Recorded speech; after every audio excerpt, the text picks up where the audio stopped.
Hello everyone, I'm very glad that you listened to my story. Please give me a follow and like the video if you enjoyed it. Feel free to comment and provide feedback so I can improve the sound quality. Yes, we invite you to listen to part 4 of the series. Chapter 201, Pain. A grand tale was being weaved out of the mouth of the sect master of the karmic sect as his wizened old face displayed a resplendent light. The world of cultivation was a special prime world where its inhabitants were actively studying and interpreting the laws that made up the world and the larger universe. It was a group of extremely powerful beings that could be considered to have a footing in the vast space filled with many stars. It was a world set on a different stage, as it was the norm to have beings from other worlds to congregate in the world of cultivation for the abundant resources and treasures there. Mystical secrets and treasure abodes from powerful cultivators were spread throughout the world, where one only needed strength and luck to obtain heaven-defying techniques and items. It is a world you will definitely enjoy visiting, and it is one of the worlds where you will have a hand to play in the tumultuous future ahead. Sect Master Inuit finished his words as he observed the calm expression on Noah's face. You asked me what exactly I had in mind to sacrifice so many of my disciples and even my own longevity while saving you. It was simply to sow karma between me and you. His hands moved through the air as a few invisible lines appeared. He made a plucking motion as above Noah's head, a significantly large line became visible. The line SN.A.K.E.D through and made its path towards the sect master as he continued.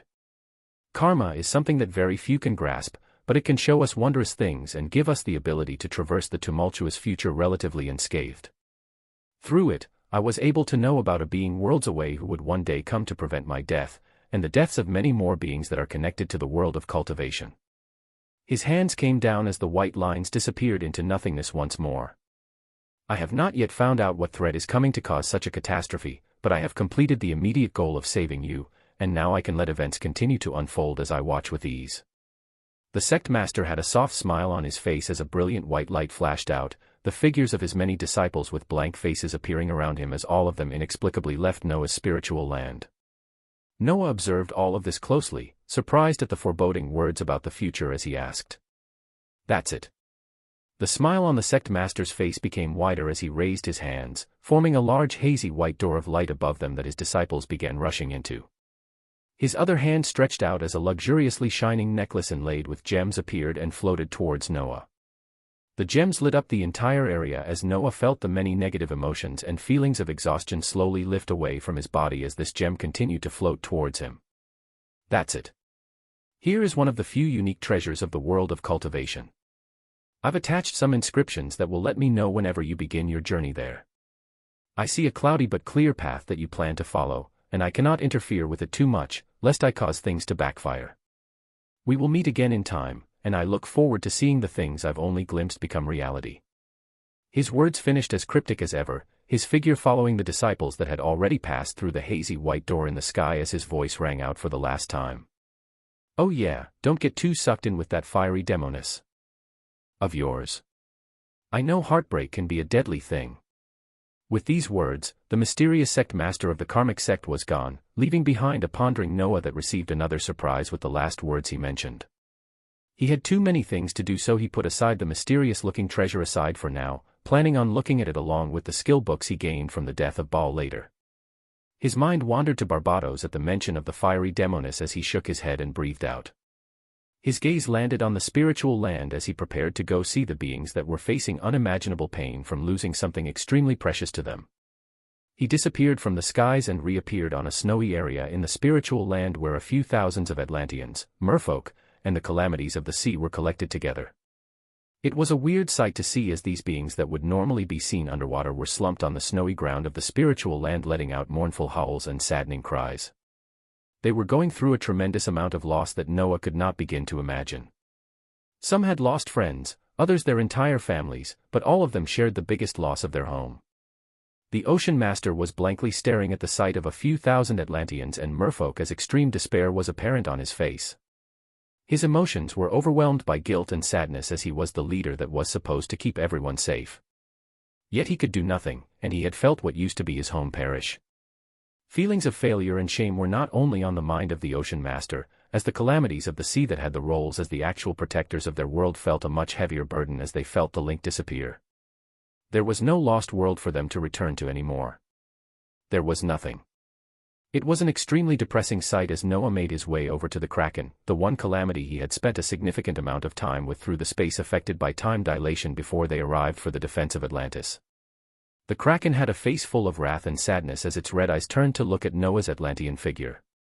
Its deep voice resounded out painfully. "Where are we?" Noah looked at the maddened eyes of the Kraken as he replied. "A world I found a long time ago that I am able to hold some influence in.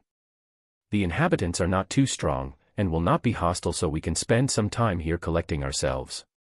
The reddened eyes of the Kraken blinked as its gaze remained on Noah and spoke out once again. "The enemies that did this. Far too strong for us to even think about facing them right now. Yes. If they were even bold enough to make the beings that easily shattered an entire planet their enemy, they were nowhere near close to even matching a tenth of their power." Due to this, Noah felt like he was under a stifling pressure.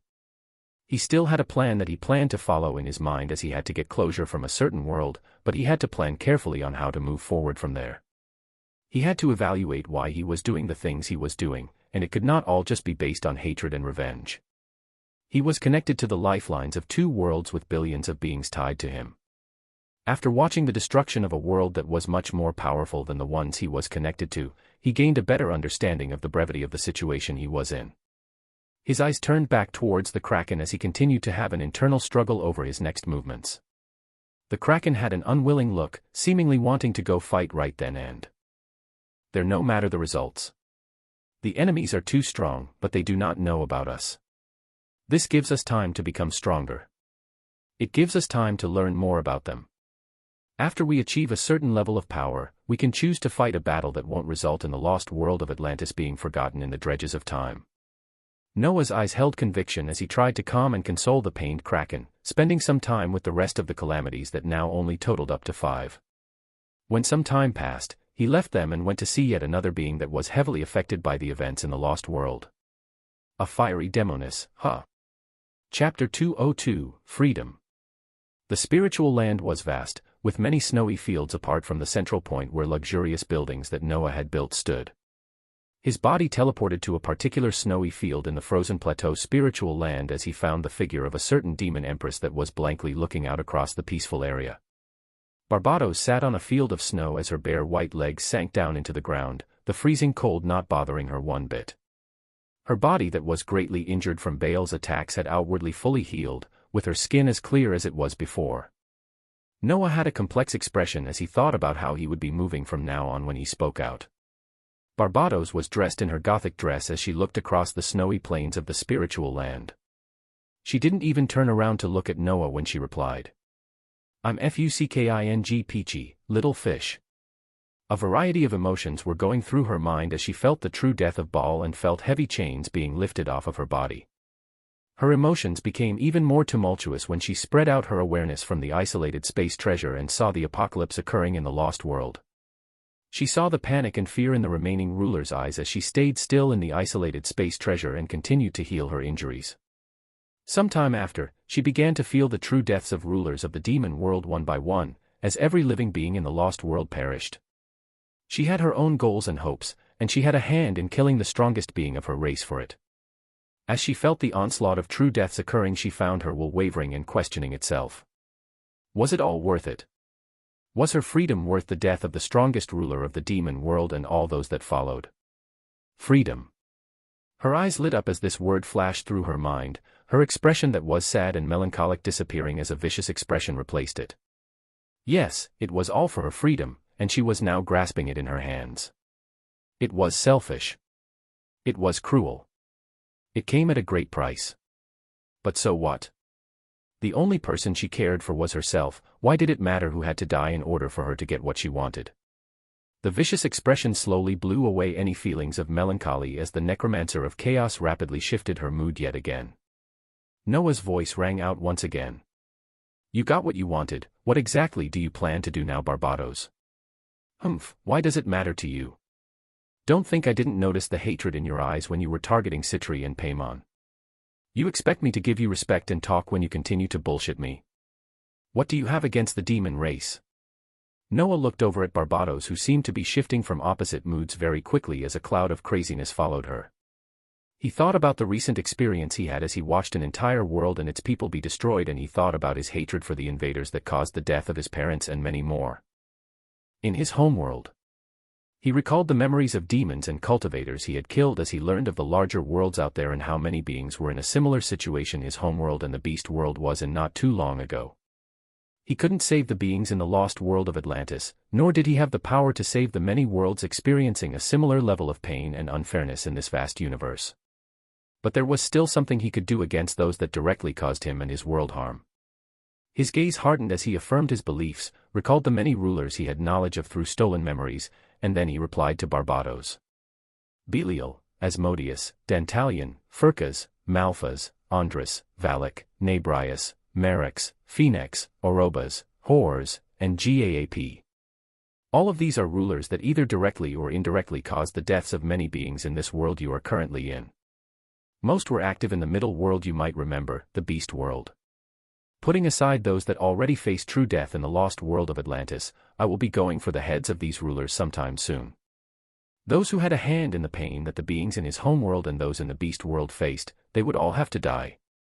But Noah did not want to be similar to the beings he just watched destroy an entire large world because of their beliefs.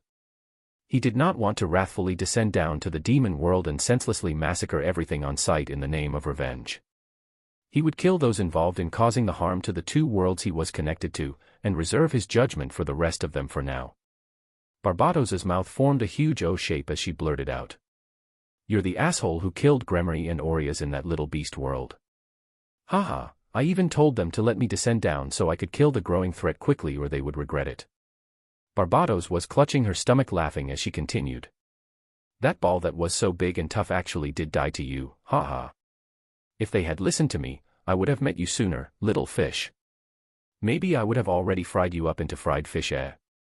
Alas, everyone is just too fucking dumb." Her voice finished flat as she looked towards Noah and rose up, wiping the snow sticking to her body.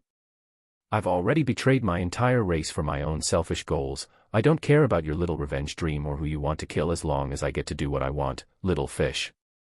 At this moment in time, I'm still finding you very interesting, so I'll be hanging around you and continue to enjoy the luxurious things in this isolated space treasure and the food you'll definitely be making for me." She beckoned towards Noah as the snow around them ruffled.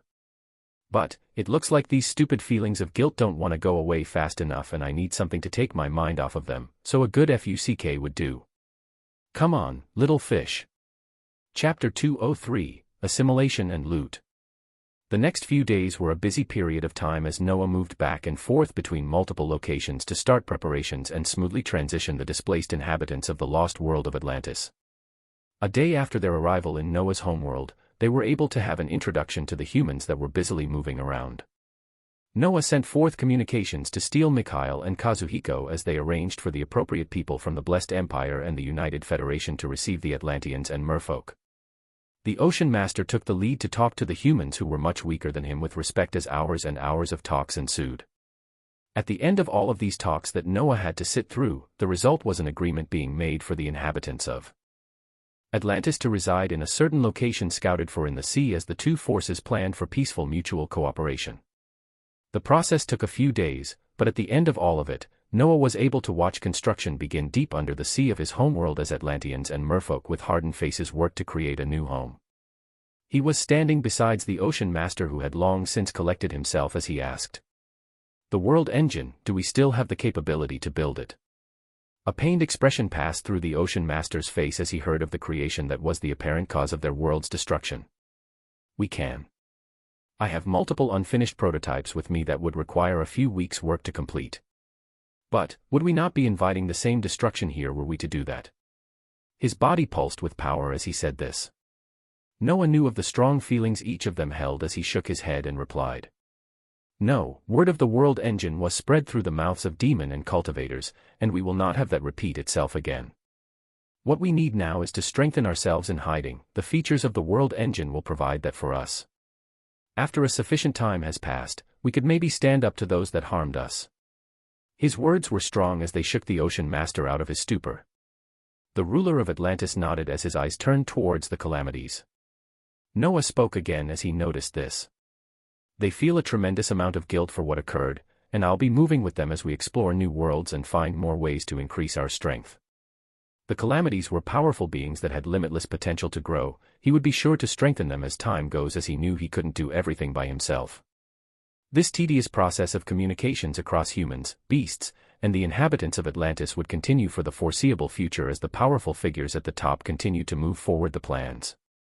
Noah found himself with a tremendous amount of cores, skill books, and law crystals that the Emperor Penguin and other beasts from his spiritual land had collected when they fought against the forces of Mountain Sea Sect. This wasn't to even mention the loot he had obtained himself. After finding some time a few days after their escape from the dying lost world, he was finally able to take a look at everything he collected from his journey. First off was the loot he didn't finish checking from the phantasmal ranked Paimon. 2 skill books were left over besides the ultimate skill he already obtained from her. The first was a unique skill that seemed fairly simple, but would have its own amazing uses, with the second being a phantasmal ranked skill. Lie detection. The veil of truth and lies becomes visible, giving the user the ability to distinguish between them. Persuasion. Your words carry an undeniable truth, making it easier to influence the beings around you. Simple and direct. A smile was on Noah's face as he learned these skills and moved on to the skills dropped from the next ruler he killed, Baal himself. He began with the grandiosely shining ultimate skill first. 7 Deadly Sins, Gluttony, one of the 7 deadly sins unique to the demon world. Abilities include Devouring, Large Stomach, and Library. Devouring, filled with endless hunger and thirst, the user can devour their enemies and other entities fully. Devoured entities can be broken down and used to permanently increase the attributes of the user or as fuel for healing and a momentary boost in power. The mana requirement varies depending on what the target is. Large Stomach, an enormous amount of space is made available through the use of this ability, allowing the user to store anything they can devour. Library, devoured entities are analyzed and stored, their life history and skills laid bare for the user to pick and choose. A maximum of 2 skills can be extracted from devoured entities. The ultimate skill that the strongest ruler held was no joke, and it was the reason why he grew so powerful in the first place. Noah's eyes shined as he looked forward to utilizing the skill to the fullest. His only regret was that Baal's body was completely destroyed with nothing left.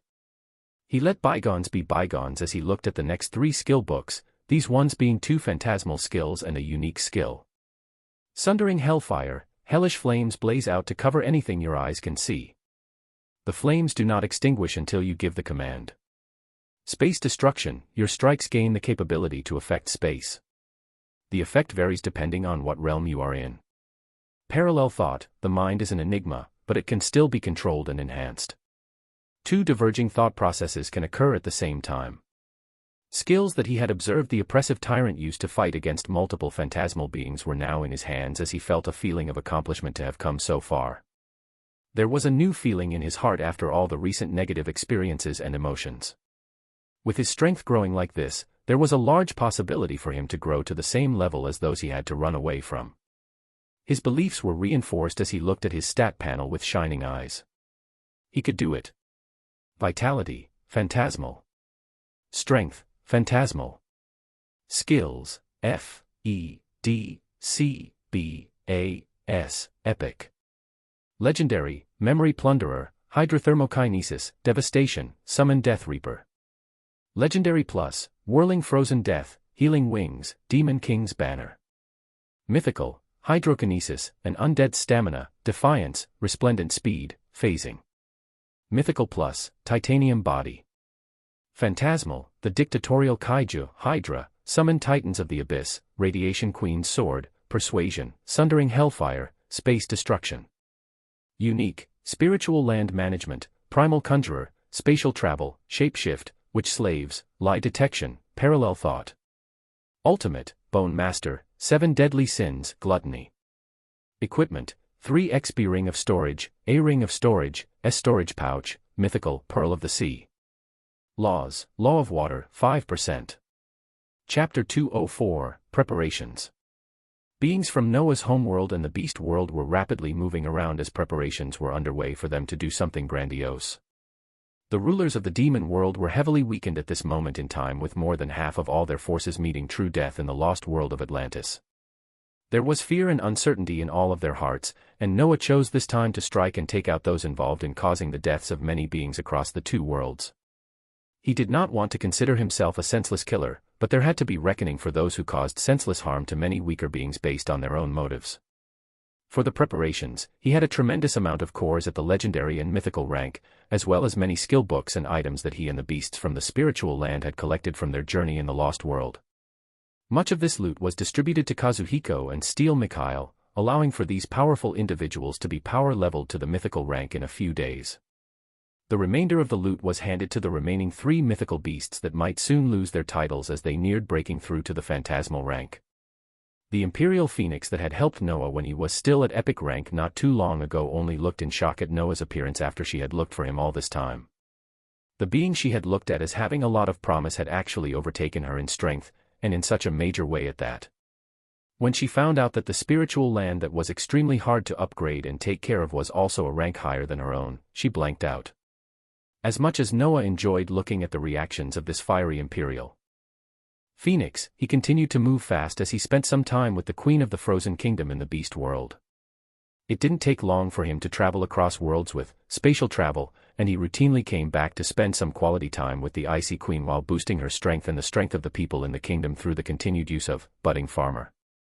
He did the same for the agricultural sector in his homeworld as both the United Federation and the Blessed Empire experienced a boom that allowed for no mouth to go unfed these past weeks. Days passed like this as many things occurred, with the core destination being the same. A sense of apprehension and excitement was in the air for the powerful humans and beasts that held strong emotions against the demons that invaded them. Noah continued to look over all of these things as he moved behind the scenes to upgrade his own strength as he used the time-space to boost up his skill proficiencies as well as take a look at the treasure that Sect Master Inuit had left behind. Lawful Nourishment, a necklace that has a chain made of adamantium infused with the law of air and water. It holds a circular pendant that is nearly empty. Abilities include Soul Finder, Soul Absorption, Law Nourisher, and Essence Amplification. Soul Finder, the pendant acts as a compass to point to the nearest soul jade of a type it does not have yet. If the pendant has every type of soul jade, it will point towards the type it had least of. Soul Absorption, the pendant can absorb every type of soul jade and improve its effectiveness. Law Nourisher, the soul jades contained in the pendant will allow for the increase of speed of mastery and the power of laws. Essence Amplification, a convergence of essence will occur with the lawful nourishment at the center.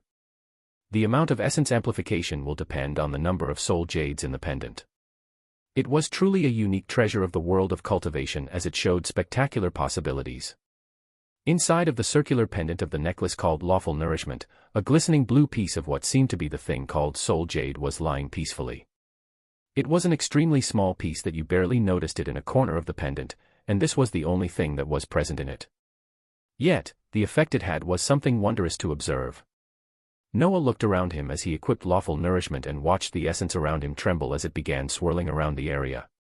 He observed the changes for a few minutes and found it to be more than twice as concentrated as it was before, allowing him to feel like his body was floating through the clouds.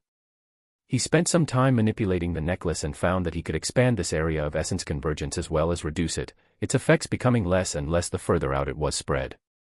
The biggest boon was the fact that when he brought out the law crystals to absorb, he found that he was receiving a larger percentage than usual, making him look forward to finding more soul jades of different elements to add into this necklace and watch its effects become even more ridiculous. Besides the spectacular unique treasure from the mysterious karmic sect master, Noah observed the newest skills from the result of skill combination, as he prepared for the grandiose invasion of the demon world. The rising of proficiency was made even faster in the time-space because of the unique skill, parallel thought, as Noah found himself focusing on multiple skills to raise at once. He had an unlimited amount of energy to use, and now it felt like he had 2 different minds to use it. His efficiency shot through the roof as his rate of combining skills that was already crazy enough before became even more ridiculous. Lower-ranked skills that he just combined were combined yet again just a day or 2 later in the time-space as he continued to break common norms. The skills combined these past few days were Devastation plus Summon Death Reaper, Legendary plus Summon Devastating Reaper. Summon Devastating Reaper plus Whirling Frozen Death, Mythical Summon Death Lord. Healing Wings plus Demon King's Banner, Mythical, Ruler's Might. Defiance plus Phasing, Mythical plus Emperor's defensive maneuvers. His strength continued to rise exponentially as preparations for their advance into the demon world were nearly complete. There wasn't a shred of worry as he had multiple phantasmal ranked beings by his side, as well as himself, who was a different monster altogether. What was left in the demon world were a few rulers that were not present in the lost world. What could they do against him after he had taken down their most powerful ruler? Chapter 205, The Tactician. In a dark and gloomy castle at the center of the demon world. Light steps were ringing out across the large hall of the castle where a single figure walked. The figure had reddish-black wings erupting from his back as his body was wrapped in a sleek black suit. Large glasses covered his piercing blood-red eyes as he looked forward emotionlessly. He was the current highest-ranked ruler of the demon world, the tactician, Agars. His power was not the strongest amongst the top 10 rulers, but he still took the second position after Baal because of his ultimate skill, tactician. Many beings feared the power he carried with it, and they feared more so when he was paired up with Baal on any ventures, as the combination of the two was deadly. But, in the most recent catastrophic venture, Baal had gone and taken many other rulers on a hunt for a supreme treasure while the tactician had stayed behind to manage things in the demon world. Now, this same tactician was faced with a tumultuous situation where a large number of rulers had suddenly faced true death, and worst of all, their strongest ranked ruler was among them. Terror was in the hearts of many demons as they wondered, exactly what enemy had they come across that completely wiped out Baal and so many others. The most terrifying of all was the fact that there was no news from any of the rulers before their deaths. There were too many unknowns, which caused many of the remaining rulers to panic. These past days, many of them were cooped up in the regions they ruled in the demon capital as they surrounded themselves with their legions. They hid in their tightly defended castles as hundreds of thousands of demunkins surrounded them from all sides, hiding until they received some answers from those with the most power at the top. The tactician, Agars, had used his authority as the second-ranked ruler to keep things to a level of calm in the demon world as he reminded everyone of their power. Even with Baal gone, they still had beings in the top 10 who held phantasmal rank power. They still had rulers with spectacular unique and ultimate skills that they could use best in their home turf. The other rulers were calmed and tamed, but Agars himself was thinking completely different thoughts. He knew that something monumental was coming, and he knew that the destruction that Baal had faced would follow them. He walked along the large hall of the castle at the center of the demon world as he thought of all of this. He could hear the commanding voice of the will of the world that told him to rally their forces and prepare, but he knew it was all for naught. His power laid in thinking and planning, while Baal was the brute force that attacked. This brute force almost always never listened to him, the example of the trip to the lost world where he commanded many rulers to go being one of them. It was this same trip that resulted in all of their deaths. Agar sighed as he entered into a veranda that overlooked the gloriously shining demon capital that was normally boisterous, but currently quiet as many had closed their doors fearfully. He knew something was coming, and his ultimate skill had already shown that he had a possibility of living through it. This was something that brought slight fear in his heart. His ultimate skill showed that he had the possibility of getting through whatever calamity was coming alive, but it showed that many more would be dying. Have Baal's aggressive methods of expansions finally caused the destruction I foresaw? Many thoughts and what-ifs passed through the ruler's head, but the past was the past, and time continued to move. What mattered was what would happen now. His eyes suddenly turned up as his skills informed him of something, and he looked into the skies of the demon world to find a shining silver light erupting out. The light reduced and the figure of a golden-haired man with a suit of armor appeared in the clear skies. A gloriously shining golden trident was floating in his hands as his face swept around the demon capital. An expression that seemed to show familiarity was apparent as his gaze traveled around, ultimately landing on the powerful aura of Agars who was looking up from the grandiose castle at the center of the capital. Another light shined out as beside the golden-haired man, an enormous beast with tremendously long tentacles appeared, creating a large shadow that caused a commotion in the recently quiet capital. This wasn't the end though, as 4 more phantasmal ranked beings with fearsome power just like it appeared above the skies, their pressure descending down and causing panic to those below. The figures of more than 20-meter-tall goldfish, stingray, cassiterite shark, and the lava kaiju appeared in the skies as their eyes looked below them menacingly. The demon capital was large, with the rulers spread out in many directions, but this appearance of powerful unknown anemones brought them to full attention. Yet another figure appeared on the already maddeningly powerful stage, but this figure was one that was the most familiar with the demon world among the recent group of arrivals.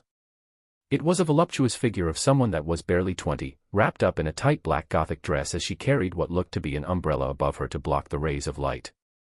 Agar's finally had a huge change in expression at the appearance of Barbados amidst beings that were most definitely their enemies. The necromancer of chaos located Agar's the moment she arrived as a sweet smile appeared on her face. "Big brother Agar's, it has been a while." The words were light and playful, completely not matching the heavy atmosphere as the legions around the demon capital were actively moving, with the remaining rulers congregated in the demon world taking the charge as they prepared for a glorious battle. "You, Wadash." Agar's was tongue-stricken at the appearance of Barbados amongst enemy lines, as even he couldn't have predicted this. She had always been slightly crazy, but had she gone off the deep end completely? His thoughts were interrupted as the being at hand floated away from the group she came with, leaving behind a few words as she completely ignored the atmosphere and went at her own pace. "I'm gonna go back to my region for a bit to collect my pets. I lost too many of them in that lost world. Make sure to finish up your things fast. I'm more curious about the next trip after all this is over." With these words, her figure flashed away and made a beeline towards a distant area far from the demon capital, leaving behind an irritated expression on Noah's face, a dumbfounded expression on Agar's face, and leaving behind a weird atmosphere as some of the forces the demons had invaded made their way to their world for the first time. Chapter 206, Unruly. Agar's worked hard to rein in his mind as he carefully looked at the appearance of the powerful figures of the same level as him without making any moves. Just the 6 of them at the phantasmal level meant they held more power than those at the same level in the demon world at this point in time. If they were brutal enemies with the mindset to kill, not many of them would be escaping death today. Agar's began tasting the waters carefully while sending messages to all the rulers in the demon world to not make the first move as the results would be catastrophic for them. He was sending even more messages to Barbados as she would have the most answers, but he was getting nothing in return. Frustration was in his heart as he began carefully. "I welcome esteemed guests to the demon world. May this old man know how he can be of help." His wings were spread out as his powerful voice resounded out from the capital. The demons that heard it felt shame while Noah just looked down impassively, his mind working on many things as he recalled all the locations of the many names of the rulers he had in mind. Multiple skills began to activate, but persuasion was at the forefront as he began speaking. "Some of the forces of your world have been very active in plundering and causing pain across a few worlds, and I am here today to rectify that."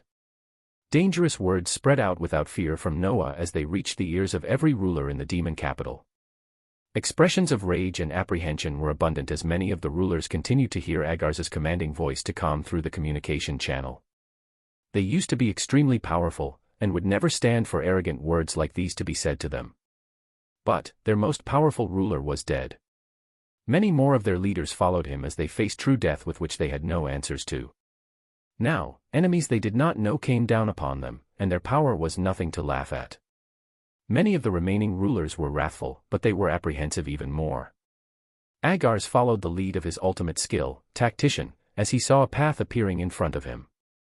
It did not lie when it showed him that many rulers would die today, but the path which showed his survival, and the survival of the demon world, was gradually becoming clear. He kept his mouth shut as he continued to listen, as this was the best course of action that tactician pointed out. The golden-haired man in the air was surprised at their level of control as he continued speaking. Belial, Asmodeus, Dantalion, Phurkas, Malphas, Andras, Valak, Nabrius, Marex, Phoenix, Orobas, Hors, and Gaap. All of these rulers will die. The words struck out as if they carried immense weight and damage, shock appearing on all the rulers, but even more so on those whose names were mentioned. As if on cue, shining white-blue lights descended from the skies in the form of monoliths that struck and landed down all over the demon capital. There weren't too many, but they were extremely large in size as the moment they landed, they began pulsing with a red light. Outrageous! A deadly shout rang out from a corner of the demon capital as one of the remaining phantasmal ranked rulers erupted out. His figure was that of a giant, having the blood of the golden titans coursing through him. He was ranked 5th, the president, Marbas. He carried a powerful cane as his voice erupted out and his figure floated into the skies, ignoring the commands of Agar's who continued to watch the situation closely while using his ultimate skill, tactician, at its fullest. The decision that Marbas was taking to confront the invaders at this moment, his skill told him that it was extremely deadly. You cannot trounce on the dignity of rulers of the demon world by bringing some measly beasts that carry the same rank as me and think you can shout some arrogant commands without consequence. His body floated in the air as the cane in his arms wiggled out and expanded into a gloriously shining suit of armor that wrapped around his large body. His already large size erupted out even larger as he neared the same size as the calamities floating in the skies around Noah, his power seemingly boundless as his eyes bore towards Noah with pride. Wah! Cheers came from some of the legions surrounding the demon capital as this show of power finally came out from their side. This was the one that earned the title of president, the one holding yet another ultimate skill, the 7 deadly sins, pride. The series of 7 deadly sins were not just reserved for those ranked high in the demon world, but were held by the beings that fit their characteristics the most. An example was the 32nd ranked Asmodeus, the ruler that appeared in the draconic kingdom of the beast world and tore apart the strongest mythical beast by using the ultimate skill, the sin of Lust. Marbas was the one ruler that signified pride at its fullest, his ever-so-expanding body towering higher and higher until it passed the size of the largest calamity in the skies. His large horned head rose up arrogantly as he spoke towards the beings in front of it. What gave you the courage to descend to the demon world and demean its rulers while the holder of the sin of pride is right in front of you, boy? Arrogance. The words carried with them extreme pride as Marbas fully believed in his power in the face of beings at the same level as himself. The golden-haired man that was the target of these words did not reply, only looking up at this figure with a calm expression. He breathed out lightly and stretched his neck as the golden trident floating in front of him shined out. Spatial lock was used as the entire surrounding space became hard to move in.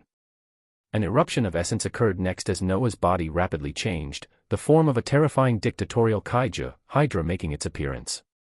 The Hydra was welcomed by blooming flowers of bones as the abilities of the ultimate skill, Bone Master, were activated. A maddeningly powerful exoskeleton wrapped around the humongous body of the Hydra as an unending flow of bones erupted out to surround the large body of Marbas in less than a second.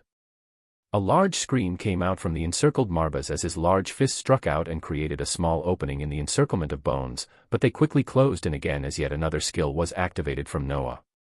Sundering hell flames were activated as a tremendous amount of mana was used without reservation, every single section of the field of bones and on the body of Marbas erupting out with dark red flames that continued to burn endlessly. Noah wasn't done as on top of all of this, its large body disappeared from its location to appear right above the head of the maddened Marbas whose body was surrounded by bones and flames, space destruction, being cast amidst all of this as the space where the upper body of the giant resided was cracked. A piercing scream rang out from Marbas as he took horrendous damage and felt his skull and muscle become deformed, but the attacks were not done. The shining trident appeared yet again as Heart Piercer was cast in conjunction with Plasma Beam, as a beam of light erupted out, descending down toward the already mangled head of Marbas. A shocking amount of essence was used in a few seconds as the people watching felt an overwhelming power erupt out, and when just a few seconds passed, they opened their eyes to see more than 75% of the head of ruler of the sin of pride missing. Noah was not done as he cast yet another ultimate skill without reservation, this time activating Gluttony, as the middle head of the dictatorial kaiju, Hydra, stretched its mouth unnaturally wide as a black veil erupted out to cover the entirety of the body of Marbas. Pop. The moment the black light wrapped around Marbas's body in its entirety, an eerie sound occurred as the large body disappeared, nowhere to be seen as only a single powerful 3-headed Hydra remained in the area. The sea of bones and blazing flames surrounded this powerful being as its booming voice quaked across the demon capital. Who dares to still stand in my way? Chapter 207, Subjugating a World Unruly. The voice was powerful as it registered the shock that a phantasmal ranked being who stood as the 5th ruler of the demon world was killed in just a few seconds.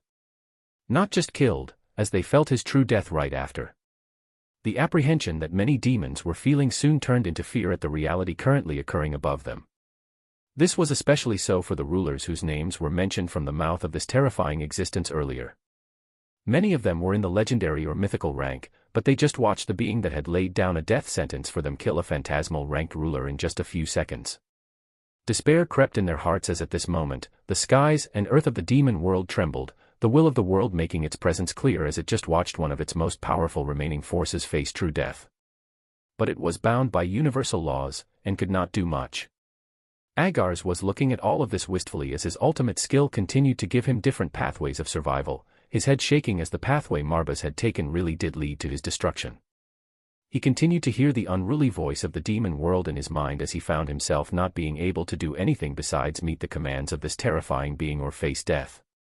Belial, Asmodeus, Dantalion, Phurkas, Malphas, Andras, Valak, Nabrius, Merex, Phoenix, Orobas, Horrors, and Gaap. These 13 beings will be meeting their true deaths today. Anyone standing in the way will face the same fate as them. The voice seemed inviolable as it thundered out and reiterated once more. The words thundered out even louder as during this time, the trident of the sea floating atop the middle of Noah's head accepted even more mana, the feature of spatial lock being expanded out widely to cover everything his eyes could see as he disabled the abilities of spatial movements for his enemies. The monoliths that had struck down throughout the demon capital intensified their power as the normal process of creating a channel to another world was propelled rapidly, causing dungeon breaks to already be occurring for some of the monoliths. The figures coming out of these dungeon breaks varied from humans to beasts, but they were led by beings letting out fearsome power at the mythical rank. One dungeon break showed the arrival of the forces of the Imperial Phoenix as beasts of colorful azure red took to the skies. The aura of powerful phoenixes spread out grandly as they made their appearance in the demon world. The other two mythical beast forces made their appearance soon after as a large number of muscular white tigers and humongous turtles roared out to signify their arrival. An even denser collection of beings came out from other monoliths as humans led by the now mythical ranked Kazuhiko and Steel Mikhail came together to form a fearsome force in another portion of the demon capital. All the forces were gathering together and reining in their powers carefully as they waited for a single command to attack. Dangerous lights were in their eyes as old painful memories came out when they associated the beings they were seeing in front of them with the losses they took some time back. Many of them knew though, that even after they did what they were about to do, nothing would change. Their loved ones would not come back. Those they lost would not return. But their hearts were stifled. Even while knowing that, they still could not sit still, they still had to return some of what they tasted to those responsible. I know it may seem unfair for beings you do not know to come and invade your home with the goal of killing those closest to you. It is even more unfair that I am telling you to not do anything to defend them.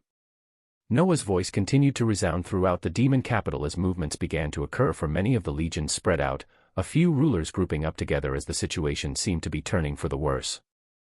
I have seen events like these too many times, and am frankly tired of watching them repeat over and over again. The names of the rulers I mentioned were involved in similar invasions, and that is what they have to die. But they are the only ones that have to. If you don't shield them, you will be safe. But if you choose the other option, even though I've recently come to dislike senseless killings, I can still carry them out. His words traveled to the minds of every single ruler as discord and confusion were spread even more through the use of the phantasmal ranked persuasion. A battle of pride and sense of livelihood was occurring in the minds of many rulers as this new reality set in for them. But was pride more important than one's life? The strongest beings would still tremble in unwillingness and fear when their lives were at stake, so what about beings who never had to fear death, but death suddenly became a very real thing for them? The rulers whose names were not listed had wretched looks on their faces as they began to distance their forces from the named rulers. Cowards. Vile creatures. Curses were being thrown around as they watched their own compatriots they had moved with for years move away from them because of the fear of death. It was a fear that they were not normally faced with, which was why this situation was so foreign and intense for them.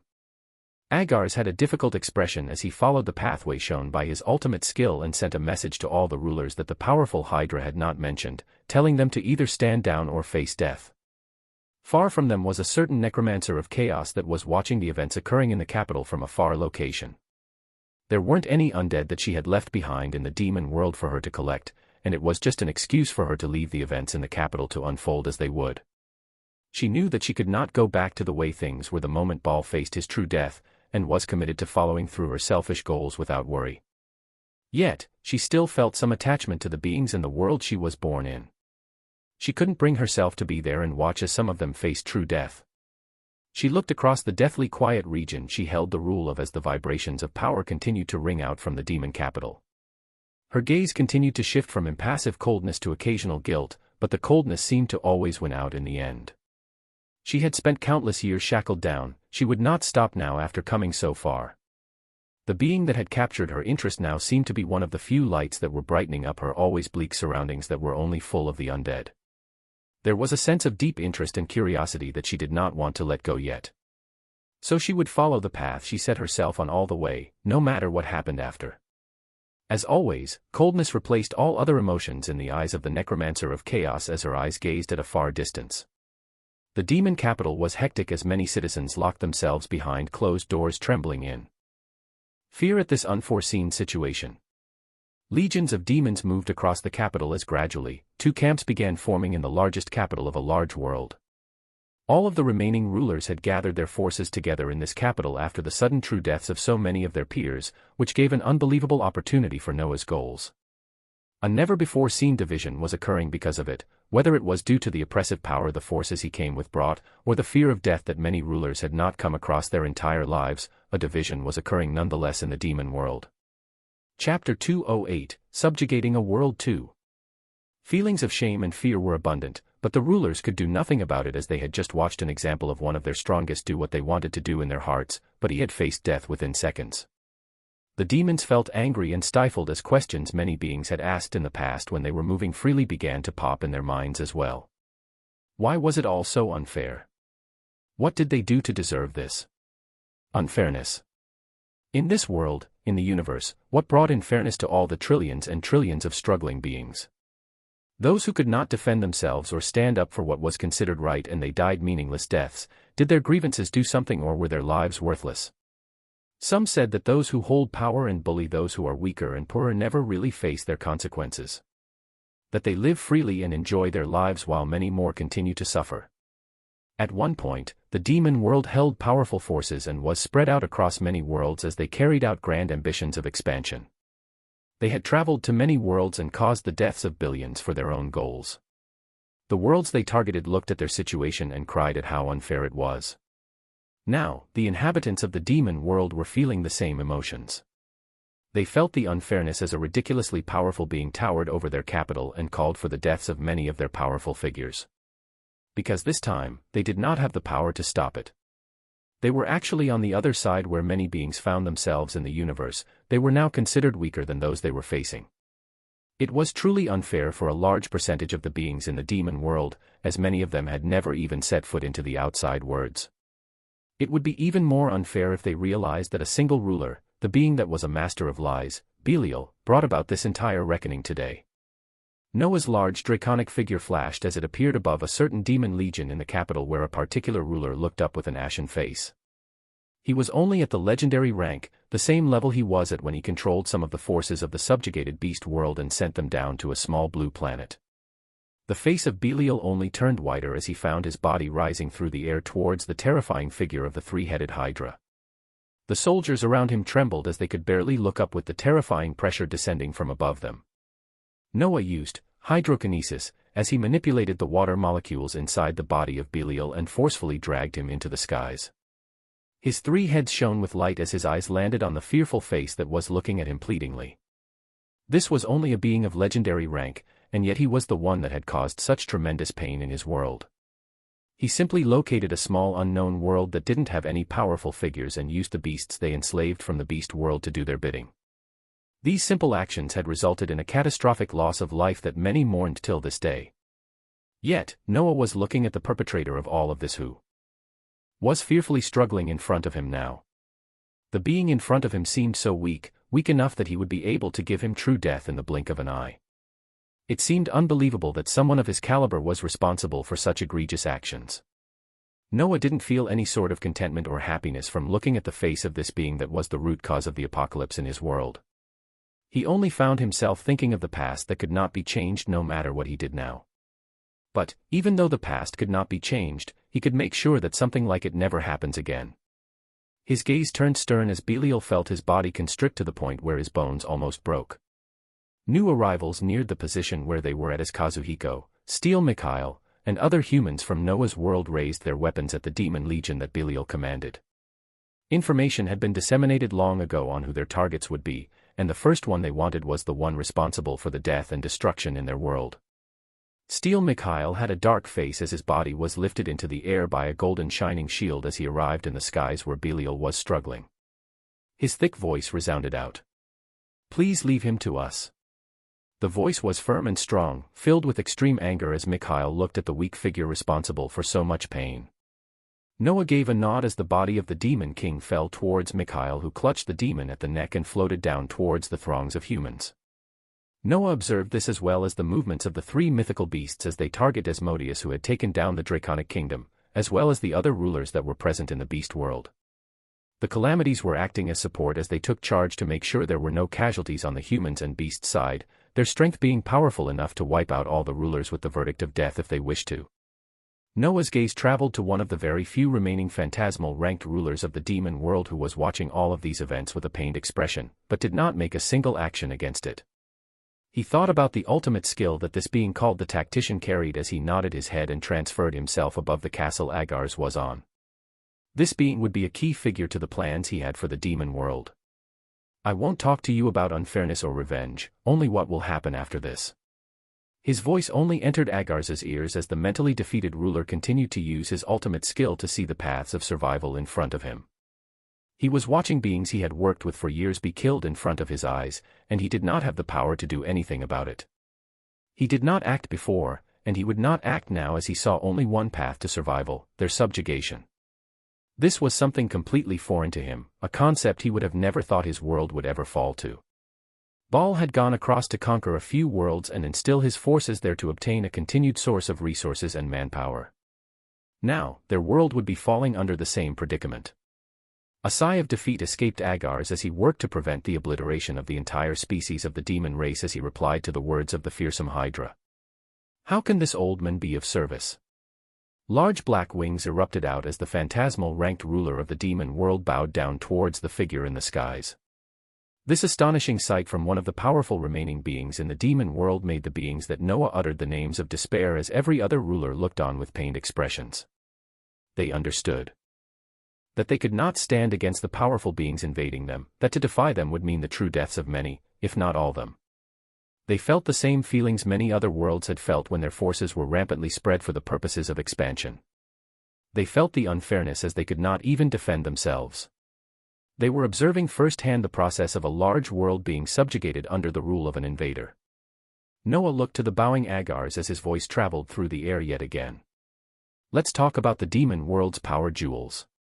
While many events were occurring throughout the large universe, in a small little corner, a momentous event had occurred. An entire large world was brought to its knees. Chapter 209, A Threat That Makes a World Tremble. In the span of a few hours, every single ruler that had directly or indirectly moved against the beast world and Noah's homeworld had faced true death at the hands of the very same beings they had targeted some time ago. The remaining rulers underwent a painful experience of watching those they knew and lived with for years call them cowards, as they could not even lift a finger to help them, all for the sake of preserving their own livelihood. There were many times where some rulers were ready to disregard logic and fight along with the target rulers, but Agar's voice would come right after to command them to stand down. When the dust settled, blood ran through the streets of the demon capital. Anger seemed to be seething from the surroundings as the will of the demon world was making its boundless rage apparent at the treatment of its powerful forces. Noah came to a stop as he was about to begin discussing the issue of power jewels with Agar's when he felt the extreme strength of a world that could do nothing but watch the events unfold. There was a possibility of something huge that he wanted to try out after gaining a particular new skill, and he might have a chance to test it now. Hold on. He looked past Agar's and left the forces of the humans, beasts, and calamities as he sent a message, and then his large body dove down towards the ground next to the huge castle. Multiple, Radiation Queen swords, appeared and rotated around him rapidly as they aimed towards the ground below. Yet another skill was cast as Noah layered blazing flames that never extinguished on the already poisonous swords by casting Sundering Hellfire, his figure increasing in speed as he dove down even faster.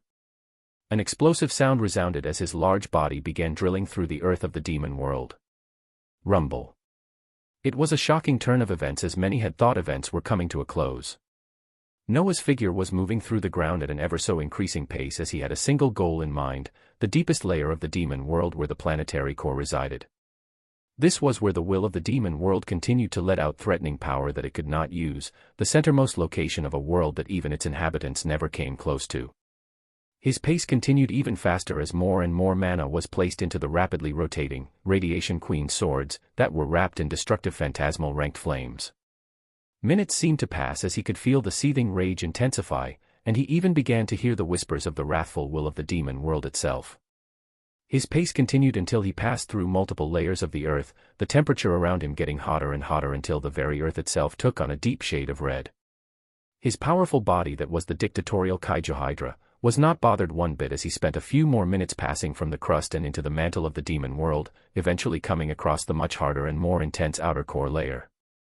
It was a process that took some time as he continued to thunder down even faster, but he eventually broke through from the layer that was the outer core and entered the inner core of the demon world.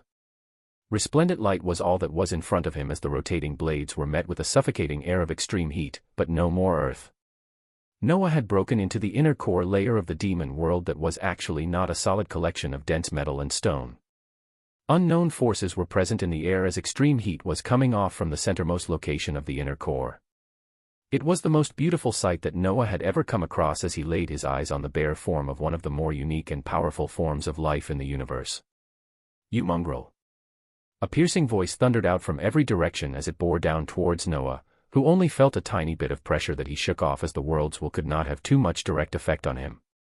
The voice was coming from the resplendent lights of various colors that formed into a circular formation of something that gave off a terrifying feeling. It looked to be like a constantly pulsating source of energy that continued to let out peculiar forces Noah had not come across before, the only thing close to it being the hexagonal spinning cube he was faced with when his consciousness was brought into an unfamiliar location in his homeworld. The circular form had tendrils of red light that shone in different intensities as they came off. Noah counted 72 of them in total, and found many of them to be dim or filled with cracks, with a few remaining ones that still shone an intense red color. His eyes shone as he peered into the secrets of the demon world as he was greedy to know even more. His body went forward and neared the planetary core of the demon world as the entire area around him continued to tremble from unknown forces and a tremendous amount of essence that felt suffocating.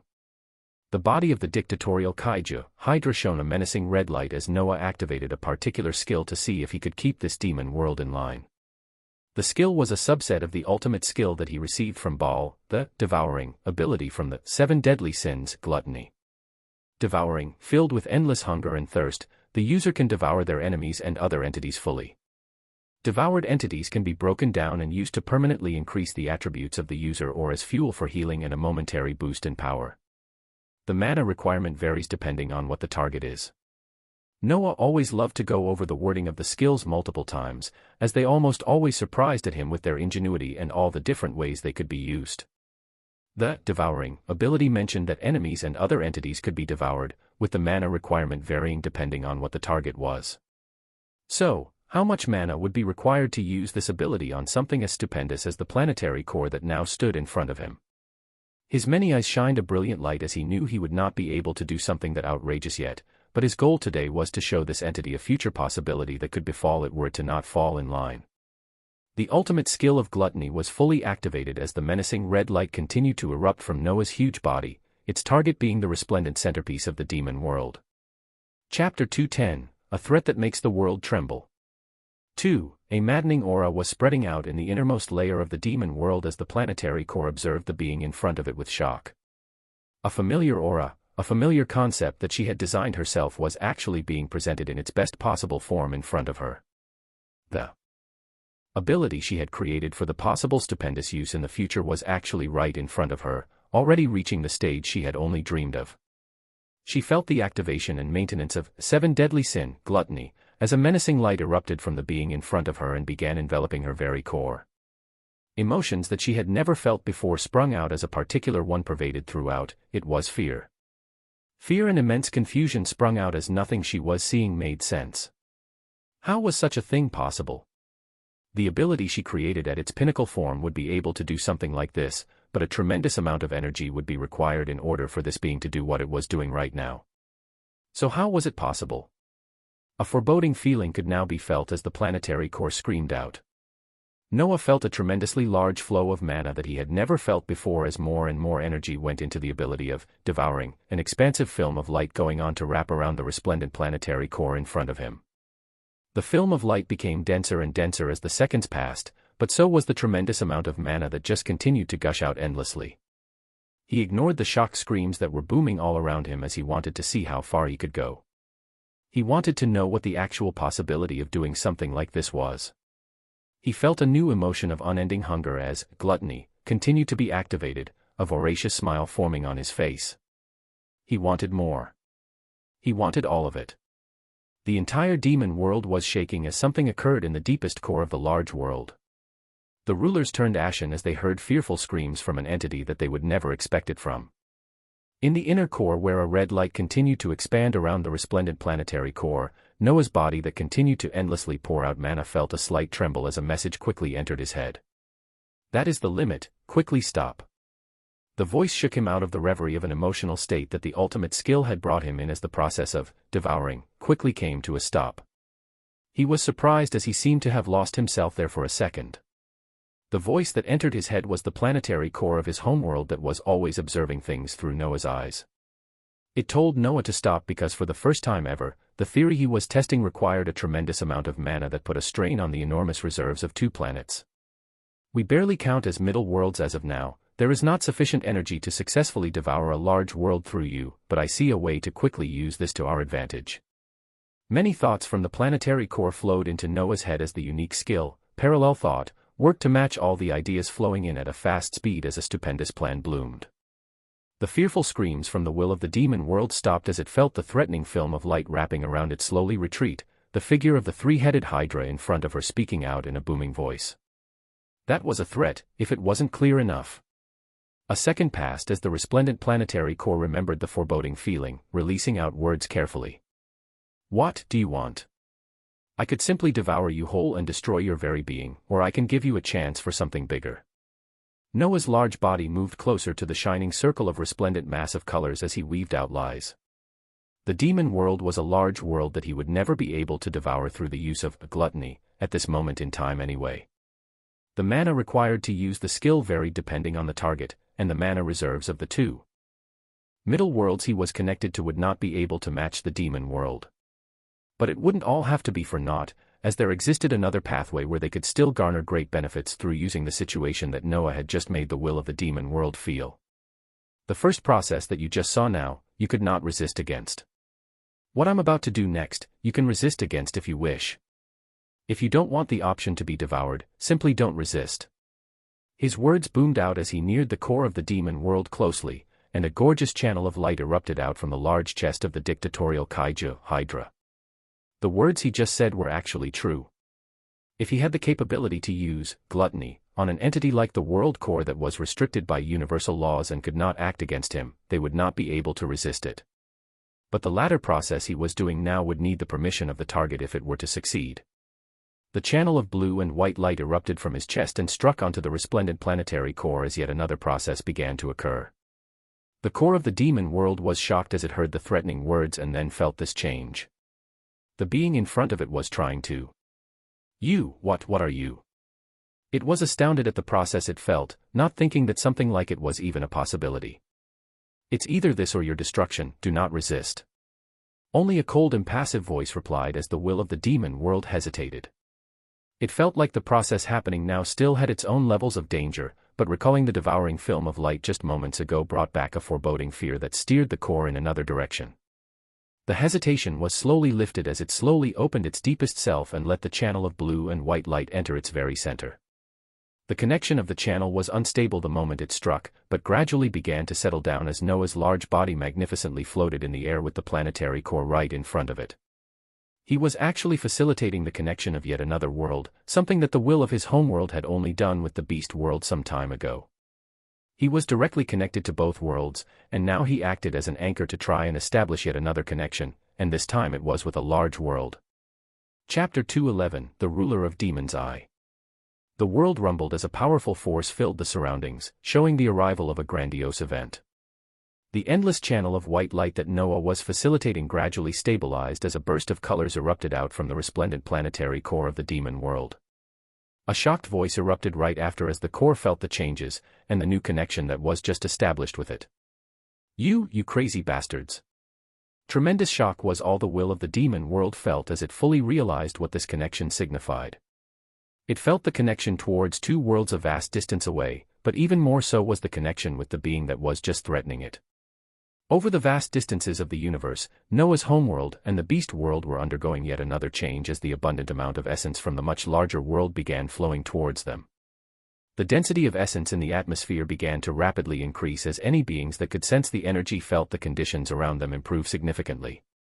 The demon world had stopped trembling and stabilized as a few changes occurred in it as well, they just were not noticeable to the general public. You're betting the lives of billions of creatures on the shoulders of one being. No, even before that, how were you even able to achieve such a rule-shattering feat?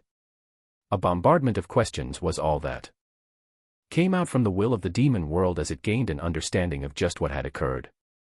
A cheated feeling came out as it realized the being in front of it, Noah, was not able to devour anything at this level with the power he currently held. The connection that was established was also not one where it held the reins of control, even though the core of the demon world held much more reserves of essence that matched the large world. As the one under threat who did not resist the establishment of the connection, it was actually in a lesser position even while being more powerful than both the two worlds it was connected to. It was cheated and now connected to a bunch of crazed entities who actually undertook such crazy risks. We're all tied together now, and I am actually curious about the ability you created for the rulers that allowed them to escape true death from normal means so that the issue of billions of lives doesn't weigh too heavily on me. Noah released the form of the dictatorial kaiju, Hydra, as he appeared in his still Atlantean form with shining golden hair. He felt a burst of pride from being able to achieve a smooth connection to a large world, effectively advancing their power by a whole other level. What made it even better was the fact that the world they had connected to had the unique ability that allowed those it chose to not be able to experience true death from normal means. If there was a possibility for Noah to obtain that for himself, he was hopeful, but a part of him knew it might not even be a possibility. There was a period of silence as the will of the demon world continued to receive feedback of information from the new connection that just formed, gaining further understanding and calming down. After spending a few minutes absorbing all the new information, an intense feeling of power and greed slowly began to fill the core of the demon world as it finally understood the significance of the actions those two worlds had taken with the being they were connected to. The resplendent core turned all of its attention towards Noah as many thoughts bloomed. With this being, with this absurd disregard of universal laws, haha. Euphoria erupted as the will of the demon word put the pieces together and saw all the grand possibilities. The euphoria slowly died down as it answered the question asked just before. Granting you anything close to that will be nearly impossible. Along with the ridiculous boost that this one being could access, there also came the downside that the fall of any one of them, but more specifically the human in front of it, would be catastrophic for all of them. If it was possible to give the privilege that the rulers of the demon's world enjoyed to him. But alas, laws existed that would prevent such a ridiculous situation from being born. You already succeeded in breaking universal laws when you established the first channel, trying to break even more laws to erase the restriction placed after the breaking of the first law will be even harder. Yes. The fact that Noah's death meant the death of the world he was connected to was the huge price, the huge demerit to pay for the creation of a channel that allowed him to tap into the endless reserves of an entire planet. These 72 lines you see are my own attempt to bypass the many universal restrictions, and many of them are dim and broken as you have been busy killing off the beings I raised with them. The impassive tone Noah had been used to from the wills of worlds came out as the core of the demon world reigned in its emotions. The restriction I faced was that I could not create any more than 72, and I could not re-establish them if any of the beings actually faced true death. So in your case, it would not be possible either. But shocking words came out of the now stabilized core of the demon world as it continued. But, if you can break such major laws already, what's breaking a few more? Noah's eyes shined with light as he thought of this possibility.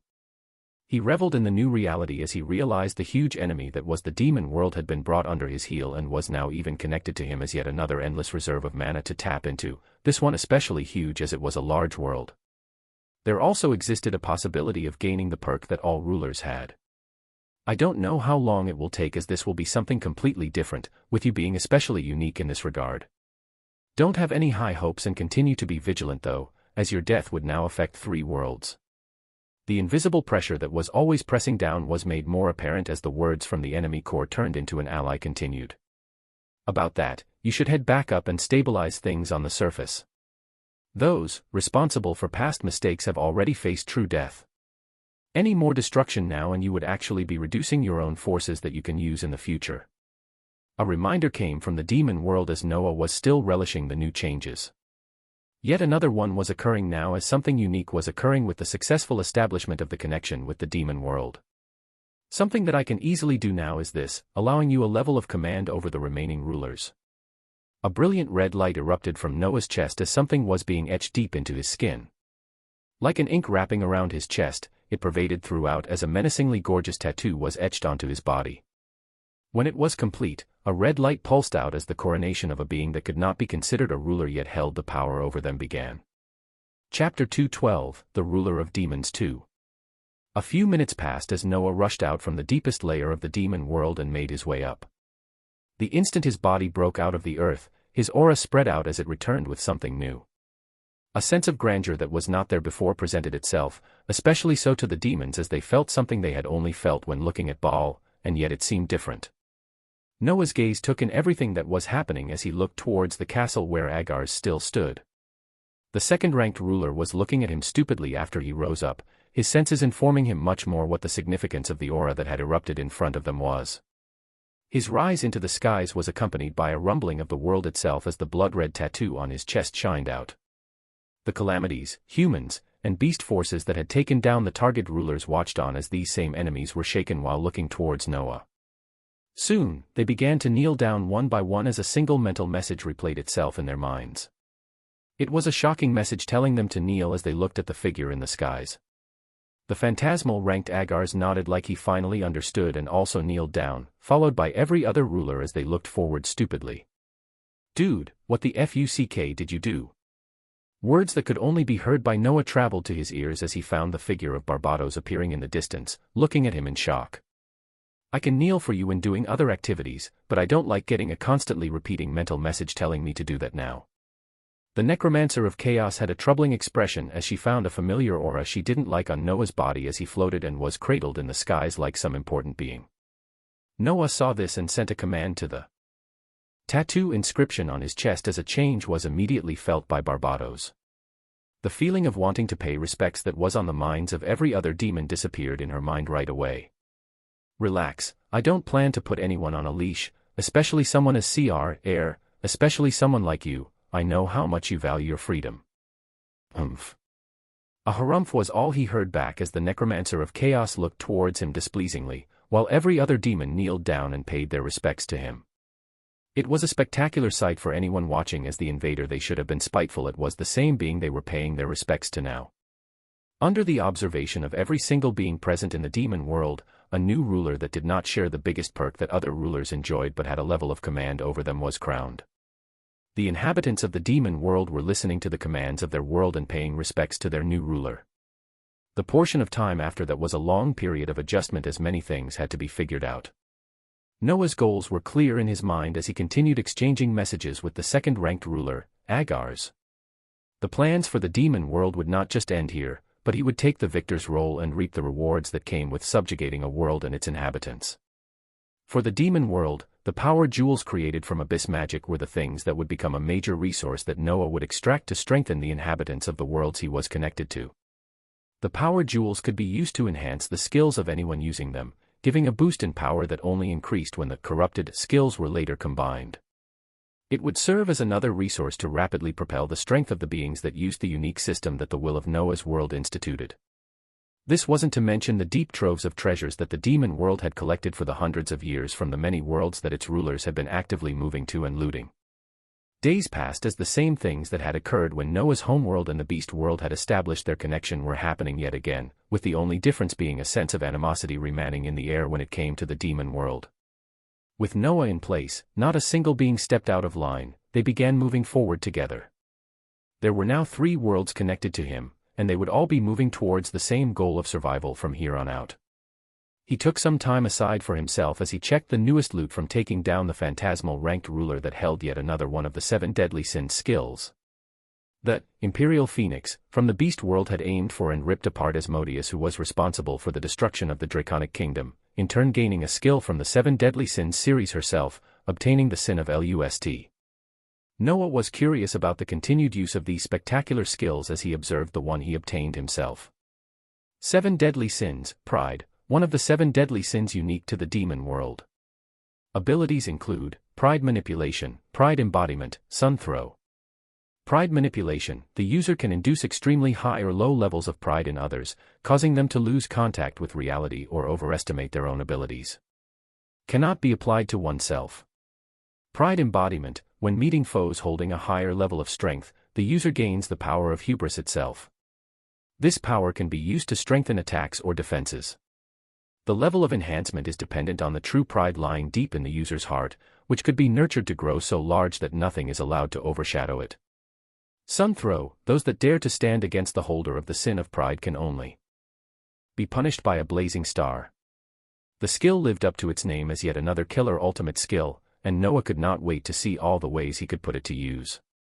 He was also able to use gluttony on Marbas, being successful in devouring the ruler and using the spectacular features of devouring and library, which allowed him to directly break down the body of the powerful ruler to continue maxing his phantasmal attributes without even absorbing cores, as well as obtain all his memories and the option to choose 2 skills.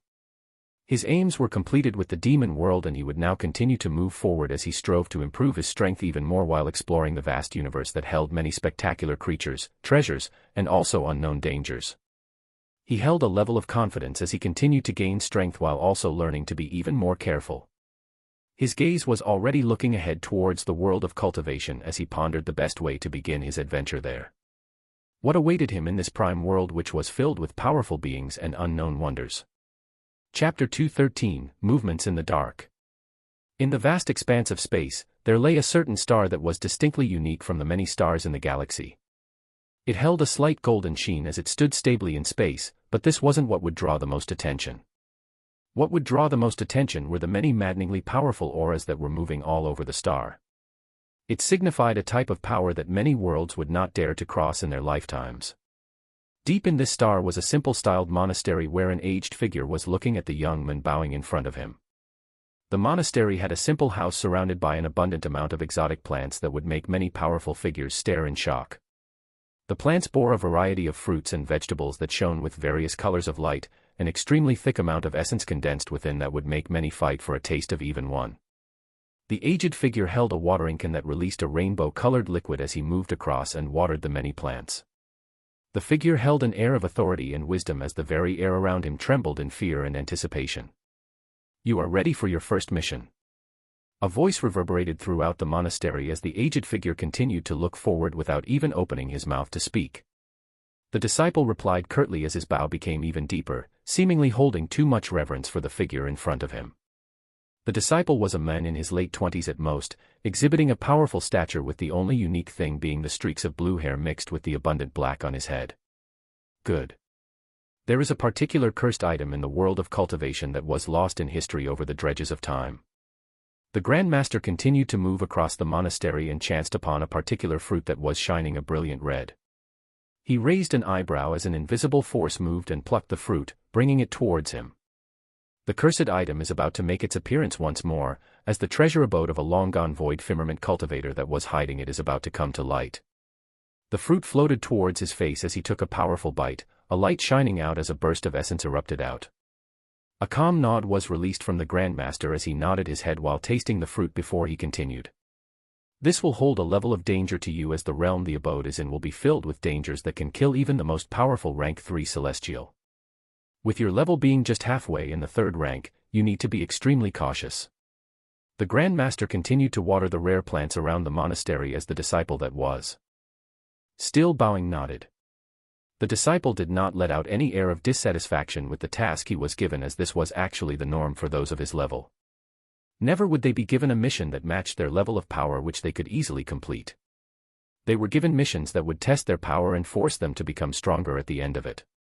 This was the way that Celestials continued to nurture and grow the most powerful powerhouses rarely seen across the universe. The disciple gave his affirmation as the Grand Master looked back fondly, snapping his fingers as a portal formed. A golden armored humanoid creature stepped out of it. Besides the golden armored creature, a blue-colored stone also appeared in the air and floated towards the respectful disciple. "As it is your first mission, one Punisher at the peak of rank 3 will be provided. It will only come to your aid if your life is in immediate danger. This information stone also holds the information we collected for this cursed item, and the void firmament cultivator that had the item in possession before. Thank you for everything, Grand Master." The wizened Grandmaster nodded as he got back to water his plants as spoke once more. For order and balance. The disciple shot up and stood straight as he placed his right hand in the form of a fist onto the left side of his chest as he bellowed out in a fervent voice. For order and balance. In another location across the vast space lay an extremely large star that was famous for the strength and ruthlessness of its inhabitants.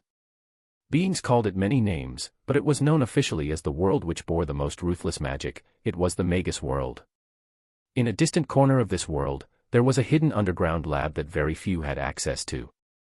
In a certain large area of this underground lab, brilliantly shining apparatus lay neatly together as the area was filled with powerful items and magi. More than 5 differently colored portals were present in multiple areas of the wide room as a few magi letting out wild levels of power were discussing in low voices. Are we sure we want to go ahead with this plan? The voice of an enchanting woman who held golden eyes rang out as the discussions came to a pause. We have been allies with the world of cultivation for centuries, why jeopardize that for something that might not succeed? We have run the tests, the chances of success are more than 80%. The gruff voice of a robust man replied as differently colored runes swirled all around him. The only reason that number is so high is because our targets are the cultivators themselves. No other beings were as susceptible to our tests. It has to be them. Another voice replied as the discussions resumed, with a final voice resounding out and shutting up any that were talking. We have remained a prime world for too long. We cannot advance if our world does not, so we will move forward. It was another voluptuous woman, but this one with even more astounding looks as every single proportion of her body oozed power and regality. She had a head full of dark hair that Dr. A.P.ed over her shoulders with red eyes that drew the gazes of everything that turned in her direction. We will start slowly and covertly, only ramping up the production as we are nearing our goal.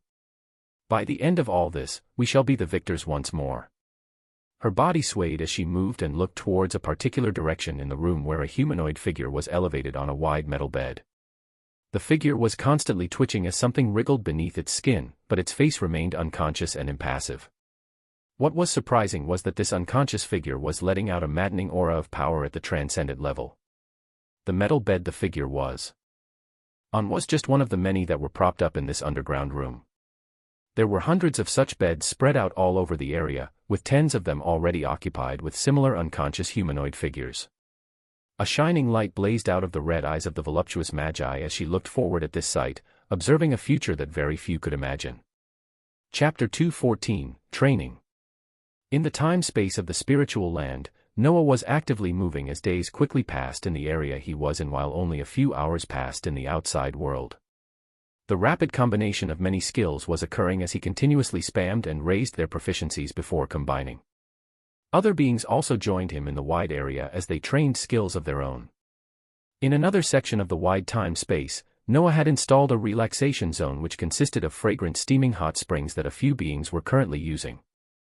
Not too far from the hot spring was a gigantic version of a spinning grill that held a crackling flame around it, continuing to cook more portions of the many sea beasts that Noah had collected over his time in the Lost World.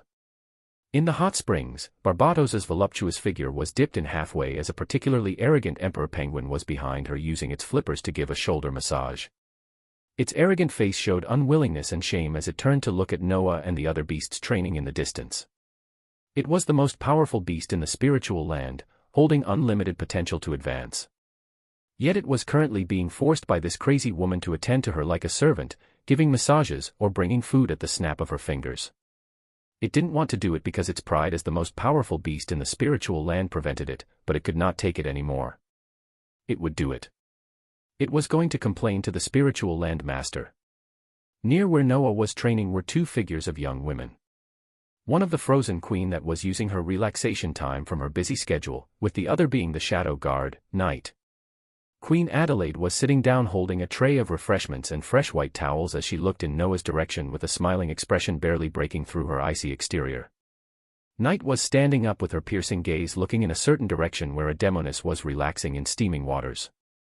Not too far from where the arrogant emperor penguin and Barbatos were, there lay a field of gorgeously shining trees that were dangling completely ripe, ice phoenix fruits, and spirit of the Arctic, that Noah had planted in the spiritual land some time ago.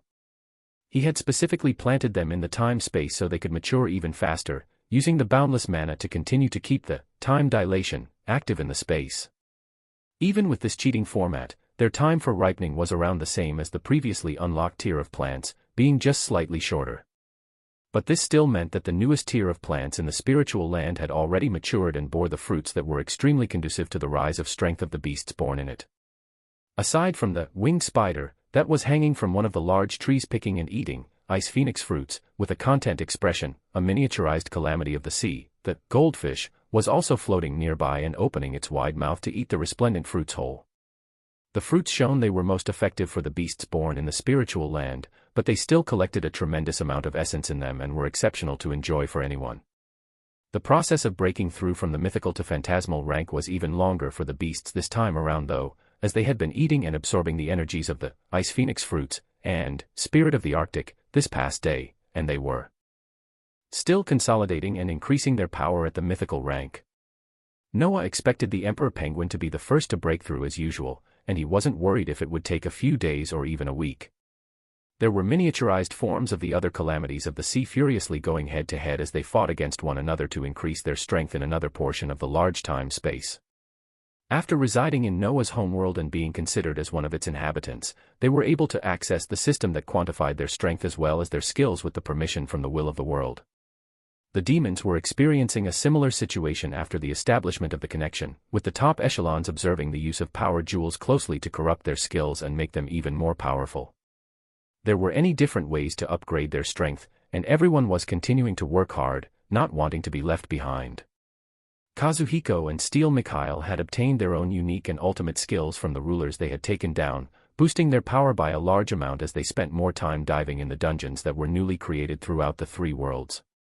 The remaining three mythical beasts of the beast world were also actively moving in a similar direction, with the addition of their research into creating skills through mana manipulation on top of dungeon diving. There was a tremendous amount of essence that could be used by the worlds, and creating dungeons that were filled with constantly replenishing origins of legendary and mythical beasts was not too hard. Noah was especially helpful with this through the use of his summoning abilities. Putting his abundant mana to full use, he cast Summon Titans of the Abyss, Primal Conjurer, and Witch Slaves, to provide the origins of powerful beasts that could be used as the base for the dungeons. Summon Titans of the Abyss brought in two phantasmal ranked boss monsters that were placed as the masters in the newly created dungeon in Noah's homeworld, Titan's Abode. Primal Conjurer was a unique skill that could only summon and keep active two creatures at the same rank as the user, and was used just like Summon Titans of the Abyss to make two boss monsters for a dungeon in the beast world called Scalding Sand Dunes. Witch Slaves was yet another unique skill, and this one held even more uses. 3 witch slaves of the phantasmal rank could be summoned, or 9 at the mythical rank, or 27 at the legendary rank, and so on. It required an exorbitant amount of mana to keep active, but it was nothing with the reserves of essence for even a single world. Many origins of boss monsters to use in dungeons were obtained from this skill as ingenious ways to strengthen the forces of the three worlds continue to be created. The only negative thing was that the origins of these beasts were being used and constantly replenished anytime they were defeated in the dungeon space. Noah couldn't use them for his own purposes. It wasn't too big of an issue as he wasn't too active in using the summons in battles, with his skills being so overpowering that the battle was finished even before anyone else could join. This also wasn't to mention a side project that Barbados was working on to fill a dungeon with her undead and an abundant amount of traps, as she had the goal of creating the hardest possible dungeon. Scenes like this constantly played out across the three worlds as their inhabitants worked to unceasingly improve themselves. Skills combined today. An undead stamina plus ruler's might, mythical plus emperor's authority. Titanium body plus emperor's defensive maneuvers, phantasmal unbreakable golden body. Chapter 2:15, Setting Off. The time neared with Noah finishing the preparation to set off for the world of cultivation as he was concluding with his skill combination and the addition of new skills. From the dead sin of pride, Marbas. He had obtained the 7 deadly sins, pride, ultimate skill as well as a unique skill. Observant, any abnormal or minute changes in the atmosphere around you can be observed. The sight can be expanded for miles. He loved the addition of unique skills that were not necessarily offensive or defensive, but had their own uses that still boosted his power. Besides this though, Marbas was the first being he had used, gluttony, on, being able to devour his origin whole. This allowed for all of Marbas's memories to be stored in the sub-skill library, along with the option for him to choose an additional 2 skills. This was the power of the ultimate skill drop from the first-ranked ruler. There were actually more than 5 skills to choose from, and Noah looked for the ones that would have the greatest utility or ones that could be easily combined with the current skills he held. The additional skills chosen from the devouring of Marbas, the sin of pride, were simple or had great uses for a possible combination in the future. Haste in mind, the user's perception is boosted by an unknown factor. Lava Giant, the body's composition changes to that of the ancient giants long forgotten in history. His collection of powerful skills continued to grow as a few days passed in the time-space, allowing for some of his phantasmal skills to finally reach a maximum proficiency. The only problem was that none of them were compatible for skill combination. He was looking at maxing the proficiency of Unbreakable Golden Body and Lava Giant next to see what possible combination will be made available with these 2 newest additions in the picture. His stat panel continued to show the ever-increasing growth as the Law of Water was boosted by another 4%. Legendary, Memory Plunderer, Hydrothermokinesis. Mythical, Hydrokinesis, Resplendent Speed, Summon Death Lord. Mythical Plus, Emperor's Authority. Phantasmal, the Dictatorial Kaiju, Hydra, Summon Titans of the Abyss, Radiation Queen Sword, Persuasion, Sundering Hellfire, Space Destruction, Lava Giant, Unbreakable Golden Body. Unique, Spiritual Land Management, Primal Conjurer, Spatial Travel, Shapeshift, Witch Slaves, Lie Detection, Parallel Thought, Hasten Mind, Observant. Ultimate, Bone Master, 7 Deadly Sins, Gluttony, 7 Deadly Sins, Pride. Equipment, 3 B Ring of Storage, A Ring of Storage, S Storage Pouch, Mythical, Pearl of the Sea, Supreme Treasure, Trident of the Sea, Supreme Treasure, Lawful Nourishment. Laws, Law of Water, 9%. The Emperor Penguin and other beasts were able to wreak havoc and take down many cultivators from the Mountain Sea sect in the battle in the Lost World, gaining a significant amount of high-level water crystal, S. High-level water crystals, a crystal containing the ACCU. Mulation of the Law of Water. A significant portion is contained within. Noah didn't steal all the crystals from the beasts, obtaining a small portion for himself. But even this small portion was able to boost his Law of Water by another 4%. This was through the use of the treasure that Sect Master Inuit had left behind, Lawful Nourishment. The necklace was currently active as the essence around Noah's body was a level higher than in the far surroundings. The ability attached to the necklace, Law Nourisher, allowed for the increase in speed of mastery and the power of laws based on the soul jades that are actually contained within the necklace. There was only a minuscule blue soul jade that was barely visible to the nakedi in Lawful Nourishment, but this was what allowed for the extra boost in the percentage of the Law of Water, even when he didn't absorb too many crystals. The percentage was now 9%, meaning any ability or skill related to water would be boosted by 900%. That was an insane number to think about, making it possible to deal or defend against horrendous amounts of damage if he was using water-based skills. Noah was already making it his goal to obtain as many Law crystals as he could, and do it without rampantly killing anybody he wished. Something horrible that he had learned in the many worlds he had been in, though, was that there was no short supply of horrible beings that would rush themselves at him on a platter. There were always those who were extremely vile or those that would attack him for their own purposes, so he wasn't worried about finding enemies that would continue to boost his strength.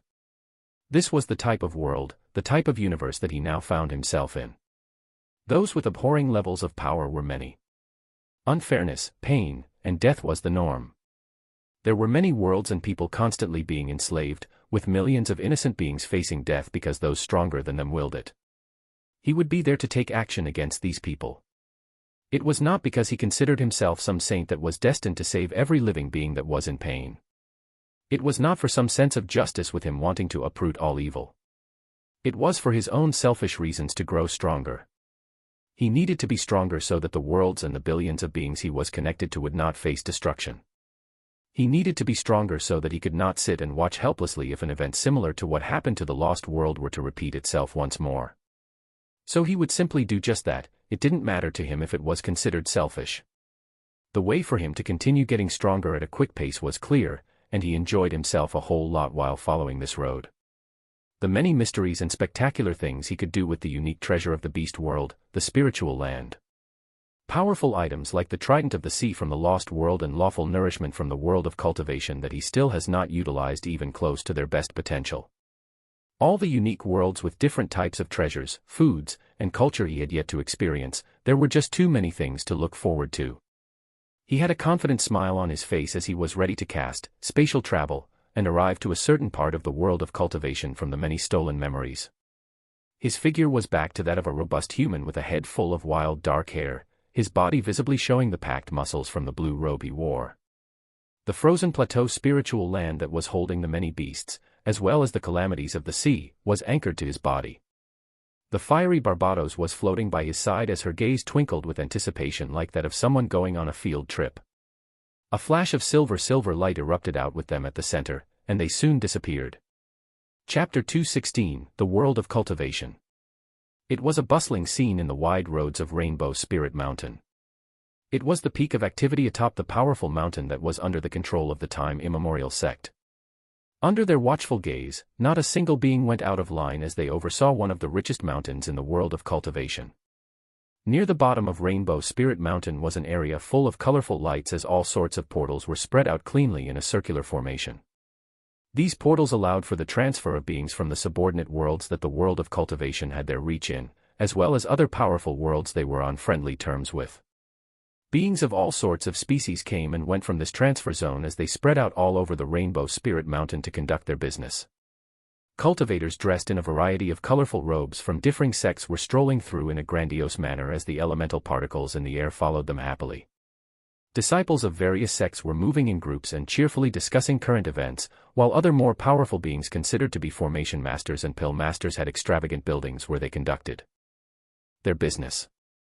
Along with the cultivators, magi with powerful runes surrounding them were occupying some of the smaller shops near the bottom of the mountain selling their alchemical creations and weapons that were unique to the Magus world. These were the ruthless beings from the Magus world known for their powerful magic and unique creations as they strived to find the truth of the universe. In a particular portal that let out a reddish hue, creatures of the night that were rarely seen in other worlds were constantly transferring in and out of the gateway to either sell or buy their own products.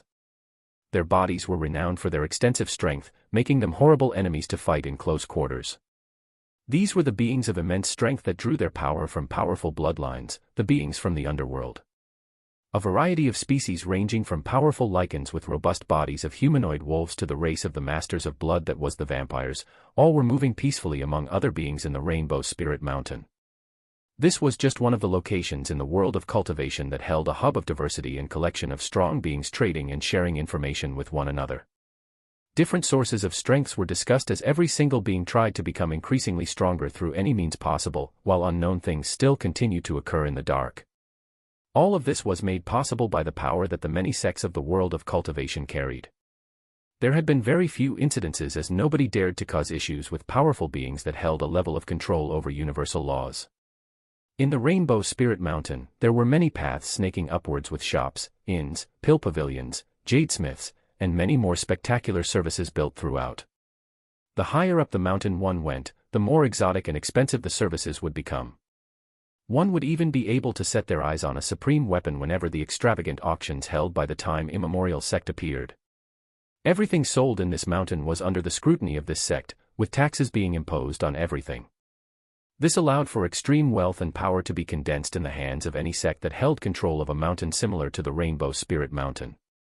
This made the time immemorial sect a hegemony over the areas surrounding the mountains. Near the bottom of the Rainbow Spirit Mountain was a small stall that could barely be considered a legible place of business. An old man wearing ragged robes with soot covering half of his face was holding a cane and standing beside this stall selling his wares. His eyes seemed gray and cloudy as a hoarse voice periodically came out of his scratchy throat to advertise the things he was selling. Many beings continued to pass by this dilapidated stall without sparing a glance as time passed. "Oh, Senior Brother Carl, isn't that the martial uncle of the scheming disciple you put in place not too long ago? He's apparently selling a legacy treasure that was passed down through his family." Not too far from the stall, a group of cultivators wearing wine-colored robes were passing by and chatting happily. The group was surrounding a certain senior brother and pampering him up in any way possible as one of them made a mistake and pointed out the dilapidated stall at the bottom of the mountain. The disciple who had spoken out felt mocking gazes land on him as the mood turned sour, their senior brother's face losing its smile and turning towards the stall. His face turned sour as he shook his head mockingly and went towards the stall. Old man, why are you still on this mountain? After your daughter's schemes of betrayal were found out by me and she was punished accordingly, I thought you would have run off to some backwards country by now. The tone of senior brother Carl was confident and proud as he spoke disrespectful words to someone more powerful than him without regard. The eyes of the old man shined a tinge of red at the mention of his daughter, as an oppressive aura at the transcendent level erupted out from him. Senior disciple brother Carl sneered at this as he threw his head back and laughed lightly. If you so much as touch me, you know that you and your daughter will lose your lives. So why don't you pack up these fake treasures and stop souring the mood of this rainbow spirit mountain? The words acted like a reminder as the aura of the old man deflated and his eyes became cloudy again, pulling back to his little stall and calling out once more with his hoarse voice to advertise his wares. A powerful legacy treasure, cloud sprite weapons and armor, a runic armament. After being ignored, the expression on senior brother Carl turned sour as he was about to continue berating the old man when two figures began approaching the dilapidated stall. It was a dark-haired man that was still in his 20s with a sharp jaw and robust body that could not be hidden beneath the simple blue robes he wore. He was followed by a young woman with a vivacious figure wearing a similar blue robe as she was looking at everything with a fiery gaze. The dark-haired man went towards the dilapidated stall where the old man was as his eyes bore carefully at the many items being sold. His eyes shined a sharp light that nobody caught as he turned towards the men and said with a light smile, "I would love to take a look at some of your items, Marshal Uncle." The words were confident and strong, making the aged old man surprised while making the mood of senior brother Carl sourer. The blatant disregard for his high standing as this newcomer just passed by him to talk to the person he was berating made his face hot as he thought he could feel the gazes of the disciples he brought with him boring into his back. Senior brother Carl puffed up his chest as he made his voice deeper and shouted out, "You dare." Chapter 217, Picking Up Treasures by the Roadside. You dare. Boisterous words came out from behind Noah as he continued to marvel at the sights in front of him. Using the memories from the many cultivators he had taken down from the Mountain Sea sect, he had a portion of the locations of the world of cultivation mapped out. Since he could travel to any location he had seen before through the use of memories, he chose to appear in one of the centralmost locations where beings of other worlds also entered the world of cultivation. Both he and Barbados had appeared mystically among the throngs of moving cultivators as they began to make their way through the Rainbow Spirit Mountain and take in the marvels around them. Noah had the unique skill, observant, active as it covered the area around him for miles, giving him a tremendous amount of information from every single item or treasure being traded, all the way to the words that every single being was saying to another. To process such a large amount of information coming to him all at once, parallel thought, and hasten mind, were kept active at all times as the flow of information did not seem to place any burden on his mind as he absorbed everything like a sponge. In just a matter of minutes, the current state of affairs, the atmosphere of the Rainbow Spirit Mountain, as well as any major upcoming events that beings continued to talk about were all captured in his mind. Many spectacular-looking items, treasures, and pills that shone gorgeous colors were all under his observation as he walked around and took in the sights. It was around this time that his observation came across a particular item that actually caused a jolt to go through his mind. This was completely random, as there should not have been anything to cause a reaction in this foreign new world. But the reaction was caused by something completely unexpected, something that was coming from the spiritual land that was hiddenly anchored to his body. He was always supplying mana to keep the time-space active for the beasts that wanted to continue practicing as well as the continuation of the fast-paced growth of the plants. He actually felt a reaction that could only be described as a briefly appearing line of connection from the time-space to a particular item in a dilapidated stall at the bottom of Rainbow Spirit Mountain. His gaze sharpened as he briskly went forward to check it out, pulling the curious Barbados behind him as they approached an old man being berated by a young master. Noah kept his attention on the item in the stall as he looked towards the old man and said lightly. His words were a surprise to passerbys as nobody was paying attention to this dilapidated stall, but even more attention was drawn in by the arrogant voice of a certain senior brother. Senior brother Carl had a dark look on his face as he looked towards Noah in a questioning fashion. There were very few beings who would dare to disregard the authority of someone like him while on Rainbow Spirit Mountain. Noah did not even turn around as he remained focused on the aged old man in front of him who had begun picking up some of the things in the stall for him to observe. His eyes wandered over the items as they ranged from weapons and armor, along with the apparent legacy treasure that he felt a slight reaction from. Most of these are wares I forged myself during my prime, with this particular treasure being one that was passed down through my family. The old man hesitated as he introduced the items he was selling, clearly still hesitant to sell the item he regarded as a legacy treasure. Spirit stones or rare herbs are acceptable methods of payment. Spirit stones were what cores were referred to in the world of cultivation after they had undergone a process of refining. The many cores that Noah currently held with him from the enemies he had taken down would be considered to be unrefined spirit stones that would be of lesser value. Noah pondered this as he thought of the latter words the old man had mentioned, the rare herbs. His thoughts were interrupted as the ignored senior brother Carl spoke angrily yet again. Ignoring me like this? Good. Good. The disciple of time immemorial sect had taken offense from the newcomer who didn't seem to care about his status in this mountain. His body crackled with a slight hue of purple as it seemed he was about to make a move when Barbados tugged on Noah's robe and spoke impassively towards Noah. Hey, I think this limp DICK kid over here is talking to you. Clang. Some traders dropped the weapons they were selling as horrendous and unbelievable words came out of the mouth of the fair girl dressed in clear blue robes. Young Master Carl's face turned ashen as he turned to look at Barbados. Noah's smiling face had a hint of irritation as he looked towards the mischievously smiling Barbados and then turned his attention back to the old man and his stall. The fuming young master behind them was about to erupt when Noah's voice finally replied while he was still looking through the items in the dilapidated stall. This is Rainbow Spirit Mountain. The biggest perk of this mountain is that no violence is allowed no matter who you are. Even an inner disciple of the time immemorial sect falls under the same category. You're wasting your time if all you're going to throw around will be words. Noah's words finished as an expression of epiphany appeared on his face, waving his hands as blue and white-colored fruits appeared on the palm of his hands. Martial uncle, would you accept something like this as a form of payment? The fruits appeared in his palm as it let out a burst of essence and hazy blue color. These were the ice phoenix fruits, and spirit of the Arctic, that were being devoured by the beasts in the spiritual land for their breakthrough from the mythical into the phantasmal rank.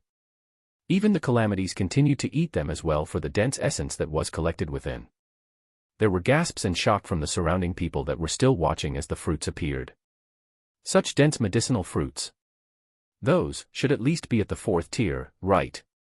Medicinal herbs and fruits in the world of cultivation were ranked, with those closer to rank 1 being common fruits and herbs used by beginner pill masters, and any higher ranks being rare herbs that many looked for. I see, so he's actually a pill master. It explains why he disregarded an inner disciple of the time immemorial sect. Pill master, I also have treasures that you might like over here. Grandmaster, I have a collection of earrings that allow you to. Traders around the bottom of the mountain began to call out as the resplendent fruits from the spiritual land appeared. The old man's cloudy eyes had a flash of color as some excitement appeared on his face. Why yes, the medicinal fruits work. His cloudy eyes were brightening up as this was the major thing he needed to help his daughter. His eyes landed on Noah as he thought about who this mysterious individual might be to have gotten hold of such potent medicinal fruits. Individuals holding something like this were almost always powerful pill masters who were very much sought after across the world of cultivation. It was these pill and elixir makers who concocted spectacular creations that many cultivators used for their breakthroughs. The neglected senior brother Carl that was fuming by the side calmed himself down at the possible identity of the men in front of him. The words he said were true, where even he would be disciplined if he broke the rules of Rainbow Spirit Mountain and attacked someone.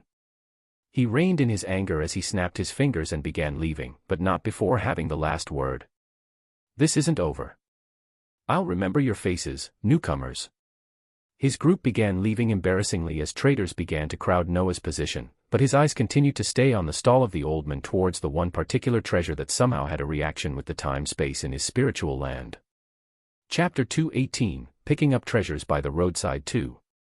To keep his goal vague, he bought a few weapons along with the item the martial uncle considered to be a legacy treasure by exchanging for a few ice phoenix fruits and spirit of the Arctic. Barbados was shooing away the gathering traders with an impassive expression, clearly showing they were not interested in anything else. The martial uncle's cloudy eyes were becoming slightly brighter as he collected the medicinal fruits and began to pack up his stall as he spoke out. Thank you for this, pill master. I have a very sick daughter who will finally be able to get some peace with these medicinal herbs in the picture. Noah nodded at this as he looked forward to finding out what treasure he had picked up in his first hour in the world of cultivation as he replied. Is there anything else I can do to help? No, this is more than enough. The martial uncle had a forlorn look as he stared at a particular location of Rainbow Spirit Mountain where a grand building for the time immemorial sect stood strong. My family was one of the first servants that took care of the founder of time immemorial sect, and the treasure you just obtained was something that my father received as a gift for his loyalty. The martial uncle finished packing his stall as continued to talk. It has been passed down through generation over the years, with nobody seeing anything special about it, gradually becoming sentimental in value. Now, it is in your hands. Thank you again, stranger, and I wish you the best. The martial uncle gave a bow as he hurriedly left, wanting to get to his daughter's side as soon as possible to use the medicinal fruits he just received. Noah simply observed all of this as he nodded to Barbados, and they began walking around Rainbow Spirit Mountain once more. It looked like the most mystical marketplace as beings continued to barter back and forth, selling rare and abstruse things that could only be found in unknown corners of the universe. They walked around and continued to observe the different beings spread throughout for another hour before Noah could not delay it any longer. He pulled Barbados's hands as they veered off the main roads of Rainbow Spirit Mountain and their figures disappeared in a silver flash of light. Their bodies reappeared in the underground layer of the spiritual land as Barbados stretched her body and said, "When are we gonna get to do the exciting things?" Noah was already moving towards the time-space while pulling out the item he just bought as he replied, "As soon as I figure out what I just picked up, hold on." The object that was considered a legacy treasure was actually a small purple sheath that had a curved shape with various runic markings. There was a twinkle of purple light as he brought it closer and closer to the time-space, the description of the item gradually becoming clear in front of his eyes. Sheath regalia, an old sheath that has not been used in a long time. It functions as a battery to a treasure lost through time. Very few are able to meet the requirements to recharge it. Current energy capacity, 0/100. Noah was observing this treasure carefully as he entered the time-space and watched a spectacular change start to occur. There was only a slight purple light that began to pulse as he brought it closer, but the moment he entered the time-space a burst of light erupted as the sheath in his hands began to growl like a hungry beast and began to absorb the mysterious power of time that was being given off by the many monoliths surrounding the time-space. The process did not seem to be stopping anytime soon as Noah observed that more of his mana was being taken that was used to keep the time-space active as soon as he entered with this sheath regalia. He wanted to obtain more information about the item in his hands, so naturally, he used the skill that had made many things possible in his journey. Memory plunder was used once more after a while, and this time the target was an item. Another light shined out as the sheath in Noah's hands continued to glow with a brighter purple light, the information about its origins gradually forming in Noah's mind as memory plunder got to work. Only a few brief seconds passed as Noah's impassive face became surprised and then gradually began to fill with shock. This. In a place not too far away, at the top of Rainbow Spirit Mountain. Martial uncles and martial deacons of the time immemorial sect were gathered in a grandiose room that shone with hues of light as they discussed in hushed tones. "All right, quiet down." A strong voice thundered out as the many cultivators looked forward to the middle-aged man who let out a wild aura of power from his body. Division Master. He was given the respect he deserved as he took the title of Division Master, controlling all the affairs of Rainbow Spirit Mountain for the time immemorial sect. The Division Master nodded as he continued. "We have obtained the coordinates of where the treasure abode of the devilish time unveiler is located." Gasps rang throughout the room as fervent gazes began to appear on some of the cultivators. "The abode is in a dangerous realm where even I could face dangers, but the rewards we would be getting our hands on are the treasures that allowed the devilish time unveiler to run rampant in this world hundreds of years ago." Excitement was bubbling as news of the terrifying cultivator from centuries ago appeared once again, but this time it was for the grave he created for himself before his death. Many recalled the power of the devilish time unveiler as they wanted the treasures he left behind for themselves. This cultivator was someone that fearlessly traveled the world doing as he wished because he could more efficiently manipulate the power of time more effectively than anyone else in the world of cultivation. He was levels ahead of everyone else when it came to the law of time, and his power was feared because of the many mysterious events he was involved in. At one point, he had appeared while a crucial meeting was occurring between two major forces and disrupted everything by unveiling the secret intentions of one side that nobody but them should have known, causing a war to break out right then and there. At another point, he appeared in a mortal village which had many beings that had yet to begin their journey in cultivation as he targeted one farmer and left behind famous words. You will become a thorn in my side in the future, so I will just kill you now. When others schemed against him, they always found themselves to be a step behind. Either their plans were always known by him in advance or they were all killed one by one before they could even assemble their teams. This was the terrifying power that the devilish time unveiler held. He could do what many still could not achieve in the world of cultivation to this day, and that was traveling through time. Yet, even someone as mysterious and powerful like this still met his death. A being at the void firmament cultivation realm who played with the power of time still died in the end, with many not knowing who was powerful enough to bring such a cultivator to his knees. Now, his treasure abode was about to come to light. The secrets he held, the cultivation techniques and treasures he used that were lost through time, many wanted to get their hands on them. Chapter 219, A Storm on the Horizon. In a location not too far away from the Rainbow Spirit Mountain, there was a small sect that went by the name of Purple Flame Sect. It was a reclusive sect that did not have too many followers, but they were known for their powerful disciples. The sect was located on a mountain peak where hazy clouds passed by, and they were particularly busy as they were hosting a guest of incredible importance in their main hall. Young Master Drax, we have found an approximate location from the information you provided us. This abode should be located in an unstable realm not too far from Rainbow Spirit Mountain. We do not know when it will open and provide us a chance to enter, so we will continue to monitor the location. A subservient sect master of one of the powerful sects in the world of cultivation had his hand placed on his chest as he bowed and spoke respectfully to a dark-haired young man that had streaks of prominent blue on his head. His face held a calm expression as he had the disposition of a being who held everything under control.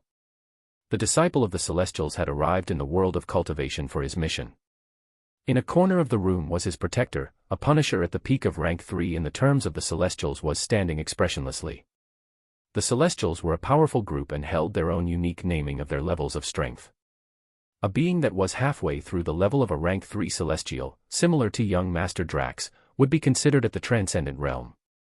A being that stood at the peak as a rank 3 Celestial, like the Punisher letting out wild waves of power, was considered a being at the peak of the rank that was above Transcendent. This was the strength of the Celestials, where a single level to them was multiple levels to others. Young Master Drax nodded at the words of the sect master that was paying respects to him as he asked, "How many know about this?" "This is one of the weird things, young master.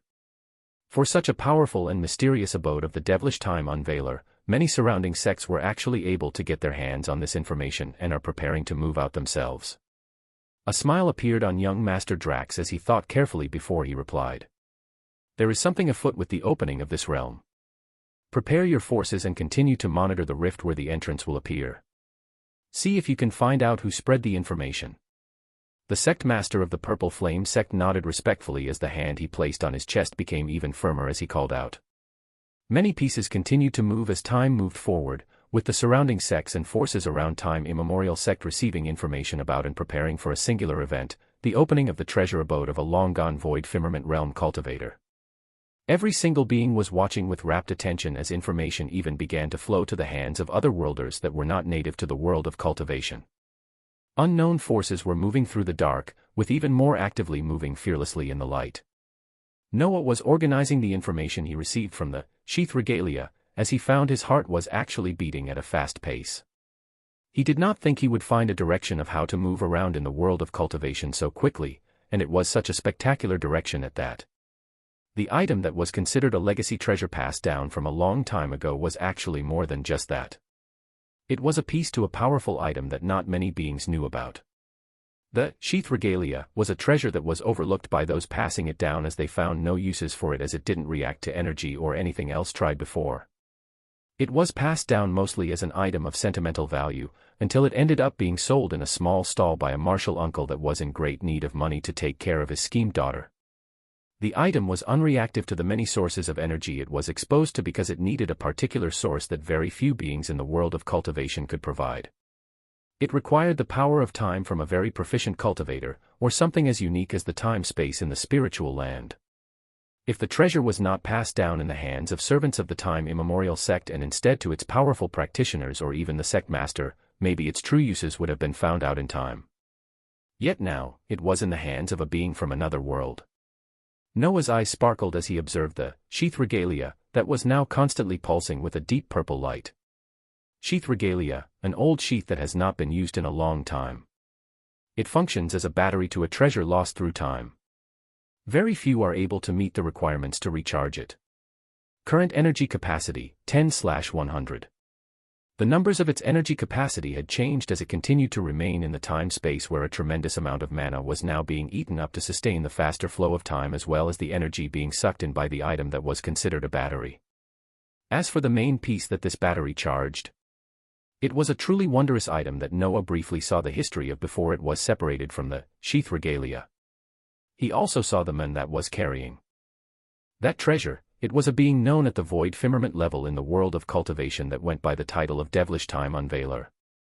Noah's heart was palpitating as he thought about the identity of the being, as well as the sparse memories of the events that lead to the powerful weapon he carried to be split apart. He focused more on the cultivation level of this being as he thought of how to move forward. In the Lost World, he had obtained memories that told him of how the cultivators named their levels of power. The mythical level corresponded to the rebirth realm, and above the rebirth realm was the profound realm that was at the same level as phantasmal. Above the profound realm was the transcendent realm, and any cultivator that was powerful enough to break through the transcendent realm was known as a saint. The Devilish Time Unveiler was a being above the level of saint at the void firmament realm. A whole 3 levels above where Noah currently stood. With the sparse memories gained from the sheath regalia, he understood a bit of information about the terrifying power a being at this level held. Even with the many other memories he obtained telling him that this being was now long dead and his treasures were waiting for him to find somewhere, he still held great apprehension for how he should move forward. He knew he definitely wanted to get his hands on the counterpart that could be used with the sheath regalia, as it was a truly powerful weapon of insane proportions, but he also could not put his life in such risk when such huge names like Void Firmament were involved. His mind wandered as he thought at a rapid pace before the image of one mysterious sect master popped in his head. A smile appeared on Noah's face as he thought of the being from the karmic sect that seemed to know secrets about a great deal of things. Chapter 220, Karmic Sect. Thoughts came and went in Noah's mind as he left the sheath regalia to continue charging in the time-space, and he prepared to move out. Exactly what did you get your hands on, little fish? The voluptuous Barbados was carefully staring at the object as she floated in the air and asked. The heat in Noah's hand shone in a colorful light that would draw in the eyes of any that were near. Noah replied as he calmed down from the excitement at the thought of the powerful treasure. Just a direction of what we're doing next, come on. Their figures disappeared from the spiritual land as they reappeared amongst the trees of the Rainbow Spirit Mountain. Noah spread his awareness out as information continued to come in through the unique skill, Observant.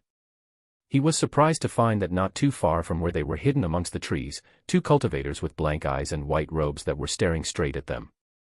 They held powerful strength at the phantasmal level as their gazes focused on them and they began to walk over. Barbados huffed as she felt their purposeful gazes, her body beginning to crackle with a pulse of red light when Noah placed his hands on her shoulder and stopped her. The 2 cultivators that had somehow been waiting for them walked forward as they bowed towards Noah. Master Osmond, our sect master sent us to get you the moment he felt your arrival. Noah was spectacularly surprised at the beings he wanted to get in touch with to contact him right away as he recalled the words of sect master Inuit when he gifted him with the item on his neck, lawful nourishment. The sect master had mentioned that he had attached inscriptions that will let him know whenever he begins his journey in the world of cultivation. He nodded towards the disciples from the karmic sect as he reigned in Barbados. Lead the way. Rainbow Spirit Mountain was large with many snaking paths as powerful beings moved back and forth. They followed the lead of the 2 disciples of the karmic sect as they descended down further until they were out of the boundaries of the mountain. Noah was observing the sights around them with great interest as he took in the mystical air of the world of cultivation that seemed to have expansive essence and color all around. Their figures moved at a high speed until they were a significant distance from Rainbow Spirit Mountain when one of the disciples from the karmic sect stopped and pulled out a sparkling crystal of light, crushing it between his fingers and stepping back as the light from the crystal expanded to form the outline of a door. The hazy door grew larger until it was wide enough for them to go through, and Noah followed their lead as they all stepped in. The moment their figures passed through the door, only a second passed before it became unstable and disappeared as if it was never there. The sight in front of Noah was one he had only seen in memories as he stared at multiple mountain peaks where the divisions of the karmic sect were situated. They appeared on a larger mountain peak that was at the center and surrounded by 4 other peaks that each held their own exquisite style of architecture. Each of the peaks had misty clouds surrounding them as occasional yells could be heard on the peak they were on. In a wide field nearby, cultivators could be seen practicing against one another, causing loud sounds like that of metal colliding to ring out. We're currently on the main peak where the sect master and the elders reside. The other peaks you see around you are known as Pill Mountain, Armament Hall, Marshall Hall, and the Bestiary. Noah nodded with interest as they walked up the central peak towards a grandiose building that exuded tranquility and peace. They passed through the wide doors and into a large hall that was surrounded by stone statues on all sides. The statues looked particularly lifelike as Noah observed them, showing exquisite detail he hadn't come across before. Soon after they entered into a wide room that was the picture of serenity. Thin white lines were freely flowing in the room as a being sat at the very center with his eyes closed. Lines of white light would occasionally erupt from him as they flew out to regions unknown. The instant they entered, the eyes of Sect Master Inuit flew open as the mysterious lines of light died down around them. "You've made it, Noah Osmont, and with a guest at that." A sagely voice rang out as Sect Master Inuit came forward and spoke. The two disciples that brought them in bowed as they left, leaving behind Noah and Barbados in the wide room. Hearing the words, Noah let out a small smile as he looked towards Barbados and sent a mental message. The demoness looked towards Sect Master Inuit in discontentment as she disappeared in a flash of silver light, sent back into the spiritual land. "I came across something interesting just hours at my arrival here." Noah sat down as the Sect Master beckoned for him to sit. He waved his hands as an ancient tea set appeared between them, an aroma of something wondrous spreading out as 2 cups were poured. Sect Master Inuit nodded his head as spoke. "My intuition tells me it should be the issue of a certain time path cultivator." Inuit sipped the tea with contentment as he spoke words that surprised Noah once more. He knew he might be able to find more information on how to locate the counterpart of the treasure he held from this mysterious sect master. He didn't think it would be so easy. "What do you know about this devilish time unveiler?" Noah asked in anticipation as a wondrous story flowed out of Sect Master Inuit's mouth. He was shocked to find out that the being he only obtained brief memories of had actually fallen from that event which caused the weapon he carried to split apart, and that the location of his death was about to come to light once more. He recalled the treasure abodes that resided in dangerous realms hidden throughout the world of cultivation as he continued to listen to the sect master in front of him. "I've seen that you will take on this venture, but I have to tell you now that it will be extremely perilous for you, especially with the current level of strength you hold. I could barely approximate when the coordinates of the treasure abode would appear, and you still have some time. I would love to see your rapid rise in strength before you head out, and have a hand to play in it as well." The sect master smiled as he waved his hands, a small table holding a single thick book appearing in front of them. Noah's gaze landed on this book as he thought about his current level of power. A rapid rise in strength. That was the one thing that he excelled in. Chapter 221, Pills. The thick book lying on the table before them was filled with a hue of silver that glistened in the light. Sect Master Inuit had a profound look on his face as he spoke out. "This was the one I found to have compatibility with you at this point in time. It should prove to have some uses if I am correct."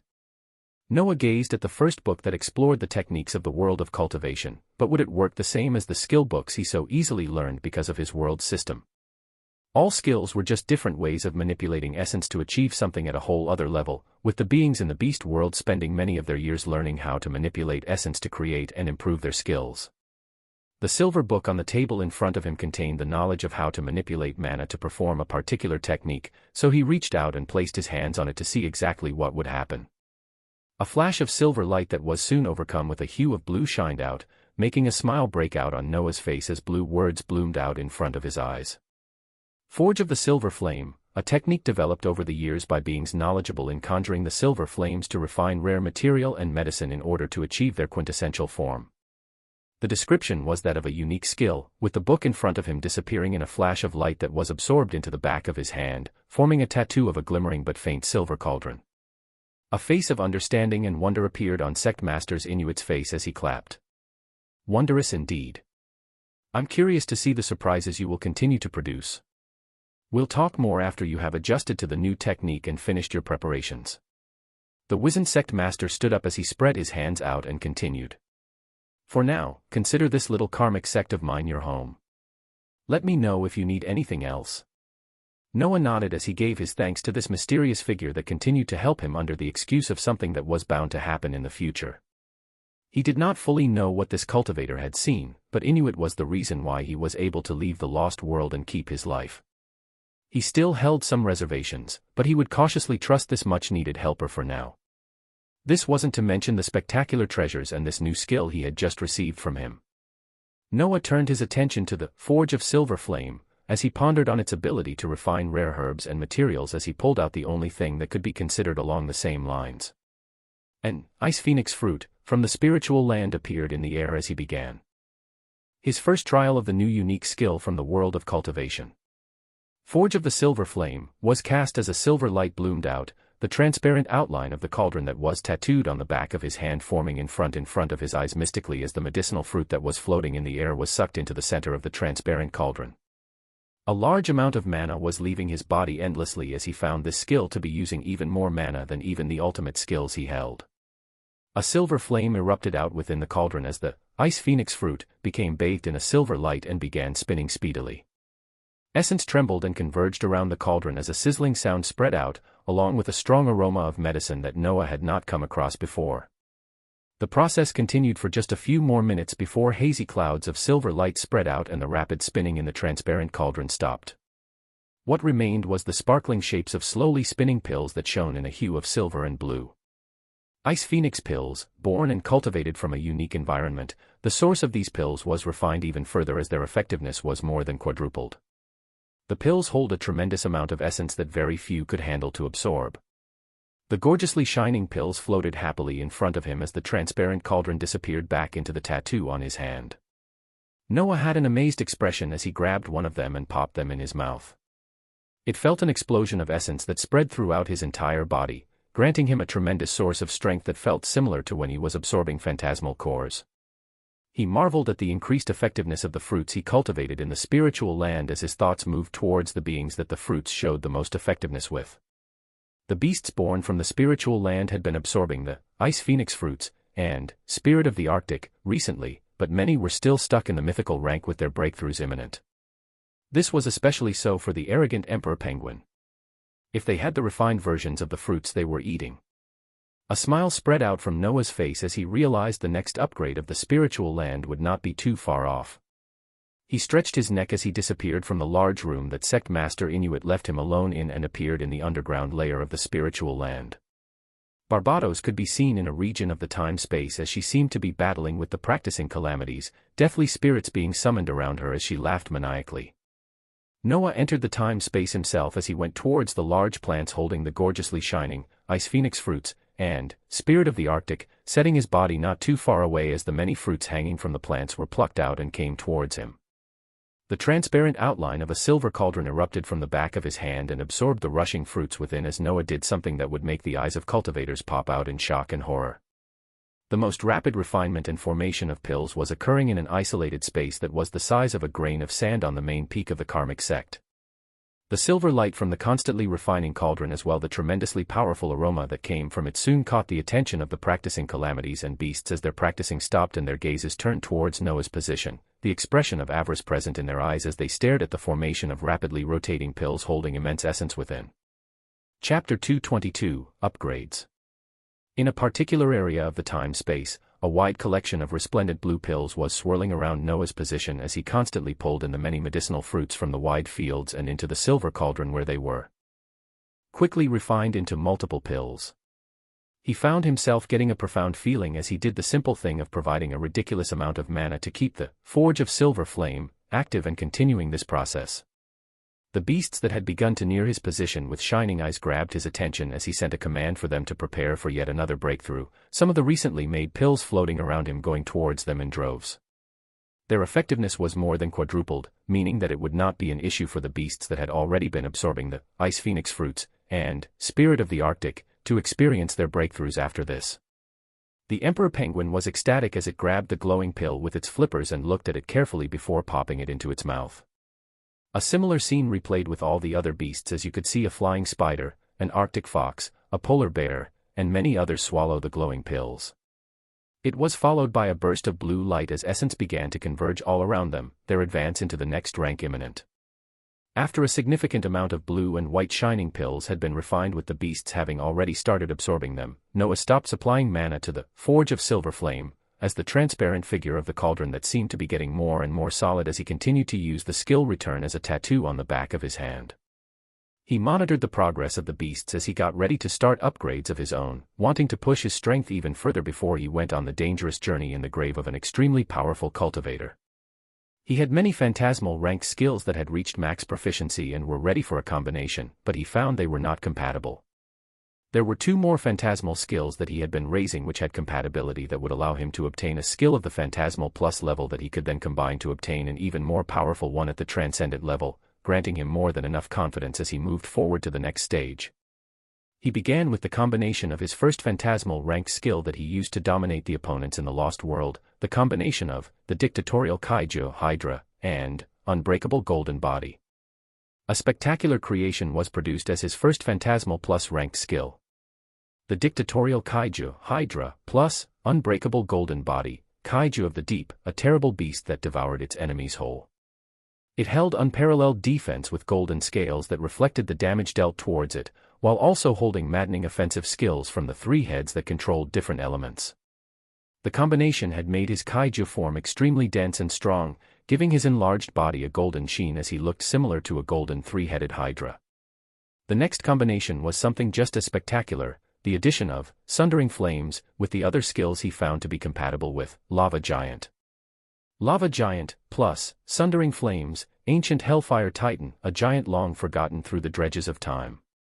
It controls hellish flames that only extinguish from its own commands, allowing it to burn its enemies until they turn to ash. The combination of two spectacular skills that he carefully chose so that he would be able to combine their products once more in the near future was complete. Rumbling resounded out as he continued to move, making his training targets the calamities of the sea and Barbados who had already begun collecting the pills he made and popping them in her mouth like candy.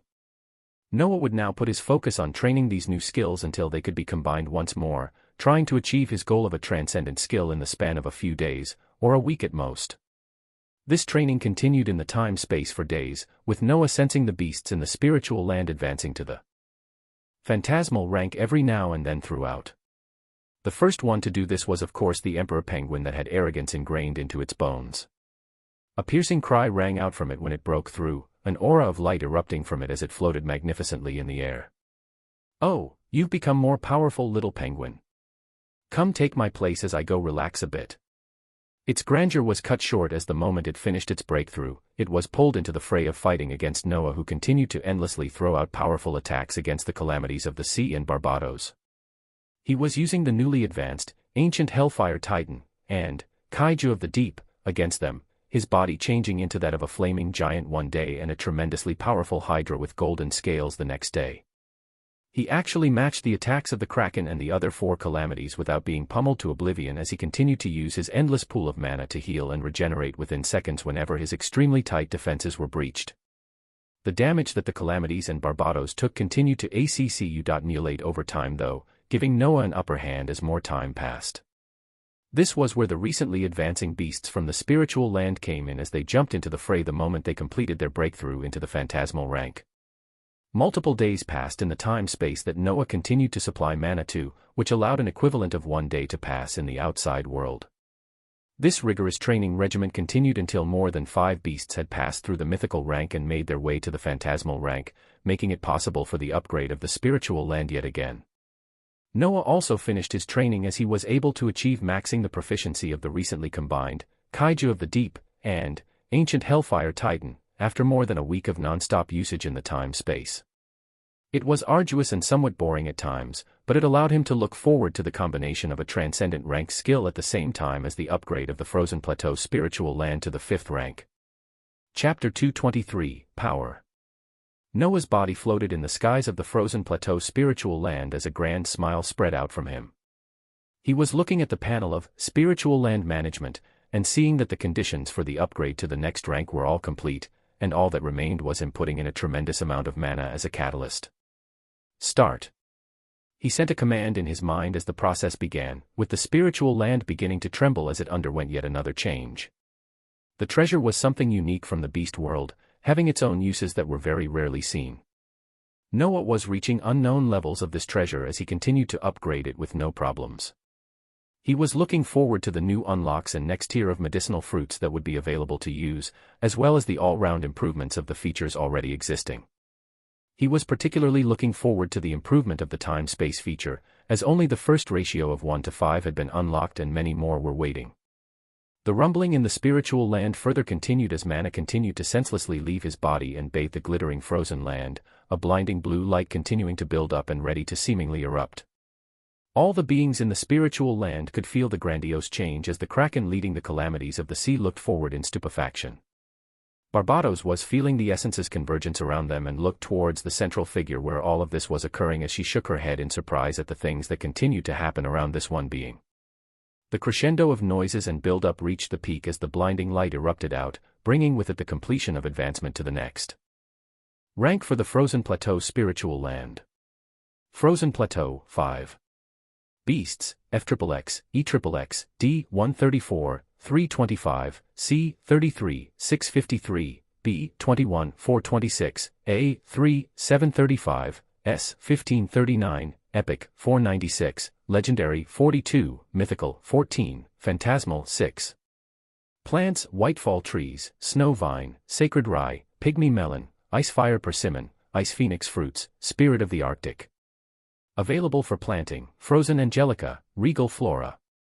Features, size regulation, unlocked, movement, unlocked, anchor, unlocked, boost surroundings, unlocked, architecture, unlocked, frozen barrier, unlocked, offensive maneuvers, unlocked, time dilation, unlocked, treasure hunter, unlocked, interstellar travel, locked, hashtag $% at hashtag %, locked.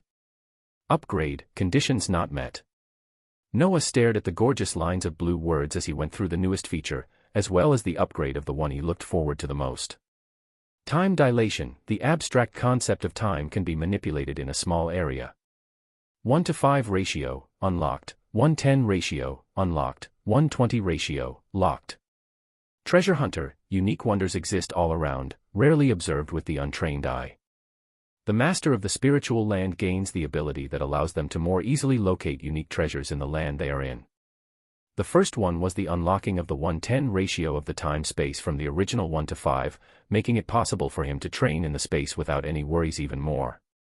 If he chose to spend 10 hours in the area surrounded by the many monoliths, only a single hour would have passed in the outside world. This upgrade just went on to further improve a feature that was already spectacular. Next up was the newest addition, a feature called Treasure Hunter.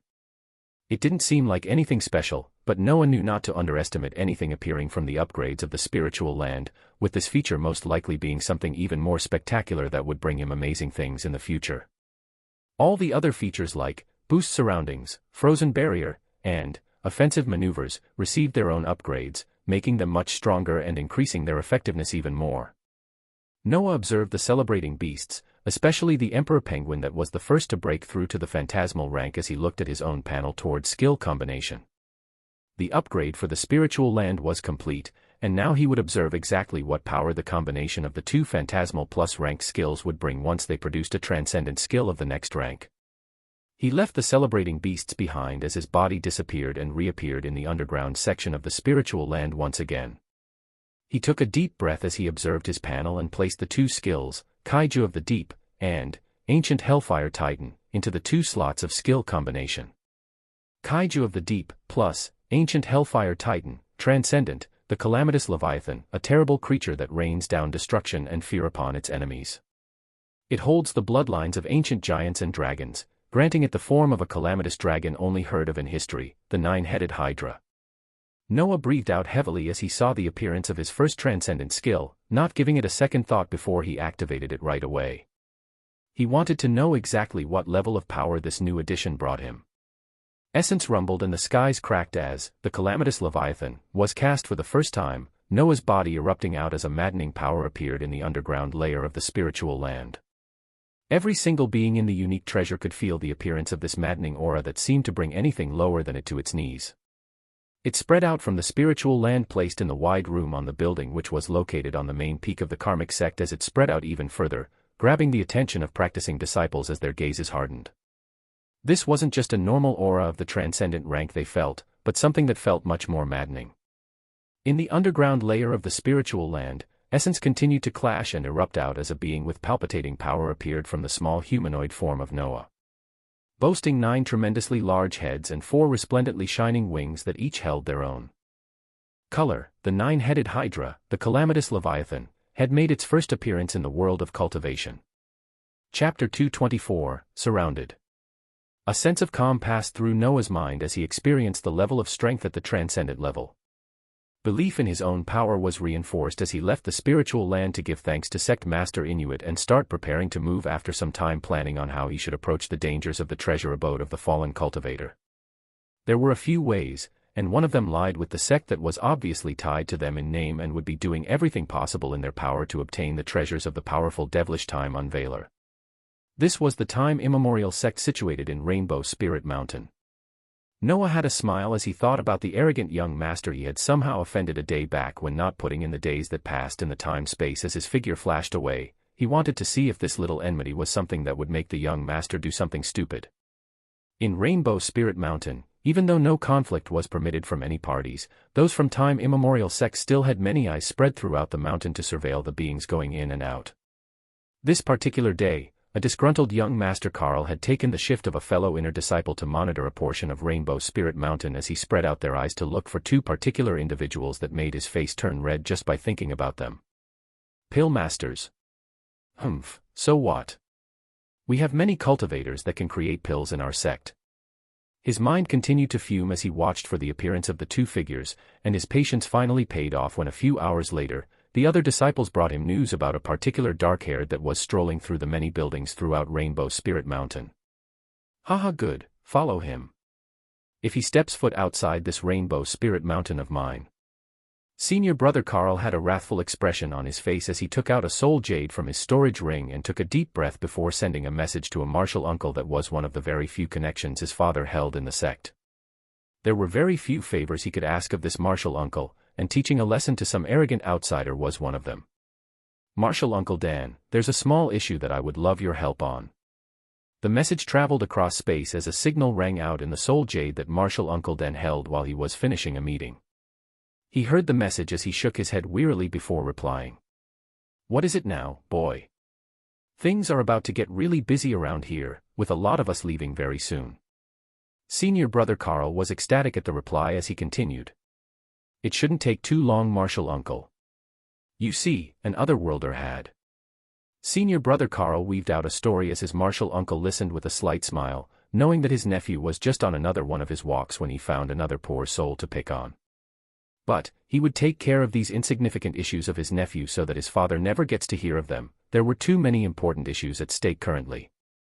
He replied quickly as it seemed his nephew was still continuing to spew out excuses. All right, I get it. Where is he now? An ecstatic smile erupted from Senior Brother Carl's face as he heard these words, rapidly replying back. The disciples watching him are currently following him down the mountain. He actually seems to be descending out of the boundaries soon.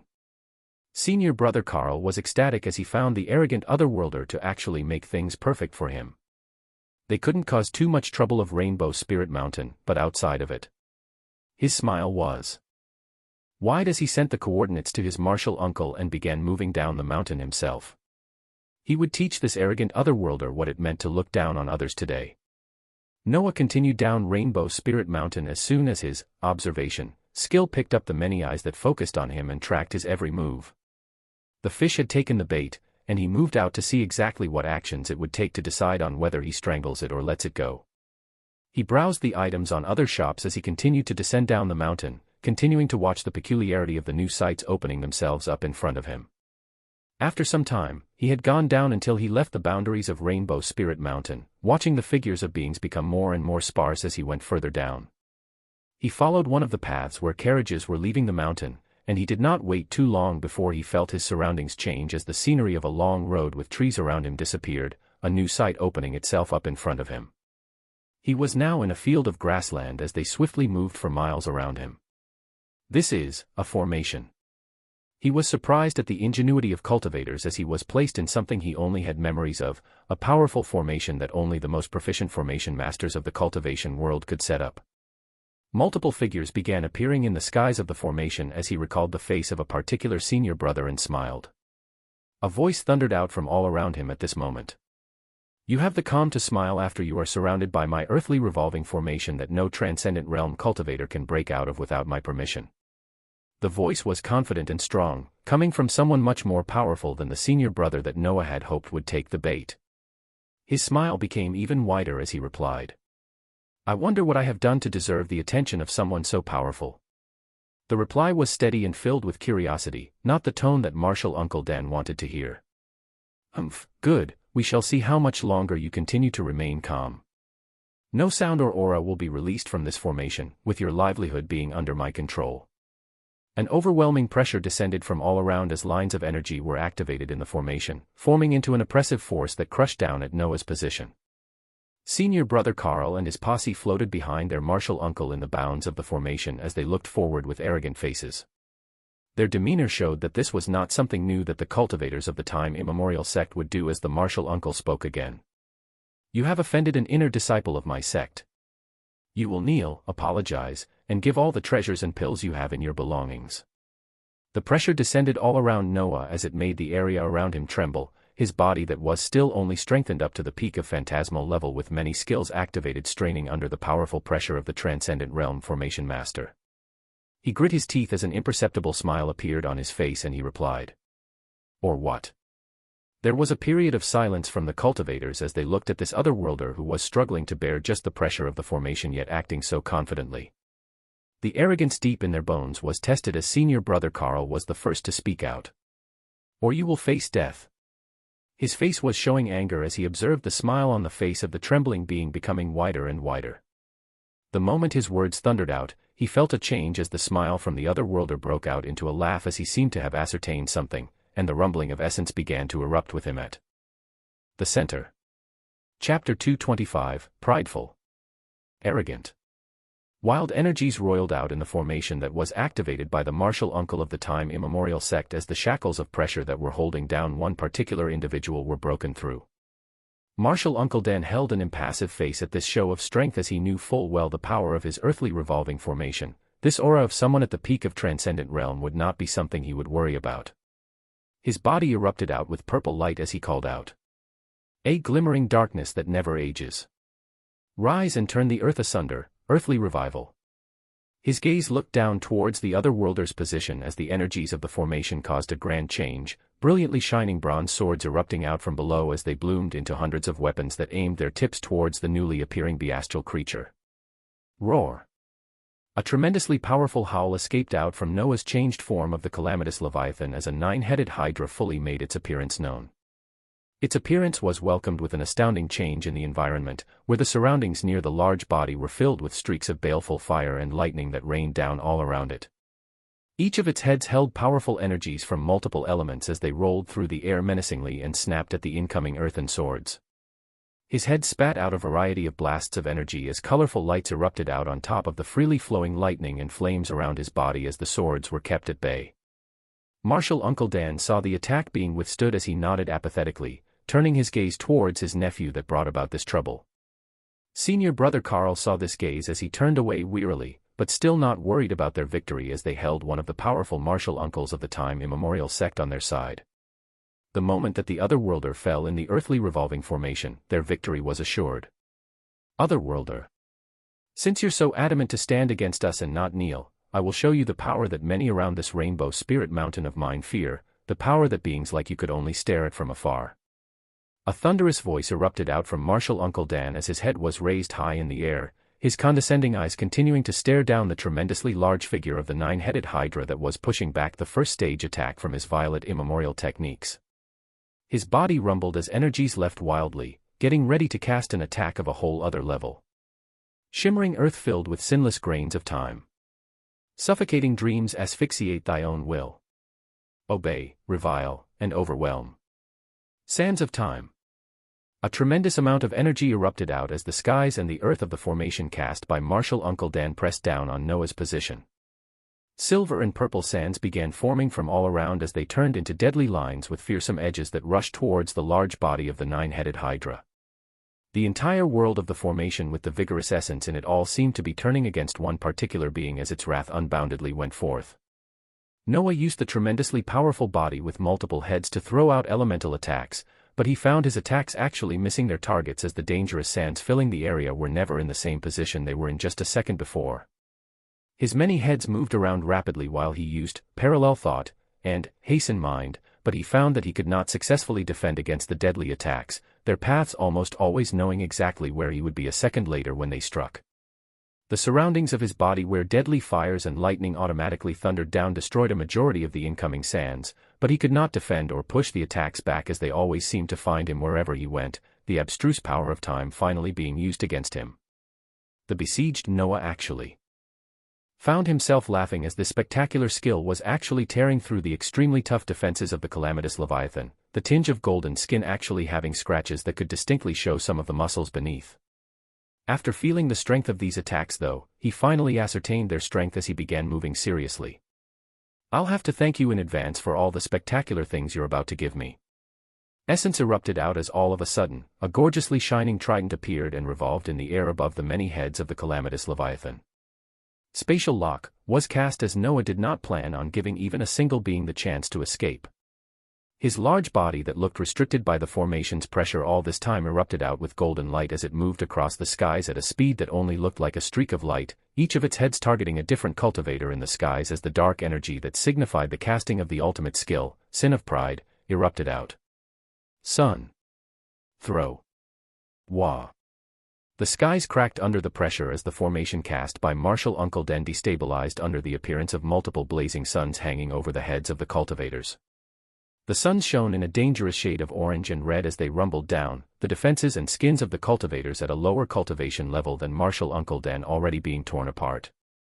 Their bodies had begun turning a shade of red as their skin boiled and bubbled, but the cultivators actually did not seem to feel this maddening level of attack as they still looked down arrogantly towards the golden body of the nine-headed hydra that had appeared near them. This was not because of their ingrained arrogance and pride from their years of running rampant in their sect, but because they had already fallen under one of Noah's skills long before attacks began to be thrown around. Pride manipulation. The user can induce extremely high or low levels of pride in others, causing them to lose contact with reality or overestimate their own abilities. Cannot be applied to oneself. The moment the cultivators had appeared, Noah applied the skill of pride manipulation, as he affected the minds of the cultivators and elevated their extreme levels of arrogance and pride even further, making them feel like they were invincible under all odds. Even as the tremendously powerful energies from the fiery suns rumbled down, they still felt like it was nothing towards them, that they could take it. This extreme arrogance caused them to look on impassively as only a single cultivator had finally felt something wrong as he felt the deadly energies in the form of golden suns rushing down towards them. Martial Uncle Dan seemed to have come out of a stupor as the expression of horror finally dawned on his face, his gaze watching some of the disciples they brought with them already melting from head to toe. Aya. His body reacted even if slightly late as he used the power of the formation to form powerful barriers of sand around all of them, but they would not form in time. A sobering sound erupted out as many disciples of the time immemorial sect faced death, with very few managing to survive as they were wrapped under the protective layers of sand. But it was not over. The moment this attack finished, the remaining figures of cultivators found themselves staring into the many different colored eyes of the nine-headed hydra as the terror they never felt before finally dawned on them, pride manipulation, finally losing its effectiveness. But it was too late. Devouring. Calm. Steady. Powerful. Darkness erupted as the ultimate skill, the sin of gluttony, was the next skill cast against the cultivators of time immemorial sect. Chapter 226, A New Identity. Devouring. A vile energy that caused seeps of darkness to roil around the area erupted out, acting like a voracious mouth that went forward to swallow the remaining figures of cultivators in the skies. Senior brother Carl was the last of the cultivators beneath the transcendent realm to be swallowed as his martial uncle frantically fought off the voracious darkness trying to swallow him whole. Otherworlder, you cannot kill us. Our people will find out and chase you to the ends of the world. The moment that Martial Uncle Dan felt the restrictions of the mental skill that made him neglect and disregard this deadly enemy lifted and his mind returned to normal, he tried various methods to teleport out of the formation that he himself created, but nothing was working. He could not even destabilize and turn off the formation to allow the outside world to peek into the events occurring in this isolated space, as everything seemed to be locked in place. The many eyes of the nine-headed dragon voraciously looked at the martial uncle, and one could even observe the expression of avarice as they looked at the transcendent realm cultivator with a gaze that had already determined the fate of the being in front of it. A thundering voice erupted out from all directions as the jaws of the many heads opened and shot out tremendously fast blasts of energy that looked like beams of plasma of a variety of colors. Ah! The sands protecting martial Uncle Dan were ripped apart as many holes ruptured throughout his body, Noah not giving him a single chance as the sin of gluttony was activated once again and the once arrogant martial uncle was swallowed whole. The next instant after that, the formation that isolated the space began to destabilize as it was not getting any more energy. Noah observed this as his thoughts moved rapidly, parallel thought, and hasten mind, working in full throttle as he put aside the many skill book, and core, dropped as loot from the cultivators and simply focused on the feature of library, from the sin of gluttony. The entire life of the martial uncle, the senior brother that had called him here as well as the posse that he walked around with all the time, all of their lives were playing out in the form of memories that were rapidly integrated and memorized in Noah's mind.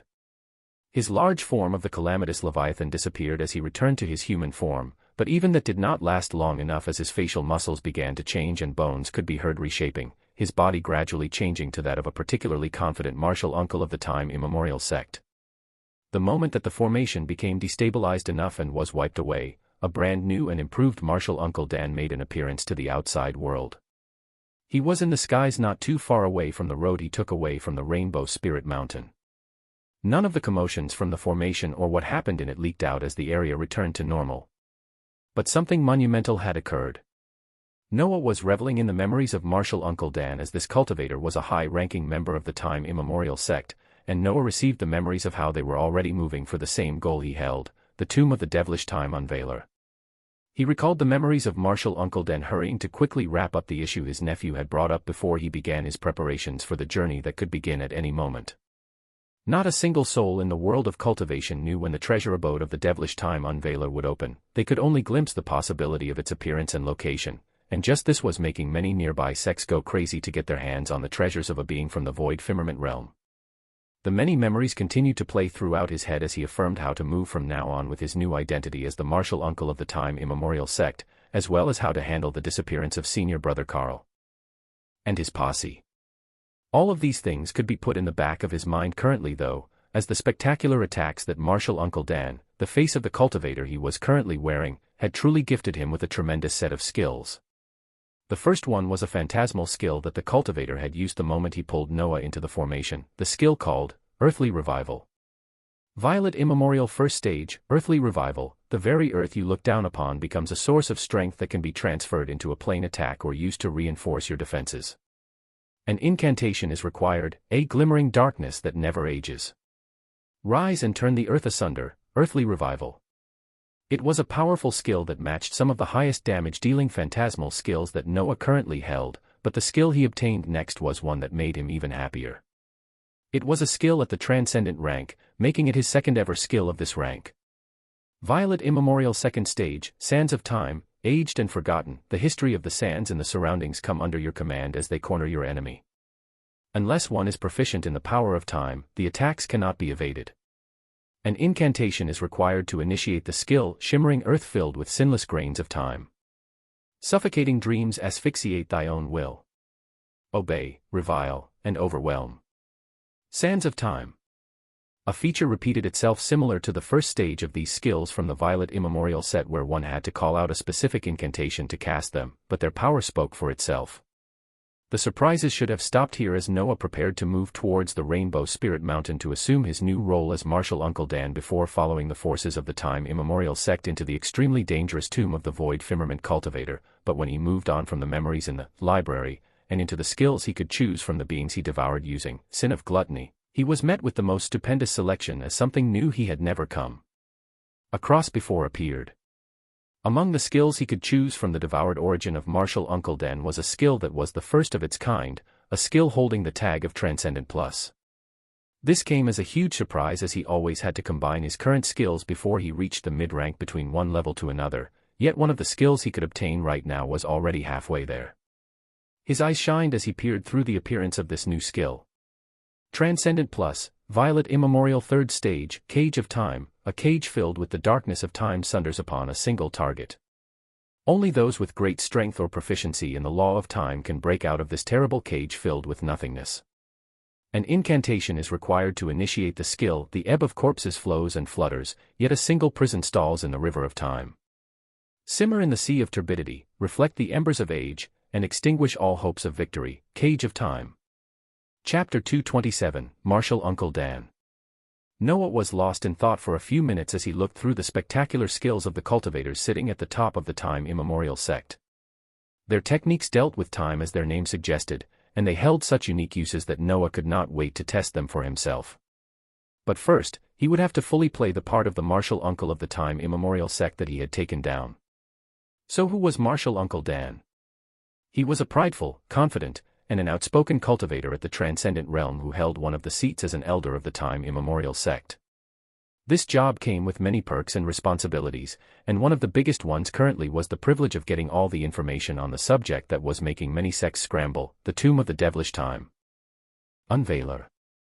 As Noah was about to start heading towards the central location of the time immemorial sect on the Rainbow Spirit Mountain, he felt a glistening jade medallion holding the tiniest amounts of soul jades ring out from the items he had obtained from the dead martial uncle. He now held the memories and knew everything there was to know about this cultivator, so playing his part would not be a problem. He placed mana into the jade medallion as he worked to perfectly modulate the voice, mannerisms, and behavior of Martial Uncle Dan. Elder, our scouts have observed a destabilization of space to the south. Some of the elders are already gathering to move out. At the other end came an excited voice of a legacy disciple that held a higher level of authority and power than a normal inner disciple of the time immemorial sect. These disciples were those with the highest potential and were being nurtured closely by the elders of the sect. Noah's eyes shone with a powerful light at the fast pacing of events, being glad he didn't have to waste too much time playing the part of an elder of time immemorial sect, as they had likely found a clue on the location of the tomb of the devilish time unveiler. Haha, good. I'm on the way.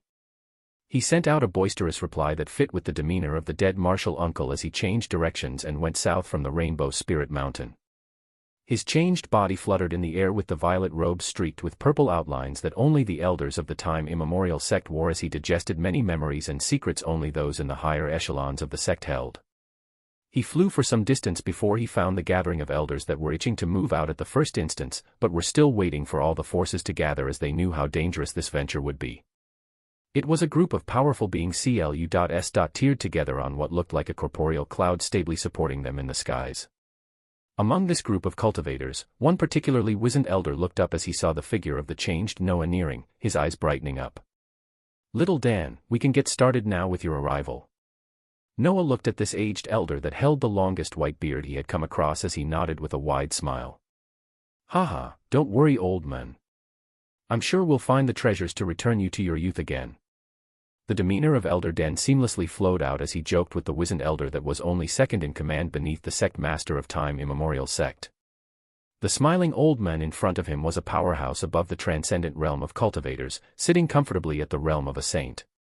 His aged body exuded an unyielding power that very few could stand against. This was the Grand Elder of time immemorial sect, Amos. This Grand Elder looked particularly favorably towards Dan as he held great potential to break through the ranks of the transcendent realm and enter the level of saints. It was just too bad that Elder Dan had targeted someone he shouldn't have, and all that power and potential was taken by someone else. Noah kept his thoughts to himself as he looked at the smiling Grand Elder and the other elders laughing around him.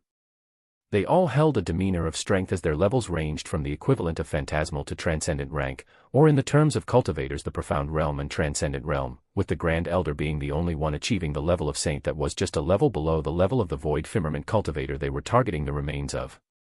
The figures of cultivators settled down in a few minutes as the corporeal cloud they were on began moving forward at a high speed that very few in the transcendent realm would be able to match. This was the ability of a unique travel-type treasure that Grand Elder Amos owned, the Cloud Chaser. The Grand Elder looked at the faces of the other elders that came with him, as well as the legacy disciples that would experience their first dangerous trip to a treasure abode that posed extremely high levels of danger. He spoke with a powerful voice. The sect master has put great trust in you all to do your best and succeed in obtaining as many treasures as you can from this treasure abode. The faces of some of the elders and legacy disciples turned fervent at the mention of treasures as the Grand Elder continued. The target this time is the abode of the devilish time unveiler himself. A being that was extremely proficient in the law of time. If we were to get our hands on his techniques and combine them with our own. The cultivators from the time immemorial sect had fervent faces as they thought about this possibility. Their techniques were specialized in the time aspect, but they still didn't reign as one of the top sects in the world of cultivation because the power of their techniques still was not on par with some of the more mysterious powers in this world. But, all of this would change if they were able to get their hands on the techniques that allowed a single being to run around unchecked in the world of cultivation more than 1,000 years ago. Work together, and watch each other's backs as anything can happen in dangerous realms like the one we're heading in. Grand Elder Amos finished his words in a somber tone as he turned and gazed towards Noah. To the Grand Elder, this Elder Den was one of the elders with the highest potential that he could place his trust on. Noah received this gaze with a laugh as he spoke out confidently.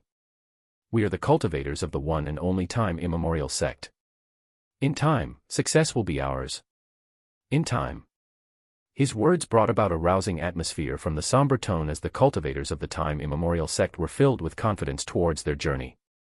They had a powerful being like the Grand Elder leading them, not to mention Elder Dan in front of them who filled them with strength.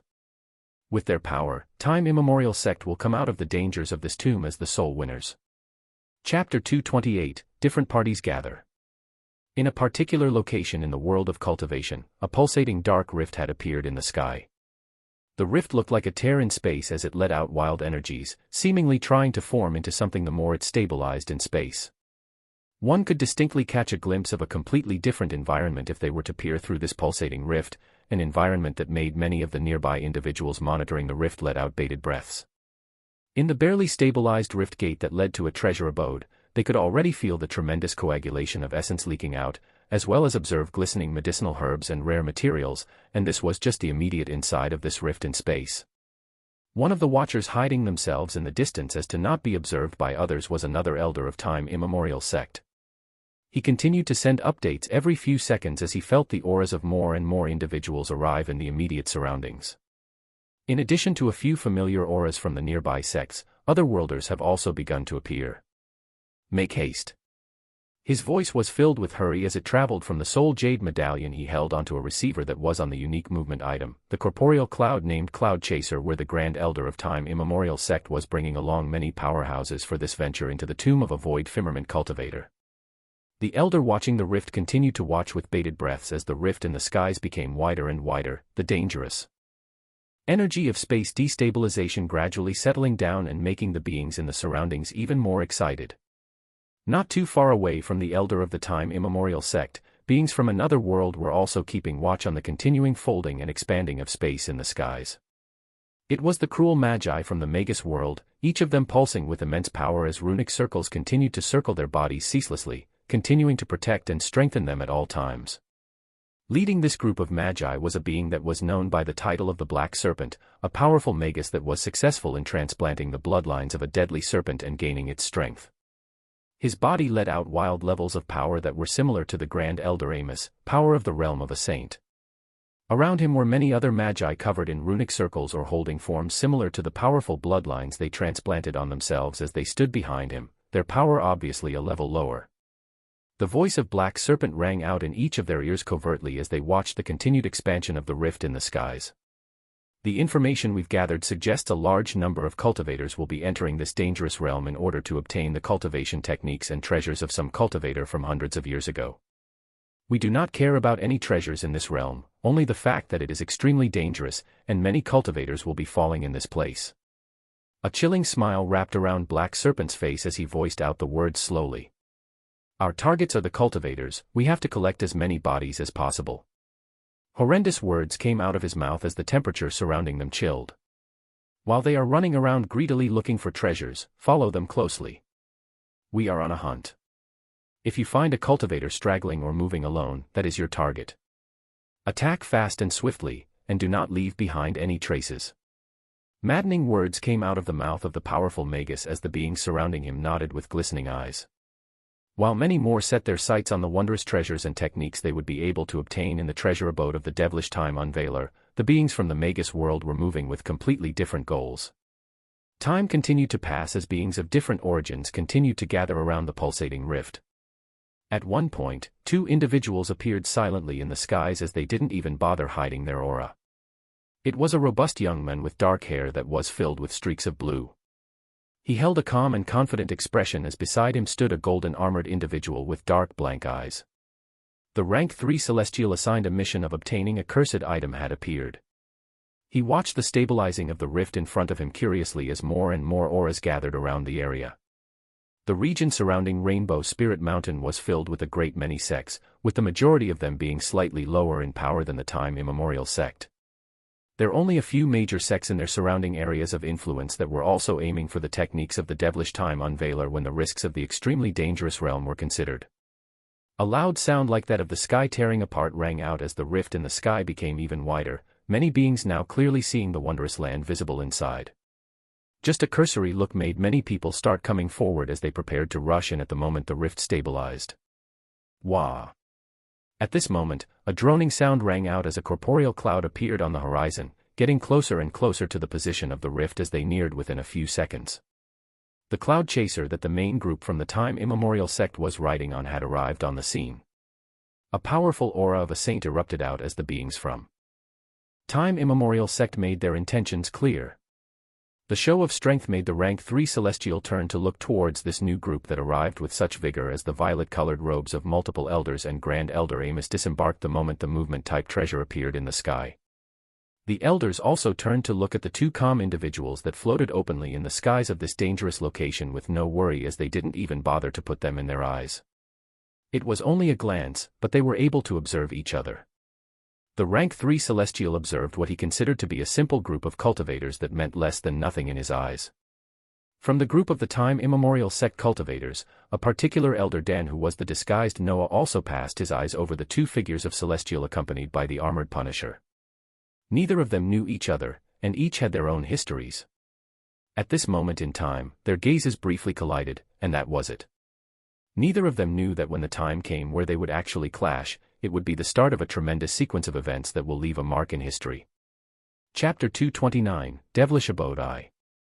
The treasure abode of the devilish time unveiler had been found. This news made its way across to the sects near Rainbow Spirit Mountain as even more forces began to rush towards this mystical and yet dangerous realm in order to test their luck to obtain extravagant treasures. Near the gradually stabilizing rift which led the way into the treasure abode, a group of powerful cultivators from the time immemorial sect were blatantly standing close and waiting for the stabilization of the doorway. Grand Elder Amos was watching the situation closely as he used his immense power to sense the surrounding space. Someone of his level could expand his senses wide and observe the minuscule changes at a depth unknown to most beings. His eyes flashed as he sent a message to the elders and legacy disciples surrounding him, having discovered that the time was ripe. It is stable, let's go. This command propelled a burst of essence from the group of cultivators from time immemorial sect as they became streaks of violet and white lights, faithfully listening to their Grand Elder as they rushed into the rift in space. The other beings watching from the surroundings were shocked as they still felt that the rift wasn't fully stable yet, but this singular movement propelled even more rapid movements from the nearby cultivators and beings of other worlds, their target being the glistening world they could already see from the ever-so-expanding rift. Whap! The group from time immemorial sect passed through the rift with ease, not a single problem occurring.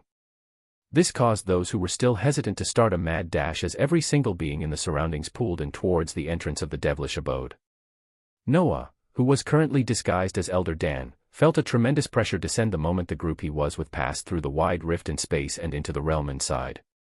The pressure felt like something undeniable as their entire group barreled towards the ground at the heavy pressure descending down. Like meteors hitting the earth, the elders and legacy disciples of the time immemorial sect crashed into the ground without a say from the overwhelming pressure. The only one able to slow down his descent with a shout full of vigor was the Grand Elder that was letting out powerful waves of power at the level of a saint. To the dismay of the cultivators, they found this all-encompassing pressure not letting up as they used their abundant essence to form a thin energy shield around themselves, easing the strain they felt as they could finally move again. One thing was clear though, it would be extremely hard for any of them to fly or move easily in this realm. The level of danger is higher. than we anticipated for the gravitational force to be at this level. I didn't think that wretched devilish time unveiler was also proficient in the law of space. Grand Elder Amos spat out the words as milky white energy surrounded him, his body still slightly hovering in the air while everybody else could barely raise themselves up from the ground as they used more and more of their essence to adapt to the heavy environment. Moving fast will be the key. This realm will continue to drain your energy the more you stay, as you have to resist this heavy gravitational pressure as you move. Let's go. The atmosphere was somber and felt heavy, but the hearts of the cultivators were jumping from excitement because even with the rough conditions they found themselves in just after entering the treasure abode, every area that their eyes could see was filled with resplendently glowing medicinal herbs and fruits. Even though Grand Elder Amos was giving a warning, his face was wrapped up in a smile as he used the boisterous milky white energy surrounding him to move towards the abundant treasures in front of them. Noah and the rest weren't far behind as they spread out and began placing the many medicinal herbs that let out elegant aromas filled with abundant essence into their bags of holding.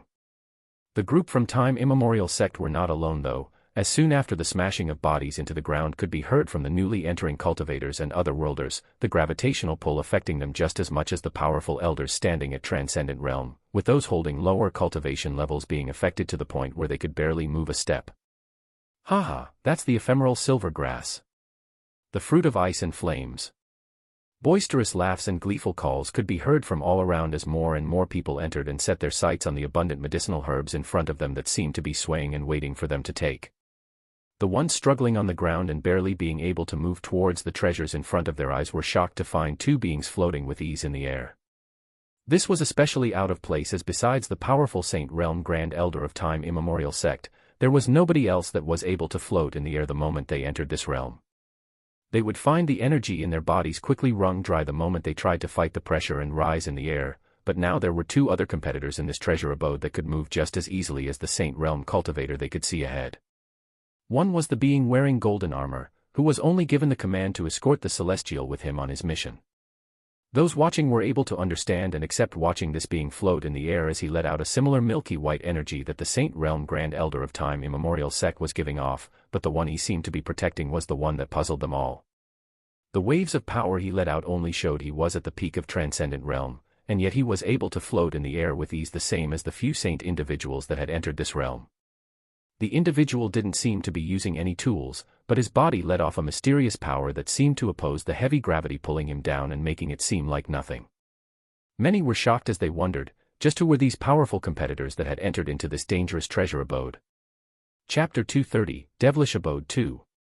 As others were fighting with all of their strength to move rapidly on the ground towards the glistening medicinal herbs and fruits all around, the group from Time Immemorial Sect continued to move forward unhindered as they collected the medicinal herbs around them while continuing further into the treasure abode. Noah felt the changes around him as he continued to move with ease, surprised initially at the heavy pressure that smashed him into the ground, but his strong body that was strengthened and even held the title of a Golden Sea body from the modification in the Lost World regained its movement soon after. He had to use energy to resist the pressure after that, finding that even though a significant amount of energy was required to move or fly, it wasn't something that was an issue to him. He tested it by lifting off the ground briefly, finding the ease of it even with the increased energy expenditure before he came down again and put on a show as he panted with large breaths. Don't tire yourself out early, Elder Dan, we'll depend on you to get the most important treasures of this abode. The legacy disciples following behind him called out as they continued to move further in, making the Elder Dan in front of them give a nod as he bore the face of responsibility for his sect members. Noah hid his calm smile as he collected more and more of the resplendent medicinal herbs while their group continued advancing, taking the lead amongst many of those entering the treasure abode of the devilish time unveiler. The area in front of them was gradually becoming elevated, it formed into a huge mountain that only increased in size the closer they came. Hazy clouds surrounded the top of the mountain as one could see many holes and snaking paths that led inside the mountain as they neared. Their eyes glistened with greed as this new environment showed, using their energies to move even faster as they wanted to penetrate into the large mountain and search for the tremendous treasures within. The area within the treasure abode seemed to be constantly changing, with the burrows leading into the glistening mountain ahead of them appearing and disappearing every few seconds. This showed that there were many paths for them to take, and nobody knew where they would arrive after they entered through the appearing and disappearing holes on the mountain. Grand Elder Amos thought briefly as they continued to move forward, his strong voice ringing out after. Little Dan, take a few other elders and legacy disciples with you while I go with the other half. We can cover more ground this way even though the level of danger increases. His voice was firm, but nobody denied it as they understood this was the best way to increase their chances to get the actually important treasures. Yes, Grand Elder. I'll try my best to make sure no harm befalls our sect members. Noah gave back a determined reply as a few of the legacy disciples and elders grouped around him. Determined gazes covered all of their faces as they began to move, with only a single last command being given from the Grand Elder. Don't die. The sect members of Time Immemorial Sect split up left and right as they eyed the many appearing and disappearing paths into the mountain. Before they were completely separated from each other, Noah heard one last message from the Grand Elder that only he could hear. If you ever come across a regal purple dagger inlaid with streaks of gold, make it your ultimate goal to obtain it, as that is the most important treasure in this tomb. Noah's eyes flashed as he heard this message and nodded his head towards the disappearing figures of the Grand Elder and others, his heart beating faster as the dagger that was just described was his own target for the venture, the other part of the treasure that he collected when he stepped foot into the world of cultivation, the treasure that was still charging in the time-space of his spiritual land. Stay close. He voiced out to the members of Time Immemorial Sect following him as they entered one of the burrows on the mountain, and their figures were quickly teleported elsewhere. The moment they passed through the darkness of the pathway, they found themselves in a completely new area that was filled with stifling heat. They were standing in an isolated small area that was surrounded by fuming lava all around them, with footholds placed at a distance one could only reach by jumping. The situation made the group from Time Immemorial Sect turn grim as they looked ahead to where the small elevated footholds led towards. At the highest point of the cavern they were in floated a profoundly glowing purple book that read with the shining words, Aurelius Nine-Sword Style. The eyes of the cultivators opened in shock, as even Noah stared with widened eyes at the appearance of this technique in the first area of the mountain they arrived in.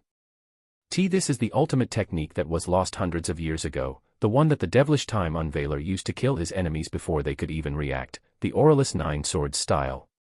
One legacy disciple couldn't help but scream as they stared at the enticingly floating book, but they couldn't help but have their moods turn sour the moment they saw the momentous tasks ahead of them. The area around them was filled with blistering hot lava that was not normal in any way, showing them that they would not be able to protect themselves for long with their energy before they were burned to a crisp if they fell down into it. A particular elder that held a long sword on his back looked at this matchless technique with reverence as his face hardened and he looked at the next foothold that made a path towards the glowing treasure in the distance.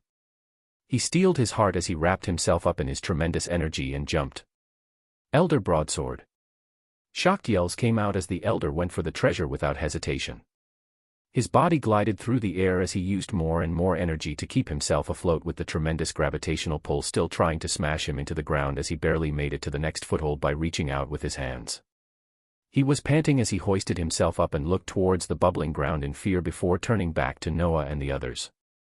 My life has only been with the sword, with this technique in my sight, I have to try my best to get close in order to become an ultimate swordsman. Don't worry, I won't lose my life so easily. Elder Broadsword gave a confident smile to his worried sect members as he breathed out and recovered some energy before he looked forward to the next foothold that was a further distance away than the first one, and even higher. The legacy disciples and other elders with Noah watched in suspense as Elder Broadsword readied himself for the next foothold leading towards the ultimate sword technique, and then he jumped. His energy burst through the air as he resisted the gravitational pull and flew forward to the next foothold. His face held an ecstatic smile as he neared, finding himself much closer to the glistening floating book that was only another 2 footholds away.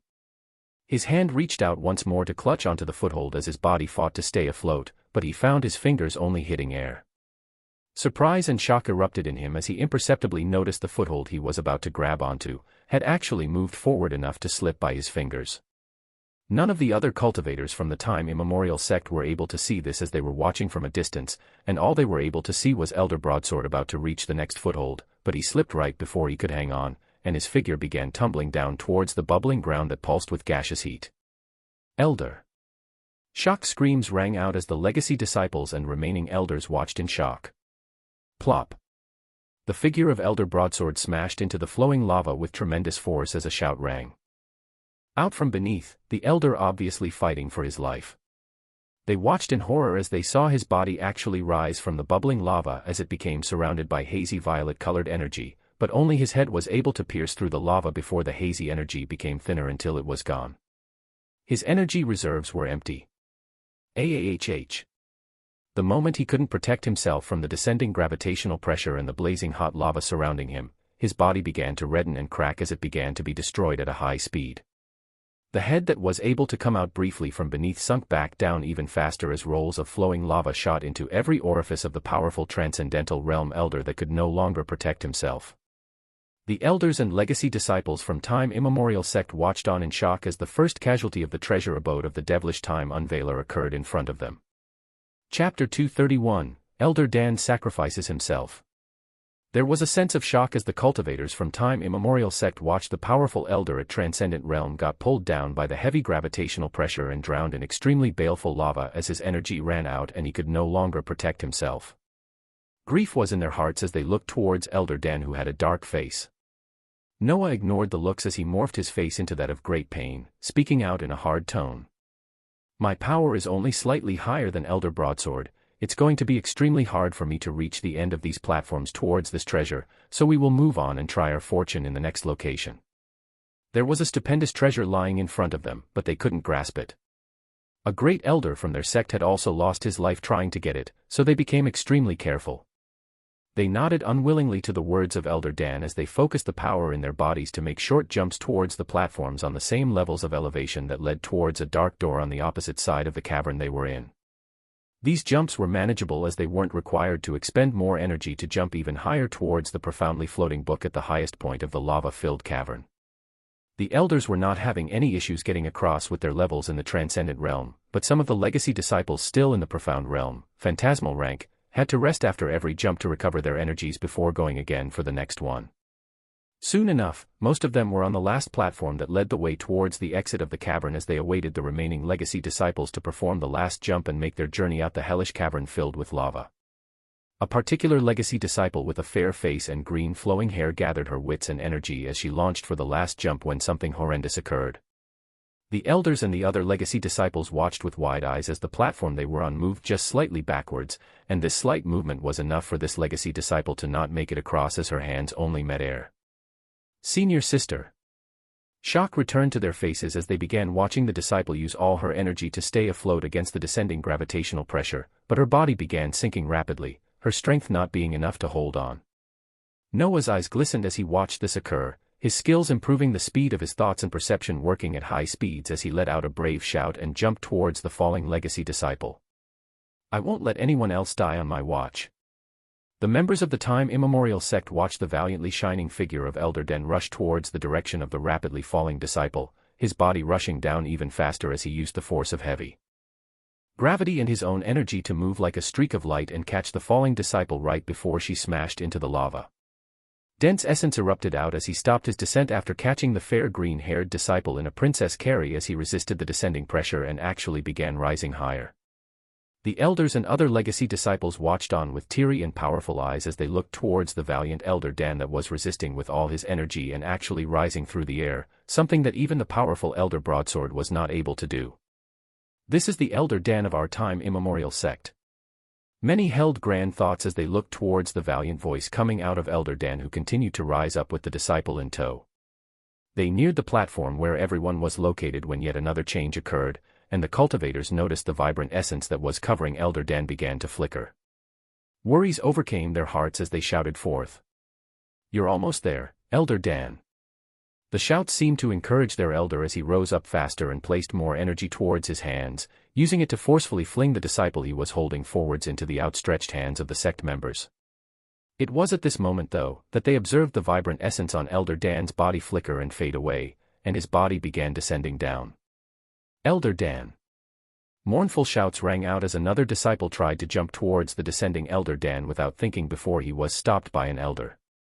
They couldn't believe what they were watching. The powerful elder they looked up to had actually used all of his energy to fly in the air that held horrid gravitational pressure and save a disciple, but he himself was about to fall into the scorching lava with his energy drained out.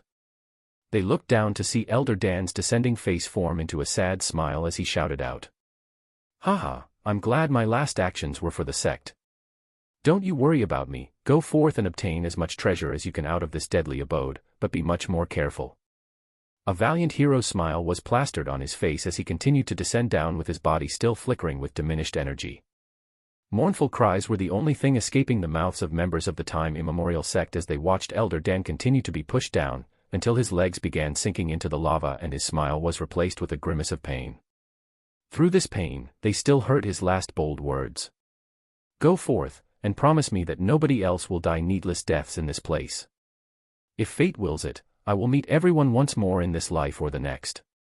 Believe in time." Powerful last words came out as the entire body of Elder Den sunk into the lava, never to be seen again. The mournful elders and disciples in the high platform above looked at this in sorry as they called out. Below them, the valiant Elder Den they were crying for used his extravagant and never-ending essence to protect himself again as he let out a calm smile in the surroundings bubbling with lava.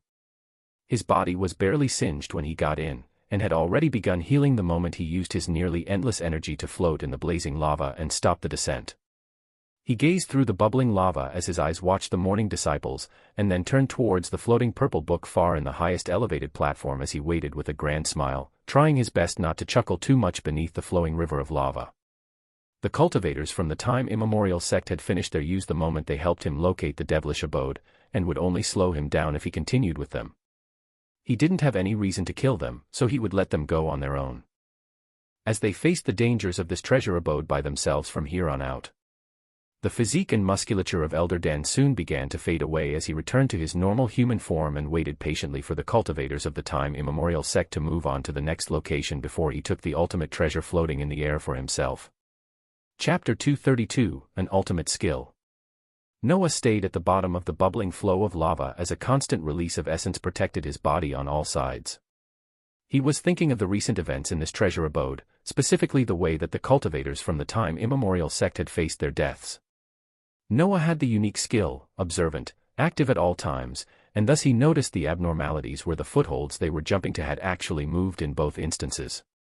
His mind worked fast as he re-evaluated the danger of this place that made it seem like it was designed to cause as much pain as possible for those going after the treasures. This was the abode of the devilish time unveiler, and it looked like he didn't plan on letting other beings walk off with his treasures for free even in death. Noah waited as he continued to spread his senses out until the cultivators of the time immemorial sect passed through the only doorway leading out of the mountainous lava-filled cavern they were in. His vibrant energy that came from the reserves of planets themselves rumbled as he used even more to supply to his skills, and his body began to lift through the air even with the heavy gravitational pressure that continued to come down. His speed still wasn't as fast as the Grand Elder Amos in the Saint Realm, but he was able to use his nonsensical amount of energy to keep all skills active and defend himself without worry as he ignored the footholds and simply continued rising in the air towards the floating technique at the peak. From his memories, this was one of the ultimate techniques known throughout the world of cultivation, one that the top hegemonies like the devilish time unveiler had the opportunity to learn and perfect over time. It was a skill unlike anything he had come across before. His body shone with a vibrant light as he neared the most elevated platform that even the elders at Transcendent Realm didn't have hopes of getting to before they used up all of their essence. In front of him floated the pulsating purple book that read, Aurelius Nine-Sword Style. His heart beat slightly faster as he reached out, causing an eruption of gorgeous lights as a scene similar to when he received the technique of pill cultivation from Sect Master Inuit played out. Soon enough, he was able to see a new skill appearing in the stat panel, along with its wondrous descriptions that gave him a shock. Aurelius Nine-Sword Style, an ultimate skill refined by a sword master in the world of cultivation. It was created with the purpose of turning the aura of the user into nothingness that could then be used to strike down all enemies. The first 3 sword styles require the user's aura to be at the Transcendent Realm in order to initiate. The next 3 sword styles require the user's aura to be at the Saint Realm in order to initiate. The last 3 sword styles require the user's aura to be at the Void Firmament Realm in order to initiate. First sword, Blade Edge, traversing the skies and arriving in a blink, the blade edge always draws the first blood. Second sword, Blade Phantom, the user's aura forms into unseen swords that the enemy cannot see coming. A maximum of 100 Blade Phantoms can be cast at once. Third sword, 9-colored blade form, the user begins connecting with the styles of the Aurelius 9 swords, their own body gaining the sharpness of the most powerful of weapons capable of cutting down one's enemies. Fourth, fifth, sixth. He looked stupendously. As he obtained yet another ultimate skill, and this one was from the world of cultivation. It was created in such a unique way that he could only use the first three forms at this moment in time, as the skill could only be initiated by the aura of a being starting at transcendent rank. He was still considered someone at the phantasmal rank just a day ago, and his attributes had only just crossed over to the transcendent rank after using the cores and loot he obtained from taking down the transcendent realm Elder Dan. He felt a bubbling level of enthusiasm as it dawned on him that he would have killer skills to use the moment he moved on to the next rank. This was an ultimate skill. Noah's mind wandered to the other ultimate skills he held, as well as the ones he knew of still back in the demon world. They were the types of skills that could be used at any level he climbed to, and they held ever so increasing effectiveness. New ideas erupted in his mind as the remaining skills of the 7 deadly sins he hadn't really made plans for appeared in his mind. This would be something for later though, as he wanted to see just what other treasures this tomb of a void firmament cultivator held, as well as the dangers that seemed to be especially created. In the different spaces of the treasure abode of the devilish time unveiler, many beings were finding themselves facing death in a variety of means as the search for treasures began turning deadly. More and more casualties were amassing in all groups as they ignored their surroundings for the rush of treasures they continued to obtain. After the abundant amount of medicinal herbs spread around the tremendously large mountain of the devilish abode, the inside of it held even more spectacular things. A group of cultivators were able to obtain unique movement-type treasures in one of the caverns of the mountain. Another group obtained cultivation techniques at the Saint Realm, with others obtaining profound armament which could withstand the strikes of anything below Saint Realm. An abundance of treasures was dangling on their faces as even with the many casualties they continued to observe that many put in the back of their minds as they continued further and further into the doorways present at the end of each of the perilous caverns filled with different environments. In one particular cavern, a group of magi from the Magus world found themselves at the end of the rope. They had targeted a small group of cultivators and followed them through the same doorway a second after they entered, and mercilessly did what they planned to do, kill and obtain the bodies of the cultivators. There were many more of them, and the unsuspecting cultivators weren't able to save themselves after being surrounded. But this was when the problems began to occur. The environment they appeared in was a grassland that had pockets of unstable space constantly appear. One would only have a second of evading as they observed the formation of the unstable space when they had to move, or they would find their bodies crushed if they were caught in the vortex of shattering space. These unstable vortexes were not appearing too fast or frequently at first, but the moment they killed the cultivators and pocketed their bodies, it felt like the cavern they were in roared in anger, and the unstable vortexes began to appear even faster. They began dodging throughout the grassland in shock as they observed with horror that the only doorway that had been visible all this time actually faded away, and they could not find any other way out from this perilous cavern that had already taken the lives of 2 magi in their group. The leader of the Magus group, the Black Serpent, looked on coldly as many thoughts passed through his mind. He was not a thinker, but he knew one thing for sure. This was a trap. Something fishy was going on in this tomb of the devilish time unveiler, and it seemed like they were embroiled in the middle of it. He dodged yet another newly appearing vortex in a split second when his wide senses from the bloodline of the powerful Black Serpent felt yet another change in space, but this time it was the appearance of another being into the cavern they were in. A powerful dark-haired human holding a shining trident and vibrating with wild power appeared in the cavern that was closed on all sides and was full of dangers. Chapter 233, A Stunning Development. Noah found himself transported into a dangerous new location the moment he passed through the door leading out of the lava-filled cavern where he obtained the Aurelus 9 swords. He prepared himself in advance as he realized the level of danger had increased, equipping the Trident of the Sea and using his sensing skills like Observant to feel out every minute changes in the atmosphere. He wanted to be ready to erupt with his skills at any moment he needed to. The new area he arrived in was filled with expanding pockets of unstable space that appeared and disappeared randomly. Beings he had observed only from afar were the ones struggling in this cavern, the Magi from the Magus world. His attention focused on the particularly powerful-looking Magus that held a distinct phantom of a black serpent swirling around him as he moved around to dodge the fast-appearing and disappearing unstable vortices. Noah himself had been moving back and forth as he used Observant to sense the minute changes and move away from the position where the vortexes would appear before they consumed him. His gaze hardened as he found no doorway leading out of this particular cavern, and focused on a way to stop the destabilizing of space as he collected his essence and used an ability of the Trident of the Sea. Spatial Lock. Vibration spread out with Noah at the center point as the trembling of space and the constantly appearing and disappearing vortexes came to a stop, giving the Magi a breather as they looked towards Noah carefully. Their sight only lingered on him for a moment before they seemed to have ascertained something as their faces became friendly. The most powerful one that was letting out powerful waves similar to the Grand Elder Amos of the time immemorial sect nodded towards Noah with a smile. "Thank you, friend. I was unsure of how to break out of this predicament in one piece, but you held the treasure to perfectly counteract against it. May I know the identity of the one I'm extending my goodwill to?" Noah observed the empty grassland cavern that reverted to peace as he spoke with a light smile towards the powerful Magus a level above him. "I go by Noah. It seems like this abode of opportunity is actually filled with even more dangers." A vicious light imperceptibly passed by Black Serpent's eyes as he heard these words and laughed. "Haha, yes, I'm Afra Dash."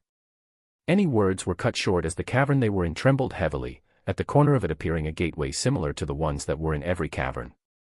A doorway finally appeared the moment the perilous situation was resolved by Noah, and the beings in the cavern looked at each other carefully as they chose how to proceed. Noah's thoughts were moving rapidly as he had his focus placed on spatial movement, to cast it at any time something drastic happened. He thought of the counterpart of the treasure that had finished charging in his spiritual land as he affirmed to himself to get his hands on it. The sheath of the spectacular weapon was now shining a vibrant purple light in Noah's bag of holding as he went on to hide it on his body that was filled with specialized hiding skills. Their treasure that many of the top powers in this treasure abode were aiming for was something so spectacular that even he chose early on to brave the dangers of this realm where even beings at the level above his would have some trouble. But, even with all of this, he would still run the moment the danger became grave. Yet another gateway for us to go into that will either lead to amazing treasures or perilous dangers. The strong voice of the Magus surrounded by the phantom of a black serpent rang out as some of his people already began going towards the recently appearing doorway to get out of this cavern before the spatial lock that Noah had set up lost its effectiveness. They would rather test their luck in a new location than remain here where many of them had already died. Noah also prepared himself as he watched the figures of disappearing magi when the most powerful one turned around once more before he also went through the doorway. "I wish you the best, my friend." His eyes twinkled with wild power as he passed through the doorway and disappeared. Noah observed the now empty surroundings as the essence in his body rumbled. He would cast his skills in advance to prepare for whatever was waiting through that door. His goal was the insane treasure he had only caught glimpses of from reading the memories of the counterpart that was passed down among the servant family tracing back to the beginning of time immemorial sect until it had fallen in his hands. It was the same treasure that Grand Elder Amos had whispered for him to keep a lookout for before they separated. This was Noah's only goal, and he would leave this treasure abode the moment he got his hands on it. Essence erupted out as he cast, the calamitous Leviathan, his body exploding to become the deadly nine-headed dragon that let out wild waves of power. The extremely large body reduced in size as it turned into a streak of light that went towards the pulsating doorway. For a second, there was only darkness, and then he found himself in another location. This one was extremely wide and large, and it was filled with many auras of individuals. Noah spread out his senses to find the vibrant aura of Grand Elder Amos shining with a milky white as his eyes gazed in front of them. There was a spectacular temple in the middle of the huge cavern they were in, and this temple was surrounded by many beings fighting for their lives. Bodies could be seen on the ground as blood was freely flowing. The group with Grand Elder Amos had reduced significantly, and Noah couldn't even find the elders and legacy disciples he had left early on. Besides the Grand Elder, there was another being standing on the same level as him, a man with shining black and blue hair that was accompanied by a guard that did not make any moves, but showed the power of a saint similar to the Grand Elder. There were even more bodies surrounding this figure as he fought his way towards the temple valiantly. Any being that dared to climb towards the temple would be facing the power of this figure, or the Saint Realm Grand Elder. Besides them, the group of magi that had recently appeared were also making their way towards the temple with shining eyes. There was only a single thing that had caused so much death and casualties, with people still ignoring everything as they tried to reach what they could see. At the top of the temple that everyone was ascending, a black coffin was stably laid. At the top of this black coffin was the one item making everyone lose their minds. It was a small dagger that was slowly rotating in the air releasing purple and gold lights. It wasn't that huge, but everyone in this cavern knew what it was. An ultimate weapon. A weapon that had been with the devilish time unveiler since the very beginning, something that many of them did not even understand what its power was. All they knew was that they would hold tremendous power with this item in their hands. Noah felt his heart beat faster as he laid his many eyes on the rotating dagger that belonged to the sheath he held with him. This was the treasure he had seen in his memories, the one thing he came into this realm to obtain. He gazed towards the powerful figures fighting for the treasure in this space as the road in front of him looked arduous. On one side was the radiant Saint Realm Grand Elder of the time immemorial sect that knew exactly how tremendous this treasure was. Another side held the mysterious figure that was accompanied by an armored being holding no less power than a saint, with he himself letting out a transcendent aura but still seeming overly powerful at that level. The last side was the magus that had just entered, the phantom form of the black serpent around him becoming more and more physical as it seemed like he would turn into the terrible beast himself soon. There were many contenders and enemies on all sides, so how would he go about getting his hands on this spectacular item? Chapter 234, A Three-Way Battle. Grand Elder Amos was observing the unruly wretched targeting the precious treasure that was meant for only the people of time immemorial sect as his power rumbled out. None of you can have it. His thoughts moved rapidly as he sent attacks towards any cultivators that neared the temple and tried to ascend it, but even more of his attention was spread to the confident otherworlder who brought with him a Saint Realm guard. Grand Elder Amos was wondering just which person with status would be able to do something like this, but he could have never guessed that this being was a celestial on a simple mission to obtain the same treasure he wanted to get his hands on.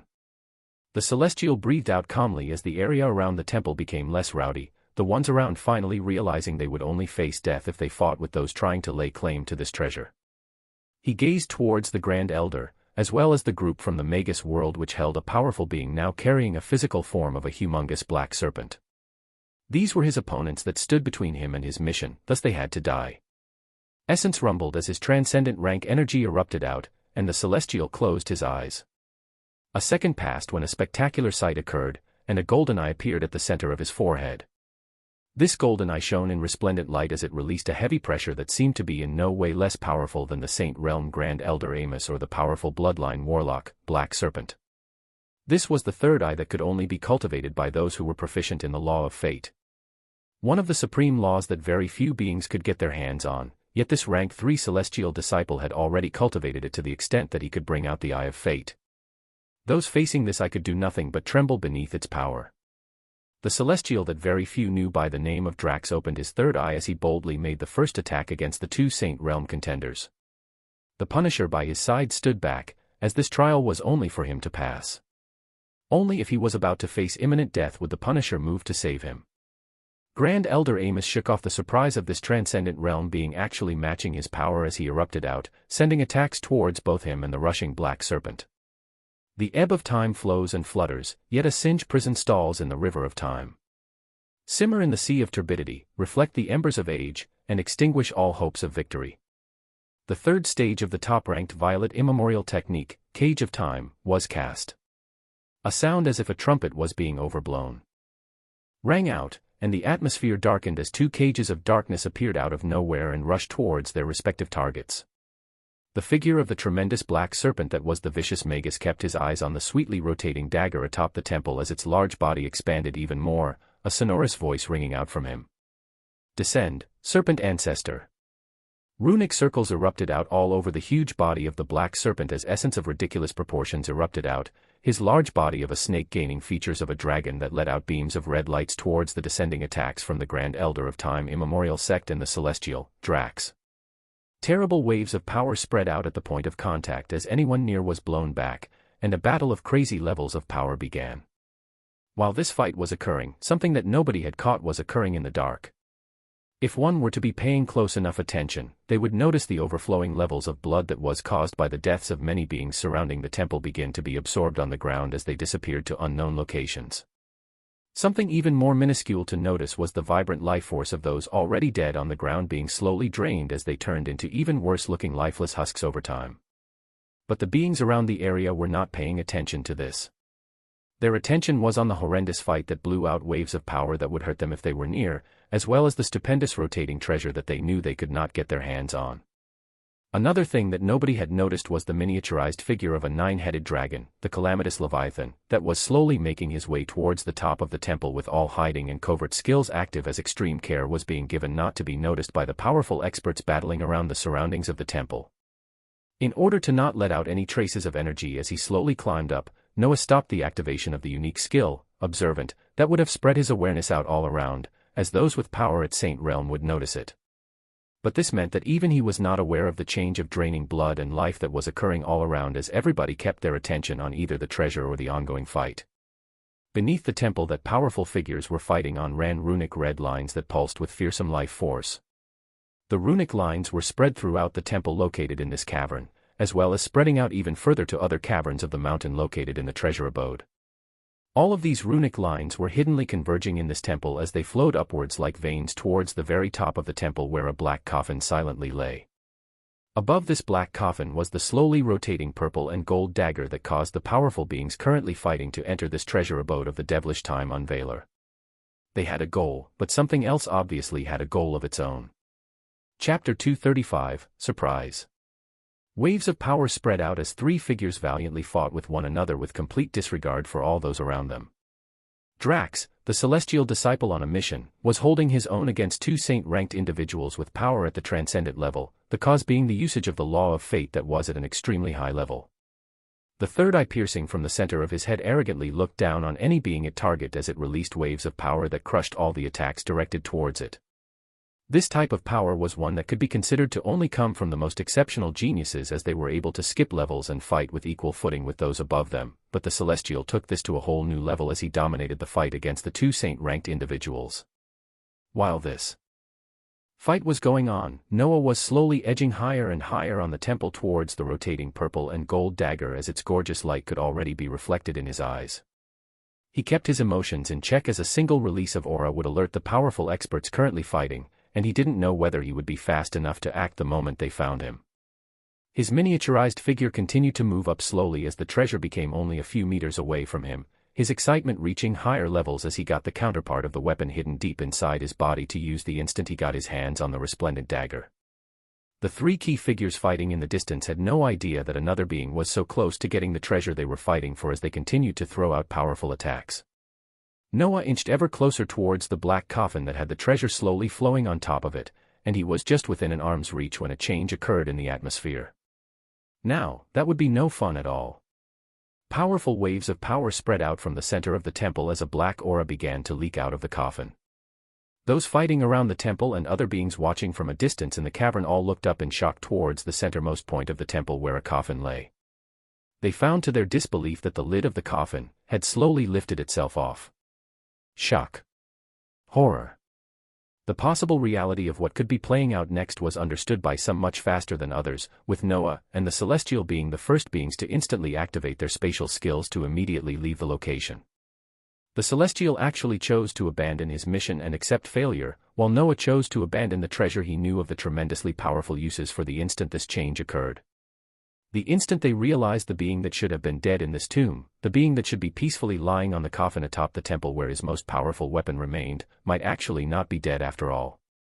They activated their spatial skills only a second later, but that second was already too long.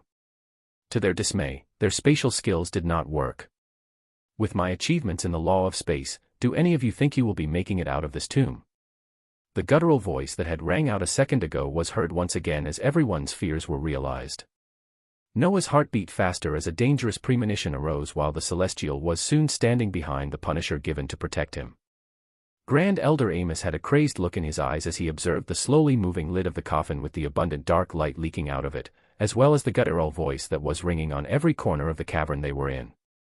Black Serpent held a tinge of fear in his eyes as even other worlders knew of the famous being they were now coming to face with. None of them were scared to enter this dangerous treasure abode because they knew even with any dangers it could pose, the one who created it had long been dead for hundreds of years, and only his belongings would be there for the taking. But to their surprise, the being that was feared in the world of cultivation and even had his legend known across the surrounding worlds, was actually not dead. Fear crept up in their hearts as the aura coming out of the coffin became stronger and stronger, until a lone decrepit skeletal head with degraded muscles slowly rose from it. Eyes that were filled with darkness immediately turned down the coffin towards the position of the miniaturized Noah as they glinted with a dark light. "Well, hello, little rat." The words were accompanied by a dark blast of power that erupted out and smashed into Noah, reducing his hiding skills to nothing as his form of a 9-headed dragon was thrown backwards like a rag doll, smashing onto the ground and leaving a crater not befitting the miniaturized size. Excruciating pain rang out from all over his body as he found lacerations and broken bones all around, his immense mana moving as restorative skills were quickly used to mend up the damage while his miniaturized figure became larger in size. Others didn't even put into account that his appearance was extremely close to obtaining the treasure, and all their attention was placed on the terrible figure that had fully risen from the coffin. Atrophied muscles hugged decrepit bones as the figure that looked to be more like a skeleton stood powerfully, letting out waves that seemed to be at the Saint realm, but also quickly ascending above to another realm before they settled down again a second after. A cruel smile appeared on the skeleton as it looked around the cavern where many cultivators and other worlders were looking forward in shock as it actually licked its decayed teeth with a cracked thin tongue, looking at the beings around it with a level of disregard never before seen. Its crackling voice rang out sonorously once again. Well, hello. Chapter 236, Fear. A moment comes in one's life where they realize that events would sometimes unfold in the worst possible ways, and they had no way to overcome them. They would feel a sense of helplessness as they shook their heads depreciatingly, wondering why their luck was always this bad. They would feel chains wrapping around them as they were dragged further and further down, continuing to sink until only darkness remained for them. The many beings in the centermost cavern of the treasure abode where the devilish time unveiler lay were just beginning to feel this familiar feeling. They physically began to feel space constricting around them first as the being rising from the black coffin used some inexplicable technique to restrict any and all spatial movements. They then emotionally began to feel the same feeling as they began to understand just who the deformed skeleton with atrophied muscles was. I thought I would catch many more fish in my net with how widely I spread the news, you know. The decrepit skeleton was nonchalantly talking as it stretched in bones that had not been moved in hundreds of years, the blackened muscle covering it slowly pulsing as it was seemingly being filled with more and more energy with time. None of the individuals in the cavern replied at the words of the skeleton, because all the beings that chose to come into this treasure abode knew the one that should have been buried dead and long gone in history. They knew the history of the being that should be dead, the being that was now actually standing in front of them. They knew of the cruelty of the devilish time unveiler. Somehow, inexplicably, the being that should have been dead hundreds of years ago had just risen from his grave. The cultivators, magi, and other beings in the wide cavern at the center of the treasure abode did not reply to the nonchalant voice because they knew words meant less than nothing to this being. His name was achieved after years of strength and terror that caused everyone to know him by the title of the devilish time unveiler. A cunning old cultivator who had the best schemes and plans, his power made even worse because he was adept in the law of space and the law of time. Many of those that were not knowledgeable didn't know this, but the devilish time unveiler was studying one of the ultimate laws, the law of spacetime. He schemed against his enemies days and months in advance, appearing before them even when they had not began to think of going against him. Many of his enemies would die without even knowing why, with the last words they hear always being, "You should not have planned to act against me." Those entering this treasure abode knew the history of the being in front of them full well, and they realized they had just been caught in a scheme by one of the most powerful cultivators in the world of cultivation. An old devil that should have been long dead, but had actually been scheming all this time, and they had fallen for it. Some were already trembling as they felt their legs weakening, their bodies losing strength as they knew one resounding truth about the devilish time unveiler: all of his schemes were successful. Those with more knowledge developed even stronger fear because they already knew it to be an impossibility to get out of the grasp of a master of the law of space and time. Some developed crazed looks as they were unwilling, a single being breaking the silence as they shouted maddeningly. I am the son of Sect Master Charlie of the Grand Dominion Sect. He's a peak Saint Realm cultivator who will give you whatever you want if you let me out, Ollie Dash. The oozing skeletal finger taped slightly in the air as an attack traveled through space and arrived at the position of the talking cultivator in less than a second, smashing into him and flinging him back as a mass of bleeding flesh. The origin and essence of the cultivator then quickly drained into the ground as pulsating veins could barely be made visible at this moment in time. These pulsating veins on the ground all led towards the temple, converging on the black coffin where a decrepit skeleton continued to stand on. The atrophied muscles on his body became just a few millimeters bigger after the death of this cultivator and the absorption of their origin. I'll have to apologize to all of you today. But I am just too ravenous, and I have been stuck in here for too long. The voice rang out nonchalantly again as the raised skeletal hand did not go back down, but stayed in the air as it continued to tap several times. Powerful individuals that could be considered experts in the outside world were struck inexplicably by these attacks that traveled through space, and those with weak defenses found themselves exploding into bloody mass of gore instantly as their origin and essence was quickly absorbed, lines of arteries and veins beginning to prominently appear on the body of the skeleton as it killed more and more people. Grand Elder Amos and the Black Serpent let out maddening shouts as they used the tremendous strength in their bodies, and started sending attacks towards the skeleton standing atop the black coffin. The celestial, Drax, opened the third eye on his forehead even wider as it began to bleed, letting out attacks of his own as he spoke clearly to all the beings remaining in the cavern. Focus all your attacks on him now, don't let him kill any more of us, or we will all die. The Punisher at the peak of rank 3 Celestial, or Saint Realm, finally began moving as the life of the Celestial he was commanded to protect was in great danger. A crackle of a laugh was the only thing heard resounding through the cavern as the schemer from hundreds of years ago moved his fingers yet again to meet the oncoming attacks. Chapter 237, Unwilling. A single bony finger streaked across the sky, a dark outline of the same shape forming in the air as it met the attacks of the cultivators and other worlders. Essence rumbled as the attacks that were thrown were sucked into the surrounding space like nothing.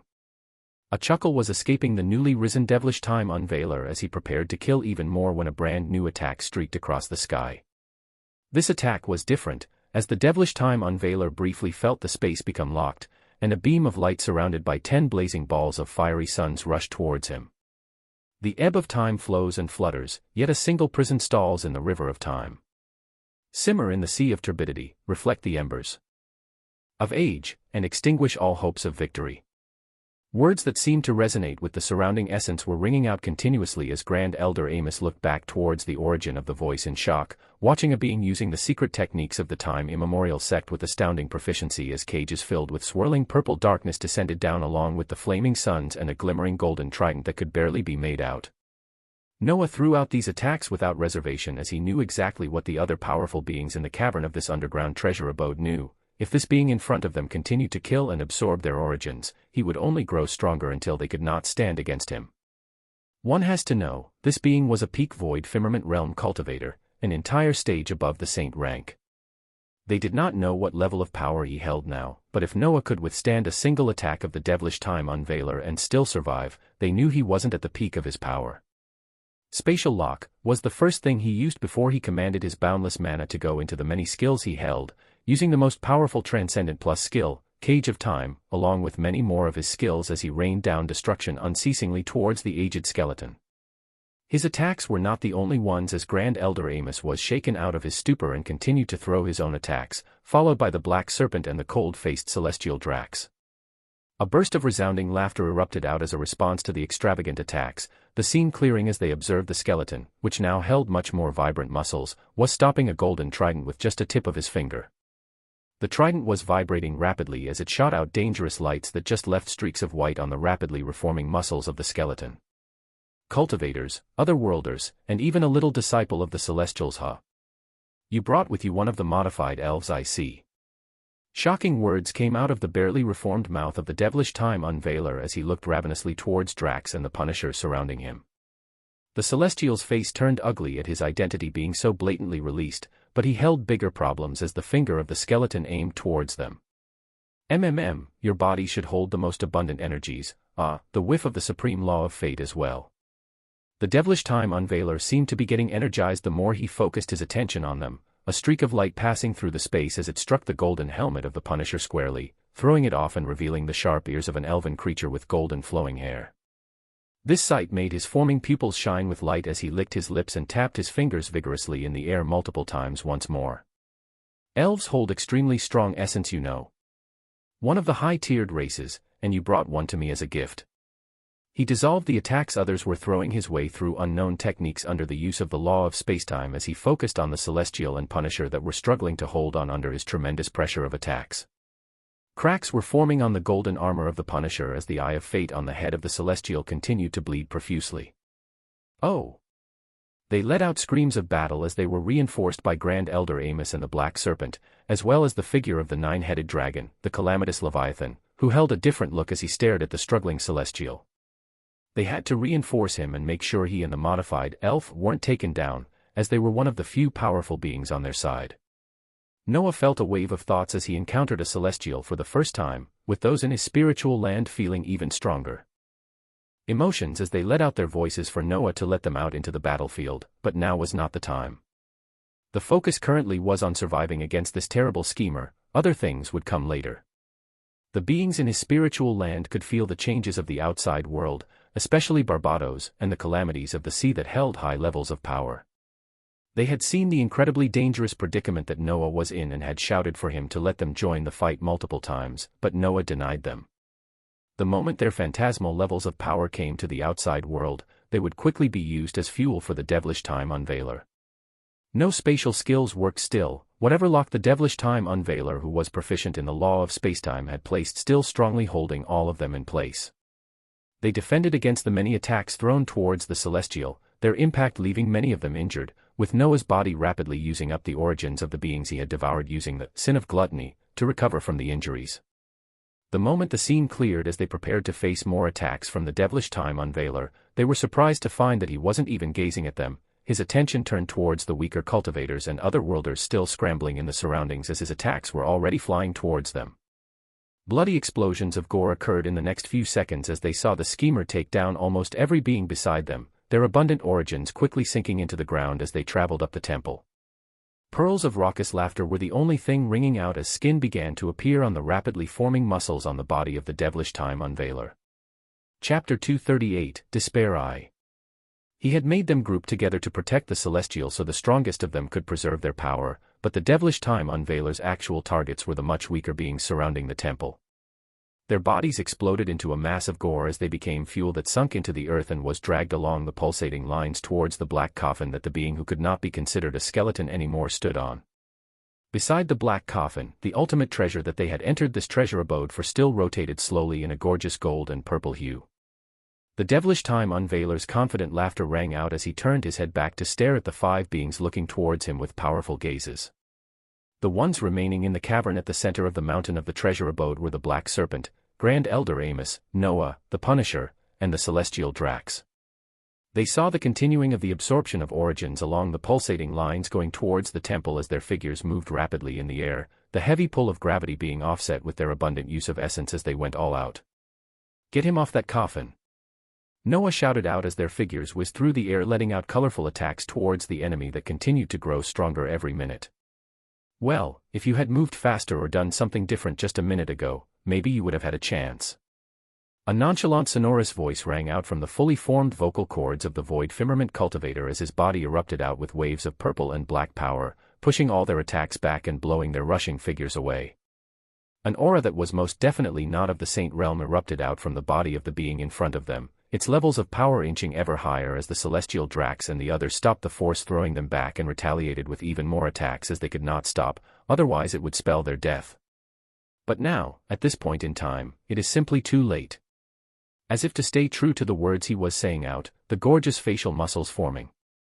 On the face of the devilish time unveiler let out a bright smile, his hands forming into a claw as it pulled in, foaming a powerful sucking force that dragged the large body of the bloodline Magus, the Black Serpent, towards him. Ah! The saint ranked being found he could not evade the pulling force as his figure that was rushing toward the devilish time unveiler rushed down even faster. He struggled meaninglessly as he saw the clawed hand of the terrible being nearing his chest. Splutchk! An eerie sound erupted out as the clawed hand entered the wide chest of the Black Serpent, terror shooting up in its heart as it was now clasped in the hands of the devilish time unveiler. Disintegrate! A calm voice rang out as from the hand grasping the beating heart of the saint-ranked Black Serpent, a destructive void of space erupted out, and the moment it receded, it only left an empty void. Dead. The devilish time unveiler nonchalantly smiled as the large body of the Black Serpent fell towards the ground, where it was rapidly turning into a gray husk as a vibrant shade of red entered the pulsating lines leading into the black coffin he was standing on. Desperation covered the faces of the beings remaining, including Noah, who pulled out his spiritual treasure as they activated their powerful attacks. Together, they shouted out as the eye of fate on Drax bled even more while letting out a blinding light, the Punisher moving as swirling rainbow-colored blades formed rapidly and struck down, and Grand Elder Amos threw down blackened cages of time towards the devilish time unveiler as they saw their situation getting bleaker and bleaker. Noah threw the spiritual land into the air as it rapidly expanded in size, using its feature of attack, offensive maneuvers. Oh! Falling meteor was cast as the moment the spiritual land reached the highest point in the area they were in.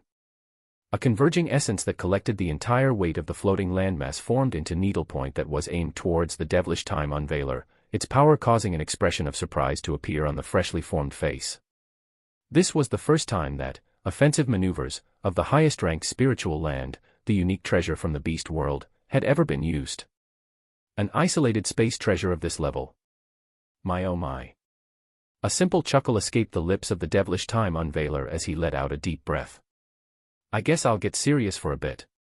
His power that had shot above the saint rank after absorbing the origins of so many powerful beings erupted out as he cast a simple spell. Black hole.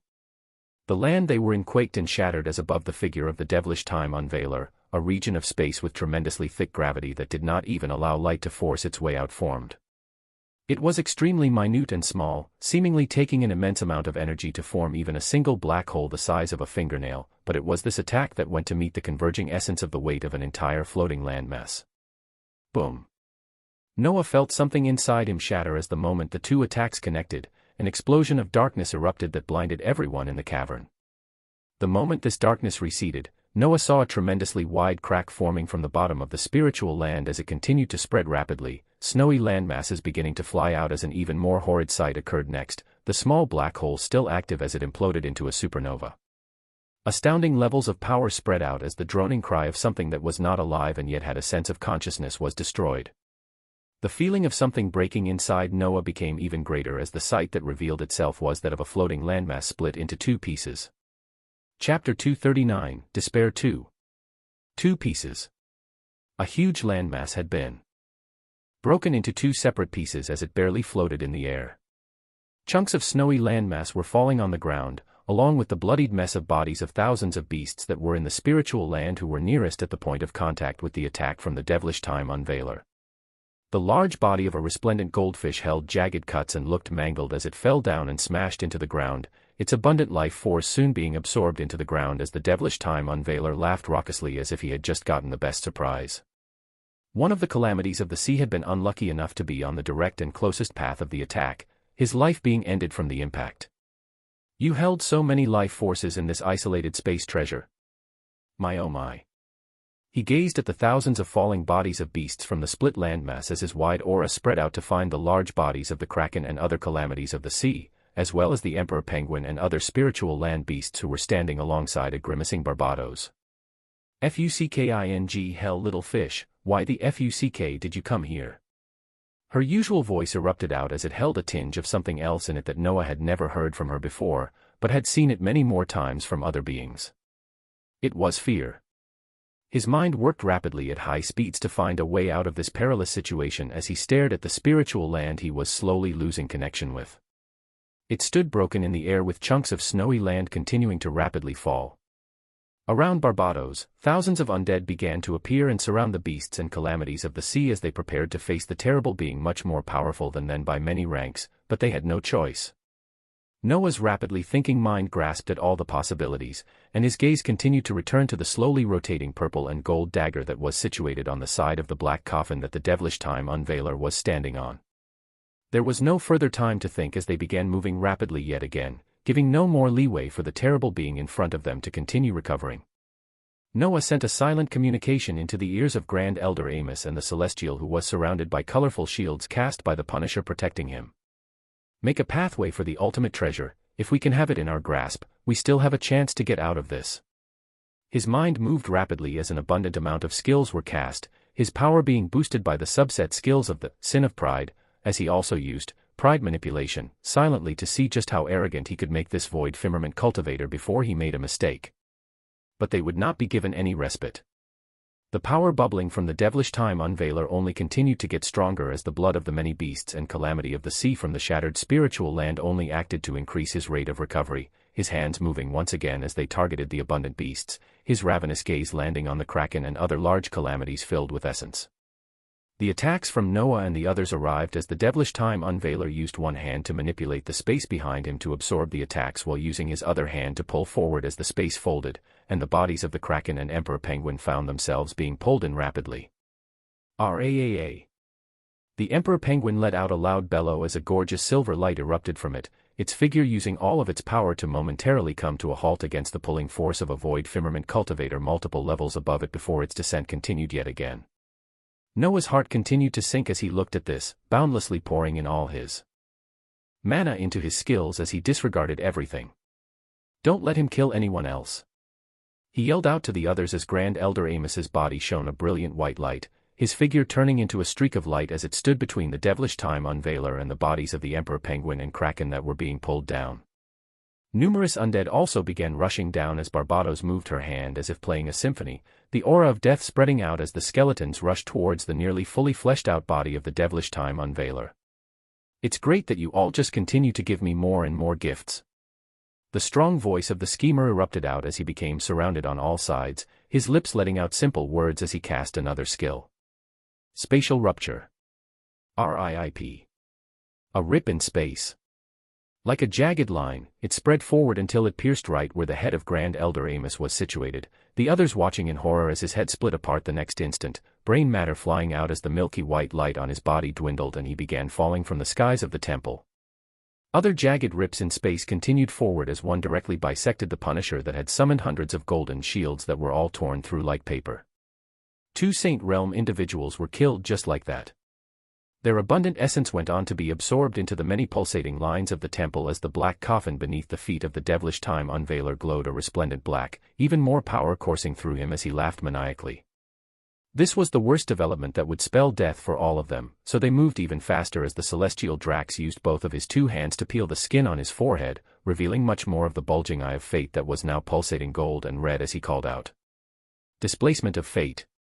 Essence rumbled as a golden light shined out, a change occurring that looked to give them a possible chance as in the next instant, the powerful figure of the devilish time unveiler appeared at the position where Drax used to be, while the celestial himself appeared atop the coffin. Time seemed to come to a stop as the devilish time unveiler adopted the expression of annoyance, but Drax moved rapidly and reached out to grab the slowly rotating ultimate treasure. As if it was specially initiated by his movement, the moment his finger touched the rotating dagger, a resounding explosion rang out that shredded the body of the celestial and blew him away, the dagger flying in the opposite direction as it streaked towards the position that Barbados was standing while surrounded by her undead. Did you think it would be that easy? The devilish time unveiler was laughing as his gaze turned towards the heavily injured celestial while also keeping watch of the path of the ultimate treasure, making a beeline towards one voluptuous woman. Barbados was letting out curses and expletives as she reached out and clasped the now dimming dagger in her hand, quickly turning and rushing towards Noah as she tucked the dagger behind her back while a group of undead surrounded her on all sides. They now held a chance. Noah just needed to get his hands on this ultimate treasure that he held another piece of, and they would have a chance of getting out of this perilous situation alive. Noah's large figure of the 9-headed dragon turned into a streak of light as he went towards Barbados's figure, the two of them getting nearer to each other as the milliseconds passed. Chapter 240, Death. A figure of large calamitous Leviathan and the voluptuous Barbados surrounded by undead rushed towards one another, each holding a piece of an ultimate treasure that could be the solution to the horrible situation they were in. Victory was in sight, but alas, it was not for them. Space. Repulsion. Calm words rang out as the vibrant figure of the devilish time unveiler teleported between them, his mastery of the law of spacetime allowing him to ignore the restriction he set up himself. He looked arrogantly towards the large figure of Noah as he uttered the words, their effect causing a tremendous force to explode outward, knocking the huge body of the 9-headed dragon back as his other hand formed into the shape of claw and closed in on Barbados's position. Clasp. Barbados's figure was pulled towards the devilish time unveiler at high speeds as her neck was quickly wrapped around the palm of the powerful being. You motherfucker. Her short legs kicked as the devilish time unveiler nonchalantly began tightening his hand on her throat and shattered her vocal cords instantly. Blazing suns began to appear around her as her undead came to her aid, but they were all repulsed back by an explosive force as if they were nothing. Noah recovered from the large impact and rapidly worked to heal his heavily injured body as he looked at this sight in despair and fear. Yes, fear. They were close. They were extremely close. If he could just get his hands on that dagger, he would be able to turn the tides. He held the other part of this weapon that even the devilish time unveiler himself did not know. As long as he got his hands on this ultimate treasure, they would have had a chance to leave this place alive. But he watched these last embers of hope be dashed as the powerful figure of the void firmament cultivator smashed him back towards the ground while his hands wrapped tightly around Barbados's neck. The Emperor Penguin, the Kraken, and other remaining beasts rushed towards Barbados's position as their phantasmal level power did nothing to pierce the layers of spatial defenses set up by the devilish time unveiler. Ryup.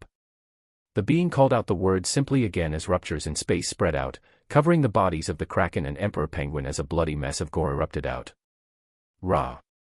Tentacles were cut off as a rupture diagonally spread across the body of the Kraken, its dark eyes losing their light as its head exploded in a shower of blood. A silver light erupted out briefly on the body of the Emperor Penguin, but its powers were for naught as its arrogantly raised beak shattered first, the rest of its body becoming split apart right after as its beady eyes gazed towards the master of its spiritual land as they were losing their light. An arrogant light was still present on its beady eyes as one focused on the figure it fearlessly went to fight against, while the other half of its bisected head looked towards Noah with an apologetic expression. It could not protect the friend of its master, nor any of its brothers from the spiritual land. The arrogant and apologetic light in its beady eyes slowly dwindled as it completely lost consciousness. This was the cause of the fear that Noah had begun to feel for the first time. This powerful being that seemed to be playing with all them in the palm of his hands, where no matter what they did he always came out on top. They were so close.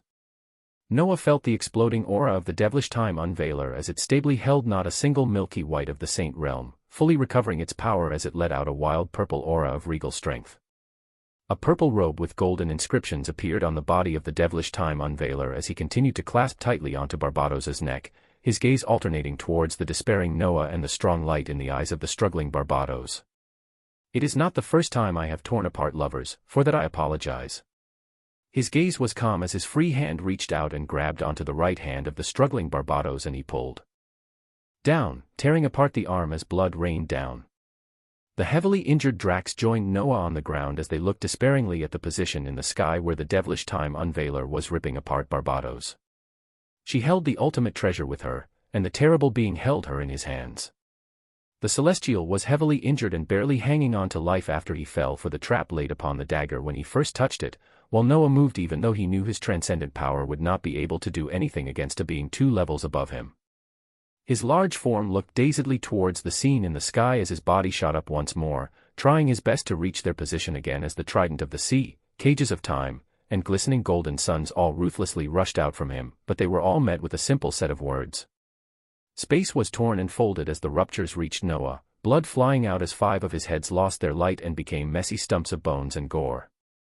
His figure crashed back into the ground as he nearly fainted from the injuries, using the sin of gluttony to quickly heal himself by using the remaining devoured origins he had in him, only 3 of his heads regenerating as he felt lingering power from the law of spacetime stopping any more recovery.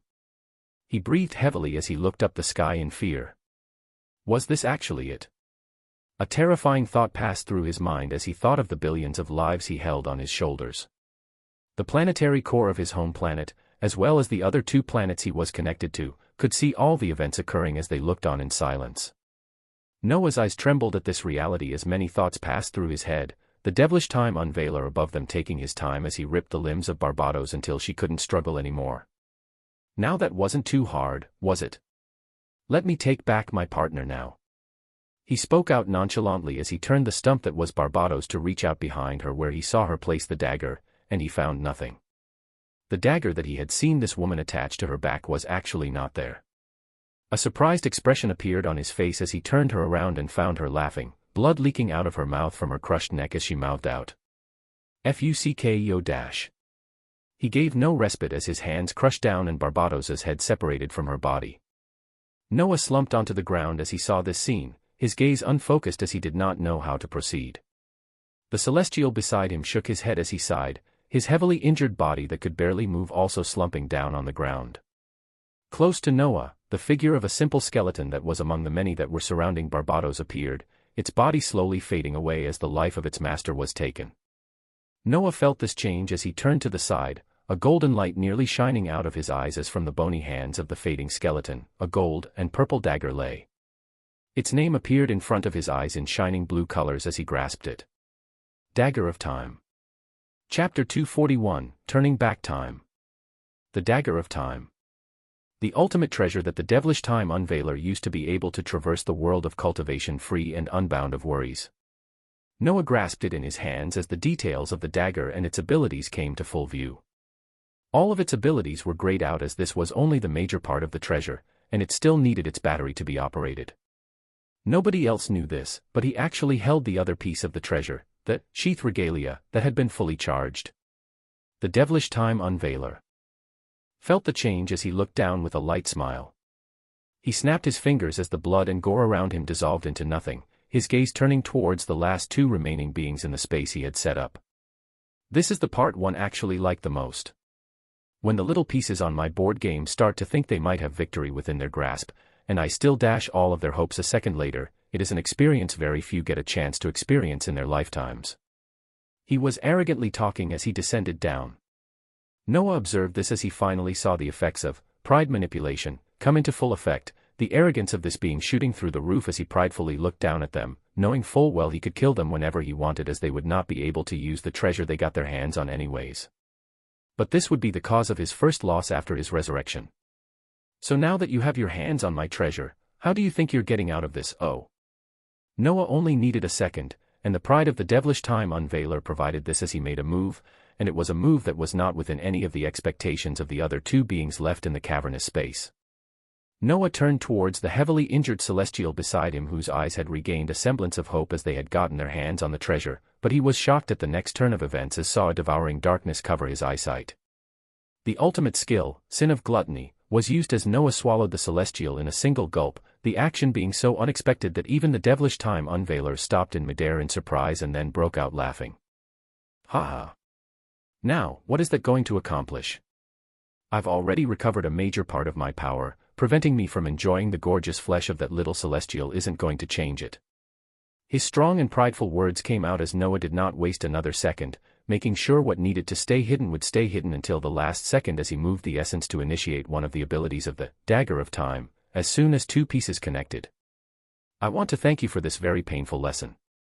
Only a light smile passed on the devilish time unveiler's face as he saw energy going into the dagger, his eyes turning into smiling crescents as he waited for the being in front of him to despair even more when they found out the treasure they had placed all their hopes on would not work for them, as it wasn't currently complete. He felt laughter welling up inside him as he watched with his head held high, when his expression adopted a complete change as something ridiculous played out in front of him. Things seemed to be playing out in slow motion as the devilish time unveiler saw two sets of events happen consecutively, with barely a millisecond delay in between. The being below him placed his energy into the dagger, and in the next instant, a purple glowing sheath he knew all too well appeared out of nowhere and swiftly covered the dagger, the two connecting seamlessly together as a brilliant white light erupted out. Shock, confusion, and horror finally appeared on the face of the devilish time unveiler for the first time as he collected all his power of spacetime to finally act towards this now terrible enemy. No dash. A sound as if something had closed rang out, the figure of the devilish time unveiler that was erupting with gorgeous light coming to a stop, the light slowly receding into his body as his movements followed the same exact sequence they had taken prior, but in the opposite direction of time. An ability of the dagger of time, reversal, had been successfully initiated for the first time in the hands of Noah Osmont. Dagger of time, incomplete, a treasure unknown in history, with some calling it cursed for its world-breaking abilities. It seems complete, but it has yet to reach the pinnacle of its power. The one fated to use it is bound to leave a mark in history. The activation of its wondrous abilities requires the use of the sheath regalia. Abilities include reversal, stop, insight. Reversal, the fabric of time is unwound as the wielder of the dagger of time is sent back through time. The amount of time is dependent on how much time essence the sheath regalia holds. This same ability cannot be used again within the same time period. On this historic moment that very few will remember, the dagger of time had exchanged hands once again, this time being possessed by a budding individual from an unknown planet. Noah's heart beat wildly as the ride of emotions he had experienced for the first time today calmed down, gradually being replaced by the usual calmness, with the addition of other emotions he had not yet entertained in his life. A gorgeous array of purple and gold colors wrapped around his body as he was the only observer that was watching and remembering as all the events that had occurred in the cavern they were in were rewound. His gaze was shaken as he saw Barbados's head and limbs reattach onto her body, as the Emperor Penguin and Kraken fused back to the way they should be, as everything turned back to how it was. The spiritual land that was split in two quickly reformed back together as the reversal of time seemed to get faster and faster. Noah watched all this as he continued to send the command of the reversal ability to continue, closely watching as the blinding purple light on the sheath that was now covering the dagger of time was rapidly reducing at a speed visible to the naked eye. The reversal of time became even faster as Noah felt a phantom of his body rapidly travel back, from him entering the treasure abode, to him killing the Elder of Time immemorial sect, to his pill-making in the Karmic sect, to his encounter with the sheath regalia, and past his first entrance into the world of cultivation. The profoundly glowing purple energy continued to be depleted as Noah observed its final vestiges of energy being dried up, his out-of-body phantom gradually coming to a stop as it rushed down towards his body that was in a different time.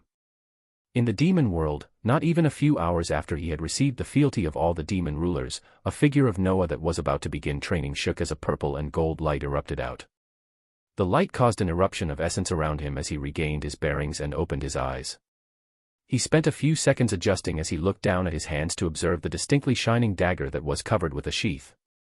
His eyes shone with a dangerous light as a turbulence of emotions fought to break out, but a cold light won in the end as his gaze turned cold and emotionless. He had succeeded. Chapter 242, Careful Beyond Bounds. Noah's mind recalled the emotion of fear that he had not felt in a long time. This feeling came when he believed he was about to lose everything.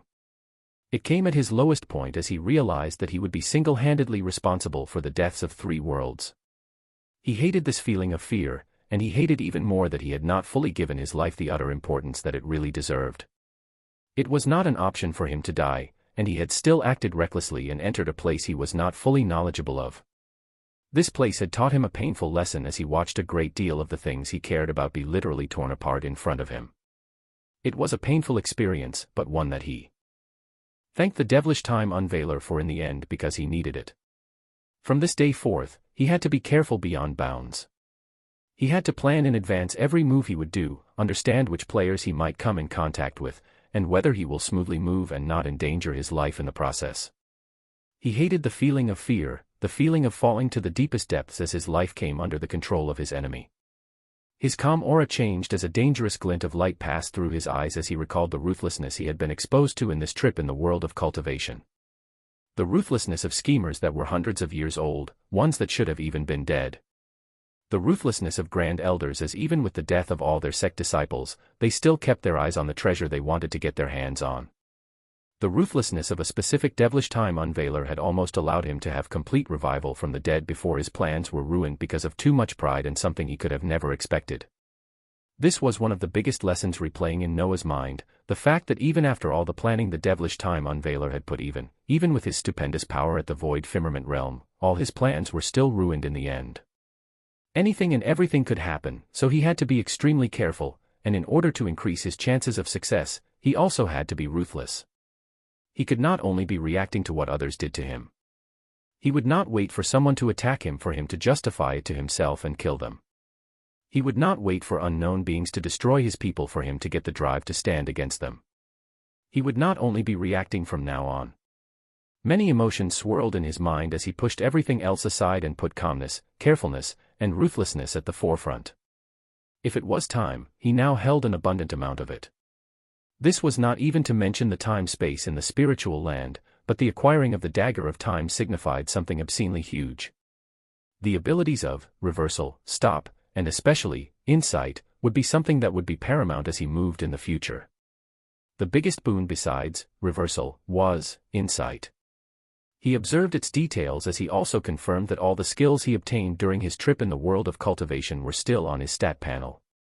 This was also adding the ultimate skill of sin of gluttony, that held the devoured origin of a celestial with all of his memories. Insight, time can move in a myriad of ways, with no single being able to predict certainties among its chaos. Insight will show the wielder of the dagger of time possibilities of what could be. Requires time essence from the regal sheath in order to be used. Another ability of the dagger of time would allow him to simulate possibilities of what could happen in the future. This was such a stupendous ability that beside reversal, Noah knew it would be the one that he would use the most. He had been thinking for only a brief second, which was multiplied 1,000-fold with his active, parallel thought, and hasten mind, skills causing his thought process to move rapidly. It was only a few seconds after he had regained consciousness in this time before he even left for the world of cultivation. In the spiritual land, the beasts had felt the powerful burst of unknown energy they had not felt before as the emperor penguin and the calamities of the sea rushed to see what had occurred. Their gazes became confused as they just found Noah on the ground. Barbatos's figure also flashed in as she looked down quizzically. "What just happened, little fish?"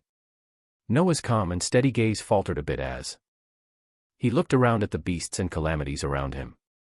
His eyes landed on the voluptuous Barbatos, who was looking down questioningly as his figure disappeared and reappeared right next to her, swooping her in his arms before the silver light of teleportation covered them again. They reappeared inside one of the luxurious houses of the spiritual land as a ravenous light flashed through Noah's eyes.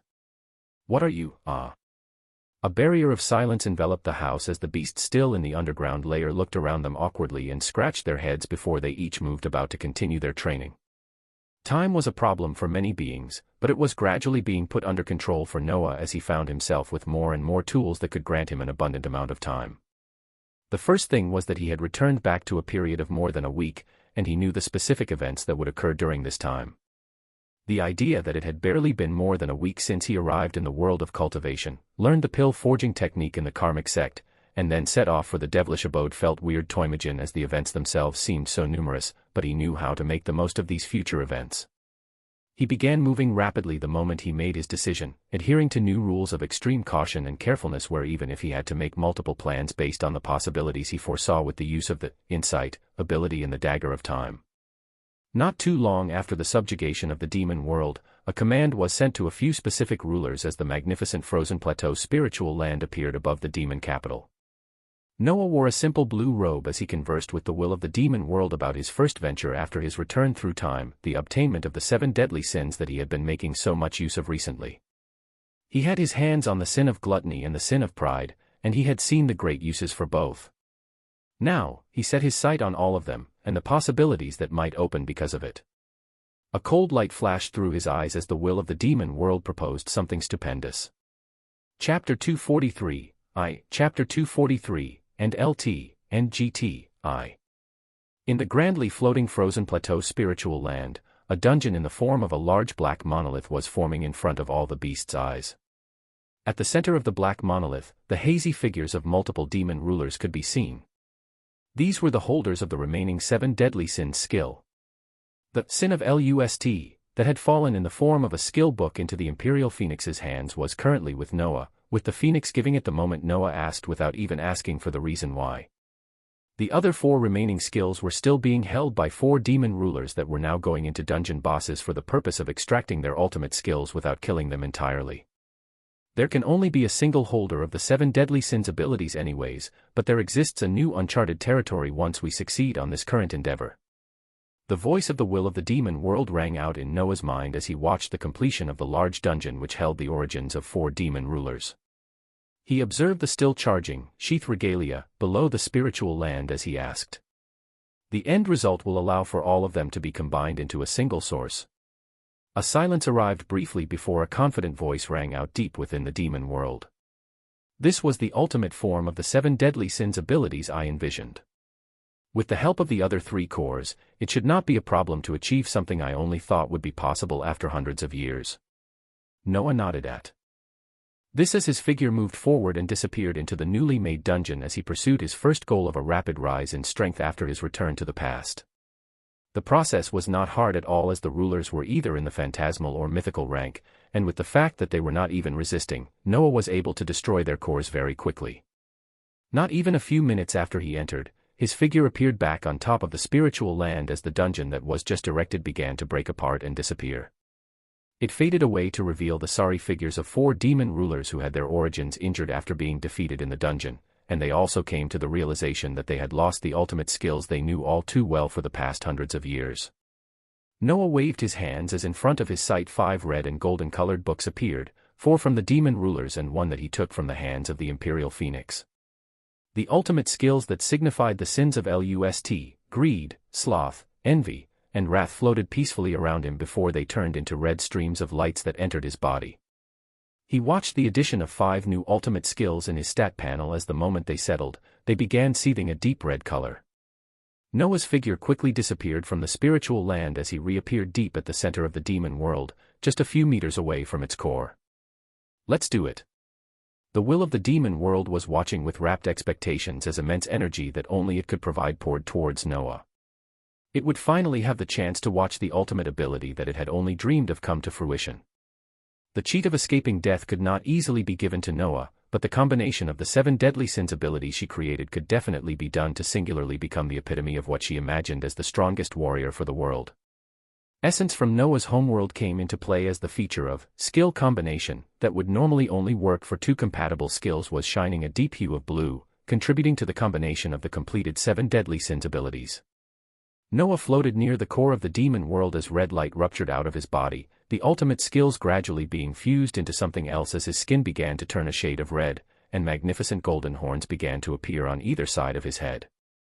The transformation seemed to show the progression of the combination of the 7 deadly sins abilities as glorious black wings also erupted from his back, his figure becoming bulkier and larger as it let off a feeling of oppressive strength that Noah had only seen in a few beings.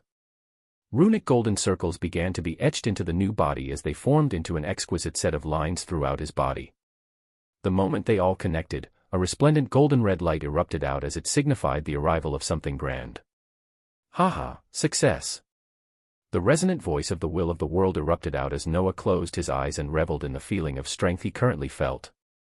His eyes opened as they let out a deadly red light, his gaze landing on his stat panel as a new set of words appeared below the list of ultimate skills. And LT, absolute skill, absolute sin and GT, a skill given to the holder of all the 7 deadly sins skills. The user is considered to be the absolute sin, empowering every sin type skill they hold. It gives access to the skills, sin empowerment, harbinger of sin, sin manipulation, sin siphoning, and archdemon lord transformation. A skill of an entirely different level opened itself in front of his eyes as his gaze focused on the singular abilities of the and LT, absolute sin and GT, skill. Sin empowerment, any sin type skill will have strength and cost efficiency increase by 1 order of magnitude. Each ultimate sin skill will have 1 power strengthened even more as well. Harbinger of sin, as the original and absolute sin, the user can appoint each sin to a person, making that person a harbinger of that sin, giving them access to the standard version of that ultimate skill. If the harbinger is killed, the ultimate skill will return as a charge to this skill, allowing for a new harbinger to be picked. The user can at any time take back a sin given out. Sin manipulation, the user can manipulate the urge of any person, depending on their resistance to such effect, to indulge in any sin or a specific sin. Sin siphoning, by indulging in any sin or being within 100 meters of sin being committed, the user's power will temporarily increase. The more varied the sins recently committed, the stronger the boost is. Archdemon Lord transformation, the user can turn into the Archdemon Lord, this will quadruple the strength and cost efficiency of all sin and demon skills. It will also double the efficiency and strength of all other skills used by the user during the transformation. Power. He felt a tremendous amount of power roll through his body as he understood what this and LT, absolute sin and GT, entailed. All of the 7 deadly sin skills could be seen as subsets of skills under the and LT, absolute sin and GT, holding a few new sets of descriptions as they were made even better. This wasn't to mention the fact that he could use harbinger of sin to appoint these same ultimate skills to 7 people that he chose. His gaze shone with a resplendent light as he looked forward to testing the power of this new ability, while his mind continued to rapidly figure out possibilities on how to best use his future knowledge to get the most benefits from the next few days. And LT, descriptions of the new 7 deadly sins and GT. Ultimate skill, sin of anger. The sin of anger grants access to the skills, rage empowerment, fury channeling, anger avatar, and wrath absorption. Rage empowerment, the angrier the user is, the stronger they become. This skill can increase every stat by 1 stage when fully enraged. Fury channeling, the user can channel their fury into an attack, and increase it by a maximum of 1 stage. Anger avatar, the user can manifest their anger into a full body or partial avatar. The size and strength of the avatar is decided by the user's anger. Wrath absorption, the user can absorb the anger of beings around them to further strengthen themselves.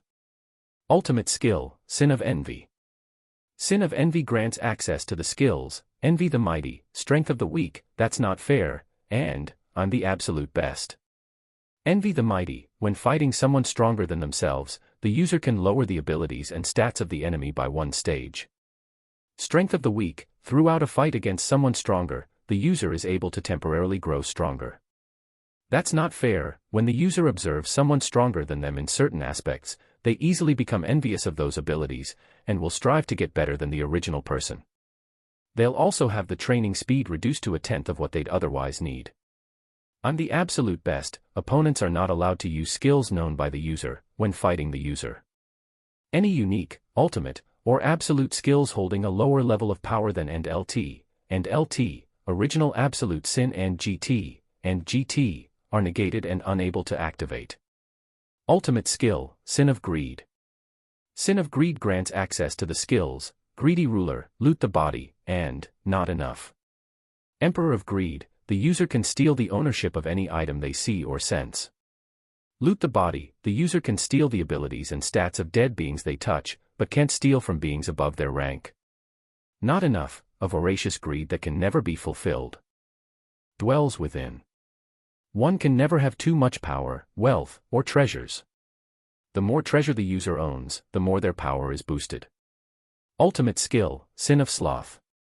Sin of Sloth grants access to the skills, Awaken Sleep, Strengthen Sleep Training, Rest Master, and Sleep Evolution.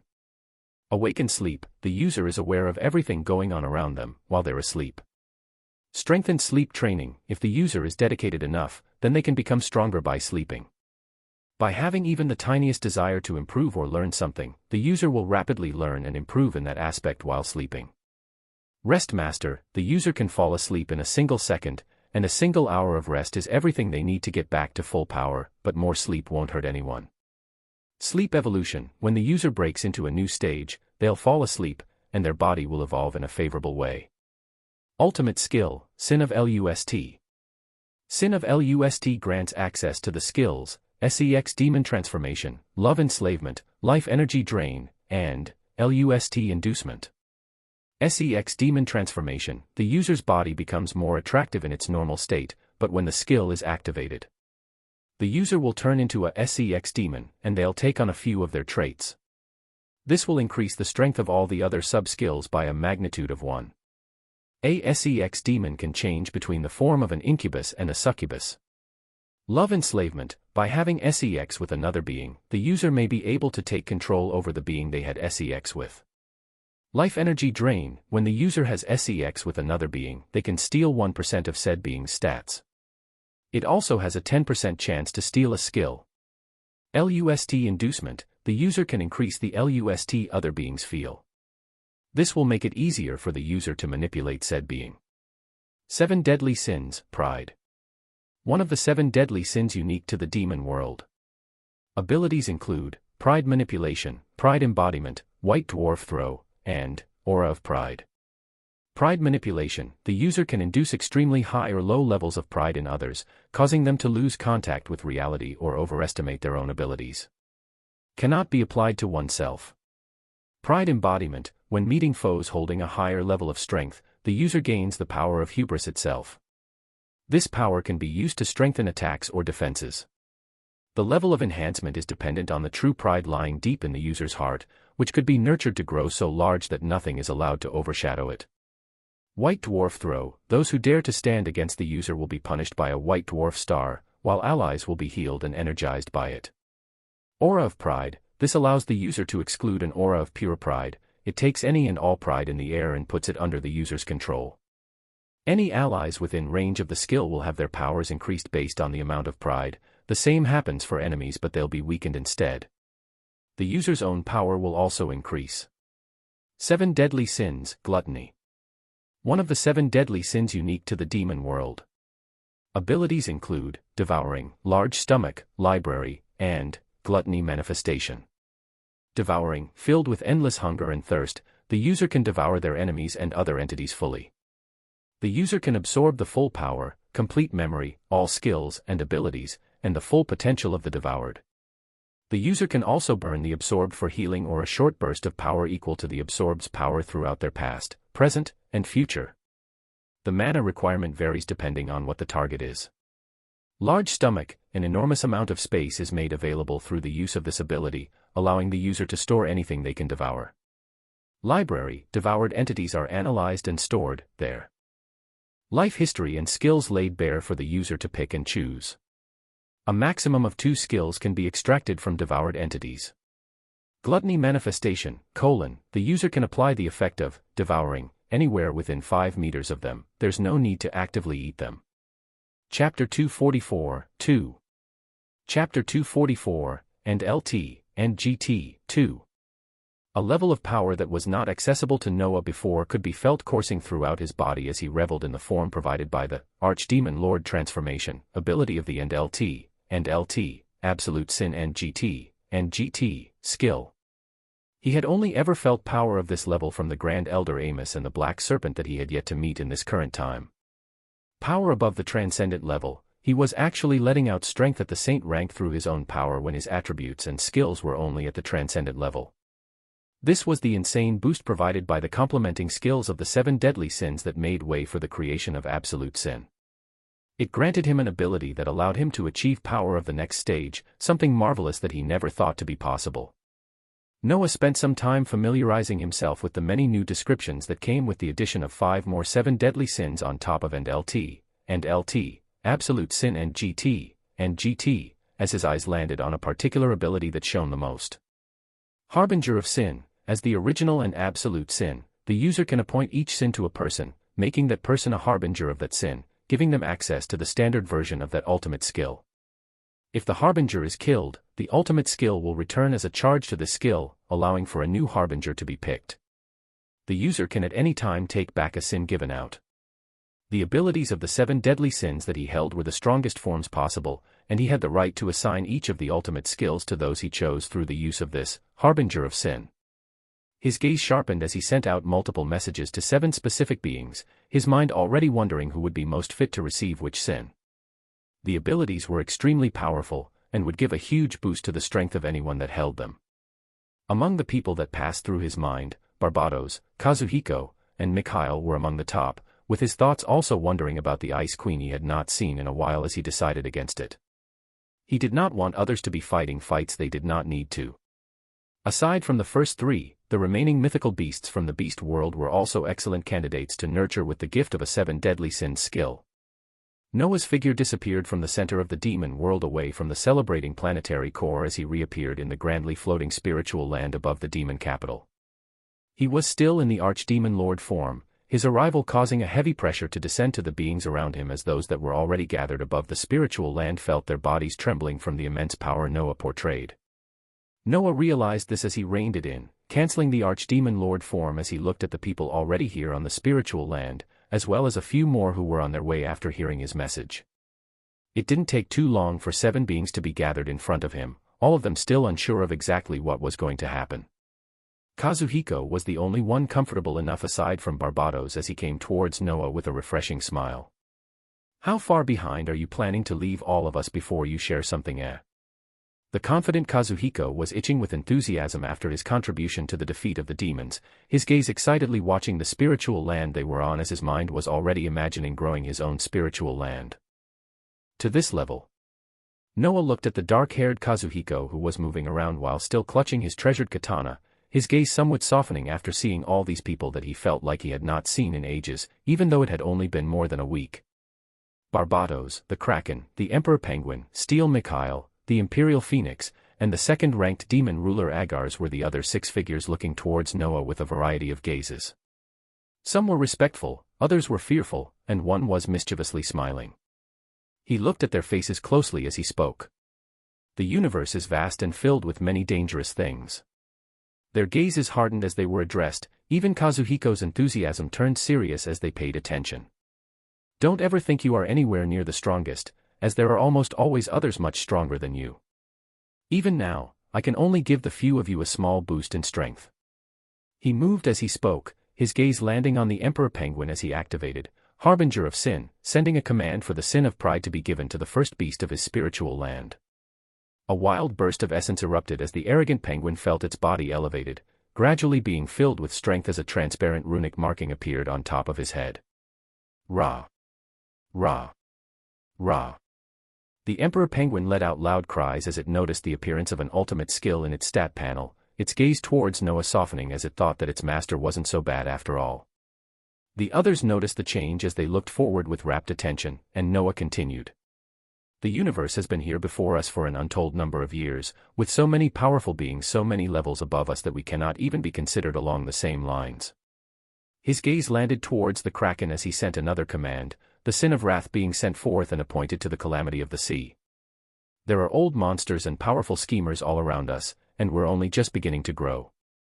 From then on, he moved even faster as he sent multiple commands, the Sin of Greed being sent to Kazuhiko, the Sin of Sloth appointed to Steel Mikhail, the Sin of Envy being appointed to Agars, and the Sin of Lust being appointed to the Imperial Phoenix. Lastly, his gaze turned towards the mischievously smiling Barbados as he sent the command for the last Sin of Gluttony to be appointed to her. Gorgeous red lights continued to shine all around as the figures of the beings around Noah were elevated, runic markings appearing on each of their heads as 7 new holders of the 7 deadly sins were decided. Noah nodded as he continued, his body erupting with strength as he activated the Archdemon Lord transformation, a fearsome body of a regal demon appearing in the spiritual land. We are in no hurry, so we will carefully advance forward as we increase our strength. In time, we will build our power and be able to stand with status in this chaotic universe, where we will not be randomly bullied or put under the rule of ruthless beings. He was saying these words more as a message to the holders of the 7 deadly sins in front of him, but they acted more as reminders for himself as he planned for his next movements. He had time on his side, he had to be careful. He could not rush forward randomly, and he needed to build his power as much as possible before he moved. We can do all of this, together. An air of mystery spread out from the center of the spiritual land as Noah stood at the center, surrounded by 7 beings looking up at him. The beasts throughout the spiritual land felt this environment of power as they let out powerful howls, instinctively feeling winds of change they had not observed before. Chapter 245, Acceleration. After assigning the abilities of the 7 deadly sins to the chosen few, Noah moved forward with the next phase of his plans, the upgrade of the spiritual land that would have occurred days from now. He still held with him the wondrous pill-making technique, the Forge of the Silver Flame, that he received from Sect Master Inuit of the Karmic Sect. His thoughts lingered on this figure that continued to be veiled in mysteries as he moved forward, harvesting the many fields that were holding ripe, ice phoenix fruits, as they quickly entered the transparent cauldron with burning silver flames. It did not take too long before the ice phoenix pills he had made for the first time not too long ago were born again, the process being even faster this time as the many abundant fields all over the spiritual land were emptied out faster and faster, a nonsensical amount of mana going into the Forge of Silver Flame, as more and more radiant pills appeared in the surroundings. The beasts of the spiritual land were excitedly looking at this scene, the smell alone that was drifting from the pills already making them send voracious looks. Noah flicked his fingers as the pills flew towards the beasts the moment they finished being made, wanting to get the upgrade of the spiritual land as soon as possible for the upgrade of the time-space from the 1:5 ratio of time and into the 1:10 ratio that only appeared after the upgrade into the 5th tier. The process was smooth, exactly the same as what had occurred before as the Emperor Penguin was the first to break through and reach the phantasmal rank once more, with its brothers and sisters following soon after. The pills were extremely effective for the beasts of the spiritual land, but they still provided spectacular boosts in strength similar to cores for other beings. The holders of the 7 deadly sins that were still on the spiritual land shockingly watching Noah perform this brand new technique as the resplendent pills flew towards them as well, with the calamities of the sea not being far behind. The process of breakthroughs into the phantasmal rank did not take too long for the beasts of the spiritual land, soon meeting the requirement as Noah began putting the required mana into the spiritual land that had sensed the requirements for the next stage to be met. Vibrations and a gorgeous show of lights followed thereafter as soon enough, a gloriously improved spiritual land that let out a much grander light than before shining brightly above the demon capital. The achievement of the rank 5 spiritual land was thus achieved just a few hours after his return, with many more days left before the horrendous events took place in the world of cultivation. With this goal being met, Noah appeared in the extravagantly large time space that he could now spend 10 days in with only a single day passing outside. He would be spending the majority of his time from now on in this space as he trained himself to become even stronger. He had an abundant amount of skills, with a few new ones to peruse through when he thought about the bloodied celestial that he devoured. His goal was to max the proficiencies of his current skills, and then combine them until he felt confident enough to move forward. It might be boring and strenuous, but it did not matter. Carefulness and much planning was exactly what he required from now on, as something like what had occurred in the devilish abode could never be allowed to happen again. His mind focused as he first perused through the memories of the celestial. His gaze shifted from calm to shock as he went through the memories, getting just a small glimpse of the power that he knew as the Celestials. Something even more frightening was that for some of the memories where the celestial Drax was subserviently talking to other beings, these other beings were vortexes of darkness that Noah could actually not observe from the memories. He was shocked to find that a sort of power that could even block others from perusing stolen memories existed, as many of the memories of the young celestial disciple were actually blank voids of darkness whenever they involved higher-ups, or his master. This was yet another wake-up call for the many mysterious powers he was not knowledgeable of, but he was still able to significantly expand his network of information with the memories that entailed the life of this young celestial. For example, he now knew the planet where one of the many powers of the Celestials was stationed. He knew the identities of which beings were connected to the Celestials from the vast worlds across the universe, and even more importantly, he knew which cultivators from the world of cultivation were connected to the Celestials. This was extremely important information that he could use to his advantage, but there were also many things he could not do. Firstly, unless he wanted to die within a few seconds, he could not even step foot on the planet where he saw the young celestial Drax talking to the darkness that was his master. The planet was monitored so closely that not even a fly could slip in. But there were many more things he could do with the memories, especially things that aligned with his goals in the word of cultivation. He continued to peruse through the memories as he planned, at the same time checking out the skills he could choose from the devoured celestial. Two extravagantly shining skills appeared in front of him, one unique and one ultimate, the celestial truly living up to their names of being powerful. Unique, celestial aura, an aura only for those blessed with a special fate. The aura can be manipulated to strengthen oneself or weaken one's enemies, as well as provide healing to those it encompasses. Ultimate, Eye of Fate, a skill geared towards helping the user achieve their most favorable fate.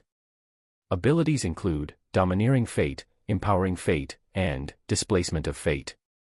A spectacular set of skills appeared in front of his eyes as he began the long process of understanding his newly gained skills, the uses of and LT, Absolute Sin and GT, and the practice and constant combinations of the skills that were capable of being combined. It would be long and arduous, but it was required. 30 days passed like this in the time-space of the spiritual land. Only 3 days had passed in the outside world. Chapter 246, Roles. The passage of time could be very different depending on where one was. In the demon world, only 3 days had passed since a grandiose new ruler had risen, yet more than 30 days had passed in the time-space of the spiritual land as Noah finally made huge improvements in his skill combinations and future planning. In the time-space of the spiritual land, the sheath regalia that required to be recharged in order for the dagger of time to be used had been constantly refilled to full charge and used, the ability of insight being used by Noah multiple times over the span of the last 30 days to think about different possibilities he could pursue. The ability was so insanely powerful that it showed possibilities of the future based on what Noah was currently thinking of doing. Following his train of thought while using insight, he was able to calculate a few pathways for the future that would be most ideal. This was such a crazy idea to process if he was told he would be doing this just a few weeks ago, but he was already at this stage where something as exemplary as this was becoming the norm. Of course, insight only showed the possibilities of what could happen, it did not foretell of the full future. Any changes could occur as time continues to move that might have not been foreseen through insight, and that was why the ability only showed the wielder of the dagger of time possibilities of what could be, not exactly what would happen. But for Noah, taking into account this stupendous ability added to his many abundant memories, it was more than enough. Events should have already been underway in the outside world, so he would begin to move as well. A meeting was called for the upper echelons of beings from the beast world, demon world, and Noah's homeworld just a few days after they were made harbingers of one of the 7 deadly sins abilities. Noah spent a few hours transferring to the frozen kingdom of the beast world as he went to personally bring the Ice Queen who was still ruling the frozen kingdom into prosperity. He had chosen not to make her a harbinger of one of the sins because she was not a fighter, but a ruler. As a ruler though, she could attend meetings like the one they were about to have. Above the generously floating spiritual land, a variety of different beings from different worlds were gathered in an exquisitely styled futuristic building that held a conference room that only the richest in the world could be sitting in. An extremely large oval table was at the center of the wide room, surrounded by a glass exterior that showed the scene of falling snow outside of the frozen plateau's spiritual land. It was a peaceful scene as these beings looked up towards one man who was sitting in a grandiose ergonomic chair surrounded by voluptuous women sitting on either side of him. Barbados had her legs resting sideways as she spun around the seat she was in with a bored expression, while the Ice Queen regally sat on Noah's left side with a cold smile. Kazuhiko was looking at this with an envious gaze as Steel Mikhail kept his stone-faced expression. The Ocean Master of Atlantis, still constructing his new land in Noah's homeworld, as well as the miniaturized calamities of the sea, were also situated in their own seats, a weird scene of a vibrant goldfish and a vicious kraken floating above sleek black seats playing itself out. The second-ranked Agars was respectfully standing by the side as he tucked his powerful devilish wings behind him, his gaze towards the central figure at the end of the oval table showing slight fear and reverence. The three remaining mythical beasts from the beast world that were led by the Imperial Phoenix were also sitting in their own seats as they adopted human forms. Even closer to Noah was an arrogant miniaturized penguin that held so much confidence that one could feel it, with its attention occupied as it passed its flippers across its sleek runic marking on its head as it nodded at its reflection on the glass windows surrounding the huge room they were in. A meeting of the highest levels of power across 3 planets were all collected into a single conference room as a discussion that concerned their future began. The progress of the world engine from the inhabitants of Atlantis, the most efficient way to improve the strength of awakened beings and the procurement of skills, as well as the creation of dungeons across the 3 worlds. Noah spent a few hours in this conference room as he grasped to understand all the things he was connected to, before a few final messages were laid out at the end of the meeting. Besides the already ongoing projects, another one was established as Noah put forth the plan for a possible future he had calculated. This was the expansion of their power and influence into more worlds. They had to act behind the scenes and be sure that they did not catch the attention of anything too powerful, and Noah found the perfect target from the many memories he had obtained these past days. This place was a large world similar to the demon world, with the highest level of power being individuals at the phantasmal level. The one upside is that it was a warring world with many factions, thus a diverse number of phantasmal beings populated the world. It had no ties to higher worlds or organizations, and was only something that Baal had come across sometime in the past. After cross-referencing with the abundant memories from the celestial and other beings he had devoured, the icebound world would serve as their first target world that they held no connections to. There were many factions in the icebound world, with what could be considered forces of evil and good fighting on opposing sides.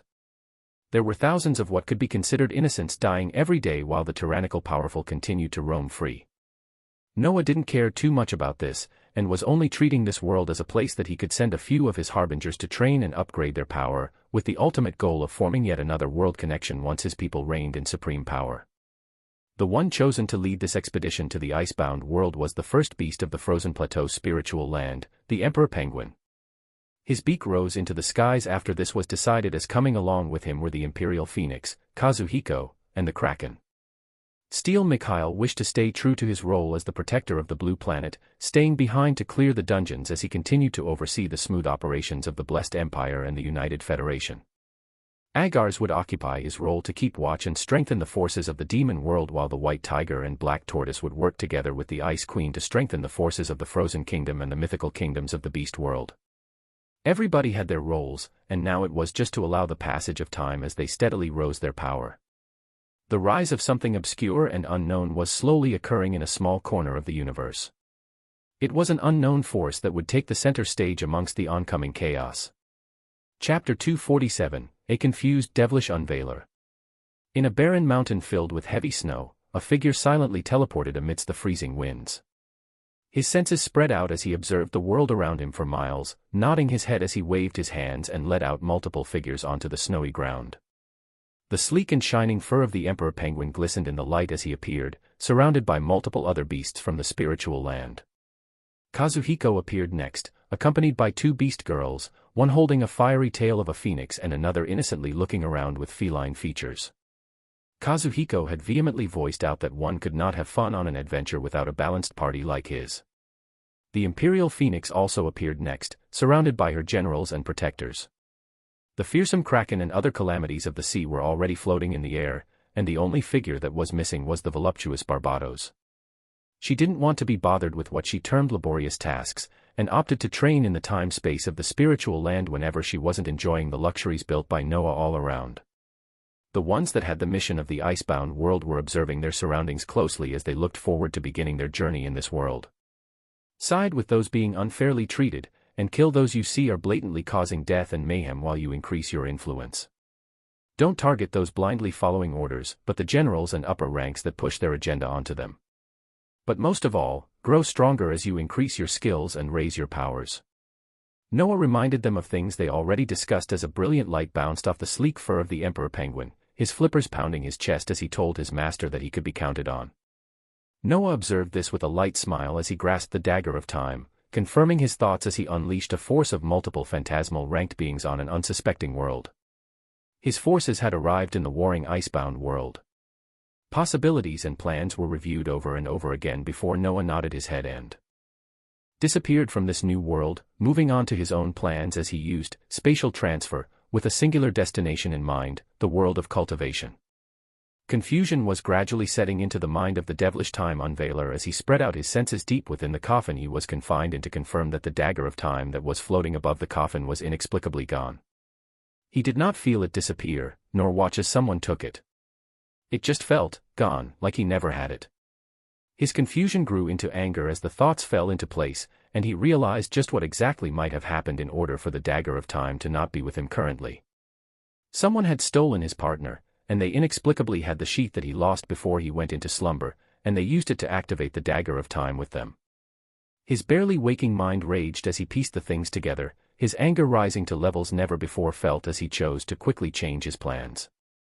He was manipulating from the sidelines as he released more and more news about his devilish abode, wanting to rope in the maximum number of beings that would serve as fuel for his revival. He planned to do this a few days from now, but he was now forced to do it in advance as he now felt that there was an unknown enemy that had already bested him once and taken his only true treasure. Essence spread out as he used his last wisps of remaining energy to open the realm in advance, word quickly spreading to the surrounding sects as watchers were spread throughout the area and observed the changes. Information traveled quickly as cultivators from the time immemorial sect and other surrounding sects quickly gathered and entered the dangerous realm, accompanied by other worlders like the Black Serpent from the Magus world as they greedily went in to look for the treasures of the devilish time unveiler. Unknown to them, the skeletal body of the being they thought to be dead was already pulsing with life as some beings from phantasmal and transcendent rank began to face their deaths in the specially designed spaces of the devilish abode, a dangerous light passing through the blank darkness where the eyes of the devilish time unveiler used to be as he began to laugh and cackle in his black coffin. "Haha, whoever you are, I'll be sure to pay you back 100-fold for stealing my treasure." He was ecstatic as he began to focus on devouring the oncoming origins, not noticing that in the same cavernous space that he had not allowed any beings to enter yet, a single being had inexplicably appeared far in the distance of the trembling temple that housed his coffin. The focus of the devilish time unveiler was fully placed into absorbing the oncoming origins as much as possible.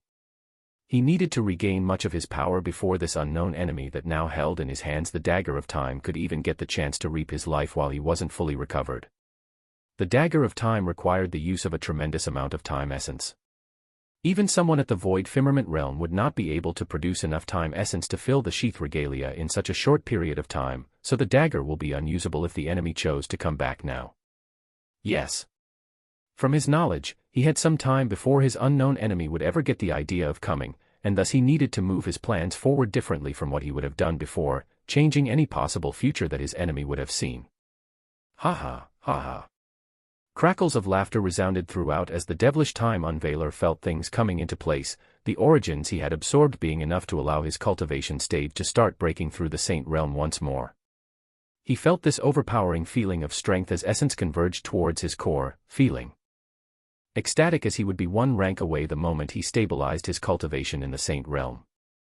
This was his power, it laid in his deep planning and schemes that allowed him to revive hundreds of years after he should have been dead. Even if he had lost his treasure to a wicked enemy in a previous time, he would get it back and pay them back 100-fold.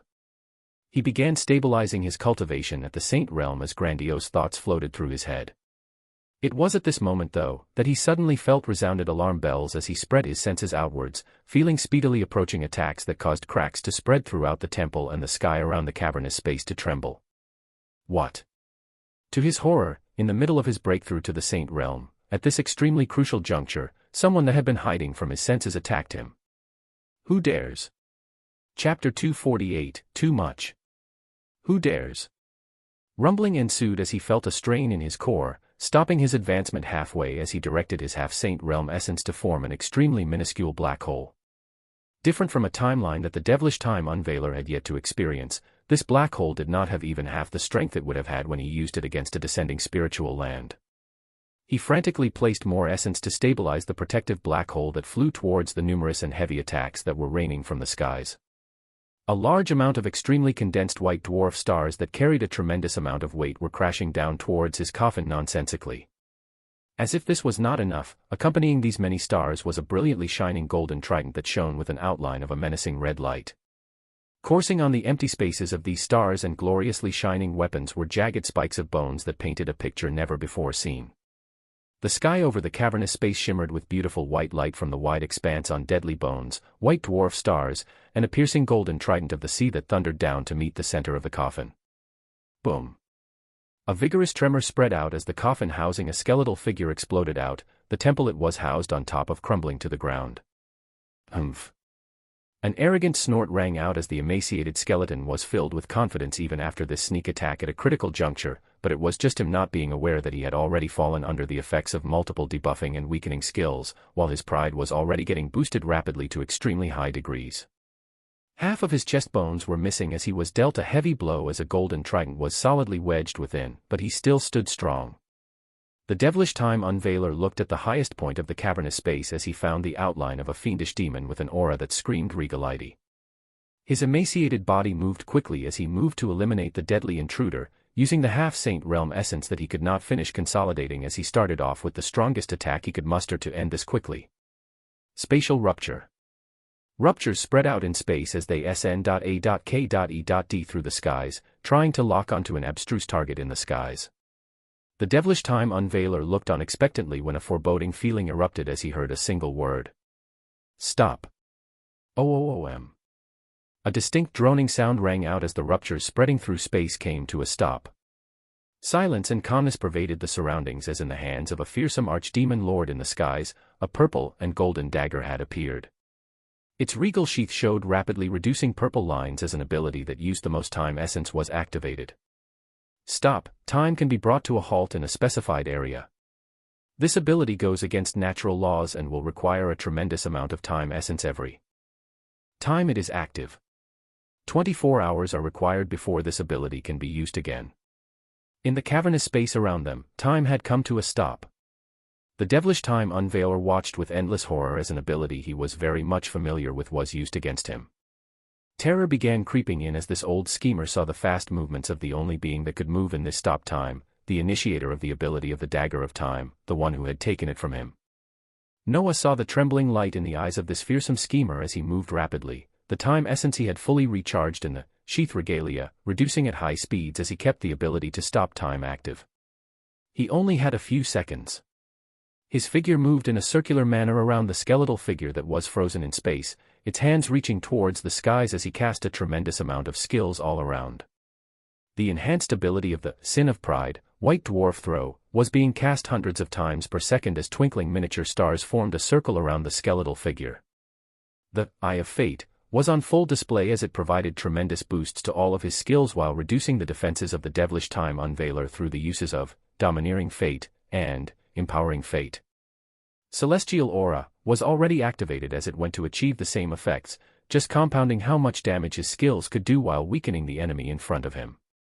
Sin Empowerment, Rage Empowerment, Fury Channeling, Aura of Pride, there were actually too many skills one could spend hours singularly looking at them and their exuberant effects, but the core of their purpose remained the same. They heavily boosted his attributes and damage he could deal while heavily weakening his enemies, simple as that. On top of all these enhancing skills, any attack skill he cast would be crazily boosted in power. The domineering white dwarf stars droned with power as they filled the surroundings of the skeletal figure, just waiting for time to resume before they came thundering down. Around these white dwarf stars appeared endless spiked bones as the ultimate skill, Bone Master, was also used multiple times. Skills from the 7 Deadly Sins series and Bone Master were the only ones currently being used, with him not dipping into his combined skills that surpassed the Transcendent rank after more than 30 days of constant maxing of proficiencies and combinations. This was one of the pathways that Noah had foreseen through using insight, one of the best and fastest ways of achieving his goals. The time essence in the sheath regalia was rapidly being used up as the devilish time unveiler watched on with horror as one layer of domineering white dwarf stars surrounded by bones with menacing lights that covered his eyesight. He had faced an attack of this level just before, and it had nearly destroyed his upper right chest. Now, another one was coming the moment time began to move again, and he could not defend himself. He prepared for the worst, but soon came to realize that he did not fully imagine what the worst could be. One could still see gaps among the numerous stars and bones that surrounded him in a circular manner, but that soon changed as he observed another set of stars and bones form a second layer. The area where he was surrounded in gradually became dark as all the gaps were filled with even more attacks. Terror was fully unbound within the devilish schemer's heart as he did not understand how his enemy could produce such a large number of attacks in this instant. Even him during his prime would have run out of energy by now, so he wondered how his enemy had layered so many attacks in a matter of seconds. His achievements in the law of spacetime allowed him to barely use his senses in this stopped time as he despairingly felt another layer of white dwarf stars and bones appear. A 4th layer. A 5th layer. By the 6th layer, the darkness of his skeletal eyes completely dimmed as only sparse thoughts passed through his mind. Wasn't this too much? Wasn't this unfair? A single thought, and it was the last thought of a 1,000-year-old schemer as the force of hundreds of white dwarf stars surrounded by piercing bones that caused space to tremble came tumbling down the moment time could move forward again. Crack. Chapter 249, Annoyance with Spatial Locks. A tremor shook the entire devilish abode, the beings inside it feeling a destabilizing of space as something akin to the most horrendous bomb had exploded. In a particular cavernous space, space was trembling as it weaved back together, the power concentrated at one location having been too tremendous for the spatial laws of this world and causing it to fold.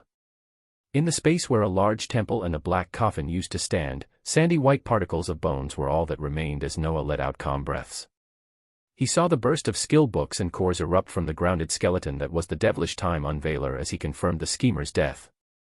Through insight, he had seen that one of the fastest ways he could have taken down the 1,000-year-old cultivator quickly and without waiting for any unforeseeable events was to attack while he was trying to stabilize his cultivation at the Saint Realm. Begin with a single attack that would weaken and reduce his defenses without his knowledge, and then use the killer combination of actually stopping time, however briefly, to unleash a concentrated attack from all sides. The result was the death of an old schemer who still did not fully know what was going on. In his regal archdemon lord form, Noah went forward and collected the loot as he used, devouring on the remaining crushed-up bones as he quickly perused the memories of the devilish time unveiler. He made it his goal to take this being down not just as a payback, but also because it was a cultivator that was proficient in the law of spacetime. He wanted to peek at the memories and skills, as well as possibilities to the problem that he always faced when he was in the most danger, not being able to teleport because someone more powerful had locked space. His mind moved quickly as his body automatically disappeared into the time-space of the spiritual land, knowing that combing through the memories of a 1,000-year-old schemer would take some time, and there were still other beings in this devilish abode. The magus leading the expedition into the devilish abode, Black Serpent, was warily sensing the surrounding space that had begun to tremble and destabilize as he chased down a group of cultivators from the time immemorial sect. His target was actually the group led by Elder Dan, the actual Elder Dan of the time immemorial sect that had not been taken down by Noah this time. The other elders and legacy disciples with them were frantically throwing out attacks as they defended themselves against the power of the saint-ranked Black Serpent, the image of a corporeal death serpent becoming rapidly solid as it bore its powerful jaws towards them. Otherworlder, the time immemorial sect will hunt you down like the dog that you are. Elder Dan spat out as he continued to send messages for help through his medallion, but the sane-ranked Grand Elder Amos could not find them. Would this really be where the great Elder Dan faced his death? A terrifying thought passed through the elder's mind as he looked at the other Transcendent Realm Elder and the disciples they protected. Their power could not stand against a Saint Realm individual, and thus it was very likely that they would face death in the hands of these unscrupulous otherworlders.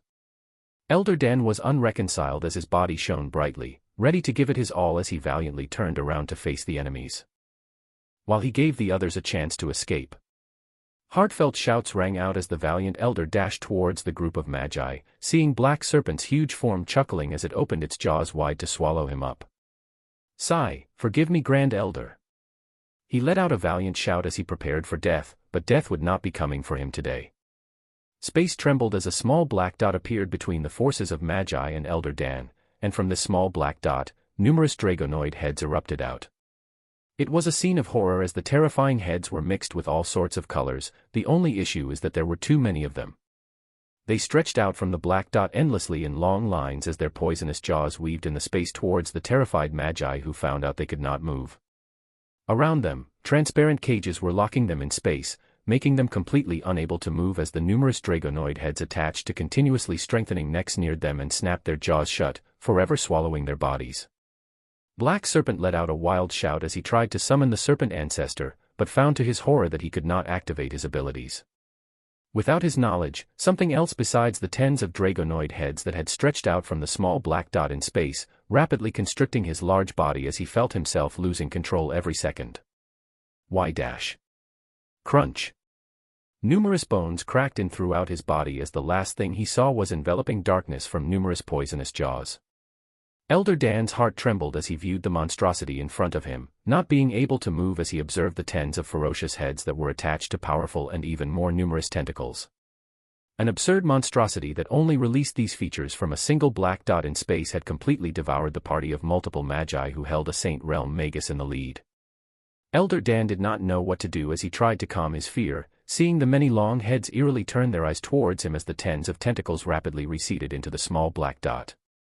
Thank you, esteemed sir." Elder Dan stuttered out a reply as he felt the auras of the other elders of the time immemorial sect, quickly going to join them as they tried to get out this monstrosity's side as soon as possible. The monstrosity, or really Noah, looked forth curiously as he wondered why the magi he had saved before were hunting down cultivators. Seeing their voracious gazes as they hunted down those weaker than them, he simply moved and wiped them out as he tested one of his first saint-rank skills he synthesized during his month-long training. From the combination of the Transcendent rank, the Calamitous Leviathan, and Violet Immemorial Second Stage, Sands of Time, and later with the combination of the Transcendent Plus, Violet Immemorial Third Stage Cage of Time, he had been able to produce a skill that was proficient in controlling space while dealing a tremendous amount of damage from an obscene amount of heads and tentacles. Saint, Aberrant Saint, from a single point in space, the terror of a calamitous monstrosity blooms. Capable of growing up to 100 heads and tentacles that strangle and hold the user's enemies in powerful spatial locks the moment they are discovered as targets. It was a powerful skill, one that he would soon be able to combine into a Saint Plus skill the moment he made the time to train in the time-space some more. His gaze was on the ability of spatial locks as he smiled first at the abundant amount of information he had found from the memories of the devilish time unveiler. Secrets about the powers of the world of cultivation that very few beings knew, as well as a possible solution that would lead him to obtain the power that would allow him to break free of a space being locked down, something that had occurred twice to him now and nearly cost him his life. He perused the memories of the beings from the Magus world first as he already looked ahead to future plans. They would involve one of the three supreme sects of the world of cultivation, the sect where the devilish time unveiler originated, and the place which would provide Noah with the power he was looking for. Chapter 250, Who Are You, Really? Celestial Drax was moving through the trembling devilish abode with confusion and doubt. From the fluctuations of space, he could observe that this devilish abode did not have too long before it folded in itself and collapsed. But this did not make sense, as it would make his mission unachievable. His master would never hand him a mission he could not accomplish, so there was a swirl of confusing thoughts as he wagered whether to teleport out of this space and abandon his mission of looking for the cursed item. The Punisher by his side stood strong as his power was ready to burst out at any moment. Drax was about to give the command to continue searching the abode a bit longer, when another command traveled through space and struck his head as fast as lightning. Come back. Golden fluctuations erupted as a thin light of light descended down the young celestial's head and he received his head. He was shocked to hear his master's voice ring out with such sternness, and did not waste a single second. A golden light wrapped both him and the Punisher, their figures turning into golden particles of light as they disappeared.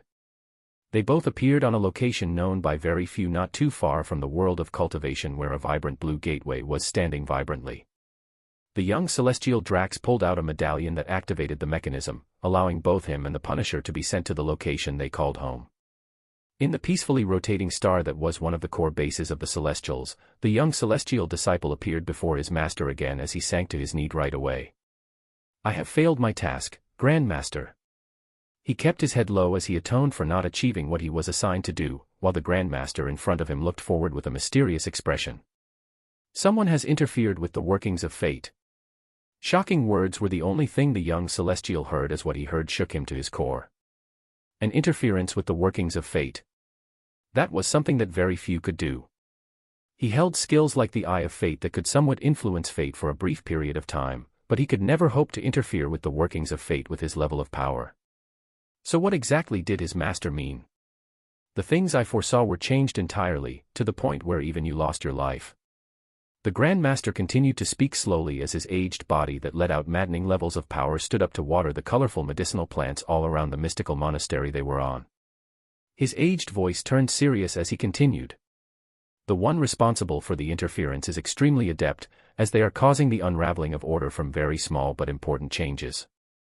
I have only just begun using the celestial eye to observe the possible future changes and—" He stopped watering the medicinal plants as his eyes gazed towards an unknown location deep on the planet they stood on. "In many of the possible futures, there is a rise of a new, infernal lord, that will disrupt much of the order and balance we have strived to keep." It felt like an explosion occurred in the mind of the young celestial as he stood up and looked forward in shock, the words coming out of the Grand Master being so shocking that even someone of his level was terrified. "An infernal lord. This cannot be allowed to happen. I will begin sending messages soon to assemble our forces, with our first action being the recruitment of more powerhouses and moving up the infernal hunt 100 years earlier than planned." The aged Grand Master said the words slowly as his attention fully turned towards the shocked disciple. This unraveling occurred in the world of cultivation, and the traces of the one being used to alter fate might still be there. "When things are in place, you will be accompanied by your fellow disciples back into this world, where you all will participate in the infernal hunt through our proxy there." The young celestial Drax felt his heart shake as he faced the gaze of his master, quickly rising up as he placed his right hand above his left chest and affirmed the words he just heard. "Yes, Grand Master. For order and balance." The words of his master continued to pass through his mind as his heart trembled at the thought of their significance. A rise of a new infernal lord. This was a terrifying thought, as even the current ones that were active in the realms of hell were tyrannical beings that only brought destruction to anything they set their eyes to. To prevent the rise of any new infernal lords, there was a commitment among many of the major powers in the universe to routinely conduct a dangerous infernal hunt in the first realm of hell where almost all the current infernal lords had their beginnings. He had never gotten the chance to go to one before, but this chance had been moved up by a whole century because of the alteration of fate.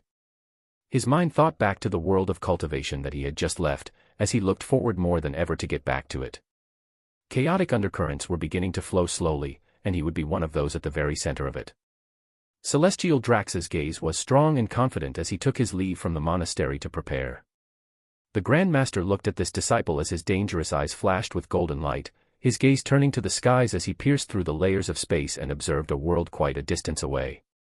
Which imbecile would interfere with fate at such a crucial juncture? Many thoughts and possibilities passed through the mind of the Grand Master as he thought of the cursed item that would have served to bring even more order in the universe, and this item being lost in the wind once more. No matter what schemes are concocted in the dark, what are they but mere distractions when it comes to our power? A golden light of confidence shone throughout the monastery as the Grand Master thought this simple thought, the surroundings releasing a burst of essence and glowing gold as if agreeing to his thoughts. Confidence. Utter and absolute confidence. This was a sort of confidence that only came to those who believe in the surety of their power as the existence of the stars in the stellar space. Any who try to destroy order will fall, this time will not be any different.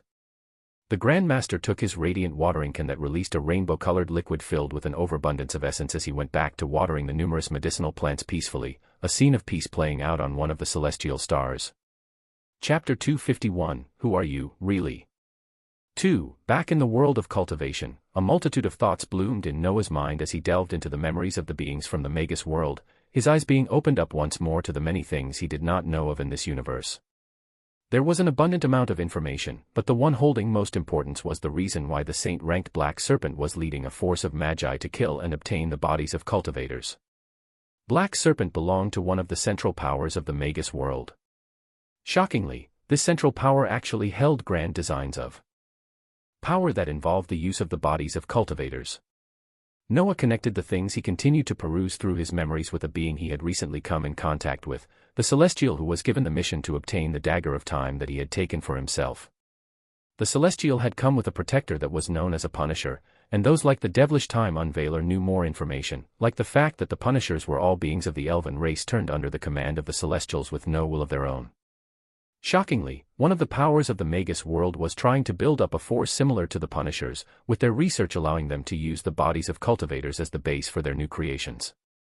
It was a grand scheme that was already underway, with many transcendent rank puppets in the hundreds already being made successfully, and those of higher rank slowly increasing. Noah pondered these new set of events as they did not take center stage of his attention even now, his mind already set on getting his hands on the powerful skill that would allow him to always escape whenever he wished, even with spatial locks in place. This was one of the first steps he was taking as he gradually, and carefully, increased his power. This would require him to spend some time in one of the most powerful sects on the world of cultivation, the Profound Astral Sect. This sect was the origin of the devilish Time Unveiler, and also the place that held a skill which even the devilish Unveiler did not get his hands on before he left the sect. Coming to the subject of the old schemer, Noah gave another look at the many saint-ranked cores and skills that burst out of him. Even though the schemer used to be at the rank above saint in his prime, he was only at the saint rank when Noah killed him, and the rewards reflected that. If he had waited for the devilish Time Unveiler to achieve his wishes and obtain his cultivation at the void firmament realm, only a repeat of horrendous events would occur again. Many of the skill books were the skills he had seen the devilish Unveiler use himself, and they would only serve as great addition of skills he could use to combine with his aberrant saint, as they were of the space attribute. This wasn't to mention the cores and skills obtained from the recently defeated saint-ranked Magus, which gave skills that fit the attack attribute of the future skills he planned to combine. Many of the things he had planned for were falling in place, with the addition of even more that he hadn't thought about before.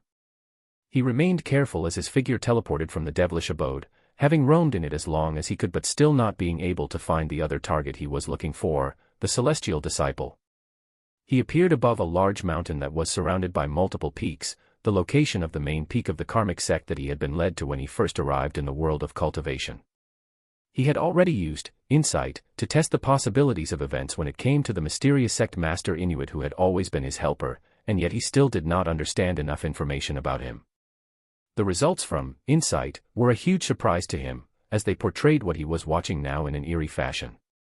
In the karmic sect he had seen before that was filled with thousands of disciples training and moving about on each of the peaks surrounding the main peak, there was only silence and quietness. The peak surrounding the mountain he was standing on looked deserted, as if nobody had been there to begin with. Even the main peak he stood on only held a single elevated platform that stood out, everything else surrounded by trees and vegetation. The karmic sect that he had seen with his own eyes, as well as many of its disciples, was nowhere to be found. In the only elevated platform that stood out, a single aged old man with a calm smile was sitting down in deep meditation. Noah's entrance seemed to have caused a change as the wizened sect master Inuit opened his blank eyes towards Noah. Having seen some of the possibilities through insight, Noah was not too worried, as this was also the same being who had saved him from certain death in the lost world of Atlantis. He just wanted to understand his motives. He gazed at the serene face of the being he knew as Sect Master Inuit as he asked, "Who are you, really?" A bright smile bloomed on the face of the old man in front of Noah as his blank eyes focused on him. "I am only an old thing, a nobody that is still trying to follow some principles." Noah nodded at the usual obscure answer as he also sat down and asked, "You knew of what would happen in the devilish abode?" A nod came as the sect master Inuit waved his hands and allowed a teapot with 2 steaming cups of tea to appear between the two of them. "Yes. It was something you had to go through yourself without any help. You were able to do it successfully, and thus we have been able to initiate a change that will only perforate into something grander as time passes. I could not force my influence in it too much, as that would have been a cause for an entirely different set of results." Noah sipped on the fragrant tea in front of him as the old man continued. There are no save points or take-backs from now on though, and it all lays on your shoulders. The tools you have should be more than enough for you to proceed with a certain degree of certainty and success though, otherwise I would not have bothered. As they were talking, Noah noticed the figure of the old man gradually becoming more and more transparent, as if he would fade away at any moment. He looked at this as he asked, "You won't even tell me who you are or what exactly you want?" Slight surprise appeared on the gradually transparent face as it replied, "My identity will be of no use to you right now, and you will eventually see me again if you follow the path you are on now. As for my purpose..." His disappearing figure gazed around the trees surrounding them as he continued, "Well, as hypocritical as it is, peace is one of my goals. Along with the simple destruction of cowards that continue to bring us closer to ruin because of their prideful ideals. But none of this will be of any use to you now. I have interfered as much as I can, and things will now play out depending on your future choices. Trust in yourself and those around you, and I'm sure I'll be seeing you again before you know it." A smile that seemed to contain a variety of emotions remained on the fading sect master Inuit as his blank eyes continued to gaze at Noah, until he disappeared from his sight. The particles that made up his being disappeared in a blink as they crossed through space, shooting off faster than the speed of light to a faraway distance, only to arrive and covertly disappear into a particular star. The particles of light made a swift beeline for a location deep in the center of this star, going towards a dark space near the core where there was a simple styled golden cage that was holding a single being. The cage was simple in its style, but unlike anything seen before as it held countless spikes that pierced the being held at the very center. The spikes were golden and went forward to pierce the body of this being thoroughly, entering one side of his body and leaving through another. Countless bloody gashes were apparent as golden red blood continued to leak from the body of this being, the blood following a created path on the floor as it was drained into some unknown location. A strong beating heart could be seen among the gashes on the impaled body, drawing an interesting contrast. The particles of light entered this impaled being, causing a wheeze to come out as sickly coughs were released, even more droplets of golden red blood leaking out. After this fit of coughing, a calm smile appeared on the face of the being that was impaled on all sides. Aside from the many spikes impaling him throughout, a level of strength that many beings would never come across their entire lives was vibrantly showing even while a tremendous amount of blood continued to leave the body of this being. The head that was impaled along with almost all other parts of the body rose as blank white eyes looked up from the dark space they were in, peering across the prison and overlooking many of the locations on the star they were on. Among the many things the blank eyes saw, one of them was the scene of a wizened old man holding a vibrant watering can as he tended to treasured medicinal plants in a simple-styled monastery. A golden light bounced from his body and into his surroundings as he had no idea he was being observed, continuing with his routine as usual. The impaled being observed this and many more things occurring on this star that held more powerhouses than many would see in their lifetimes as a calm smile spread across their disfigured face. The cards have been set, and all the pieces are in place. Now, we only wait for time to pass and see where fate leads us.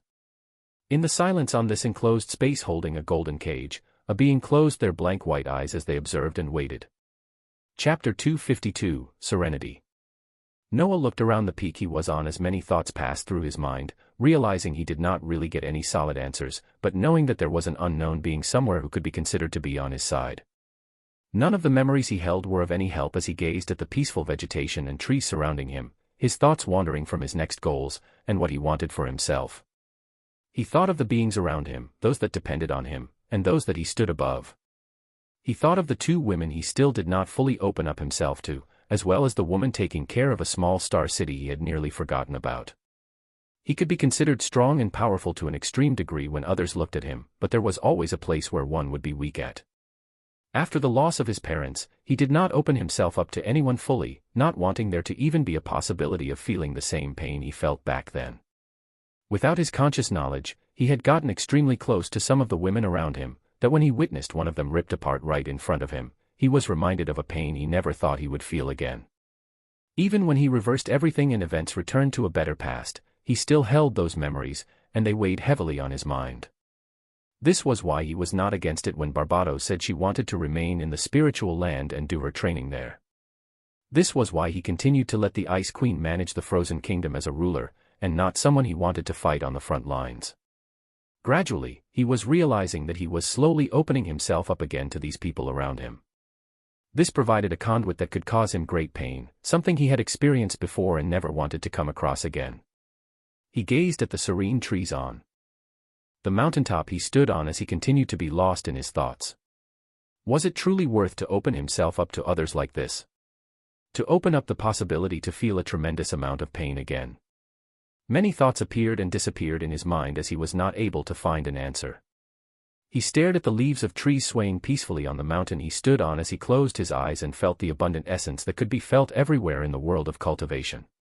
He felt the bubbling power in his body that was constantly boosted by ultimate skills from the 7 deadly sins, by transcendent and saint-ranked skills, as well as the naturally powerful golden sea body he gained from the lost world. With his eyes closed, he began absorbing the many saint-ranked cores obtained from the devilish time unveiler and the magus, black serpent. He held saint-ranked abilities because of skill combination, and he could use them all without any problems because of the large mana pools he had access to. But his actual attributes were not in the saint rank. Barring the focus attribute, his vitality and strength attributes were still capped at the peak of transcendent rank.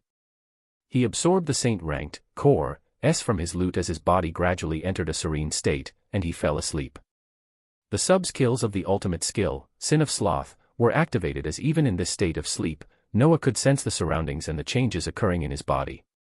The abundant amount of origin he was absorbing from the saint-ranked core S were rapidly absorbed as a milky white color began to surround him. The sleep evolution ability came into full effect as it caused this milky white aura to explosively increase, his entire body being covered as he felt his bones and musculature be improved in ways he did not think could be further improved. His dark hair flowed and became more abundant, obtaining a glossy sheen as it neared his shoulders as if he had not given himself a haircut for the longest time. The already compact musculature all over his body became more pronounced and refined as the milky white color exploded out, revealing a body that he recognized, yet it looked much more beautified. His gaze lingered on himself for a few brief seconds before he shook his head wearily, not wanting to obtain the traits of a certain arrogant penguin as he stood up from the mountain and took into account the remaining transcendent and saint cores he held with him.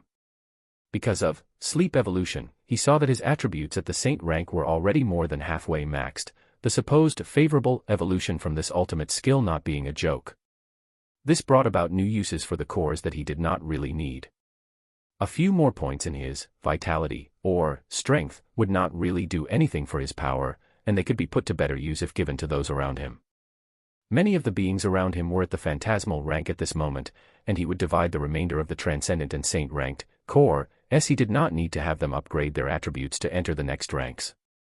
Even if they didn't have skills of the equivalent rank, their power would still be boosted as they held ultimate and unique skills that only grew stronger depending on what rank the user was. There was also the abundant law crystals from the cultivators he had taken down recently, vastly improving any of his skills that could be placed in the category of water, time, or space attribute. He continued to peruse through all of these gains as his body lifted off the mountain peak, looking around him for the last time and then flying away.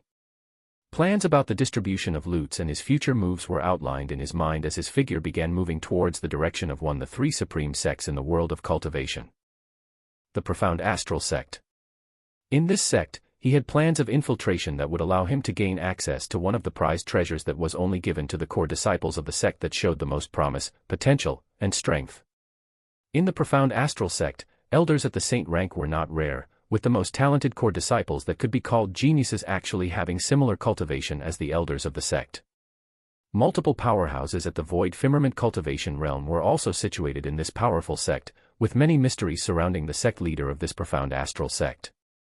Yet, Noah had extremely clear memories from a certain devilish unveiler that detailed much of the secrecy and mystery surrounding this powerful sect, giving him a very clear picture of how he should start. His memories were a few hundred years behind, but the players remained the same, just slightly more powerful. His goal was to first observe and collect information on the current core disciples of the Profound Astral Sect before making a move and obtaining an identity as one.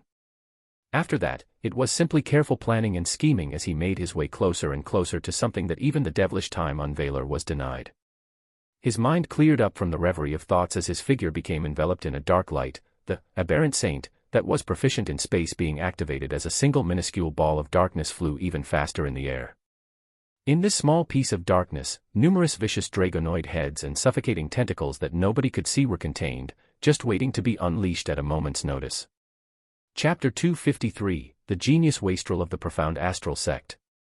Among magnificent mountain peaks and landscapes, one of the three supreme sects in the world of cultivation proudly stood with shining grandeur and regality. Many of the major sects made it a habit to find large and famous mountains to build their sects on, and the founders of this supreme sect occupied the natural wonder that was the stellar sky mountains. The surrounding lands near the abundant mountain peaks were all under the control of this powerful sect that held stupendous techniques geared towards the spatial attributes. Geniuses all over the world flocked over to this sect in order to learn their numerous intuitive ways of manipulating essence to bring wondrous effects in the space surrounding them. A sect filled with competitiveness and spirit, where the disciples were encouraged to be free and unbound, staying true to their hearts as they followed their path of cultivation with only a single final goal: to become the strongest.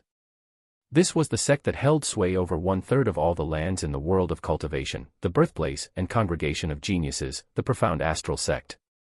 In the many mountain peaks of the stellar sky mountains, there was a particularly busy one where cultivators left their lonely abodes to come down and revel in the many enjoyments provided from the wealthy peaks around Profound Astral Sect. This peak was actually termed Sunset Paradise, with the famous lines that once the sun set, paradise with all of its wonders would open up. In a particular establishment in Sunset Paradise, a rare confrontation was occurring between two disciples of the Profound Astral Sect. This could be considered an extremely rare occurrence, as this confrontation was not between some outer or even inner disciples of the sect. This was a confrontation between two core disciples of the Profound Astral Sect. Any disciple that gained the title of a core disciple was known to be an unmatched powerhouse, with some of them even nearing the power of some of the elders of their sect. This was the case for one of the core disciples that was involved in this confrontation, vigorous power leaking out of his body which made the observers in the establishment almost turn their eyes away from the sight. Some observers were whispering in hushed voices as they watched the unfolding show in an isolated space barrier that was erected between the two core disciples. Is the shining sun of the Profound Astral Sect back here to pick up the dredge of waste again? Words that would be considered extremely disrespectful towards one holding the status of a core disciple were thrown out without worry from a bystander as another replied, "I, the wastrel of Profound Astral Sect, came down to drink and cause trouble again. How many P.O.S.T.I.T.U.T.E.S. do you think he ended the lives of today? Oh, we're still counting. Not really sure if it was 3 or 5 today, all I know is that he's ruining the best spots in town. I can rarely find the just right ones as he makes sure to always target them first. Haha, then why don't you stand up to him and give the wastrel a beating?" One friend dared another to openly act against a core disciple of the Profound Astral Sect as a silence came briefly, before the entire establishment broke out in a burst of raucous laughter. "Haha, touch the wastrel. Not unless you want to lose your life. He's the worst, but still the core disciple of the Profound Astral Sect. He's untouchable." Even though insults were being thrown around at this particular disciple of one of the three supreme sects, all the beings here knew that they could only watch as he did what he wished, but could never act against him. The bystanders were careful to only throw words of disdain towards the one known as wastrel of the Profound Astral Sect, but they were very careful to only sing praises when it came to the other core disciple confronting him, the shining sun whose name resounded across the stellar sky mountains, the one known as William. This was a known reality, that one could throw disdain and make fun of only a single core disciple of the Profound Astral Sect, and that was the wastrel that held the name of Crixus. A powerful name, a waste of a person. That was the only way to describe Crixus. The shining sun spoke calmly to the drinking Crixus as his eyes could not hide the disdain. "Do you hear that? The sound of nobodies are actually laughing right in front of your face with no fear. They are ridiculing you as if you are nothing. Does this not fill you with a sense of shame to actually stop doing the things you've been doing, my dear junior brother?" It was a common message that a caring elder disciple would give to another, and William had even cast an isolation barrier and caused no words coming out between them to leak out. This seemed like a courtesy, but whenever he spoke, his lips moved, and this meant everyone in the establishment knew what words were said between them. Of course, this was something that William knew, and had even planned this way. Seeing no reply from the Crixus that just continued to drink, a dangerous light passed through William's eyes as he turned and began moving away, dissolving the barrier of space as he knew nothing else would get across the drunken brain today. Even though you are a waste of space, you are still Profound Astral Sect's waste of space. Any ridicule directed towards you is also aimed at your sect. His vibrant power at the saint realm erupted out as a heavy pressure descended, his words carrying with them an insult to Crixus and a warning to the surrounding bystanders, who quickly turned away and went back to their food and drinks. The shining sun left the establishment with light steps as his body disappeared from everyone's sights in a blink of an eye, but his disdain for his junior disciple still very much apparent. There was a long history between the two that caused this disdain and conflict that many people did not know, and it was this conflict that caused William to descend from his cultivation abode every time he heard the news of the wastrel going wild in Sunset Paradise again.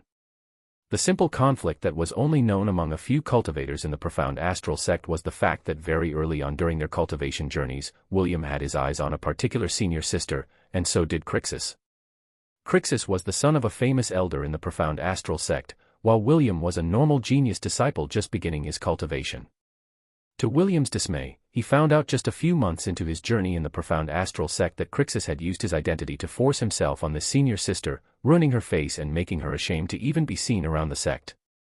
This beautiful senior sister finally could not take it, and with the help of a certain elder that did not want things to garner too much attention, she ended up leaving the sect to start anew elsewhere, her history with the profound astral sect forever ending. This event had caused a tremendous wedge to grow between William and Crixus, with William using this rage and directing it towards his cultivation, his genius comprehension being put to full use as he grew to a powerful genius of the profound astral sect and gained the title of the Shining Sun.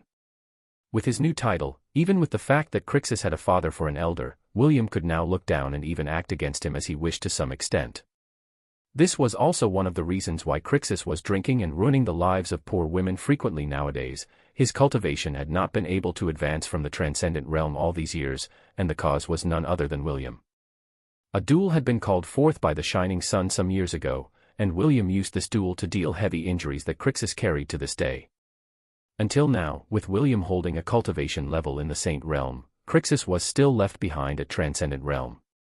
Crixus became despondent and acted more and more like a wastrel as the years passed, eventually gaining the title of Wastrel of the Profound Astral Sect that he held now. He finished his last drink as rage and jealousy filled his head, looking at the direction that William left in as he left the establishment himself.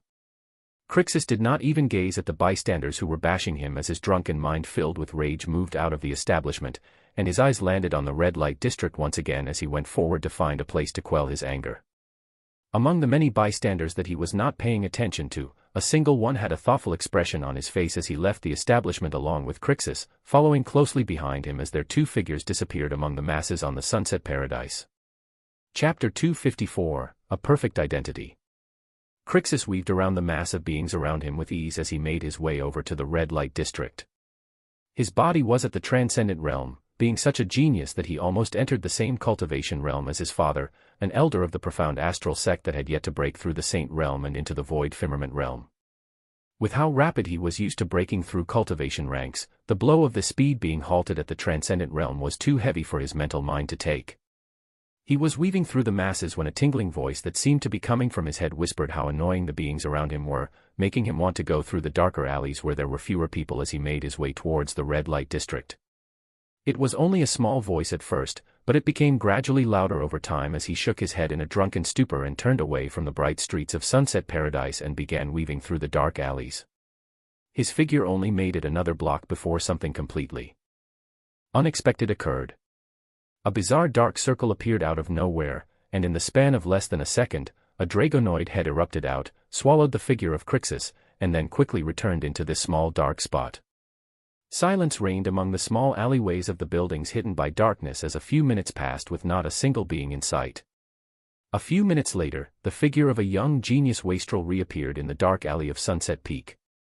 His eyes held a different light, where one could distinctly see sparks of ingenuity and confidence briefly before they went back to looking disorganized and drunken as the core disciple of Profound Astral Sect changed directions from the red light district he was going to, and began heading towards a particular peak of the Profound Astral Sect.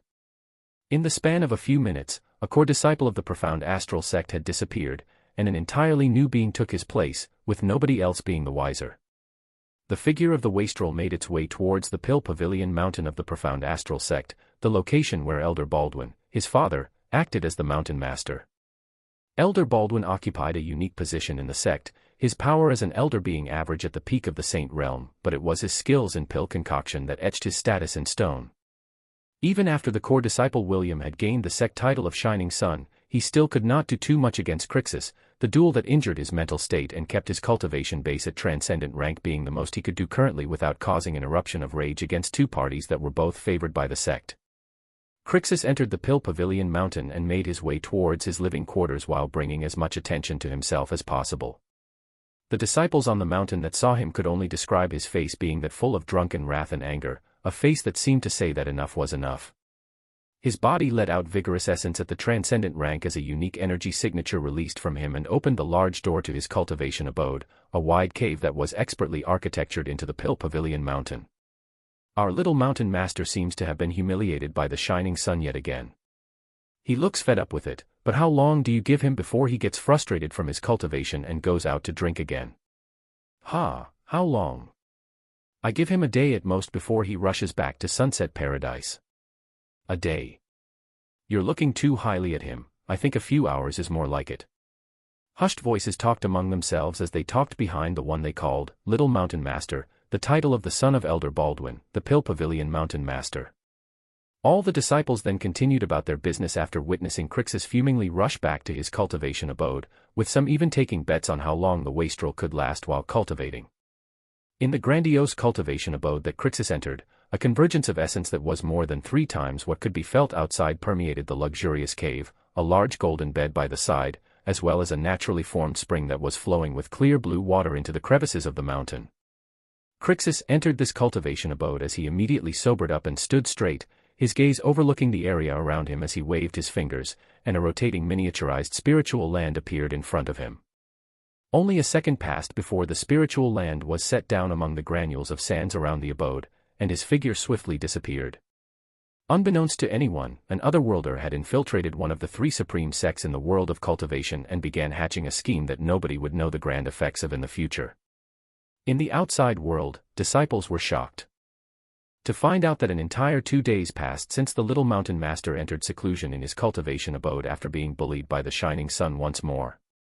Shock spread throughout as some disciples lost their spirit stones from losing bets, with others putting up even more bets on how long Crixus would continue staying in his abode for this time around. 3 more days passed, and the little mountain master still had not left the mountain. Even more disciples lost their money as word began to spread around the Pill Pavilion Mountain, gradually making its way to Elder Baldwin and even the core disciple William not too long after. Elder Baldwin was floating next to a huge cauldron forming spectacularly colored pills as he got this new information. Has this unfilial son finally come to his senses after all these years? Not just the elder, but many were wondering what exactly had happened to the wastrel Crixus. Not a single being knew, but when the days he locked himself up in the cultivation abode reached 8, disciples could not help but crowd around the entrance of the abode to see just what would happen. He couldn't have ended his life in their right. Don't say useless things, the son of the amazing Elder Baldwin wouldn't be that much of a wastrel. But, could he really be cultivating all this time? Questions continued to spread with no answers, until this day, even the master of the Pill Pavilion Mountain himself could not take it. Elder Baldwin came out of his dwelling as the powerful aura came in front of the entrance of Crixus's cultivation abode, his appearance bringing reverent faces among many of the disciples as they bowed with greetings. Elder Baldwin ignored all of this as he called out, "Unfilial son, come out." His words rumbled as a strong essence at the peak of Saint Realm activated the hidden mechanisms of the cultivation abode. The cave door was opened forcefully as the father went forward to see if his son was actually cultivating, or if the stupid words of the disciples in the surroundings were actually true. The sight that opened up to him was stunning to see though, as it was the figure of Crixus meditating peacefully on the ground as his body elevated up and down, the unstable milky white aura of a saint being clearly visible. Seeing the milky white aura, an expression of elation appeared on Elder Baldwin's face as he saw this. "My son. You have finally destroyed your inner heart demons and advanced." "Haha, that's my son." Prideful laughter came out of the entrance of the cultivation abode as the surrounding disciples peered in with shock on their faces. The wastrel of the profound astral sect had actually advanced in rank. Chapter 255, A Hunt. News spread out across the Pill Pavilion Mountain about how the wastrel of the sect had actually broken through to the Saint Realm. This came as a shock to many, as they had watched this fallen genius waste his life for the past few years. Many disciples then recalled the tension between the shining son of the profound astral sect and Crixus, and they wondered how things would play out from here on out. Back in the Pill Pavilion Mountain, Elder Baldwin waved his hand as the cultivation abode they were in closed and granted them privacy, his face going up and down as he looked proudly at his son. Good, good, good. Words full of pride came out as he saw the milky white light gradually stabilize, Crixus opening his eyes and showing elation on his face. The two beings gazed at each other as different thoughts passed through their heads. The proud father looked at his son as old dreams and hopes reappeared, already looking forward to the changes in the future of Pill Pavilion Mountain, as at this moment, both father and son were at the Saint Realm. Elder Baldwin knew the genius of his son, and thus was the one that was most disappointed when his cultivation was affected so heavily after one roadblock. Yet now, his son was back. These thoughts were only true to his head though, as the being standing in front of him was someone completely different from the son that he knew. Their brief gaze seemed to portray all of their powerful emotions as Crixus cleared his throat and looked over to his father with a firm expression. "Father, I want to try and get my hands on the absolute space technique of our sect once more." A gasp came out of Elder Baldwin's mouth as he heard extremely bold words as the first thing after Crixus's advancement. His gaze turned serious as he seemed thoughtful. Historically, only the shining son of the sect would be given the favor of entering the resplendent abode to try their luck on learning this treasured skill. His thoughtful gaze looked carefully at Crixus as he saw a determined expression, hearing powerful words come out of his son's mouth. "If need be, I will duel with William again for the title of Shining Son." The words were full of conviction as they stated a longing wish that seemed to have been welling up in Crixus for ages. Elder Baldwin saw this and sighed as he weighed the possibilities. He knew his son had just advanced, but William had already been in the Saint Realm far longer, with his realm consolidation already done and continuing to advance forward. Even on the slight chance that Crixus won, there was still the Council of Elders whose decision he would have to face if he wanted to be deemed fit as the new Shining Son. Elder Baldwin was thinking rapidly of the possibilities as he became hesitant, because he knew of one particular way that might just make it possible to grant his son's wish. Crixus was looking at his father's face with a careful expression that hid the true thoughts floating in his mind as he became thoughtful at this hesitation from Elder Baldwin. A sigh came out of the elder as he sat down in front of his son and began slowly. "There might be another way for you to get your hands on that technique without clashing with William." The hesitation of Elder Baldwin's face was gradually wiped away as he continued to speak.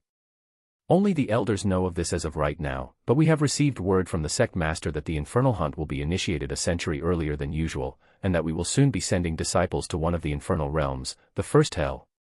Shocking words came out of the elder's mouth as Crixus held a surprise expression that was not false. He was actually hearing a new piece of information he had not expected. "I wasn't even planning on letting you go, thinking you were unfit and would simply lose your life. But now." He gazed towards his son with powerful emotions as he made up his mind and continued. "I see that you have come back to your old self, and have a chance in redeeming your reputation, as well as obtaining great rewards through this infernal hunt." An infernal hunt? Something that Noah had only briefly seen and ignored in the many pieces of his stolen memories had popped up. He listened carefully as his knowledge was expanded, pulling out as much information as he could from this Elder Baldwin. The infernal hunt that many powerful worlds at the level of Prime World and above were under a treaty to act on would actually occur 100 years earlier than expected. After many infernal hunts, the norm had been established that powers would send their disciples and beings they were nurturing as a way to empower them and also reduce the infernals that continued to propagate throughout the first hell. Over the years, the infernal hunts became more of a competition, and especially so in worlds like the world of cultivation, where scores were kept and disciples of the three supreme sects were ranked based on how well they did in the infernal hunt. Once they entered the first hell, they would be faced with droves of powerful infernals that they would have to take down, with those being able to face and take down powerful infernals gaining more recognition. Infernals are diametrically opposite to us, with their very origins being extremely vile and evil, only seeking destruction on anything they come across. They have a unique source of essence that when killed will be absorbed into one's body, giving them cultivation comprehension and a boost to their power. Powerful words continued to come out of Elder Baldwin as he explained more of the history and undercurrents of the infernal hunts. But it is the same with us, where if the infernals kill any of us, they also gain power much faster, and explosively increase in rank. Thus, it had been crucial to make sure that infernals were not given a chance to grow with their forces throwing themselves in the infernal realms and dying, while at the same time reducing the number of infernals as time passed. This was the infernal hunt came to be. Noah's mind soaked in all this new information as behind his carefully listening exterior, his mind began working rapidly as excitement was blooming from the many possibilities. Chapter 256, An Event for the Ages. Our profound astral sect will be among the many sects participating in this coming infernal hunt. The sect master expects an outstanding performance from our disciples this time around, so the rewards will be reflecting that. The mysterious sect master of profound astral sect had informed the elders and told them of the coming infernal hunt, with this information soon being released to everyone as soon as the preparations were complete.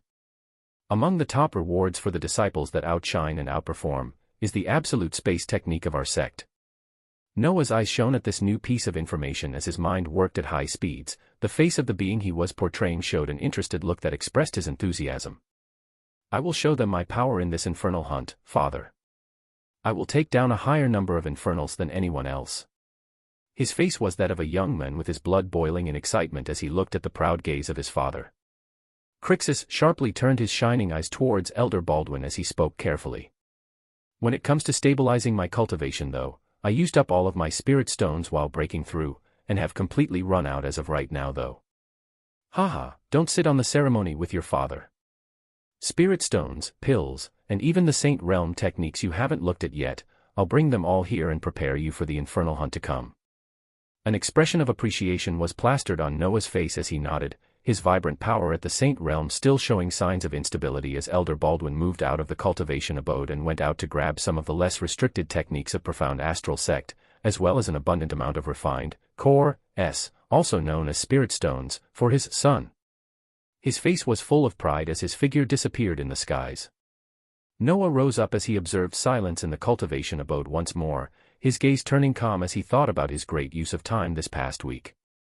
For 8 days, he had been able to coop himself up in the time-space of the spiritual land as he used, budding farmer, on the plots of lands he made in the time-space for an even faster growth of the medicinal fruits and herbs that he then turned into resplendent pills through the forge of the silver flame. He was also able to raise the proficiency of many of the saint rank skills he held, the ones he obtained from the devilish time unveiler and black serpent already being maxed as he was able to effectively use the time period of more than 2 months in the time-space to his advantage. New possible combinations for the space and draconic-based attributed skills from the devilish unveiler and black serpent which would optimally combine with the aberrant saint to bring about a terrifying skill of the next rank were already swimming in his mind as he continued to move forward. He spread out his powerful senses as he pulled out the purple gold dagger of time, using insight once more as many possible plans formulated through his mind with the addition of this interesting event, the infernal hunt. On a glowing star in a distant location, the celestial Drax was breathing out stably as a milky white aura calmly floated around him. In the period of a week, he had released the limiter he placed on himself that allowed him to consolidate his strength at the transcendent rank and finally reach the saint rank, or what the celestials called the peak of rank 3 celestial. His body held enough strength to battle on par with those in the saint realm when he was just transcendent, and even though he had just stepped into this new rank, he expected his battle power to be even more astounding. He meditated peacefully as he stabilized his strength when he soon received a message from his master. The time is here. Come down to meet the ones that will be going with you into the infernal realm through the world of cultivation. Drax's eyes snapped wide open as his figure disappeared, quickly appearing near the monastery where his master was as he saw 4 new figures of beings letting out levels of power no less than himself. They all held unique aspects, with one having similarities to the elven race, and another was a being looking very close to a human, yet they had gloriously shining white wings erupting from their back. Drax looked curiously at this rare being of the fairy race as he observed the last 2 to be humans. Shock appeared on his face as he laid his eyes on one of the humans, a dark-skinned girl with a head full of glossy hair tied in a ponytail and a prominent figure that was still visible even with the red robes that she wore. The red robe that this woman wore signified that she was not just any normal celestial disciple, but one that was about to take on the full title of a celestial with the completion of just a few more missions. Drax knew the identity of this famous disciple as she was known with the title of the War Princess, Athena. She was only a mere human mortal with not an ounce of strength less than 100 years ago, and a celestial had chanced upon her when they were traveling across the stars and observing the planets and stars that needed to be saved or destroyed.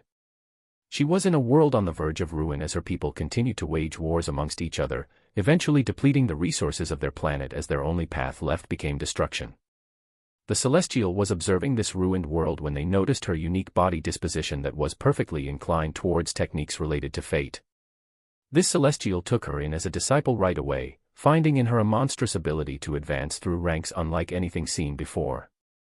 Among the many rising celestial disciples, Athena was at the forefront of all them with her power and wit, even being granted the rare chance to work with other celestials as they brought balance throughout the stars. One particularly recent mission that Drax recalled was one where Athena was accompanied by a golden-robed grandmaster on one of the interstellar warships that very few disciples would have a chance to come close to. These were the warships that held powerful weapons capable of destroying lower-ranked planets with ease. She was in charge of releasing this power down to a particular planet that continued to interfere with the order of the universe with the creation of cursed items known as world engines that naturally defied order with each usage. In this mission, her will was tested as she excelled in the lesson that many of the celestial disciples were still learning: the death of a few can be ignored in order to bring a more perfect balance in the universe, that taking away the lives of billions to return things to their natural order will only save a trillion more beings over the vicissitudes of time. Athena had an extremely strong will as she was able to complete this mission with ease, gaining even more recognition from the upper-ranked celestials. This was the War Princess, Athena. Drax calmed his beating heart as he chanted incantations in his mind, his gaze going towards his master that had begun talking. You all will meet with our representative at the little sect known as Profound Astral Sect, and be given special identities among their disciples. Your participation in this infernal hunt counts as a mission, with those of you being the most successful reaping the most rewards.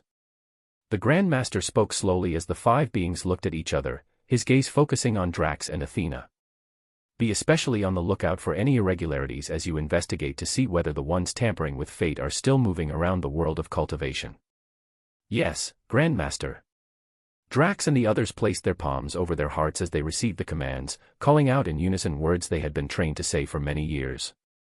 Bursts of power resonated around the 5 of them as they turned away from the monastery and made their way towards the abundant teleportation portals on the celestial star they were on. Chapter 257, A Penguin at War. In another part of the starry space, a particular world that held a frozen outer layer was feeling the tides of change for the first time in many years. The inhabitants of the icebound world found themselves at the precipice of something new as the Frost race gained a new protector that they took as their leader. Not too long ago, a group of beings had appeared on the battlefield where yet another war was brought to the doors of the Frost race by the tyranny of the ice giants. Being a race of giants with impeccable strength, the ice giants sought for more land and resources as they targeted the weaker Frost race located in the northern region of the icebound world first, their eyes set on the humans populating the east soon after. The ice giants were a powerful race of beings that were naturally strong since their birth, becoming even stronger as they grew in the extremely cold conditions of the icebound world and became very proficient in ice-attributed abilities. Their robust bodies required an enormous amount of resources, making them extremely greedy for more lands where they could procure what they wanted. During a crucial fight where the Frost race continued to see colossal losses from the obscene strength that the ice giants portrayed, they felt blessings shine down from above as powerful figures appeared on the battlefield to lend a hand and push the ice giants back. Calling out stupendous battle cries, a group of powerful beings appeared to aid them at the last moment. At the forefront was a gloriously sleek emperor penguin that let out deadly attacks of the spatial attribute, and accompanying him was a fiery phoenix, a much too talkative human with a party of beast girls, and a collection of powerful calamities of the sea accompanied by many more other beasts that followed behind the sleek penguin. Their power was unlike anything the beings of the icebound world had seen before, showing stupendous strength that stopped the invaders on their tracks and began a campaign of their own. There was the powerful swordsman known as Kazuhiko, who valiantly fought on the front lines with his treasured katana while taking care of his balanced party of beast girls. The large number of beasts and calamities of the sea also made for a surprising addition as the terrifying kraken was seen strangling ice giants with its many arms and tentacles. Their power had produced a grand effect as they pushed the ice giants back and finally stopped their advance towards the north, gaining the favor of the Frost race as they were treated with the highest respect. The beings of the icebound world gradually came to know these powerful saviors, preparing themselves for a better world as they felt the tides of change occurring right in front of their eyes. A few more days passed where the newcomers continued to push back the ice giants, being so dominant that the Frost race termed the Emperor Penguin and his followers as generals of their race. They were a race that loved nature and peace, with the Frost King being the one most in tune with nature and abhorring war. When the opportunity came to side with these powerful new individuals that fought on their behalf, the Frost King quickly jumped at the opportunity and made them his generals, giving them all the power they wanted as long as his people were kept safe. A week passed as grand battles were fought, the Emperor Penguin and his forces gaining more and more status and power, becoming indispensable from the forces of the Frost race and the cowering humans in the east. After seeing the very close similarities of the leader of their saviors and a particular race of beings in the northern lands, the Frost King even allowed another species of the Frost race, the cold-born chinstrap penguins, to be the official helpers that took care of all the needs of their saviors. The Arctic penguins took this role with the highest dignity as they looked up to the grandiose figure of the Emperor Penguin, feeling extreme reverence as they observed the glossy layer of feathers they only imagined in their dreams. In a particularly large ice fortress near the border of the north and south of the icebound world, the sleek Emperor Penguin was no longer miniaturized as he was proudly displaying his form with a size of more than 5 meters. He sat upon a huge magnificently built throne made of resplendent ice as a shining icy crown was added atop its smooth head. The icy crown shone with a gorgeous color, being a unique treasure of the icebound world that the Frost King had given to the Emperor Penguin. Its gaze was full of pride and power as it looked around the room, watching Kazuhiko trying to flirt with the Imperial Phoenix while the other beasts were being catered to by the rapidly moving Arctic penguins that wore small tuxedos with shining blow ties that made them very prominent in the room. The Emperor Penguin had asked his master for cool clothing he could give to his distinguished followers, and had his expectations exceeded when Noah quickly teleported in and left behind these clothes he came to know were called tuxedos. They made his followers look so distinguished that he almost wanted to change back to his miniaturized size and wear one himself. The arrogant penguin found himself thinking yet again, his master was actually not too bad. Dong. At this moment, a sound could be heard in the distance that signified a call to arms, with some well-dressed penguins quickly entering the wide room in the fortress and looking towards the Emperor Penguin. Sir Ice Spirit. The King of Giants, Larak, is gathering all of his forces for an all-out attack. Panic was all over the faces of the beings of the Frost race as they heard the terrible name of the King of the Ice Giants. Essence was released with the Emperor Penguin at the center as his body lifted up and his beady eyes looked around. Humph, a mere giant king is nothing to worry about. Let's go. Waves of power were released as the beings that followed behind the Emperor Penguin shook their heads deprecatingly at this aquatic bird that held an overabundance of pride and confidence as their figures moved out. They assembled the forces of the Frost race as they went forward to meet the ruler of the ice giants that were the main cause of war and death in the icebound world. Chapter 258, Convergence of Forces. As some forces waged war in frozen worlds, others continued to elevate the power of their worlds as dungeon diving became widespread in one small blue planet, the Beast World, and the Demon World. There were still an enormous amount of beings that could not be considered awakened and did not fit into any category, but more and more were joining their ranks naturally as the essence of their worlds continued to be elevated, with some finding themselves stepping into the F rank in their sleep as their bodies continued to be cradled with the abundant amount of essence. This allowed for a large number of beings to actively dive in the many created dungeons that were catered to making them stronger, with very few beings facing death from carelessness and stupidity every now and then. In the Blessed Empire and United Federation, abundant trade had bloomed as they gained access to unique items, treasures, and produce from the two worlds they were connected to. The Blessed Empire received more influence from the Beast World as there was a main gateway connecting the Beast World to the Blue Planet near its borders, while the United Federation had more influence from the Demon World as they began the widespread trading and production of power jewels that were unique to the Demon World. These power jewels, a product of abyss magic that the demons specialized in, were among the hottest commodities being traded nowadays because they acted as huge damage amplifiers to their skills, having a unique function of corrupting their abilities and making them almost twice as powerful. It was more frequently being called a modifier by the newly awakened hunters that still observed everything like it was a game. The Beast World continued its focus on produce and weapons, especially from the Frozen Kingdom that Noah visited the most frequently, making it the one that received more attention with the use of budding farmer that continued to explode the agricultural sector with plants that could be termed medicinal herbs already with their current effectiveness. The system of power that all three worlds currently enjoyed, being able to quantify their strength and visibly see their skills, as well as combine complementary skills, made for a competitive environment where many beings were trying their best to advance through the ranks of awakened/hunters and become well known while gaining enormous amounts of wealth. The Atlanteans and merfolk were also quietly rebuilding their own version of Atlantis in the seas of the Blue Planet, causing an explosive growth of species in the sea while using their technological advancements to build towering structures that caused the envy of many. Those that were rich enough to call upon the help of the beings from Atlantis found themselves in luxuriously built homes that even the billionaires of the planet before the apocalypse would be jealous of. The Ocean Master observed all of this as he continued to work behind the scenes for the recreation of multiple world engines, moving with extreme care after the words of a certain savior of theirs came down yet again for increased secrecy of the project, with very few beings having knowledge of it. The worlds were vast, with many beings moving around them. Each had their own goals and ideals as they moved forward, collectively continuing to create a powerful group of beings that were rapidly growing and expanding their knowledge and power. Across the stars, many different powers received the news that the infernal hunt would be occurring 100 years earlier than planned, and they all prepared for this momentous event as trainees and disciples from various worlds were moving with excitement. The excitement this time around was even more glorious as they heard of the increased rewards for those that do exceedingly well, with the disciples of the three supreme sects of the world of cultivation being even more driven as their sect's powerful absolute techniques were the topmost rewards they could get their hands on. This was something that was only in the wildest of dreams from even the core disciples of these sects, as very few were granted the clearance from the Council of Elders to observe these powerful techniques and try to learn them.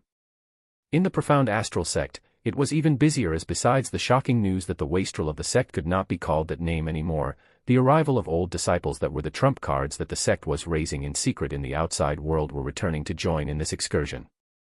They were core disciples that very few knew of, but they increased the excitement of the disciples of the sect as they knew with their addition, they would be even safer while traversing the infernal realm that was the first hell. This was because the returning disciples were no less powerful than the Shining Sun and even the newly advanced Crixus, with some of them being even more powerful. Their arrival caused a tumultuous movement in the shock as many disciples gathered on the main peak with the preparations to set off for the first hell being underway. They watched the teleportation portal shine as 5 figures made their presence clear before their eyes, awing them to their very cores as they sensed their levels of strength. From what they could see, even the weakest of the 5 newly arrived disciples was at the Saint Realm, with them not being able to see the realms of others.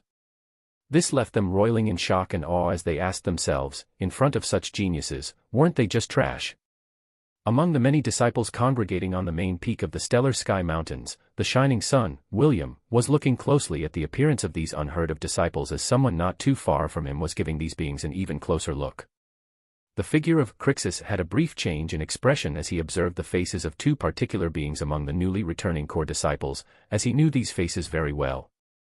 One was the celestial disciple Drax that he had already come in contact with before, while another held a prominent figure that he recognized from the memories of Drax, the being that acted on the orders of the Celestials and directly caused the destruction of the lost world of Atlantis.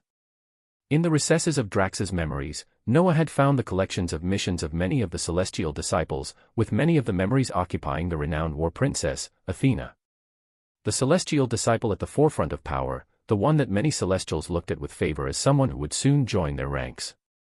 The ever so powerful and beautiful Athena, as well as a party of other celestial disciples, had all arrived to take part in the infernal hunt with the disciples of the profound astral sect. Chapter 259, A Journey Through the Stars. Powerful forces were gathering from all around, each one holding their own goals and ideals as they all focused towards a particular location. It was an area across the vast space that was filled with ruthless beings that only sought death and destruction. It was the infernal realms.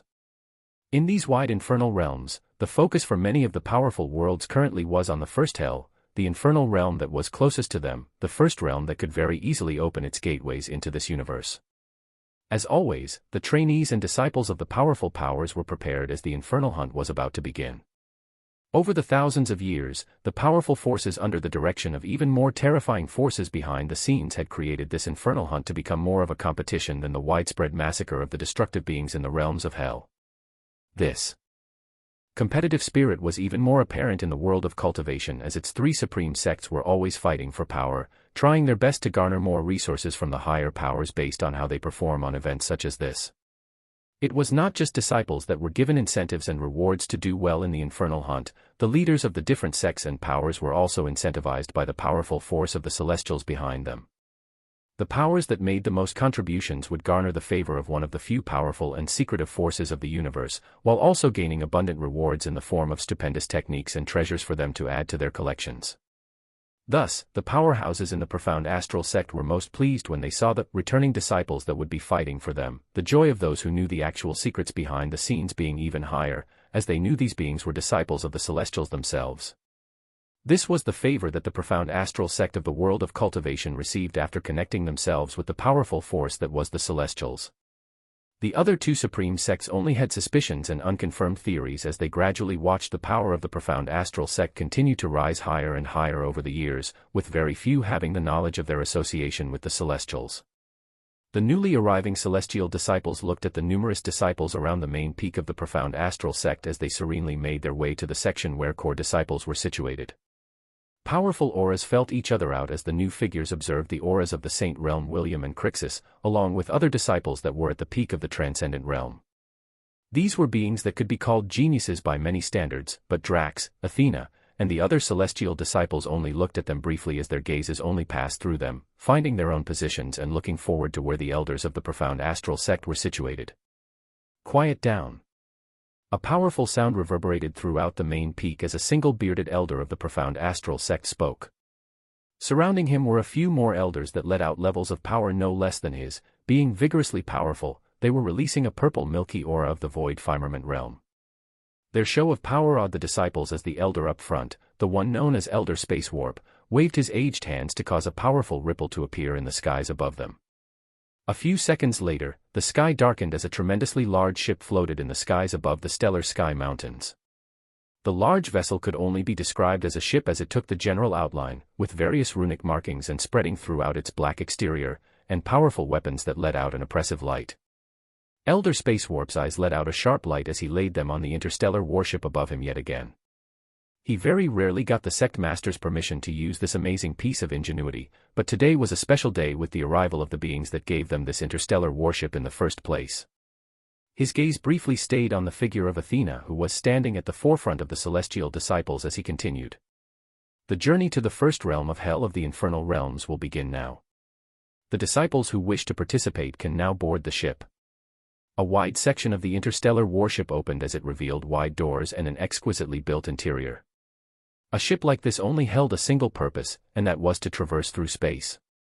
This was one of the many unique things about the place known as the Infernal Realms. They existed in locations where the powerful forces could not establish teleportation portals, and they had to travel to these locations through powerful sh.i.p.s like these.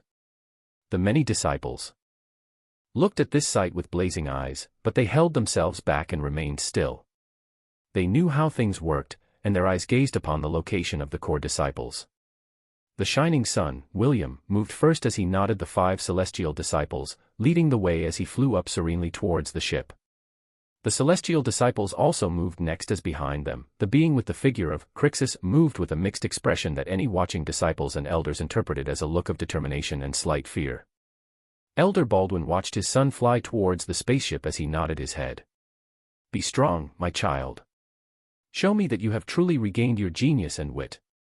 Elder Baldwin held strong beliefs about his son, providing him with almost all of his reserves of spiritual stones he had collected over the years, even wagering many of his pill-making hours to other elders of the sect to borrow more spirit stones and medicinal herbs for his son's use to consolidate his cultivation. After a few days, his aura at the Saint Realm had consolidated, and Elder Baldwin had provided him with an abundant amount of saint techniques from the Elder's Vault of the Profound Astral Sect for him to peruse as he journeyed across the stars towards the Infernal Realm. Crixus looked back towards his father briefly as he nodded, before he entered the tremendously large interstellar warship where powerful celestial disciples were calmly walking through, along with the slightly surprised William that was looking at everything with wonder. Behind them, the time came for the less powerful core disciples and inner disciples of the Profound Astral Sect to begin boarding the huge ship, the many figures on the main peak of the stellar sky mountains moving busily, the disciples choosing to test their lives in the infernal realm all boarding with enthusiasm. Elder Space Warp watched the process with calm eyes, and after a significant amount of time had passed, nodded his head as he observed a significant amount of disciples board the ship. He turned to the ones remaining on the mountains as he spoke out. "Cultivate hard, and years from now you will be among the ones fighting in the front lines against infernals, gaining power and glory like your fellow disciples that you will be looking up to." Excited yells were released from the disciples as they bade farewell to their heroic brothers and sisters that would brave the dangers of the infernal realm. The figures of Elder Spaceward and a few other elders disappeared in the interstellar warship soon after, a rumbling ensuing across the stellar sky mountains as the tremendously large piece of weaponry released abundant energy as it began moving higher and higher towards the sky. Those within could only distinctly start seeing the world below them become smaller and smaller as they observed the environment outside of the interstellar warship, some still amazed at this simple feature that allowed those inside the ship to see the things outside as if there were no barriers between them. On a more elevated area of the interstellar warship, the group of celestial disciples were situated in one of the extravagant wide spaces calmly, with the powerful Athena in the lead looking at the environment of the ship around her with reminiscence. She wasn't the only one in deep thought, as not too far away from her, Noah, in the form of Crixus, was calmly sitting down and gazing at the gradual appearance of stars with their rapid ascension, many thoughts crossing in his mind as a dangerous smile could not help but spread across his lips. He had prepared extensively for the journey ahead. More than 3 months of time he had spent in the spiritual land under accelerated time. He had combined a tremendous amount of skills and learned new ones, looked at countless possibilities, and made plans on top of even more backup plans. Yet, he had not foreseen the appearance of a being he never thought he would meet so fast. The extremely powerful Athena, nor the reappearance of celestial disciple, Drax. The insight ability of the Dagger of Time had not given clues about these beings before they appeared, and their appearance could have any number of effects on the many possibilities he calculated. Yet, he still could not help but smile. The wide smile he could not help but release was from the fact that the events which will take place in this journey were just too interesting. Chapter 260, A Journey Through the Stars 2. Across the vast emptiness of space, a colossal interstellar warship was traversing through at high speeds. The inhabitants of this particular warship had left behind the world of cultivation, gradually watching as it became a tiny blip in the periphery of their visions as the expansive and shining space opened itself up before them. The interstellar warship was being piloted by the Void Firmament Realm Elders, with the powerful Elder Space Warp in the lead as they released their unique auras that were attuned with the void to travel through space. This was what the realm above Saint signified, a breakthrough where one became stupendously powerful enough to be able to traverse through space, the length only being dependent on how abundant their energies were. Many different powers throughout the universe held their own names and terms to signify the levels of strength, but they all gradually converged and became more similar as the ranks went higher. The cultivators called the rank above Saint to be the Void Firmament Realm, while Noah already had the knowledge of the next rank above Saint would simply be called the Void rank by his own system. The Celestials had an even simpler way to break apart the levels of power, with a rank 3 Celestial encapsulating the ranks of Transcendent and Saint, while a rank 4 Celestial encompassed the Void rank, and the rank above it once one reached the peak of rank 4 Celestial. The Celestial Disciple Drax was currently at the peak of rank 3, having vigorous strength at the Saint rank, but the woman with a serene expression and calculating eyes that was Athena, she was most definitely not a rank 3 Celestial. This meant that at the least, the War Princess Athena was an initial stage rank 4 Celestial, making her stably standing in the Void rank. This was the true genius that the disciples spread out around the interstellar warship could only stare at from afar as they talked to one another. Noah continued to scour through the many memories dealing with this deadly figure, trying his best to understand why she was given the title of War Princess by an organization as powerful as the Celestials themselves. His thoughts were interrupted as William slowly neared his position and spoke coldly. "I'm glad my junior brother was finally able to break past his restrictions and enter the Saint realm, but are you sure you are competent enough to not embarrass yourself and the sect in front of the eyes of many major powers?" His voice was neither too loud nor too quiet, those that were near being able to hear it as Noah turned his head and looked at this young genius of the profound astral sect. His voice languidly came out as he spoke calmly. "I know I did some horrible things in the past, causing many of the things that happened between us, but I am prepared to leave all of these behind." His eyes gazed towards the floating stars that could be seen outside the ship as he continued. "My father agreed with this line of thought and even asked me to be the first one to reach out to you, so I will do so now. Let us put behind us our bad history as we move forward." His words were roughly something a changed Crixus that had broken through and regained his genius would say, but they more so came from Noah himself as he didn't want this genius of the profound astral sect to continue butting heads with him. Nor possibly do something stupid like come for his life. The Crixus that he had problems with was long dead, being given a much-deserved rest after living such horrendous years of crimes that he did not have to be taken accountable for. He knew the character of William, and thus wanted to spare the being an early death in case he decided to move against the body that he was currently wearing. The shining sun listened to these words in shock as he did not even know what to say, his gaze changing to confusion as he moved away and went towards the party of 5 celestial disciples. Noah continued to observe the starry space around the interstellar warship as they traversed through the stars at high speeds. His awareness spread out as he observed every single movement that the celestial disciples were making, while even more of his thoughts were on the first hell of the infernal realms that he was about to delve into. His preparations were abundant and he was not worried, but it would not hurt to make even more backup plans while taking into account the new arrivals. He continued to calculate in his mind as the hours passed, the ship they were on continuing to shoot through the gorgeous scenes of stars all around them. Soon enough, they began to observe movements aside from their ship as more and more vessels moving through space began to appear, heading towards the same direction that they were heading in. These were the sh.I.P.S from various powers of prime worlds and higher worlds that sent their disciples and trainees towards this infernal hunt. A sense of pride welled up within the disciples of the profound astral sect as they found to their surprise that their ship was among the largest ones they could see.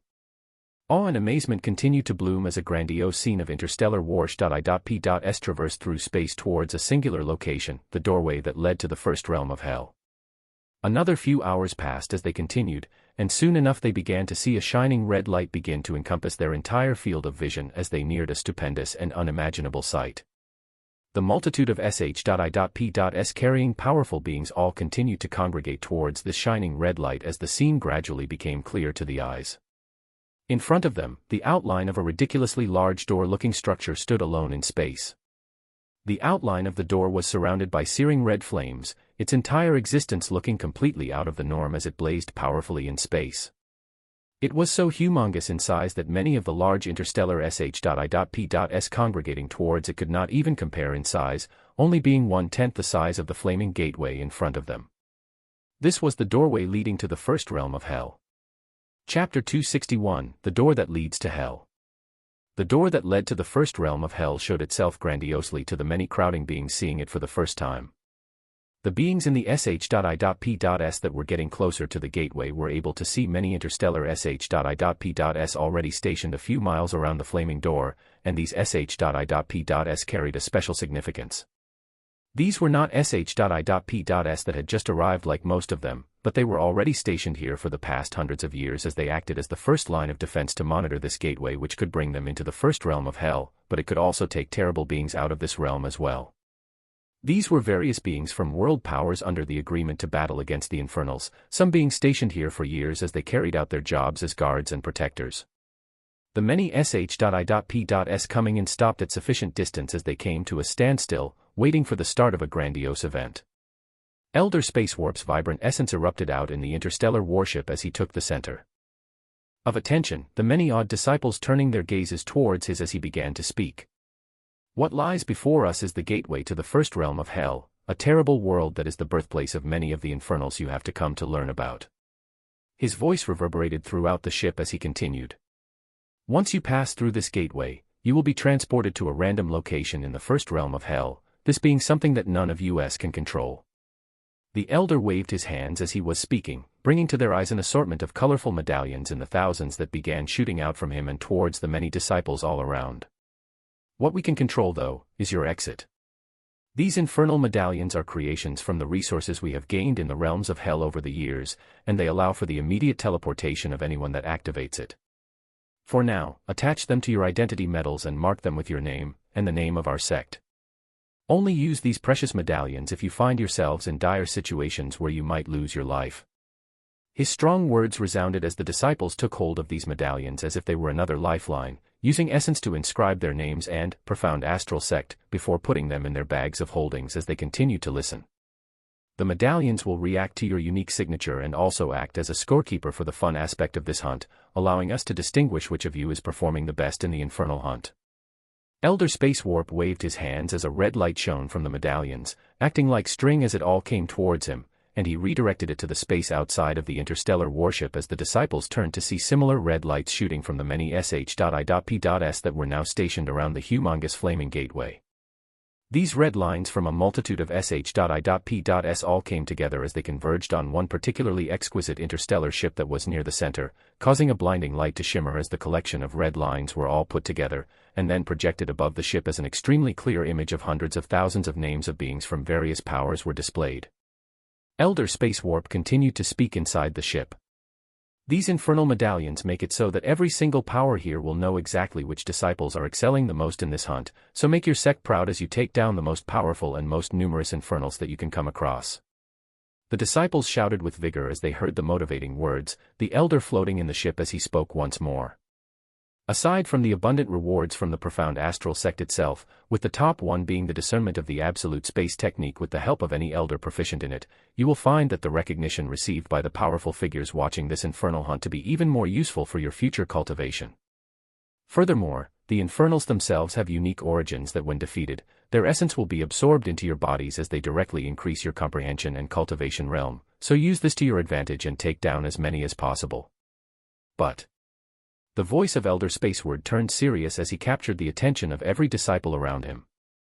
The dangers are just as rampant. In this first realm of hell, no beings above the void firmament realm are allowed to enter, with the realm rejecting anyone that tries no matter their power. But this means that you might find void firmament realm infernals in this first realm of hell, so do not hesitate to use your medallion and save your life if ever you come across them. The rewards can only be enjoyed by you all if you keep your lives, so make that your first and foremost priority. The disciples roared their assertions as a burst of energy erupted from a few central sh.i.p.s surrounding the gateway, the energy coalescing in the form of a resplendently colored road that went to directly come in contact with the flaming door in space. A thin transparent dome formed around this roadway as other smaller roads began to shoot from the surrounding interstellar warsh.i.p.s and come in contact with it, forming numerous amount of paths where the disciples of the profound astral sect could already see beings move across. Go forth, and make the sect proud. Elder Space Warp released his own power in conjunction with the other elders at the void firmament realm as another roadway formed from the ship they were on and connected to the main one that came into contact with the gateway that led towards the first realm of hell. The disciples began going through the mystical roadway across space as they did not feel the suffocating pressure of the void around them, the power of void rank beings being so colossally powerful that something like forming an isolated path in space not being an issue when many of them worked together. The disciples from the numerous connection roads soon found themselves on the main rainbow-colored roadway that led toward the flaming door as their eyes looked forth in excitement.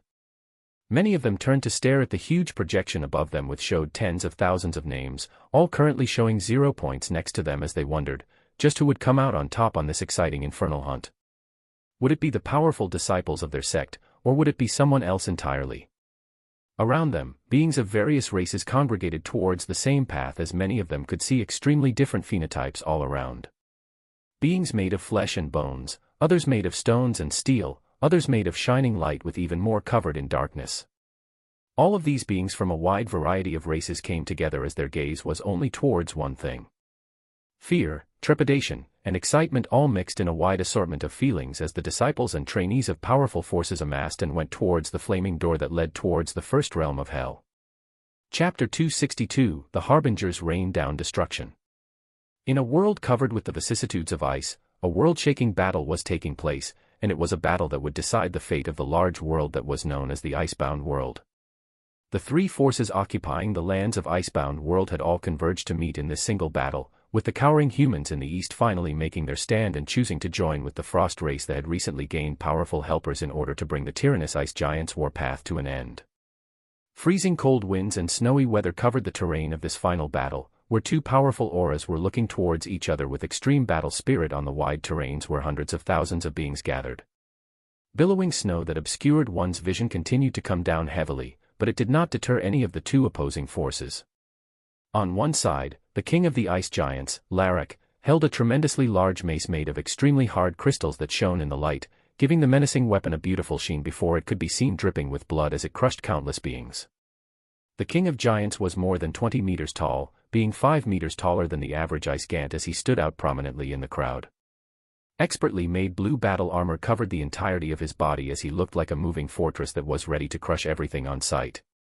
Surrounding him were a variety of other powerful ice giants that could be called his generals, each one holding their own humongously sized weapons as they waited for the command to move against their enemies. They held varying levels of power, with many of them being in the mythical rank, and a few standing stably in the phantasmal rank. On the other side, the forces of the Frost race and human race had gathered together as they looked forth with trepidation, the large sizes of the giants continuing to etch fear into their hearts. The Arctic penguins had changed from their casual tuxedos as they wore tight-fitting battle armor, their flipping giving off a dangerous sharp light as they looked ready to cut apart all they came near. The beings of the frost and human race turned their gaze to the beings who could face off against the cold hard gaze of the powerful giants at the front lines as their fears eased just a little. The sleek emperor penguin was in the front as his body floated serenely in the rough winds, rising in the air until his eyes were on the same level as the king of giants. The runic marking in the middle of its forehead that showed off its title as the holder of the sin of pride seemed to become slightly more golden as the penguin's eyes looked at its enemies with extreme arrogance. Its beak then proceeded to point towards the sky as it began the battle by showing disdain to its enemies. Kazuhiko and the other forces were showing vibrant releases of power, as the kraken had revealed its full size and showed that it was no less than even the king of giants itself as its voracious tentacles and arms wiggled in the cold skies, while the imperial phoenix was the only one surrounded by warm air as her body had already begun burning with resplendent blue flames. The tongue's flames danced around her body excitedly as if they could not wait to jump out and incinerate all that the imperial phoenix deemed to be her targets. It was truly an assortment of powerful beings as a battle call resounded throughout the frozen landscape, signifying the start of the fight. Ra! Ra! Raya! A prideful cry reverberated throughout the skies as the body of the emperor penguin shone in a gorgeous silver light, its flippers raised high in the air as its face adopted a condescending look towards its enemies. The atmosphere trembled as a blazing golden sun appeared in the skies above the ice giants, its extreme heat and weight descending down towards the giants as the flipper of the emperor penguin came down. Sin of Pride, Sun Throw, was used as a terrifying sun barreled down at high speeds in the icebound world. White Dwarf Throw was the enhanced version of the skill that Noah enjoyed as the and LT, Absolute Sin and GT, holder, and his harbinger of pride could strike down suns towards those that stood against him. The descending sun put immense pressure on the king of ice giants as he roared, a variety of abilities coalescing on his body as his crystalline weapon shone with immense blue light, getting ready to meet this attack at any moment. Kazuhiko did not want to be left behind as he moved rapidly around the battlefield, his sword letting out palpitations of darkness as he struck down hundreds of enemies all around him, and then activated, Loot the Body, a subset of the Sin of Greed skill, as a voracious devouring red darkness erupted around him and engulfed the entirety of the dead beings around. Their bodies and origins instantly turned in nothingness as they were all absorbed into Kazuhiko as focus, strength, or vitality. In a few small instances, he even gained some new skills in his stat panel as he looted more and more bodies. Raucous laughter released from him as he focused on moving around the battlefield, his party of beast girls not too far behind him as they let out colorful lights of their own. Kazuhiko would occasionally look at the visibly rising number in his stat panel as he continued to slash any giants he came across while stealing their attribute points and abilities for himself. The Imperial Phoenix was not too far back, her body revealing its curvaceous figure as she changed from an astounding phoenix wielding blue flames and into a demonic form of a succubus. Sex demon transformation was activated as her body was granted even more power, a gaze of dangerous proportions coming off her face as she put her hands on her lips and blew.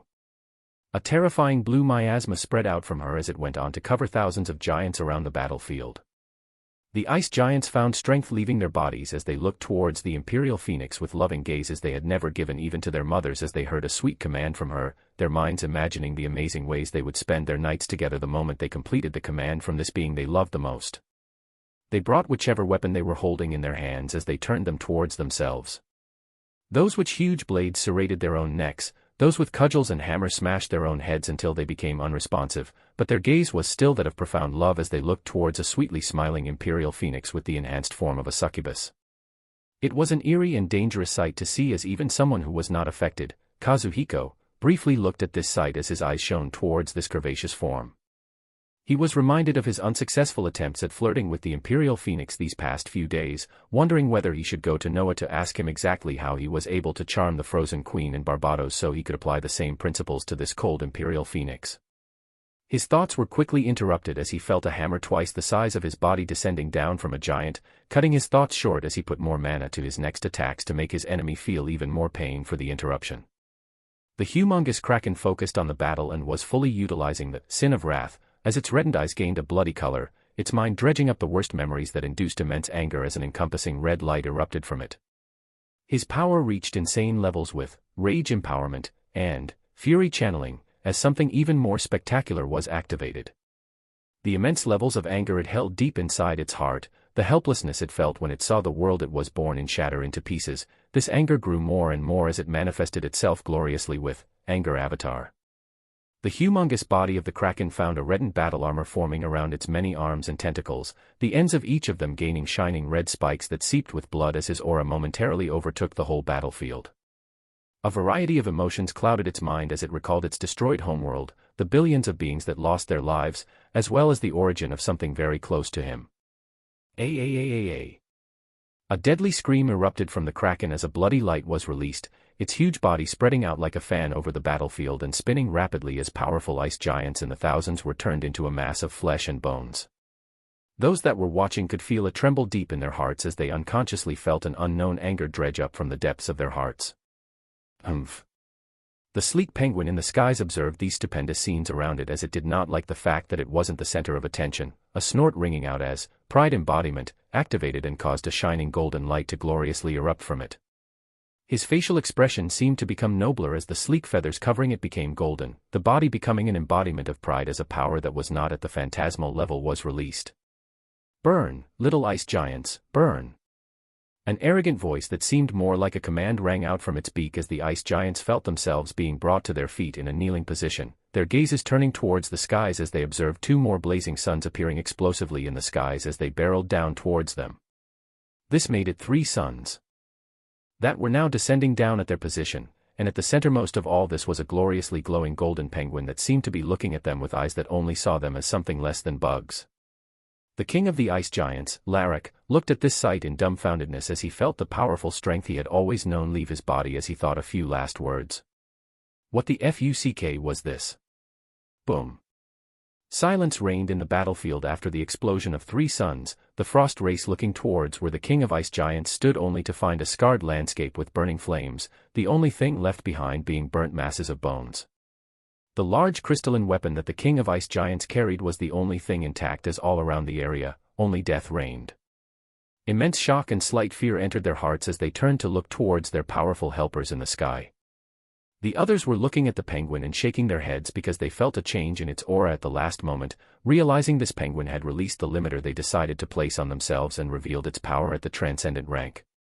Nearly all of them were in the phantasmal level, with a few being in the transcendent level after Noah gifted them with an abundant amount of transcendent and saint-ranked cores that they began absorbing instantly, causing their strength to skyrocket in this short period of time. Since the world they were in only had at maximum beings of the phantasmal levels, they had agreed to use the opportunity to train their skills through battle and not overpower everything through force. Alas, the Emperor Penguin could not help itself as released not just a single sun, but 3 and directly killed the leader of the enemy forces in the first few minutes of the battle. It only scratched its head in embarrassment briefly before its arrogant eyes turned golden and it moved towards the enemies once more. The remaining ice giants trembled as they heard the terrifying battle cry again, feeling their knees grow weak as fear occupied their hearts. The beings of the frost race and the human race looked at this as immense thrill came to their faces as they moved forward with vigor and power to claim their victory. Woohoo!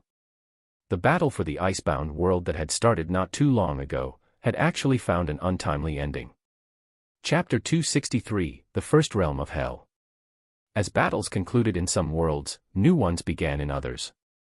Noah watched the numerous figures of beings from other worlds as they traversed through the roadway constructed in space and entered the flaming gateway in front of them. His gaze only lingered briefly on the party of celestial disciples as he moved forward himself with great expectations. They would all be thrown in different locations after they passed through the gateway, so only the future would show exactly who he will be lucky enough to come across. He observed the humongous gateway, as well the numerous number of sh.i.p.s all around it before he let out a deep breath and disappeared into the doorway leading to the first realm of hell. Flash. Only slight disorientation and adjustment occurred before he found himself in an entirely new area. Looking around, the entire space held a hue of orange shade as all around him, wisps of flames continuously burned. Below him was reddened rocks that expressed the one major thing about this world: it was extremely hot. There were dense orange-red clouds far above in the horizon that obscured one's view to look any further, as the tongues of flames all around seemed to be dancing and trying to land on anybody that was near. The landscape was jagged and uneven, and he could even see the outlines of wide mountains and valleys in the distance, along with something else he was coming across for the first time. Growling. all around him, numerous growls could be heard as in the few seconds that he had entered into the first realm of hell, he was already surrounded by numerous infernals. He looked curiously at the outlines of these new beings as he used one particular summoning skill that he had longingly upgraded all the way from mythical ever since he turned back time 3 weeks ago. The infernals in front of him had an outline similar to reptilians, but their bodies stood on 2 legs which had flaming hoofs at the end of each of them. Serrated tails that controlled the flames in the surroundings were even more prominent as they moved closer to him, his eyes clearly making out their sharpened clawed hands and jagged teeth that were dripping with blood. Their heads were surprisingly similar to that of dragons, with crimson horns erupting from either side of their foreheads as they circled around Noah, seemingly testing his power before they voraciously jumped towards him. The numbers simply surrounding him had reached thousands as each of their bodies let out levels of power no less than mythical, with an abundant amount of phantasmal and a few transcendent infernals standing further back. The skill that Noah had cast finally came to life as golden-green runic circles released a terrifying being that let out powerful waves of power, causing a few of the infernals to pull back. The being was wrapped around in a dark cloak that hid an extremely peculiar figure within. One could distinctly see if they were close that the figure hidden in the dark robe was a skeleton that was fully colored green. The bones of the skeleton were inlaid beautifully with golden runic inscriptions throughout as from its bony hands, a dark green staff that held a golden skull at the top glowed menacingly with a green light. Its aura powerfully made itself apparent as it was used by its master for the first time in what felt like forever. From its beginnings as a rank S, summon virulent abomination, all the way to the mythical, summon Death Lord, and now standing stably at St. Plus after more than 3 months altogether in the time-space of the spiritual land, the first ever summon was now under the name of Lich Lord of Abomination. Lich Lord of Abomination, a skill that is unique in the universe, with its synthesis being something that only a single being can duplicate. It summons a lich holding immense essence in its bones, a lich that is proficient in poisons, healing, and summoning deadly forces of death. Its current abilities include Summon Poison Totem, Summon Undead, Noxious Outburst, and Dereliction of the Saintly Poison Lord. He knew the effectiveness of a summoning skill in the past, and knew its power would be just as immense when it reached the same rank he was in now. One of his projects with the time spent in the spiritual land was the maxing of proficiency of many skills that were complementary to Summon Death Lord, as he raised the rank of his first summon all the way to St. Plus. Its skeletal structure towered in size, being more than 5 meters as it raised the golden-green staff towards the rushing infernals who could not hold back their blood.u.s.t anymore. Summon Poison Totem. Essence rumbled as from the skies, a huge green-gold structure of a prominently large totem holding inscriptions of laughing and baleful skeletons struck into the ground, destroying those nearby as it stably took root. SHAA. SHAA. SHAA. An eerie sound that was similar to that of rapid waves of the ocean rang out, and all around the totem, waves of cloudy milky green lights erupted out as far as 10 meters, fully covering all the infernals nearby as a horrendous sight occurred. Any infernals covered by this poisonous cloud released from the poison totem found their bodies melting right away, with those who were powerful enough to withstand it with their lives barely hanging on, despairing when yet another wave of poisonous cloud released from the poison totem. The waves of poisonous clouds continued to be released from the totem as in its surrounding 10 meters, everything had melted down to a mess of bloodied goo as it continued to release its waves of poison nonetheless. Poison totems similar to this were summoned by the Lich Lord of Abomination as they struck down in multiple areas where clouds of infernals were present, causing a terrifying sight to replay as everything melted from clouds of poisons. The more powerful infernals watching from the back roared in anger as they moved in, maneuvering around the poison totems, still continuously releasing poisonous waves as they made a beeline for the large hooded green-gold skeleton and Noah. Multiple transcendent rank infernals, as well as 2 saint-ranked infernals, had appeared in the surroundings.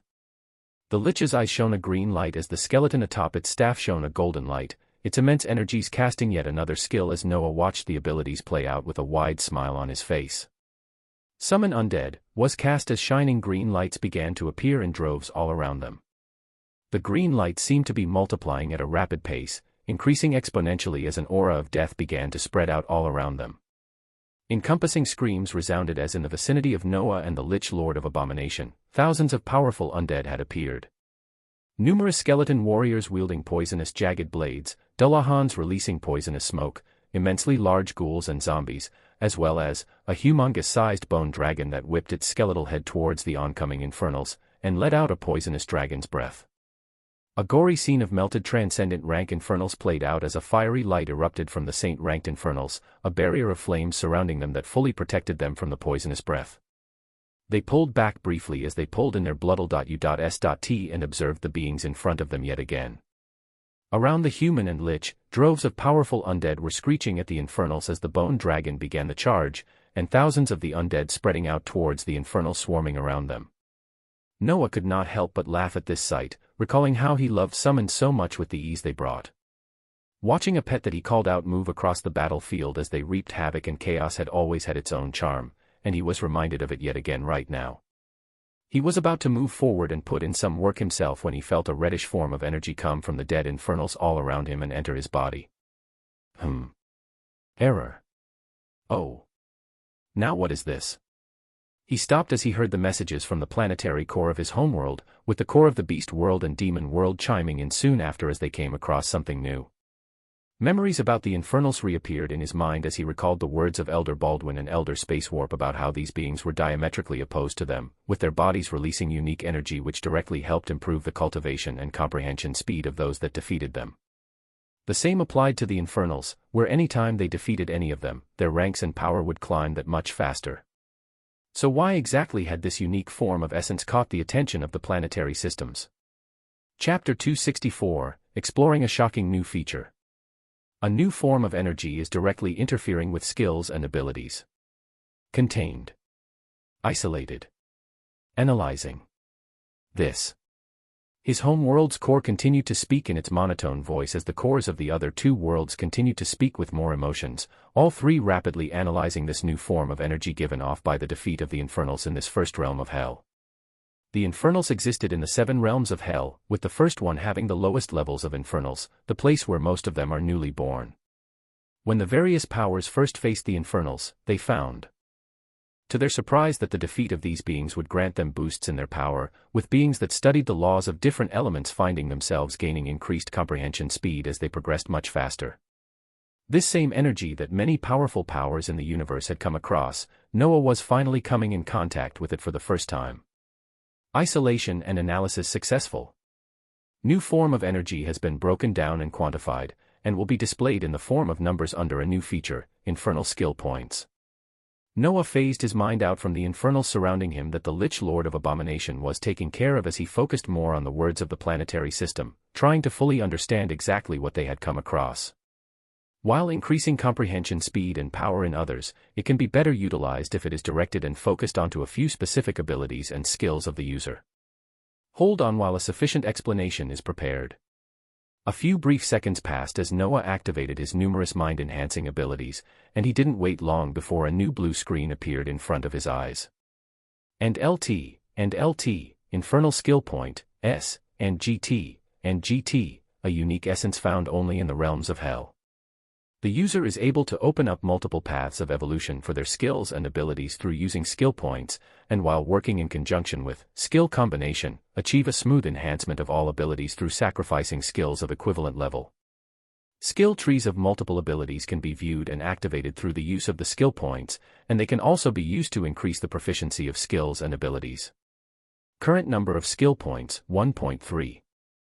Noah's eyes read over the new feature multiple times as he could feel his heart pounding, his mind trying to understand this new concept more as he opened his panel and tested this one, the skill he used most recently. Saint Plus, Lich Lord of Abomination, 0/15, a skill that is unique in the universe, with its synthesis being something that only a single being can duplicate. It summons a lich holding immense essence in its bones, a lich that is proficient in poisons, healing, and summoning deadly forces of death. Its current abilities include Summon Poison Totem, Summon Undead, Noxious Outburst, and Dereliction of the Saintly Poison Lord. In front of the skill, a new counter that read 0/15 had appeared. Noah focused as he sent a command while watching the infernal skill points that continued to increase in a decimal pace as the Lich Lord continued to kill the infernals around them. The counter next to the end LT, Infernal Skill Point, S, and GT, went to 0 as he put everything in the Lich Lord of Abomination skill. Saint Plus, Lich Lord of Abomination, January 6, 15, 2 skill trees for evolution are possible once sufficient points and a base requirement of 2 equivalent level sacrificial skills are reached, and GT, Miasmatic Poison Lord, leads the summon towards the path of a Master of Poison. Additional abilities include Necrotic Touch, Venom Guard, and Decaying Earth. NGT, Abhorred Lich Emperor, leads the summon towards a path of a Master of Death. Additional abilities include Undead Legion, Will of the Undead Emperor, and Delay Death. Noah's mind became extremely active as he thought through this new feature that allowed for unbelievable actions. To put it in simpler terms, these infernal skill points could be used to enhance the level of power for each of his skills, and once they reach the highest required number, which in the case of Saint Plus skills is 15, he can choose to proceed with the evolution of the skill and by sacrificing 2 Saint Plus skills and open up the skill trees of 2 possible paths while also allowing the skill to reach the void rank. This was different from the usual skill combination that took 2 complementary skills of the same level and simply increased their rank. In the case of the Lich Lord of Abomination skill, after it reached 15/15 skill points and he chose 2 Saint Plus skills to sacrifice as the base, it would upgrade the skill and open up 2 possible directions, one which focused on strengthening the poison aspect, while another direction focused on improving the death aspect of the Lich Lord's abilities. Each pathway provided additional abilities that could be unlocked by the skill points, and even strengthened to even more powerful levels depending on how many points he placed in one particular ability. For example, if there was a Raise Skeleton ability that allowed one to raise one small weak skeleton after placing one skill point in it, placing another skill point would increase the power and allow you to summon 2 skeletons. Placing another skill point would allow you to summon 4 skeletons that would be much stronger than before, and this process just continued until the ability reached the cap of exactly how many skill points could be assigned to it. The more that Noah put this new feature into simpler terms, the more he felt his heartbeat increasing as he came across too many stupendous ways to strengthen himself and his skills to insane degrees through using these infernal skill points. His attention went towards the Lich Lord of Abomination as he observed it to have grown a few inches bigger, its aura becoming slightly more powerful. This was the result of him placing the 1.6 skill points into the skill, the power of the Lich becoming even stronger. The number of LT, infernal skill point, S, and GT, continued to increase in his stat panel as the Lich rained down poisonous death through his summoned poisonous totem and even more pain through the undead that were spreading out. Noah felt a brilliant smile forming in his face as he so quickly wanted to obtain even more skill points from these infernals so he could test the immense boost they would provide when they were focused in one particular direction. His body shone a reddish hue as he activated his archdemon transformation and pulled out the medallion that was connected to the outside world and showed how many infernals each person had killed. He cut off the signature of Crixus as he put the medallion in the isolated spiritual land, not wanting to scare the watchers outside on how many infernals he was about to kill. He would reconnect the signature every now and then as time passed so that he could keep his achievements high enough to be able to obtain his goal of the absolute space technique once the events in the first realm of hell were over. His gaze turned voracious as he looked for the 2 saint-ranked infernals that were throwing powerful attacks towards the Lich Lord of Abomination that was standing above the bone dragon's head as he disappeared in a cloud of smoke, his targets locked on. Chapter 265, The Stupendous Skill Points. Outside the flaming gateway of the door of hell, various powers stood in their sh.i.p.s as they observed the projection of various names the moment they entered the first realm of hell. It fluctuated rapidly in the beginning, with some names quickly jumping up and only to be replaced a second later as yet another name gained more points. A minute in though, they were able to see a clear name take hold of the number 1 spot briefly, and even hold onto it for an entire minute. That name was Crixus, of the Profound Astral Sect. Elder Baldwin showed extreme elation as he observed his son's name actually occupy the top position among the many geniuses of the surrounding powers, while Elder Space Warp was just happy that someone from their sect had been the first to garner the attention of everyone else. But the name Crixus only remained on top for a minute, before its exponential rise slowed down, and it was soon caught up by powerful and famous names that were well known among the major powers. William's name soon came into the picture as Crixus only continued to be pushed further and further down, with the names of powerful disciples of the Magus world, underworld, and even the elusive group of pure blood. Vampires that had sent in their true prince were among the powerful names that quickly took and retained the spotlight. The name Crixus gradually continued to fall until it moved out of the top 50, with much less attention paid to it now as the beings focused on the changing top 50 ranks as they brought out foods and entertainment around their sh.i.p.s and watched the continuing infernal hunt with great interest. Names rose and fell on the huge projection in space, but neither of them were privy to the massacre of unknown proportions taking place by the same being who had exponentially risen in points just a few minutes prior. Noah was moving with extreme enthusiasm that he had only felt when he first received the skill combination feature. The enthusiasm stemmed from the continuously rising infernal skill points as he killed more and more infernals. He was able to increase the slow decimal point additions even faster the moment he fully utilized the abilities of the End LT, Absolute Sin and GT, on top of the powerful Lich Lord of Abomination. What made him amazed was the maddening increase of power in the Lich as he continued to add more skill points to the Lich Lord of Abomination, the counter next to the skill now reading 13/15. Every time he added a single skill point to the skill, he visibly watched as the form of the Lich gained more runic markings and released an even more fearsome aura. When it reached October 15th, the Lich waved its golden shining staff as it was able to summon yet another huge bone dragon, making it two powerful undead dragons now flying across the burning lands of the first realm of hell as they pressured the infernals rushing in more and more. All the other undead that the Lich Lord summoned were increased in numbers and the power they released until they reached a climax when Noah placed the last infernal skill point that made the skill, Lich Lord of Abomination, reach 15/15. A resonance of essence erupted out as a golden light shone briefly from the Lich and all the undead it was connected to, with Noah observing a second later that every single undead that the Lich had summoned now held powerfully glowing golden weapons on their hands. The bone dragon's claws and sharp teeth had a golden sheen as the serrated blades that the skeleton warrior and Dullahans carried became beautiful to look at. It was an enormous change that when Noah actually took a step back to measure the level of power that the Still Saint Plus Lich released from its body, he found it to be infinitely close in power to the next rank, even though he had yet to perform the final advancement. He took a deep breath as he looked at the remaining number of infernal skill points being no more than 3 as he pulled back and focused on the stat panel, wanting to observe for himself the first opening and activation of a skill tree that only went to further amplify the strength of the selected skill.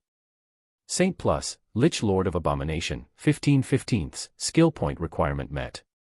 0/2 Saint Plus skills are needed for advancement to either the Miasmatic Poison Lord or the abhorred Lich Emperor. Time seemed to slow down as he increasingly felt the beating of his heart, his mind moving rapidly as it sent a command to use 2 Saint Plus skills that were among the limited few he had raised in his months of time spent in the time-space of the spiritual land. The requirements were all met as Noah felt a resonance of essence, and a magnificent light erupted out as in front of his eyes, he synthesized his first ever skill of the Void rank while also opening up a skill tree for the first time. Under the Lich Lord of Abomination, connecting arrows had appeared as the blue panel expanded, showing the skill at the bottom of the screen with a blue arrow pointing towards a brightly shining, abhorred Lich Emperor, above it. That's right. He had chosen the skill tree that was geared towards increasing the death aspect of Lich, wanting to see exactly how crazy he could make the summoned undead of this skill. Lich Lord of Abomination, 15/15, abilities, Summon Poison Totem, 0/5, Summon Undead, 0/5, Noxious Outburst, 0/5, and Dereliction of the Saintly Poison Lord, 0/5, and GT, Abhorred Lich Emperor, 0/30, additional abilities, Undead Legion, 0/5, Will of the Undead Emperor, 0/5, and Delay Death, 0/5. Undead Legion, passive, 0/5, the summon skill set is expanded as they are able to call upon even more variations of undead, and they become able to store the summoned creatures in an isolated space where they can be released in less than a millisecond. Possible unlocks, Undead Blue Phoenix, Bone Qilin, Wraith, Spectre. Will of the Undead Emperor, passive, 0/5, plus 50% to all damage. Plus 50% death damage. Plus 50% poison damage. Plus 50% death and poison resistance. Plus 1 summon limit to all high-level undead. Minus 15% skill energy cost. Delay death, active, 0/5, as long as it is within 10 seconds, the call of death can be delayed. As long as the target is healed of life-threatening injuries during this time, they can live on. A glorious selection of additional abilities that only went on to further increase the power of the summon appeared before Noah's eyes as he quickly honed in on the passive of Will of the Undead Emperor, to test the stupendous effects of the skill points on a skill that provided damage and other types of modifiers. He added a single skill point to begin with as he observed the modifiers changing with his own eyes. Will of the Undead Emperor, passive, 1/5, plus 100% to all damage. Plus 100% death damage. Plus 100% poison damage. Plus 100% death and poison resistance.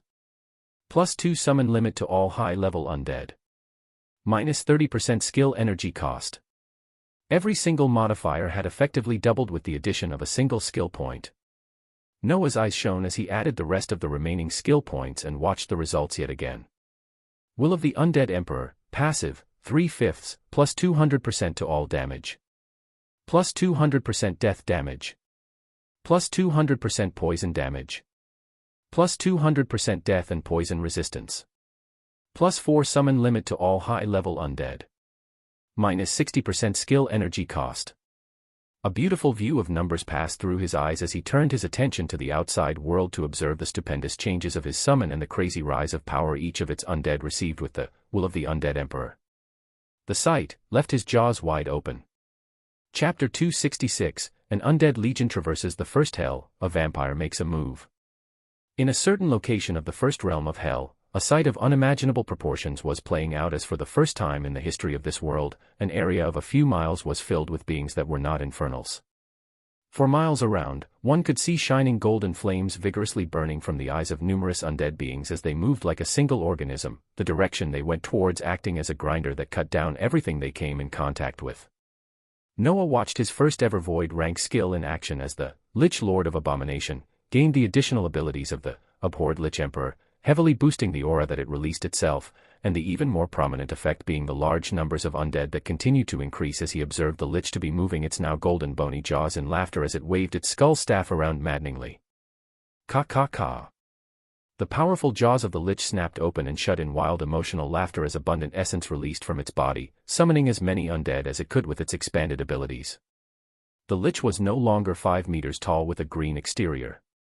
Now, his skeleton had adopted a more golden-green coloration as its size was actually reduced, being slightly less than 3 meters but its aura being multiple levels more overwhelming than when the Lich was more than 5 meters large. The skull staff it was waving around with wild emotions had numerous runic inscriptions and golden flames burning out of its eye sockets as they resonated with the fiery but empty eyes of every single undead on the burning plains of the first realm of hell. Far in the distance, Noah could see not 2, but 6 humongous bone dragons in total flying through the skies as they rained deadly dragon's breath filled with a poisonous green-gold hue towards the scrambling infernals. This was due to more skill points being added to the will of the Undead Emperor, allowing the Lich to summon an additional 4 high-level undead on top of the current limit of 2. Aside from the bone dragons, ghouls reaching 5 meters maneuvered through the burning plains as they were accompanied by fast-moving zombies, skeleton knights, dullahans, and even more undead. Noah recalled the other additional skill unlocked by the abhorred Lich Emperor skill tree, the Undead Legion, that allowed for even more types of undead like the Blue Phoenix, Spectres, and even Wraiths to be summoned as he checked the number of skill points he had amassed in the last few minutes. The number was still in the decimals, dampening his excitement briefly before his eyes voraciously looked at the bloodthirsty infernals that now held an uncertain look in their eyes as they looked at the eerily laughing Lich Emperor while more and more undead continued to fill the burning plains of the first realm of hell. Noah made a few calculations as he moved all other goals aside and focused singularly on a single one for now, obtaining even more infernal skill points by massacring as many infernals as possible. He made a few calculations as he knew he would meet the other powerful disciples, trainees, and even the celestial disciples in this vast landscape of hell sooner or later, his mind sending commands as he activated shapeshift, and felt the musculature and bony structure of his body changing. Only a minute passed when a brand new being appeared where the figure of a dark-haired Crixus used to be, now being replaced by a bony skeleton knight wielding a large serrated golden blade. In this inconspicuous skeleton knight form, Noah disappeared from his high position atop the head of the bone dragon where he and Lich Emperor were standing on as he blended in with the thousands of other skeleton knights that were clashing with droves of infernals, leaving the maddeningly joyful Lich atop the head of the bone dragon as he continued to wave the golden skull staff and orchestrate the movements of a stupendous never-before-seen undead legion in the first realm of hell. The beings watching the projection of names on the screen near the gateway to the first realm of hell were continuing to discuss with enthusiasm as they watched names rise and fall. More than half of all the disciples and trainees that had entered through the gateway had already returned, where even though most made it in time to use their medallions and be teleported away, there were still hundreds of beings from different powers that faced their death. Some were simply unlucky and were teleported in an area where numerous amounts of saint-rank infernals were congregated and they were forced to end their journey early, while those who were even more unlucky to meet the very rare void rank infernals met an early death as they did not even have enough time to use their medallions to be teleported out. As for the names that currently occupied the top 10 on the leaderboard of the Infernal Hunt, it was actually the pureblood vampire, Price Cassius, taking the number 1 spot. Next to his name, a glaring golden number that read 342,912 pulled in the eyes of all those that were watching. The pureblood vampires were a powerful ruling race in the underworld, holding unknown power and potential in their bodies as they were the descendants of the powerful vampire progenitor Vladimir, whose name once resounded throughout the Prime Worlds. They would normally hold high ranking in the infernal hunts, but never so staunchly hold on to the first ranking position this tightly, and for this long. Have the vampires raised yet another monster to dominate the underworld in the coming years? Dominate? Maybe if they weren't as arrogant and worked with others, they would already have the entire underworld beneath their fingertips. A variety of powers were discussing the being's shifting position on the leaderboard, with a few focusing on the names of unknown disciples from a power called the Profound Astral Sect that had more than 6 beings in the top 50. The ones most worthy of note was the name William that was ranked 44th and holding 135,237 points, Crixus who was ranked 47th and holding 126,365, and the one called Athena who was holding 327,476 points, and was actually ranked 2nd. Many powers knew the movements behind the scenes, and were wondering the true identity of this being that they had never before seen participate in the infernal hunt. Just who was able to keep up with one of the high races of the universe, the vampires, and only be one rank below a powerful pureblood vampire prince. The question circled in the minds of many as back inside the first realm of hell, the beings being talked about outside the gateway to hell were also looking at their medallions that counted how many infernals and what level of power infernals they killed. Just like how those outside could see their ranks, the ones holding the medallions could see their own ranks as they either became excited to work harder or realized they weren't the geniuses they thought they were. Among the flaming landscapes of the first realm of hell, a being dressed in a tight-fitting business suit was floating on what looked to be a large drop of blood. On his back, pristine-looking red blood wings that closely resemble those of a bat stretched out as they propelled him forward even faster. His head was full of shining silver hair as his eyes had a dangerous color of bloody red. His gaze was languid and calm as from his fingers, small drops of blood dripped out and fell towards the ground below where numerous infernals were flocking around, those that were even more powerful flying towards him ferociously like a swarm.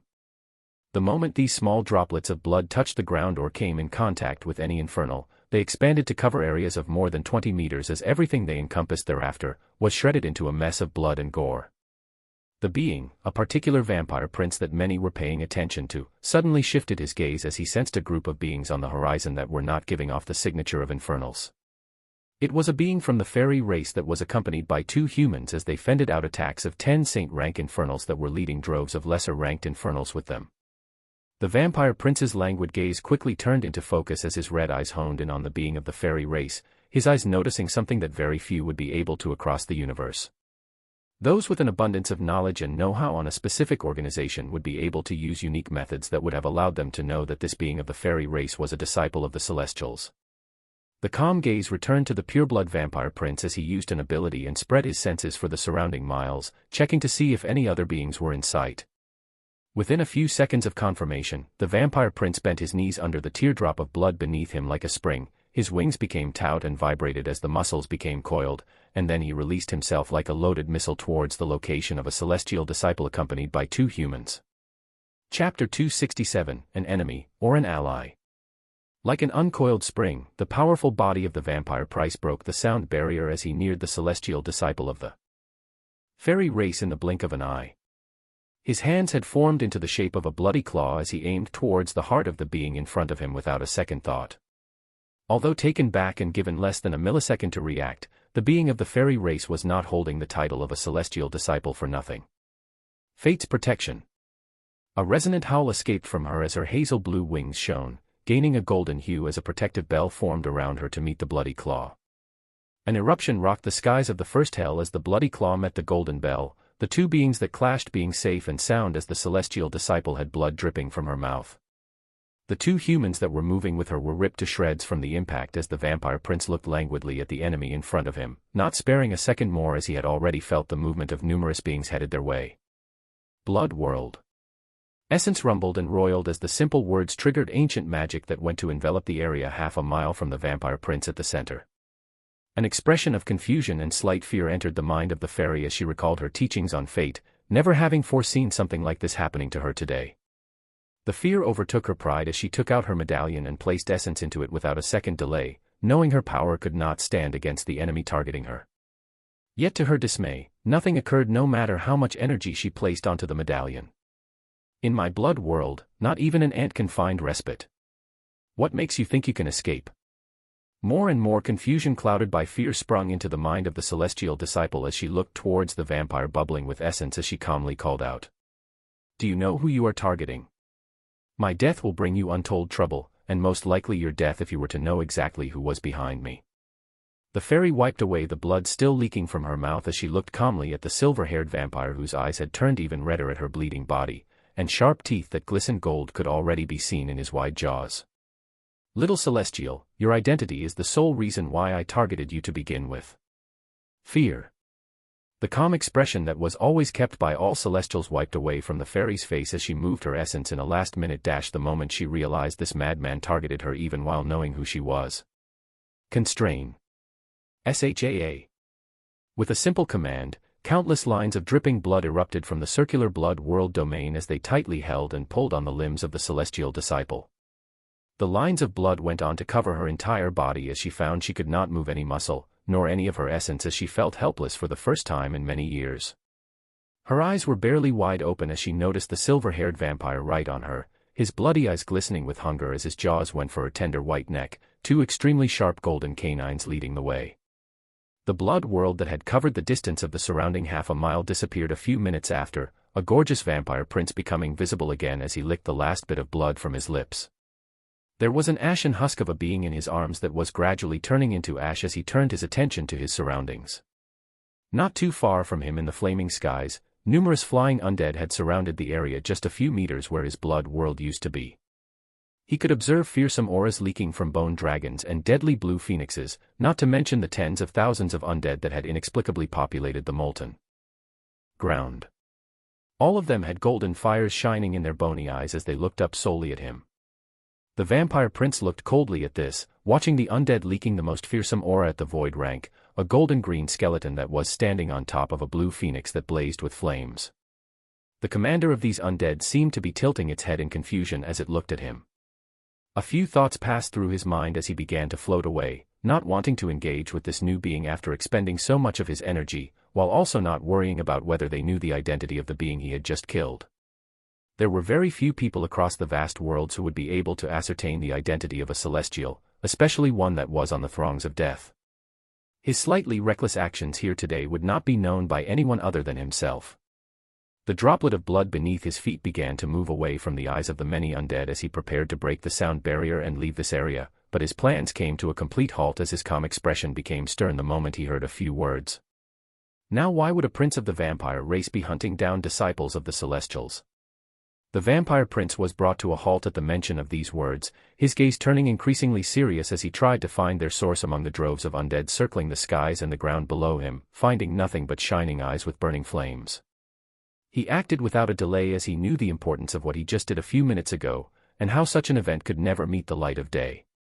Should it be known that the prince of the vampire race had killed a celestial disciple, the consequences would be catastrophic.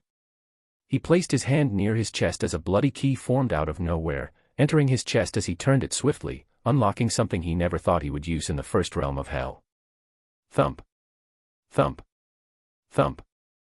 A resounding sound of a beating heart erupted as the vampire prince shone with a red light, a circle of blood erupting with him at the very center as it went on to cover the surrounding 2 miles. He wasted no time as in this expanded blood world that covered 4 times the distance of the normal ones, his first target was the lich holding a golden skull staff as ropes of bloody lines turned into sharp spears around the blood world, piercing any undead they came across as even more spears targeted the lich standing above the blue phoenix. Constrain. Pierce. Absorb. Powerful words left his mouth as stupendous destruction began to occur in the blood world, many of the lesser-ranked undead turning to nothing in a few seconds as only a few bone dragons and blue phoenixes were left, some being ground down to bones while the remaining few had each of their bodies holding serious injuries, but not yet dead. The vampire prince sighed at this as he placed his hand near his chest again, knowing he would have to go all out if he wanted the events in this place to never be known by anyone. The more curious thing is that the underworld should be aligned with the celestials, thus your participation in this infernal hunt. Which makes these set of events so interesting, don't you say? The vampire prince's face turned ugly for the first time as he heard this voice again, and it was not anywhere in the 2 miles where he had expanded his blood world, but somewhere outside of it.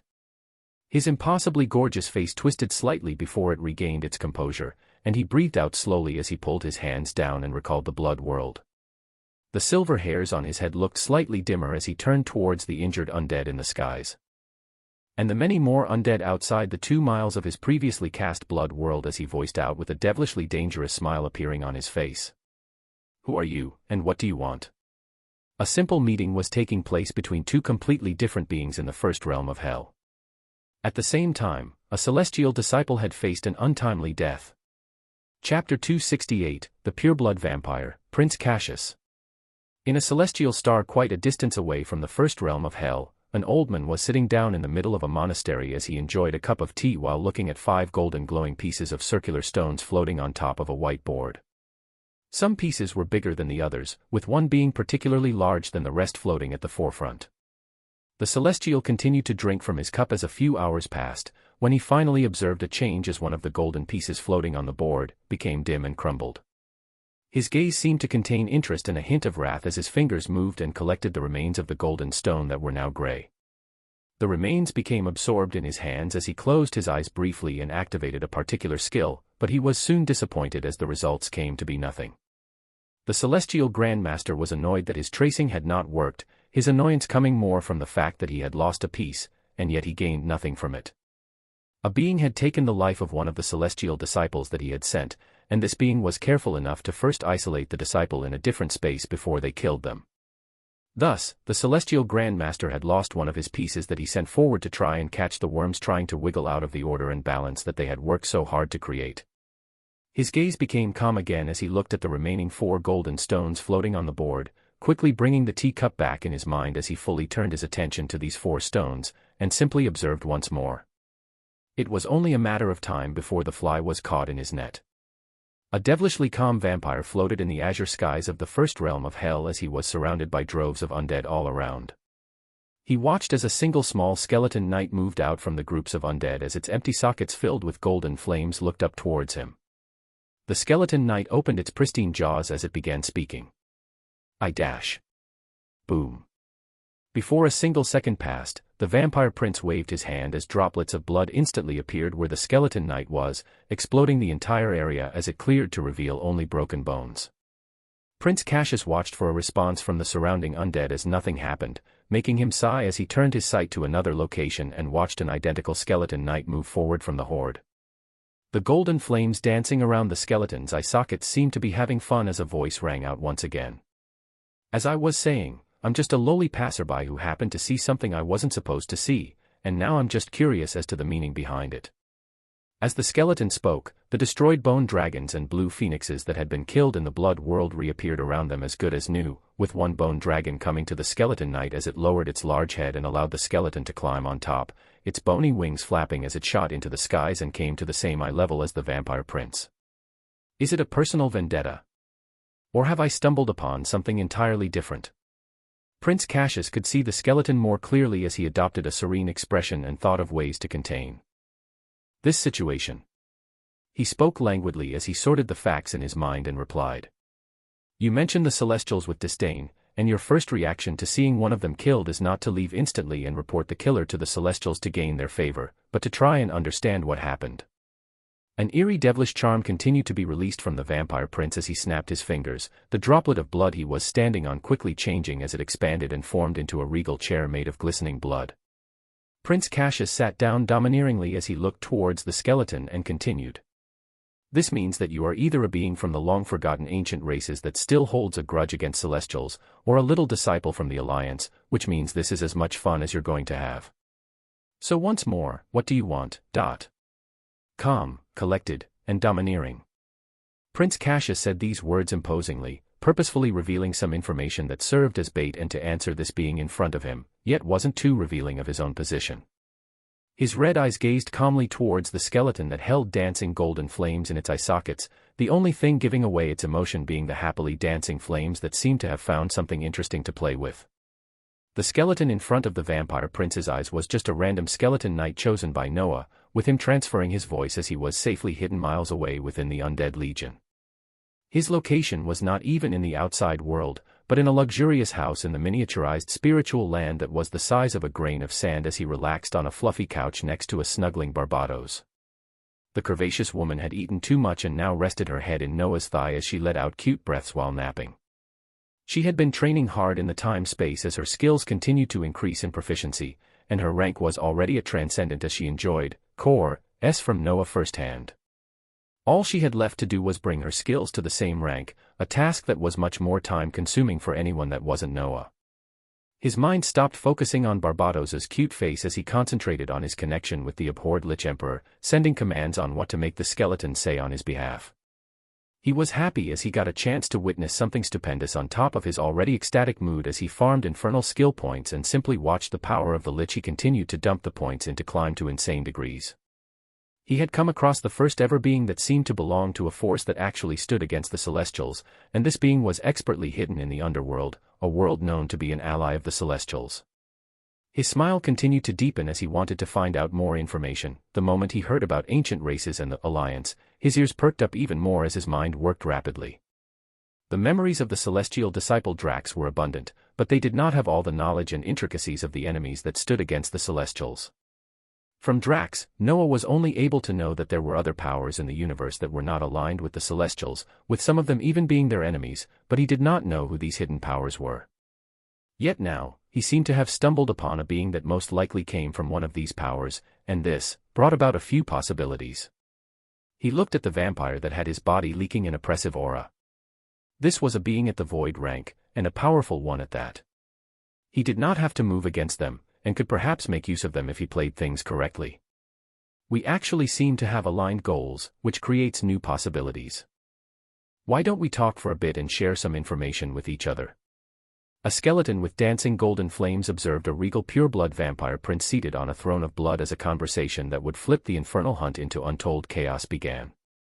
Chapter 269, The Pureblood Vampire, Prince Cassius II. A skeleton with blazing golden flames in its eye sockets and a devilishly handsome vampire stared at each other for a long time before the vampire spoke again. Even more celestial disciples are in this infernal hunt. Noah nodded as he thought back to the vigorous back-and-forth conversation he had been on with this prince, finally making way after he mentioned his knowledge of the celestial disciples that came in through profound astral sect. And you won't tell me which organization you come from? Noah shook his head as he replied. No, I don't see a need for that right now. Though I do have gaps of knowledge on the Celestials that I would love for you to fill in. How did you attack and kill one so confidently without any worry that your identity would not be known with the Celestials' mysterious means? Yes. This was one of the reasons why Noah wanted to talk with this being belonging from a power standing against the Celestials. Because not too long ago, while he was watching for the many possible routes his new path would lead, he found himself coming face to face with celestial disciples, and he successfully killed them. Yet, the moment he did, a golden light descended from the skies the moment the disciples lost their life and bound itself to him, a circular golden marking appearing above his head that he would have no way of removing. This golden circle made him believe that it acted as some sort of a marking that was forced onto him the moment the celestial disciple faced her death. He could only make the assumption that the arrival of this many celestial disciples into the infernal hunt had many underlying reasons, and that unlike the time when he killed Drax, there was somebody scheming behind the scenes. Either they were planning something else and he would unwittingly fall in their plot, or they were more terrifying than he thought and had somehow already begun aiming for him personally. Thus, he needed more information about the Celestials that even a disciple like Drax would not be privy to. Unless he got his hands on a high-ranking Celestial, which was only a pipe dream as they were all insanely powerful, he had to make do with other means. And who else would know more about the Celestials if not their enemies? The vampire prince looked at Noah briefly before he replied. For you to ask me that, you must know the information that Celestials are capable of tracking who they are connected to through fate. My technique, Blood World, breaks those types of connections for all that are in it, and I can do whatever I wish without peering eyes. Though it is not as useful if someone is physically near and snooping around. His last words were directed more towards Noah as a brief silence occurred between them. Noah always kept his unique skill, observant, active at all times. Thus he was privy to many of the things occurring for miles around him. Observing a vampire shoot down like a missile and envelop a celestial disciple in a bloody world just happened to be one of the things he saw. He nodded his head as the skeleton facing the vampire prince opened its skeletal jaws. "Okay, how about we move together? I want to make a move against the celestial disciples, but I do not have a way to stop anyone watching from identifying me once any of them fall." Prince Cassius looked at the skeleton standing atop a humongous bone dragon as his silver hair regained most of its shine. "What do I have to gain? It doesn't look like you are providing anything for me," the prince replied while closely watching this eerie skeleton in front of him. The skeleton tilted its head as it replied. "Oh, did I not mention it? I have seen glimpses of the future, and they do not end so well for you." A tremor passed through Prince Cassius as he listened to the explosive words. He was about to refute them as he knew of his own power when the skeleton continued speaking. "You are lucky enough, or in this case unlucky enough, to actually run into the most powerful celestial disciple in this infernal hunt, someone that you might know as Athena." Prince Cassius's eyes squinted as he stood up from his regal chair made of blood. "The war princess is here. Not just here, you die from her hands as well." Noah replied curtly as his eyes bore into the devilishly handsome face of the vampire prince. His last words were actually all bullshit, with him having no knowledge of whether the vampire prince would meet Athena or not. The insight ability was powerful, but it did not show him the possibilities of others that he had not even met yet, with most of its focus placed on himself. Through it, he had been able to see the positions of the celestial disciple, as well as the position of Athena. But the terrifying thing was that when it came to Athena, besides her general location, everything involving her was a huge engulfing darkness of nothingness. This made him extremely careful as he moved with even more scrutiny across the first realm of hell, removing himself completely from even the undead legion as he went into the spiritual land and later miniaturized it to the size of a grain of sand that an inconspicuous undead was carrying. He had been sending commands and watching his summon continue to rip apart infernals as he gained more and more skill points that he went on to add to the abhorred Lich Emperor skill tree, continuing to reinforce the strength of the Lich as its undead legion became more and more powerful, with more variations as now even undead blue phoenixes could be summoned. He had been moving like this for the past hour, using the dagger of time to make more plans for the future when he coincidentally came across the vampire prince who was now looking at him with an interested gaze. "The war princess." Prince Cassius said the name with an indiscernible meaning as his eyes gained an even bloodier shade, his devilishly handsome face turning towards the skeleton representing Noah as he reached out his pale hands. Very few techniques exist that can foretell the future, and even less organizations are privy to them. "You have my attention, little skeleton. I'll move with you for a bit." The skeleton knight with golden flames in its eye sockets reached out as a handshake was exchanged, confirming the agreement between these two beings as they began to move out. Noah exchanged more words with the vampire prince as they began moving forward in a particular direction, officially beginning a hunt that was not just aimed at the infernals. Chapter 270, Unceasing Growth, an Aberration. In the safety of the frozen plateau spiritual land, Noah was only expanding his mental energies as he followed the onslaught of the forces of his summoned lich that continued forward tirelessly. The creatures in the undead legion had continued to grow even stronger as the Lich Lord received more and more boost from the abhorrent Lich Emperor skill tree, where Noah had now added even more skill points to the abilities that improved their power the most. Lich Lord of Abomination, 15/15, abilities, Summon Poison Totem, 0/5, Summon Undead, 5/5, Noxious Outburst, 0/5, and Dereliction of the Saintly Poison Lord, 3/5, and GT, Abhorred Lich Emperor, November 30th, additional abilities, Undead Legion, 2/5, Will of the Undead Emperor, May 5th, and Delay Death, 2/5. The one that he made sure to max first with skill points was the ability that added huge percentage modifiers to damage and resistances, as well as how many high ranking undead that the Lich could summon. It was the ability called Will of the Undead Emperor that brought a significant change into the Undead Legion the moment it was maxed. Will of the Undead Emperor, passive, 5/5, plus 300% to all damage. Plus 300% death damage. Plus 300% poison damage. Plus 300% death and poison resistance. Plus 6 summon limit to all high-level undead. minus 90% skill energy cost. When this skill, along with Summon Undead, reached the cap of May 5th, a huge change occurred within the Undead Legion as on the powerful exterior of the summoned undead, terribly powerful armor and weapons had appeared. The tails of the bone dragons held golden spikes that oozed a fiery aura, while the flames of the undead blue phoenix spread out to form the beautiful outline of shining blue wings that blinded those looking directly at them. The rest of the Undead Legion gained striking similarities as thousands of undead adorned in golden armor traversed through the first realm of hell and rained destruction on the maddened infernals. At the forefront of the army, a lich holding a flaming skull staff rode on an undead blue phoenix as it seemed to breathe in the flames to rejuvenate itself, its gaze voracious and hungry as it sought for more things to kill. Hidden amongst this undead legion, a small circle of blood was situated in the jaws of an undead bone dragon as it sat next to a skeleton knight. One could see the appearance of the devilishly handsome Prince Cassius in this circle of blood as his nose wrinkled to the side, his voice coming out soon after. "Your little pets have an uncomfortable stench. I can't change that."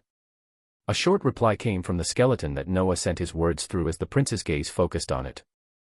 "When do you plan to reveal your real body? You seem to be trigger happy with your blood bombs, so maybe later." The prince did not find that satisfactory as his silver hair shimmered, speaking in a slightly mocking tone as droplets of blood continued to leave him and explode on wide areas filled with rushing infernals. "Then I guess you must be one of those weak summoners who only rely on their powerful pets for power." The words were intended to bring about a reaction, the bickering between the two continuing as they moved forward while mowing down the rushing infernals. Noah replied curtly. Prince Cassius put on an expression that seemed to have finally figured it out as he spoke while extenuating his sharp jawline. "Ah, it must be because you've become ashamed of yourself after seeing my devilishly handsome appearance. Don't feel too down about that, we vampires are some of the very few naturally beautiful species in the universe." Noah didn't even know what to reply to the powerful vampire prince as he kept half of his mental focus conversing with him while he continued to plan in the spiritual land. He held a glowing purple dagger of time in his hand, his sights set on something that had yet to even occur. In the centermost location in the first realm of hell, a region which was hotter and more blazing than any of the locations in this infernal realm existed. It was populated by some of the most powerful infernals present in the first hell, with the occasional appearance of void rank infernals being a norm. Deep in the blazing earth at this centermost location, a unique infernal was breathing with steady breaths, releasing a billowing stream of air that seemed to be fanning its own flames in this underground space. It held a more humanoid appearance compared to the other infernals, with the major distinguishing features being the fiery horns blazing with flames growing on either side of its face, huge expansive wings shooting out from his back, and a long serrated tail still waving behind him. It seemed to be consolidating its strength and power, something that many infernals would never do as they would simply let their aura run free, using it to feed their bloodle.u.s.t as they searched for more things to destroy. This particular infernal had long since reigned in its destructive thoughts as it entered a critical juncture in its realm that would allow it to break through the shackles at the void rank as it entered something much greater, allowing for its smooth ascension to the second realm of hell. Only beings at the void rank or lower could remain in the first realm of hell, with those being in higher ranks rejected outright from entering, or in the case of infernals, achieving ascension to the next realm of hell the moment they crossed the threshold. One of the most powerful infernals in the first realm of hell had stopped its ascension before it even neared as it billowed out hot breaths and released some of its power. It had sensed the many intruders that entered the realm and began murdering its brethren, and it did not want to ascend before it killed as many of them as possible. Its rank would only be propelled further upwards when it killed those beings, but it would use that inflow of strength only to reinforce its power before it ascended into the second realm of hell. What this infernal did not know though, was that this technique was the same one that the most powerful infernals that arose from the first realm of hell used. The powerful generals and infernal scions that served under the infernal lords, and even some of the recently risen infernal lords themselves, this was the pathway they had taken before they rose to the great lengths and power that they did in the future. Unwittingly, an infernal at the peak of void rank had embarked on a similar path as it was provided a conduit that coincidentally came the moment it was ready for its ascension, the entrance of many beings that held origins completely opposite to it, and would only serve as fuel to make it reach unbelievable heights in the future. Its billowing breath stabilized as it spread its wings wide open, expanding its senses in the blazing realm of hell as it located numerous amounts of beings using colorful techniques to destroy its brethren. The orange flames in the surroundings seemed to be getting sucked into its body as its figure moved like a streak of light, moving so fast that its body disappeared and reappeared miles later, soon reaching an unsuspecting Saint Realm disciple that was fighting against a group of transcendent infernals as its flaming clawed hand smoothly entered the chest of the disciple as softly as dipping one's knife through butter. Thump. A single last heartbeat, and that was all as the claw tightened and shattered the heart like a GRAPE, a stream of blue energy leaking from the body of the disciple as it went into the body of the infernal. The blue energy circulated amongst the reddish skin of the infernal as it was prevented from taking many of the normal paths, eventually settling in the horns of the infernal as a small blue runic marking appeared on the right flaming horn. The aura of the infernal became slightly stronger than it already was as it moved again, faster than the eyes could observe as only wisps of flames could be seen, its gaze already landing on other targets. An aberration had risen in the first realm of hell through coincidental circumstances, or one could even call it fate, as it moved rapidly towards unsuspecting trainees and disciples. Chapter 271, A Deadly Team. In the hellish atmosphere of the first realm of hell, two figures had grouped together as they moved against a horde of infernals with ease on their faces. They were powerful beings at the peak of saint rank, their identities being even more special as they occupied a position as disciples of the Celestials. There were powerful rotating golden spears that let out a holy aura around one of them, each of these spears being more than 5 meters large as they went forward. To crush the heads of all the infernals they neared. The other celestial disciple was controlling holy chains that sought their own enemies, wrapping around them tightly before the life was squeezed out of their bodies. Every time that these celestial disciples killed the infernals, a red light would be released from their dead bodies as it entered into the bodies of the disciples, bolstering their strengths little by little. The two celestials had happened to teleport near each other when they first entered into the first hell, and they grouped up as they began hunting down the infernals at high speeds. They continued to traverse the first realm of hell as they soon came upon a new group of beings that they had not expected to find in this realm. The celestial disciple hoisting the golden spears in the air noticed them first, their gazes turning and watching as a group of what seemed to be undead beings traversed through the blazing atmosphere of the first hell, with their weapons cutting down any infernals that rushed towards them. From what they could see, there were a handful of undead that reached the saint realm, with the majority of the ones moving being transcendent or lower. They didn't feel threatened by the appearance of the group as they simply wondered about this peculiarity. If it was something peculiar, it meant it was something that the disciples of Celestials would check out.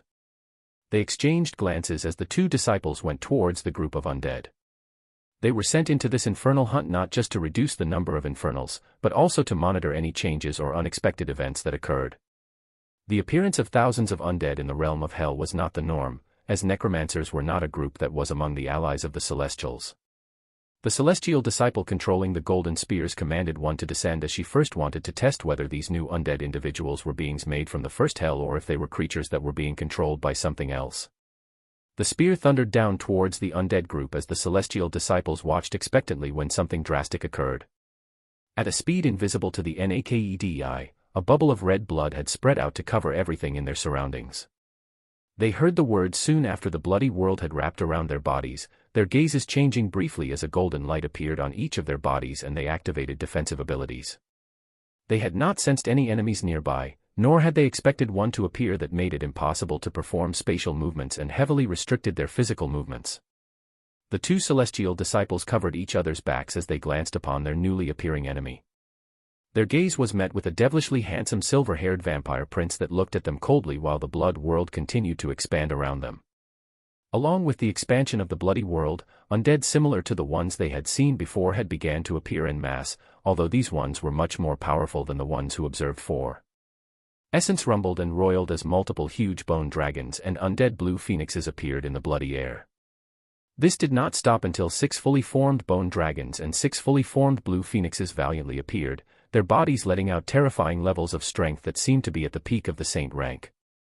As if this was not enough, a new species of undead that very few would come across nowadays made their appearance for the first time.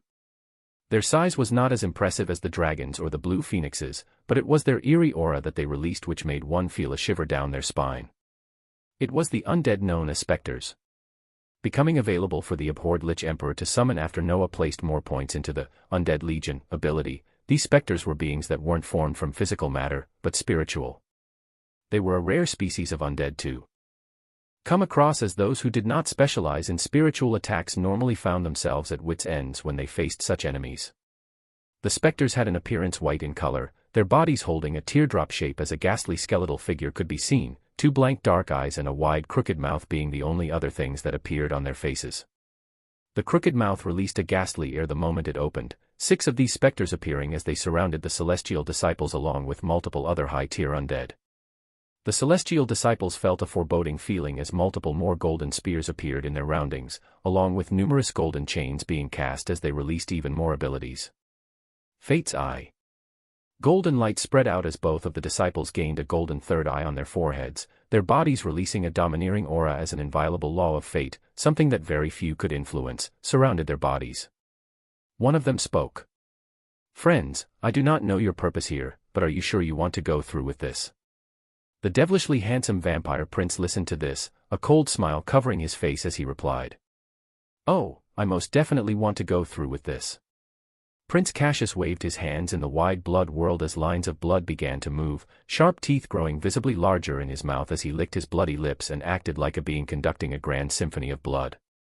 He had his own reasons for taking down Celestials, but he would be lying if he said he didn't enjoy the delectable blood that ran through their veins. He did not know if it was because the blood was drenched in the law of fate, or if the celestial disciples were uniquely chosen with high qualities. All he knew was that he would be draining every single bit of blood until their bodies faded away into nothingness.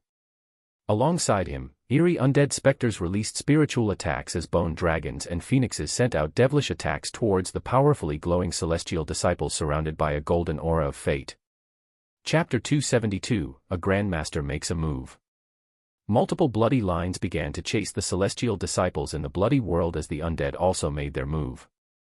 Vigorously poisonous draconic breaths left the jaws of the bone dragons while blazing blue fire was released from the undead phoenixes. Most terrifying of all were the specters, which released an engulfing eerie ghastly light that went on to attach onto the bodies of the celestial disciples. Their mobility was heavily impaired by the lines of blood chasing them down, and now to their horror, they found their bodies attached in what felt like a sticky substance that continued to sap the life out of their bodies. This was the eerie ghastly light that the abhorred Lich Emperor specters released, the Lich itself standing on top of one undead phoenix as it continued to wave its skull staff and directed the forces around them. The golden spears, nor the golden chains could block these spiritual attacks from the specters, the celestial disciples finding themselves cornered in just a matter of seconds. Fate's protection. They powerfully spoke as a golden light went on to cover their bodies, the ghastly light from the specters momentarily breaking contact, but the golden light did not last long enough as it was quickly broken through, and the sticky feeling of life being sapped out of their bodies returned. Even the vampire prince was looking at these newly appeared specters with slight apprehension as even he himself was not confident in fully dealing with spiritual beings. He would have to unleash some of his ultimate abilities just to survive or injure them. His mind changed even more when he thought about the being behind this legion of undead that he had been traveling with. His strong confidence in his own power still reigned supreme as he observed the faces of the celestial disciples visibly aging as their life force continued to be drained helplessly, his gaze turning sour as he felt the strong smell of blood coming off of them reducing as time passed. He turned towards the undead skeleton knight near him as he spoke. "Hey, your little pets are draining all of their life force. Isn't that the goal?" Noah, who was safely hidden a distance away in the spiritual land, replied quizzically to the vampire prince as he heard the voice ringing out once more. "Leave one for me to take care of."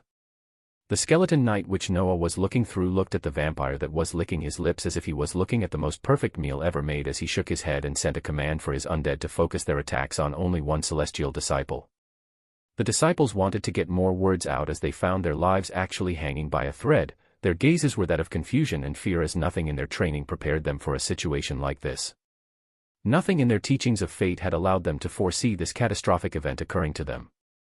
The bloody world they were in continued to constrict them tighter and tighter as the attacks from bone dragons and the undead phoenixes rained down. For one of the celestial disciples, their life force continued to be sapped away by the terrifying specters that they could not defend against. It was a terrifying and hopeless sight as in only a matter of minutes the golden light that the disciples were releasing had all but faded away, their body looking aged and ancient as gray hairs could be seen on their head. The disciple looked like they had aged more than 100 years in a matter of minutes as immense fear crept in. The other disciple felt even more suffocated as countless bloody lines tied up their limbs, making them immobile as a devilishly handsome vampire neared. His cold hands touched the neck of the immobile celestial disciple as he felt the fearfully pumping blood through the major veins and arteries, his eyes being clouded by a layer of bloody light as he opened his jaws widely and sank his teeth in. Noah observed the wildly joyful expression on the vampire prince's face as he felt goosebumps in the spiritual land, with his attention quickly being taken away as he noticed something above the blood world. Invisible to the naked eye, a golden aura had descended into the first realm of hell as it looked to be searching for something. It stayed in the air above the blood world briefly as it began fading soon after, having not found what it was looking for and not being able to remain there any longer. Unsuccessfully, the golden light could only fade away once more. At the same time, another 2 celestial disciples had fallen in the first hell. Far in the distance across multiple planets, in a celestial star where a powerful grandmaster was watching golden circles floating on a board, an expression of great disappointment and slight fury had appeared in his face as he had lost 2 more pieces. 2 pieces were lost, and yet he wasn't any closer to finding out exactly who was responsible for the recent events. His gaze was one of pondering as he raised his powerful hands and made a few calculations, standing from the calm monastery he was in as he gazed far off into the distance. The Grand Master was an old schemer and monster, having gone through a great deal of things and being very experienced. He was thinking of the best way to quickly nip a problem in the bud as he thought of the being trying to unravel fate. He was still indecisive as the choice he made now would actively go towards the plot of this being.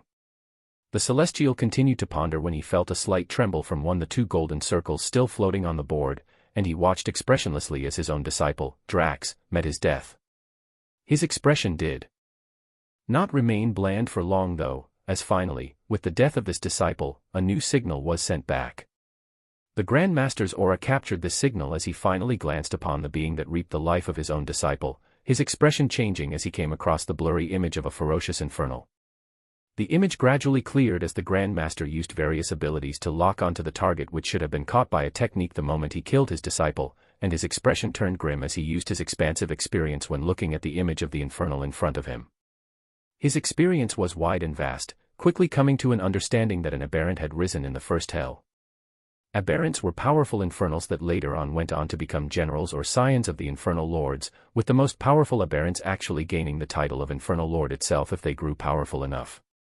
A dangerous light passed through the Grand Master's eyes as he wondered. Was this the plot of the one interfering with fate? Allowing this aberrant to rise into an infernal lord in the future? A few thoughts passed through the Grand Master's mind as he stared at a single golden circle, the largest one that represented the most powerful Athena, that continued to shine brilliantly. The rapid set of events nailed the decision the Celestial did not want to carry out as his aura blazed outwards from the monastery. "I'll be going out briefly." A few words spread out from him and into an unknown location in the celestial star as his body shot out of the monastery surrounded by resplendent medicinal herbs, and he tore through the atmosphere of the star before he quickly appeared above in space.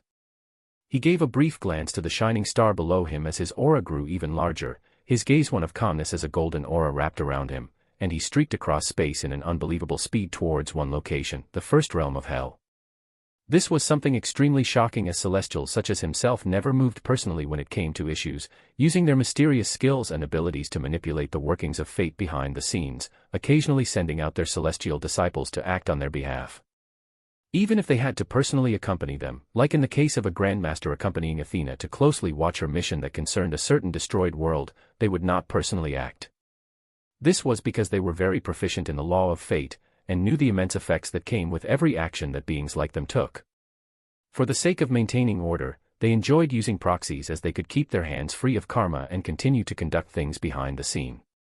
The action of this Grandmaster to move out personally was heavily considered in his mind as he knew it could have unintended consequences for the future, but he still made the decision to go. He had expected 1 or 2 of the disciples he sent out to possibly face their deaths, but never 4 of them, and never had the thought that he would not even be able to find out the identity of the killer until only a single disciple remained alive. This killer was actually an aberration in the first hell, a being that held the qualifications of becoming an infernal lord in the future. He could not let this aberration continue to grow, and even more so, he could not let the vibrant Athena face death in its hands. Others could be sacrificed. Others could die. But not her. To achieve the goal of destroying this aberration early while also ensuring Athena's life, he would have to personally move this time. His gaze was determined as his vigorous power that was multiple levels above the void rank streaked across space at speeds much faster than even light itself. Chapter 273, A Prelude. The festive aura that had colored the atmosphere. Of the various powers that were gathered in sh.I.P.S around the door of the first hell slowly began to dwindle as more and more powers knew of the deaths of their disciples or trainees. Many of these powers had various ways to keep track of the status of their disciple, the number of those facing death quickly becoming known as murmurs began to spread throughout. They could all feel it, something was different about the infernal hunt currently taking place. Too many of our disciples are losing their lives, and too quickly at that. Something is wrong, our core disciples would never be taken down this easily. We need to send others in to investigate. Various interstellar sh.I.P.S were sending communications back and forth as disorder continued to increase, with no answers in sight as the being responsible, the infernal aberration, reaped the lives of trainees and disciples so fast that not a single one had been able to come out alive from the encounter. This was true, until just recently. A distraught disciple from a sect in the world of cultivation was teleported back to their ship, and they returned with great fear in their faces, their body being greatly injured. After they were healed, terrifying words came out of their mouths that allowed for the observers around to finally get a grasp of what changes had occurred in the first realm of hell. An infernal with power much higher than the void firmament realm is in the first hell. What? Impossible. Unbelievable shouts were released from those that heard the words from the distraught disciple, as they directly violated the one rule all of them understood about the infernal hell, the fact that any being higher than the void firmament rank would be rejected from the first realm of hell. The Saint Realm disciples shook their head despondently as they released defeated words. I watched my fellow disciple ripped apart in less than a second. The only reason it did not get to me too was because I cowardly activated my medallion the moment Senior Sister Judy died in front of me. The Void Realm elders of this organization listened to the account of their disciple as their gazes hardened, sharing this information with the other powers surrounding them as they quickly began to move. Though it seemed unbelievable and against established knowledge they knew, they quickly acted as the organizations that could contact their disciples through unique ways sent messages for them to use their teleportation tools to quickly return. Those that did not have ways could only look on anxiously as they felt the lives of more and more disciples quickly snuffed out. Unease began to spread amongst the various powers gathered around the door of the first hell as they did not know exactly what to do. If the information was true, this meant that even if the elders of the various powers at the void firmament realm entered to try and save their disciples, they would be facing a similar situation of battling a terrible infernal that was a rank above them. Hesitation filled their faces as they did not know how to proceed, but this did not last long as an oppressive aura could suddenly be felt rushing towards them from a certain direction. The various powers turned to a particular direction as they felt the aura of a ridiculous level of power they normally never came across rush towards them. Only a second passed before this aura became visible to the naked, arriving with grandiose fashion it shimmered gold. It felt like a blazing being had torn through space and arrived near the door leading to the first hell as they stood valiantly in space, their aura wildly pulsating out and making many of those nearby feel an oppressive force pushing down on them. The light slightly dimmed as those watching finally saw the image of a wizened old man serenely standing in space. The gaze of the old man glanced at the door of hell briefly before it turned towards the interstellar sh.I.P.S around it, peering through all the layers as it honed in on the figureheads of the powerful forces lying within. Soon after, multiple figures at the void rank could be seen coming from their sh.I.P.S as they gathered around this powerful old man. Their gazes were those of tension and slight fear as they came closer and closer to him, hearing a resounding voice traveling through space and into their ears. An aberration has appeared in this infernal realm, one that the disciples will not be able to handle.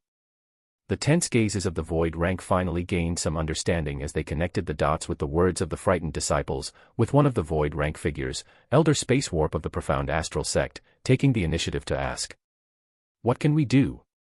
The gaze of the powerful celestial Grandmaster landed on him as he craned back, hearing a reply soon after. The aberration cannot be left alive, while the disciples still in the first hell need to be saved. You all. His gaze pointed towards each of the void rank figureheads as he continued. Will be going in personally to help take down this aberration. The expressions of the powerful beings became tenser as they heard this, one of them voicing out with a low tone. Esteemed sir, we would sadly just be fuel for this aberration to grow stronger. Our power isn't dash. Hush. A simple word caused utter silence in the surroundings as the celestial grandmaster raised his hands, multiple golden lights releasing from his fingers as they descended into the bodies of the void rank elders and leaders of various powers. A holy golden light descended onto the bodies of the figureheads as golden runes became etched into their bodies, feeling an overflowing abundance of strength overflowing through them as they looked at their own bodies in shock. You are now acting as my incarnations, capable of descending into the first realm of hell because of your levels of power, yet being able to use much more with your temporary status. The figureheads at the void realm felt tremendous strength flowing through them as they looked towards the celestial grandmaster with shaking hearts. Quickly go in and meet up with Athena. She will guide you all as you face the aberration. Failure will not be an option. The figureheads of multiple powers nodded their heads as they became accustomed to this new feeling of strength, their figures turning into streaks of light as the golden light covering them pulled them towards a certain direction. A slight wrinkle appeared on the celestial grandmaster after he used a tremendous amount of essence to descend some of his will and power to create the incarnations, but this wrinkle was quickly wiped away as his body returned to its vigorous power in less than a second. His gaze now went back towards the doorway leading to the first hell as it peered through the various layers and tried to discern what was happening inside. In the infernal realm that was the first hell, Noah had his eyes closed in the spiritual land as he was actively using insight once again. Working in conjunction with the vampire prince, they had successfully taken down another 2 celestial disciples, which would only leave 2 more, Athena and Drax. He wanted to see if he could decipher their location by observing multiple possible pathways when he came across a particular pathway that made him open his eyes in shock. The skeleton knight that was conversing with the vampire prince about their next direction adopted a difficult expression as the golden flames danced in its eye sockets, the undead surrounding it coming to a halt as Prince Cassius peeked out of his blood bubble and asked, "What's wrong?" His question was only met with a rapid movement of essence as he spread out his senses to discover the undead legion around him slowly fading away as the abhorred Lich Emperor waved its golden skull staff and sucked them into an unseen space. Noah's voice contained a tone of somberness as it rang out again while this process was occurring. Huge change of plans. Multiple void realm beings are soon entering the first hell, and each of their bodies holds a sort of power that resembles a technique of celestials. What? Prince Cassius asked with surprise as the undead around him all but disappeared as if they never existed, with the Lich turning into a streak of light and disappearing soon after, only the bloody bubble that he was in remaining in the air. His senses perked up as in the next instant, the figure of a being that was somewhat famous in the world of cultivation, the well-known wastrel of the profound astral sect, Crixus, appeared in the air next to him. Chapter 274, Skill Trees and Resets. The vampire prince looked at Crixus with unfamiliarity as stern words came out of the newly appearing figure. "Come on, we have to move fast. What have you found out exactly?" Many thoughts and calculations were passing through Noah's mind as he began shooting towards a particular direction, the vampire prince easily keeping up with him. Noah looked at his stat panel as he replied, "I am not completely sure, but because of our actions and something else in this infernal realm, an actual bona fide celestial is most likely pulling the strings and watching what is happening in here." Their figures streaked through the fiery skies at high speeds as they ignored the maddened infernals below them, Noah continuing. "We now have to keep in mind our identities, and how we should be acting if something had gone wrong in this infernal hunt that forced multiple void realm beings carrying the stench of celestials to enter." A gaze of understanding passed through Prince Cassius as he was about to speak, when both he and Noah felt the aura of a tremendously powerful being exploding out quite a distance away from them, but towards the direction that they were heading into. Their gazes slightly changed as they looked at one another. The more knowledgeable Prince Cassius voiced out, "That aura can only be from an extremely powerful infernal, one that should have already ascended to the second realm of hell, but somehow it is still here. That should be the reason for the celestials' intrusion." Noah nodded his head as he pieced everything together while recalling the golden aura that appeared above the blood world that Cassius had cast when they had killed 2 celestial disciples. He watched how this aura had descended the moment the 2 disciples faced their death, and yet it wasn't able to locate them because of the unique feature of the vampire prince's skill. It faded soon after.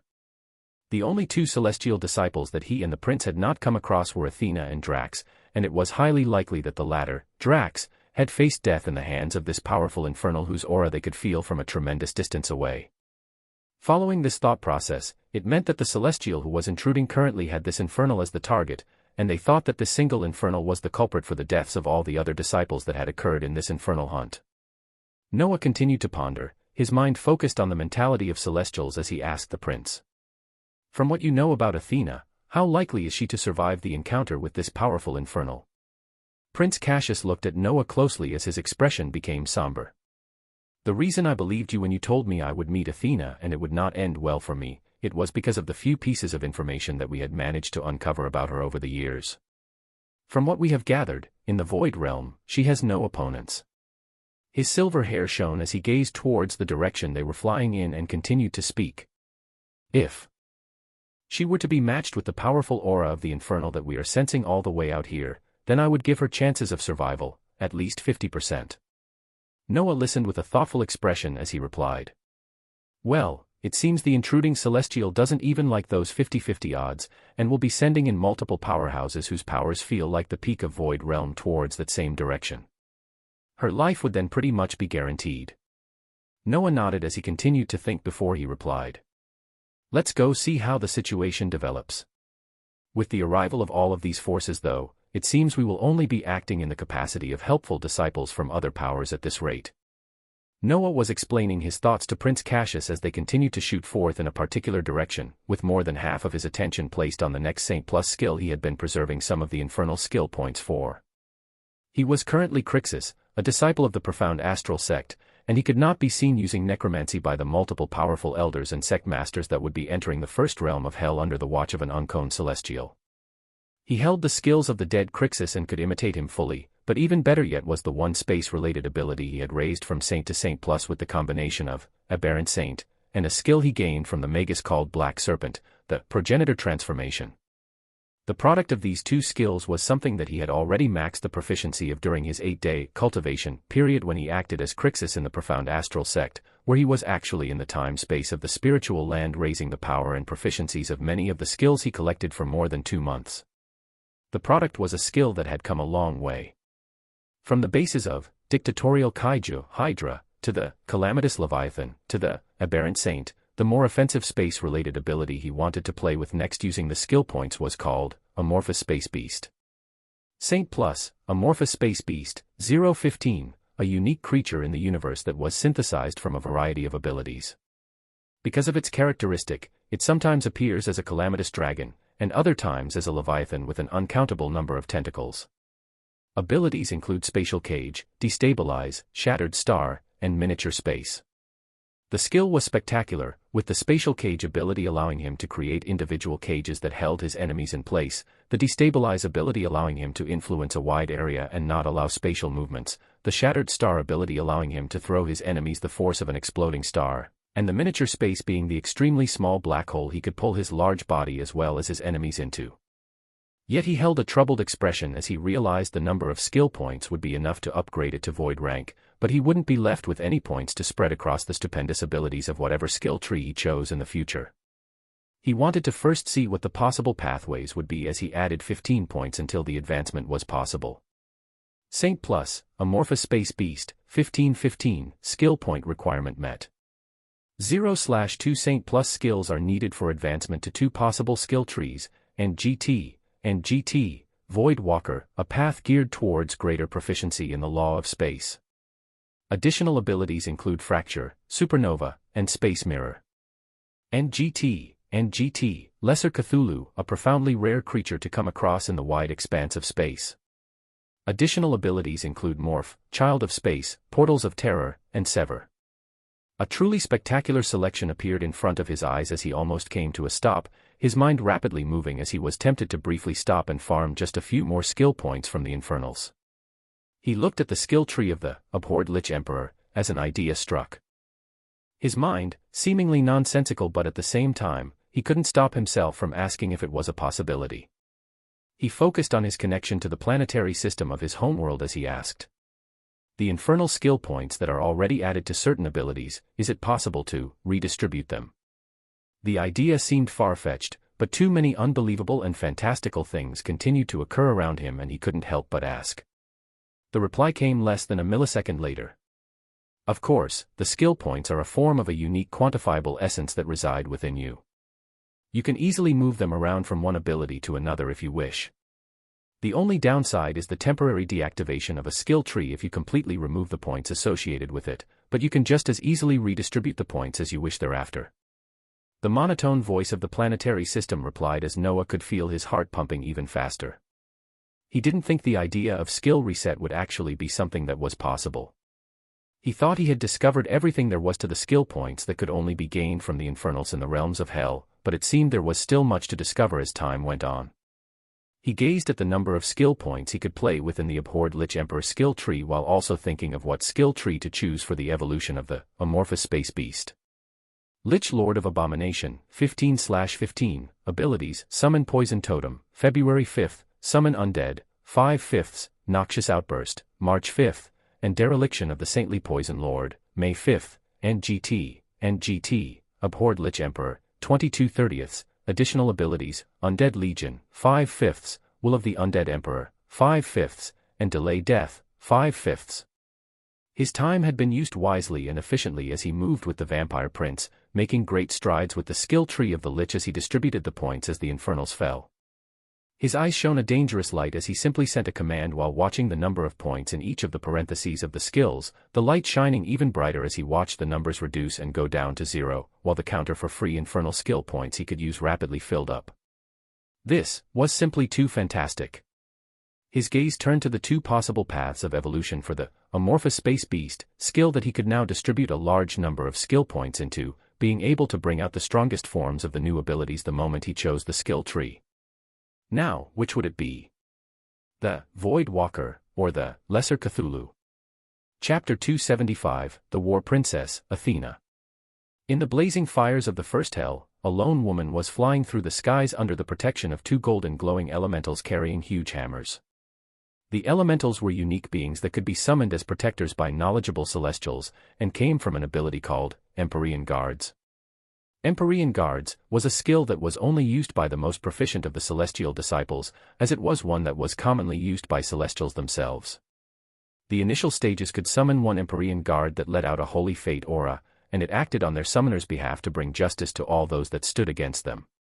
There were two Empyrean Guards flying next to the dark-skinned Athena, their bodies letting out impeccable strength at the void rank. The Empyrean Guards carried golden hammers in each of their hands, and these hammers would release resplendent rays of light that went on to strike and obliterate all the infernals that they came across.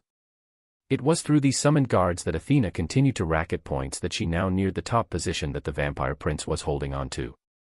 She was continuing her duty of wiping out the infernals when her beautiful expression changed as she looked in a particular direction. Her gaze that was calm and cool changed slightly, as she felt a tremendously powerful force coming. The force was barreling towards her at extremely high speeds and would most likely be there in only a matter of seconds. She had already ascertained this rushing enemy to be an infernal as it let out an unbearable stench. She also felt the power that seemed to be in the void realm, and yet it wasn't in that realm at the same time. But even with this wild level of power, this infernal had somehow managed to remain in the first realm of hell.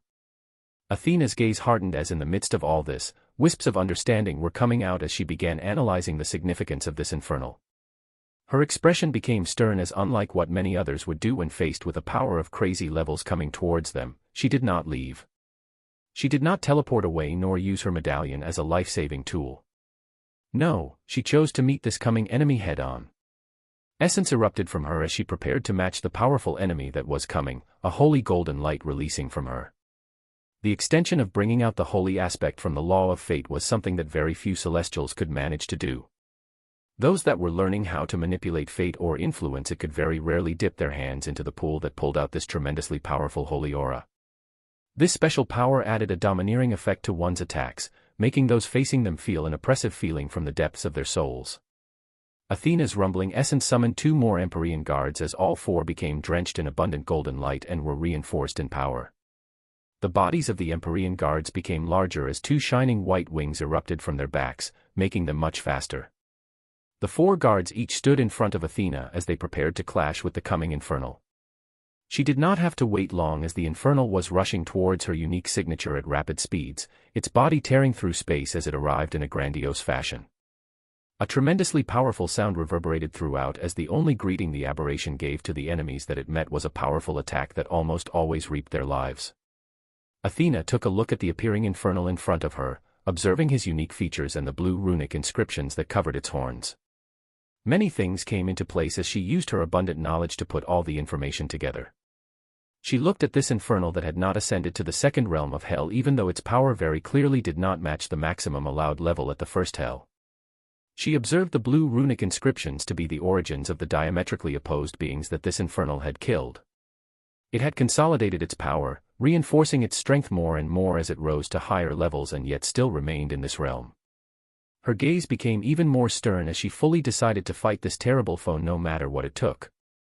From her abundant knowledge, she was able to come to a conclusion that this was an aberration, and she knew that aberrations could eventually become the generals or scions of the infernal lords, and in some rare cases, those that were talented enough could rise to become actual infernal lords in the future. She could not let this happen. Too many deaths would be caused by the rise of a new infernal lord, even if this aberration in front of her only carried a possibility. She would be there to prevent the possibility, even if she had to lay down her life. This was a promise she made to herself a long time ago, before she even joined the ranks of Celestials. She grew up with war and death all around her, watching her family, friends, and anything she was close to die as the years passed. While watching all the senseless deaths from years of war, she told herself that if she had the power to bring a stop to all of it, she would do it without a second thought. Thoughts and wishes did not make the universe flow in a perfect order though, strength did. She had no strength and could only watch her world gradually turn to ruin, her life saved by a single celestial as fate still had something in store for her. Over the years she spent being trained by the Celestials and learning the ideology that allowed them to look at the larger picture of order and balance, she had always continued to ask herself, what exactly did fate want from her? This singular pondering on fate allowed her to exceed all expectations when learning the techniques that relied on the law of fate, giving her the special position she held today, but she was still searching. She traversed many stars over the last few years as she intervened and stopped the destruction of worlds, and at the same time took the lives of many that would only sow discord and more chaos in the universe. She always continued to ponder on the teachings of the Celestials all these years while searching. She was taught to train her will to become as strong as possible, because she would be forced to take actions that very few had the wills to carry out. Very few could see the larger goal when it came to taking the lives of a few to save an insurmountable number of others. Yet, she continued to ask herself, was this the path that fate wanted her on? She had never found an answer, but she continued to live by her ideals as she chose to stand against this infernal. She knew her power might not be a match against this terrible beast in front of her, but she would do it nonetheless as this beast could be a cause for a tremendous amount of chaos in the future. She couldn't have that, as she stood to maintain order. She would stand against this beast because that was who she was. She was the disciple that was most proficient in her understanding of fate, that she brought shock to the higher echelons of Celestials. She was the war princess, the one who stood for order and balance. YAAH. She let out a valiant scream as she summoned long golden hammers into her hands as well, joining her 4 Empyrean guards as they flanked and attacked the infernal, letting out powerful waves of power. The aberration looked at this being it could not kill with its first attack as it sensed the abundant amount of essence CLU.S. tiered within this one being, its eyes turning greedy as it wanted to devour her right away. The wide expansive wings on its back let out fumes of flames as it swiped its powerful claw forward, multiple tendrils of flames appearing as they formed into larger spinning flames, eventually becoming terrible tornadoes of hellish flames that multiplied all around him. With a wave of its hands, more and more hellish rotating flames appeared and rushed towards the beings glowing in golden energy and holding huge hammers in their hands, along with the resplendent Athena valiantly rushing forth towards it. A momentous battle had begun in the first realm of hell. At the same time, multiple figures at the void rank entered, their bodies covered in a golden aura. These were the incarnations that the celestial Grandmaster had sent forth, powerful beings of the void realm that were now reinforced with the power of a celestial. Their bodies let out wild vibrations of strength as the golden aura around them continued to pull them forward towards one single location, towards the only celestial disciple remaining in the first realm of hell. Part 4 of the series ends here. Thank you for watching and listening. If you find it interesting, please give us a like, a comment and a subscription so that we have the motivation to make the next videos.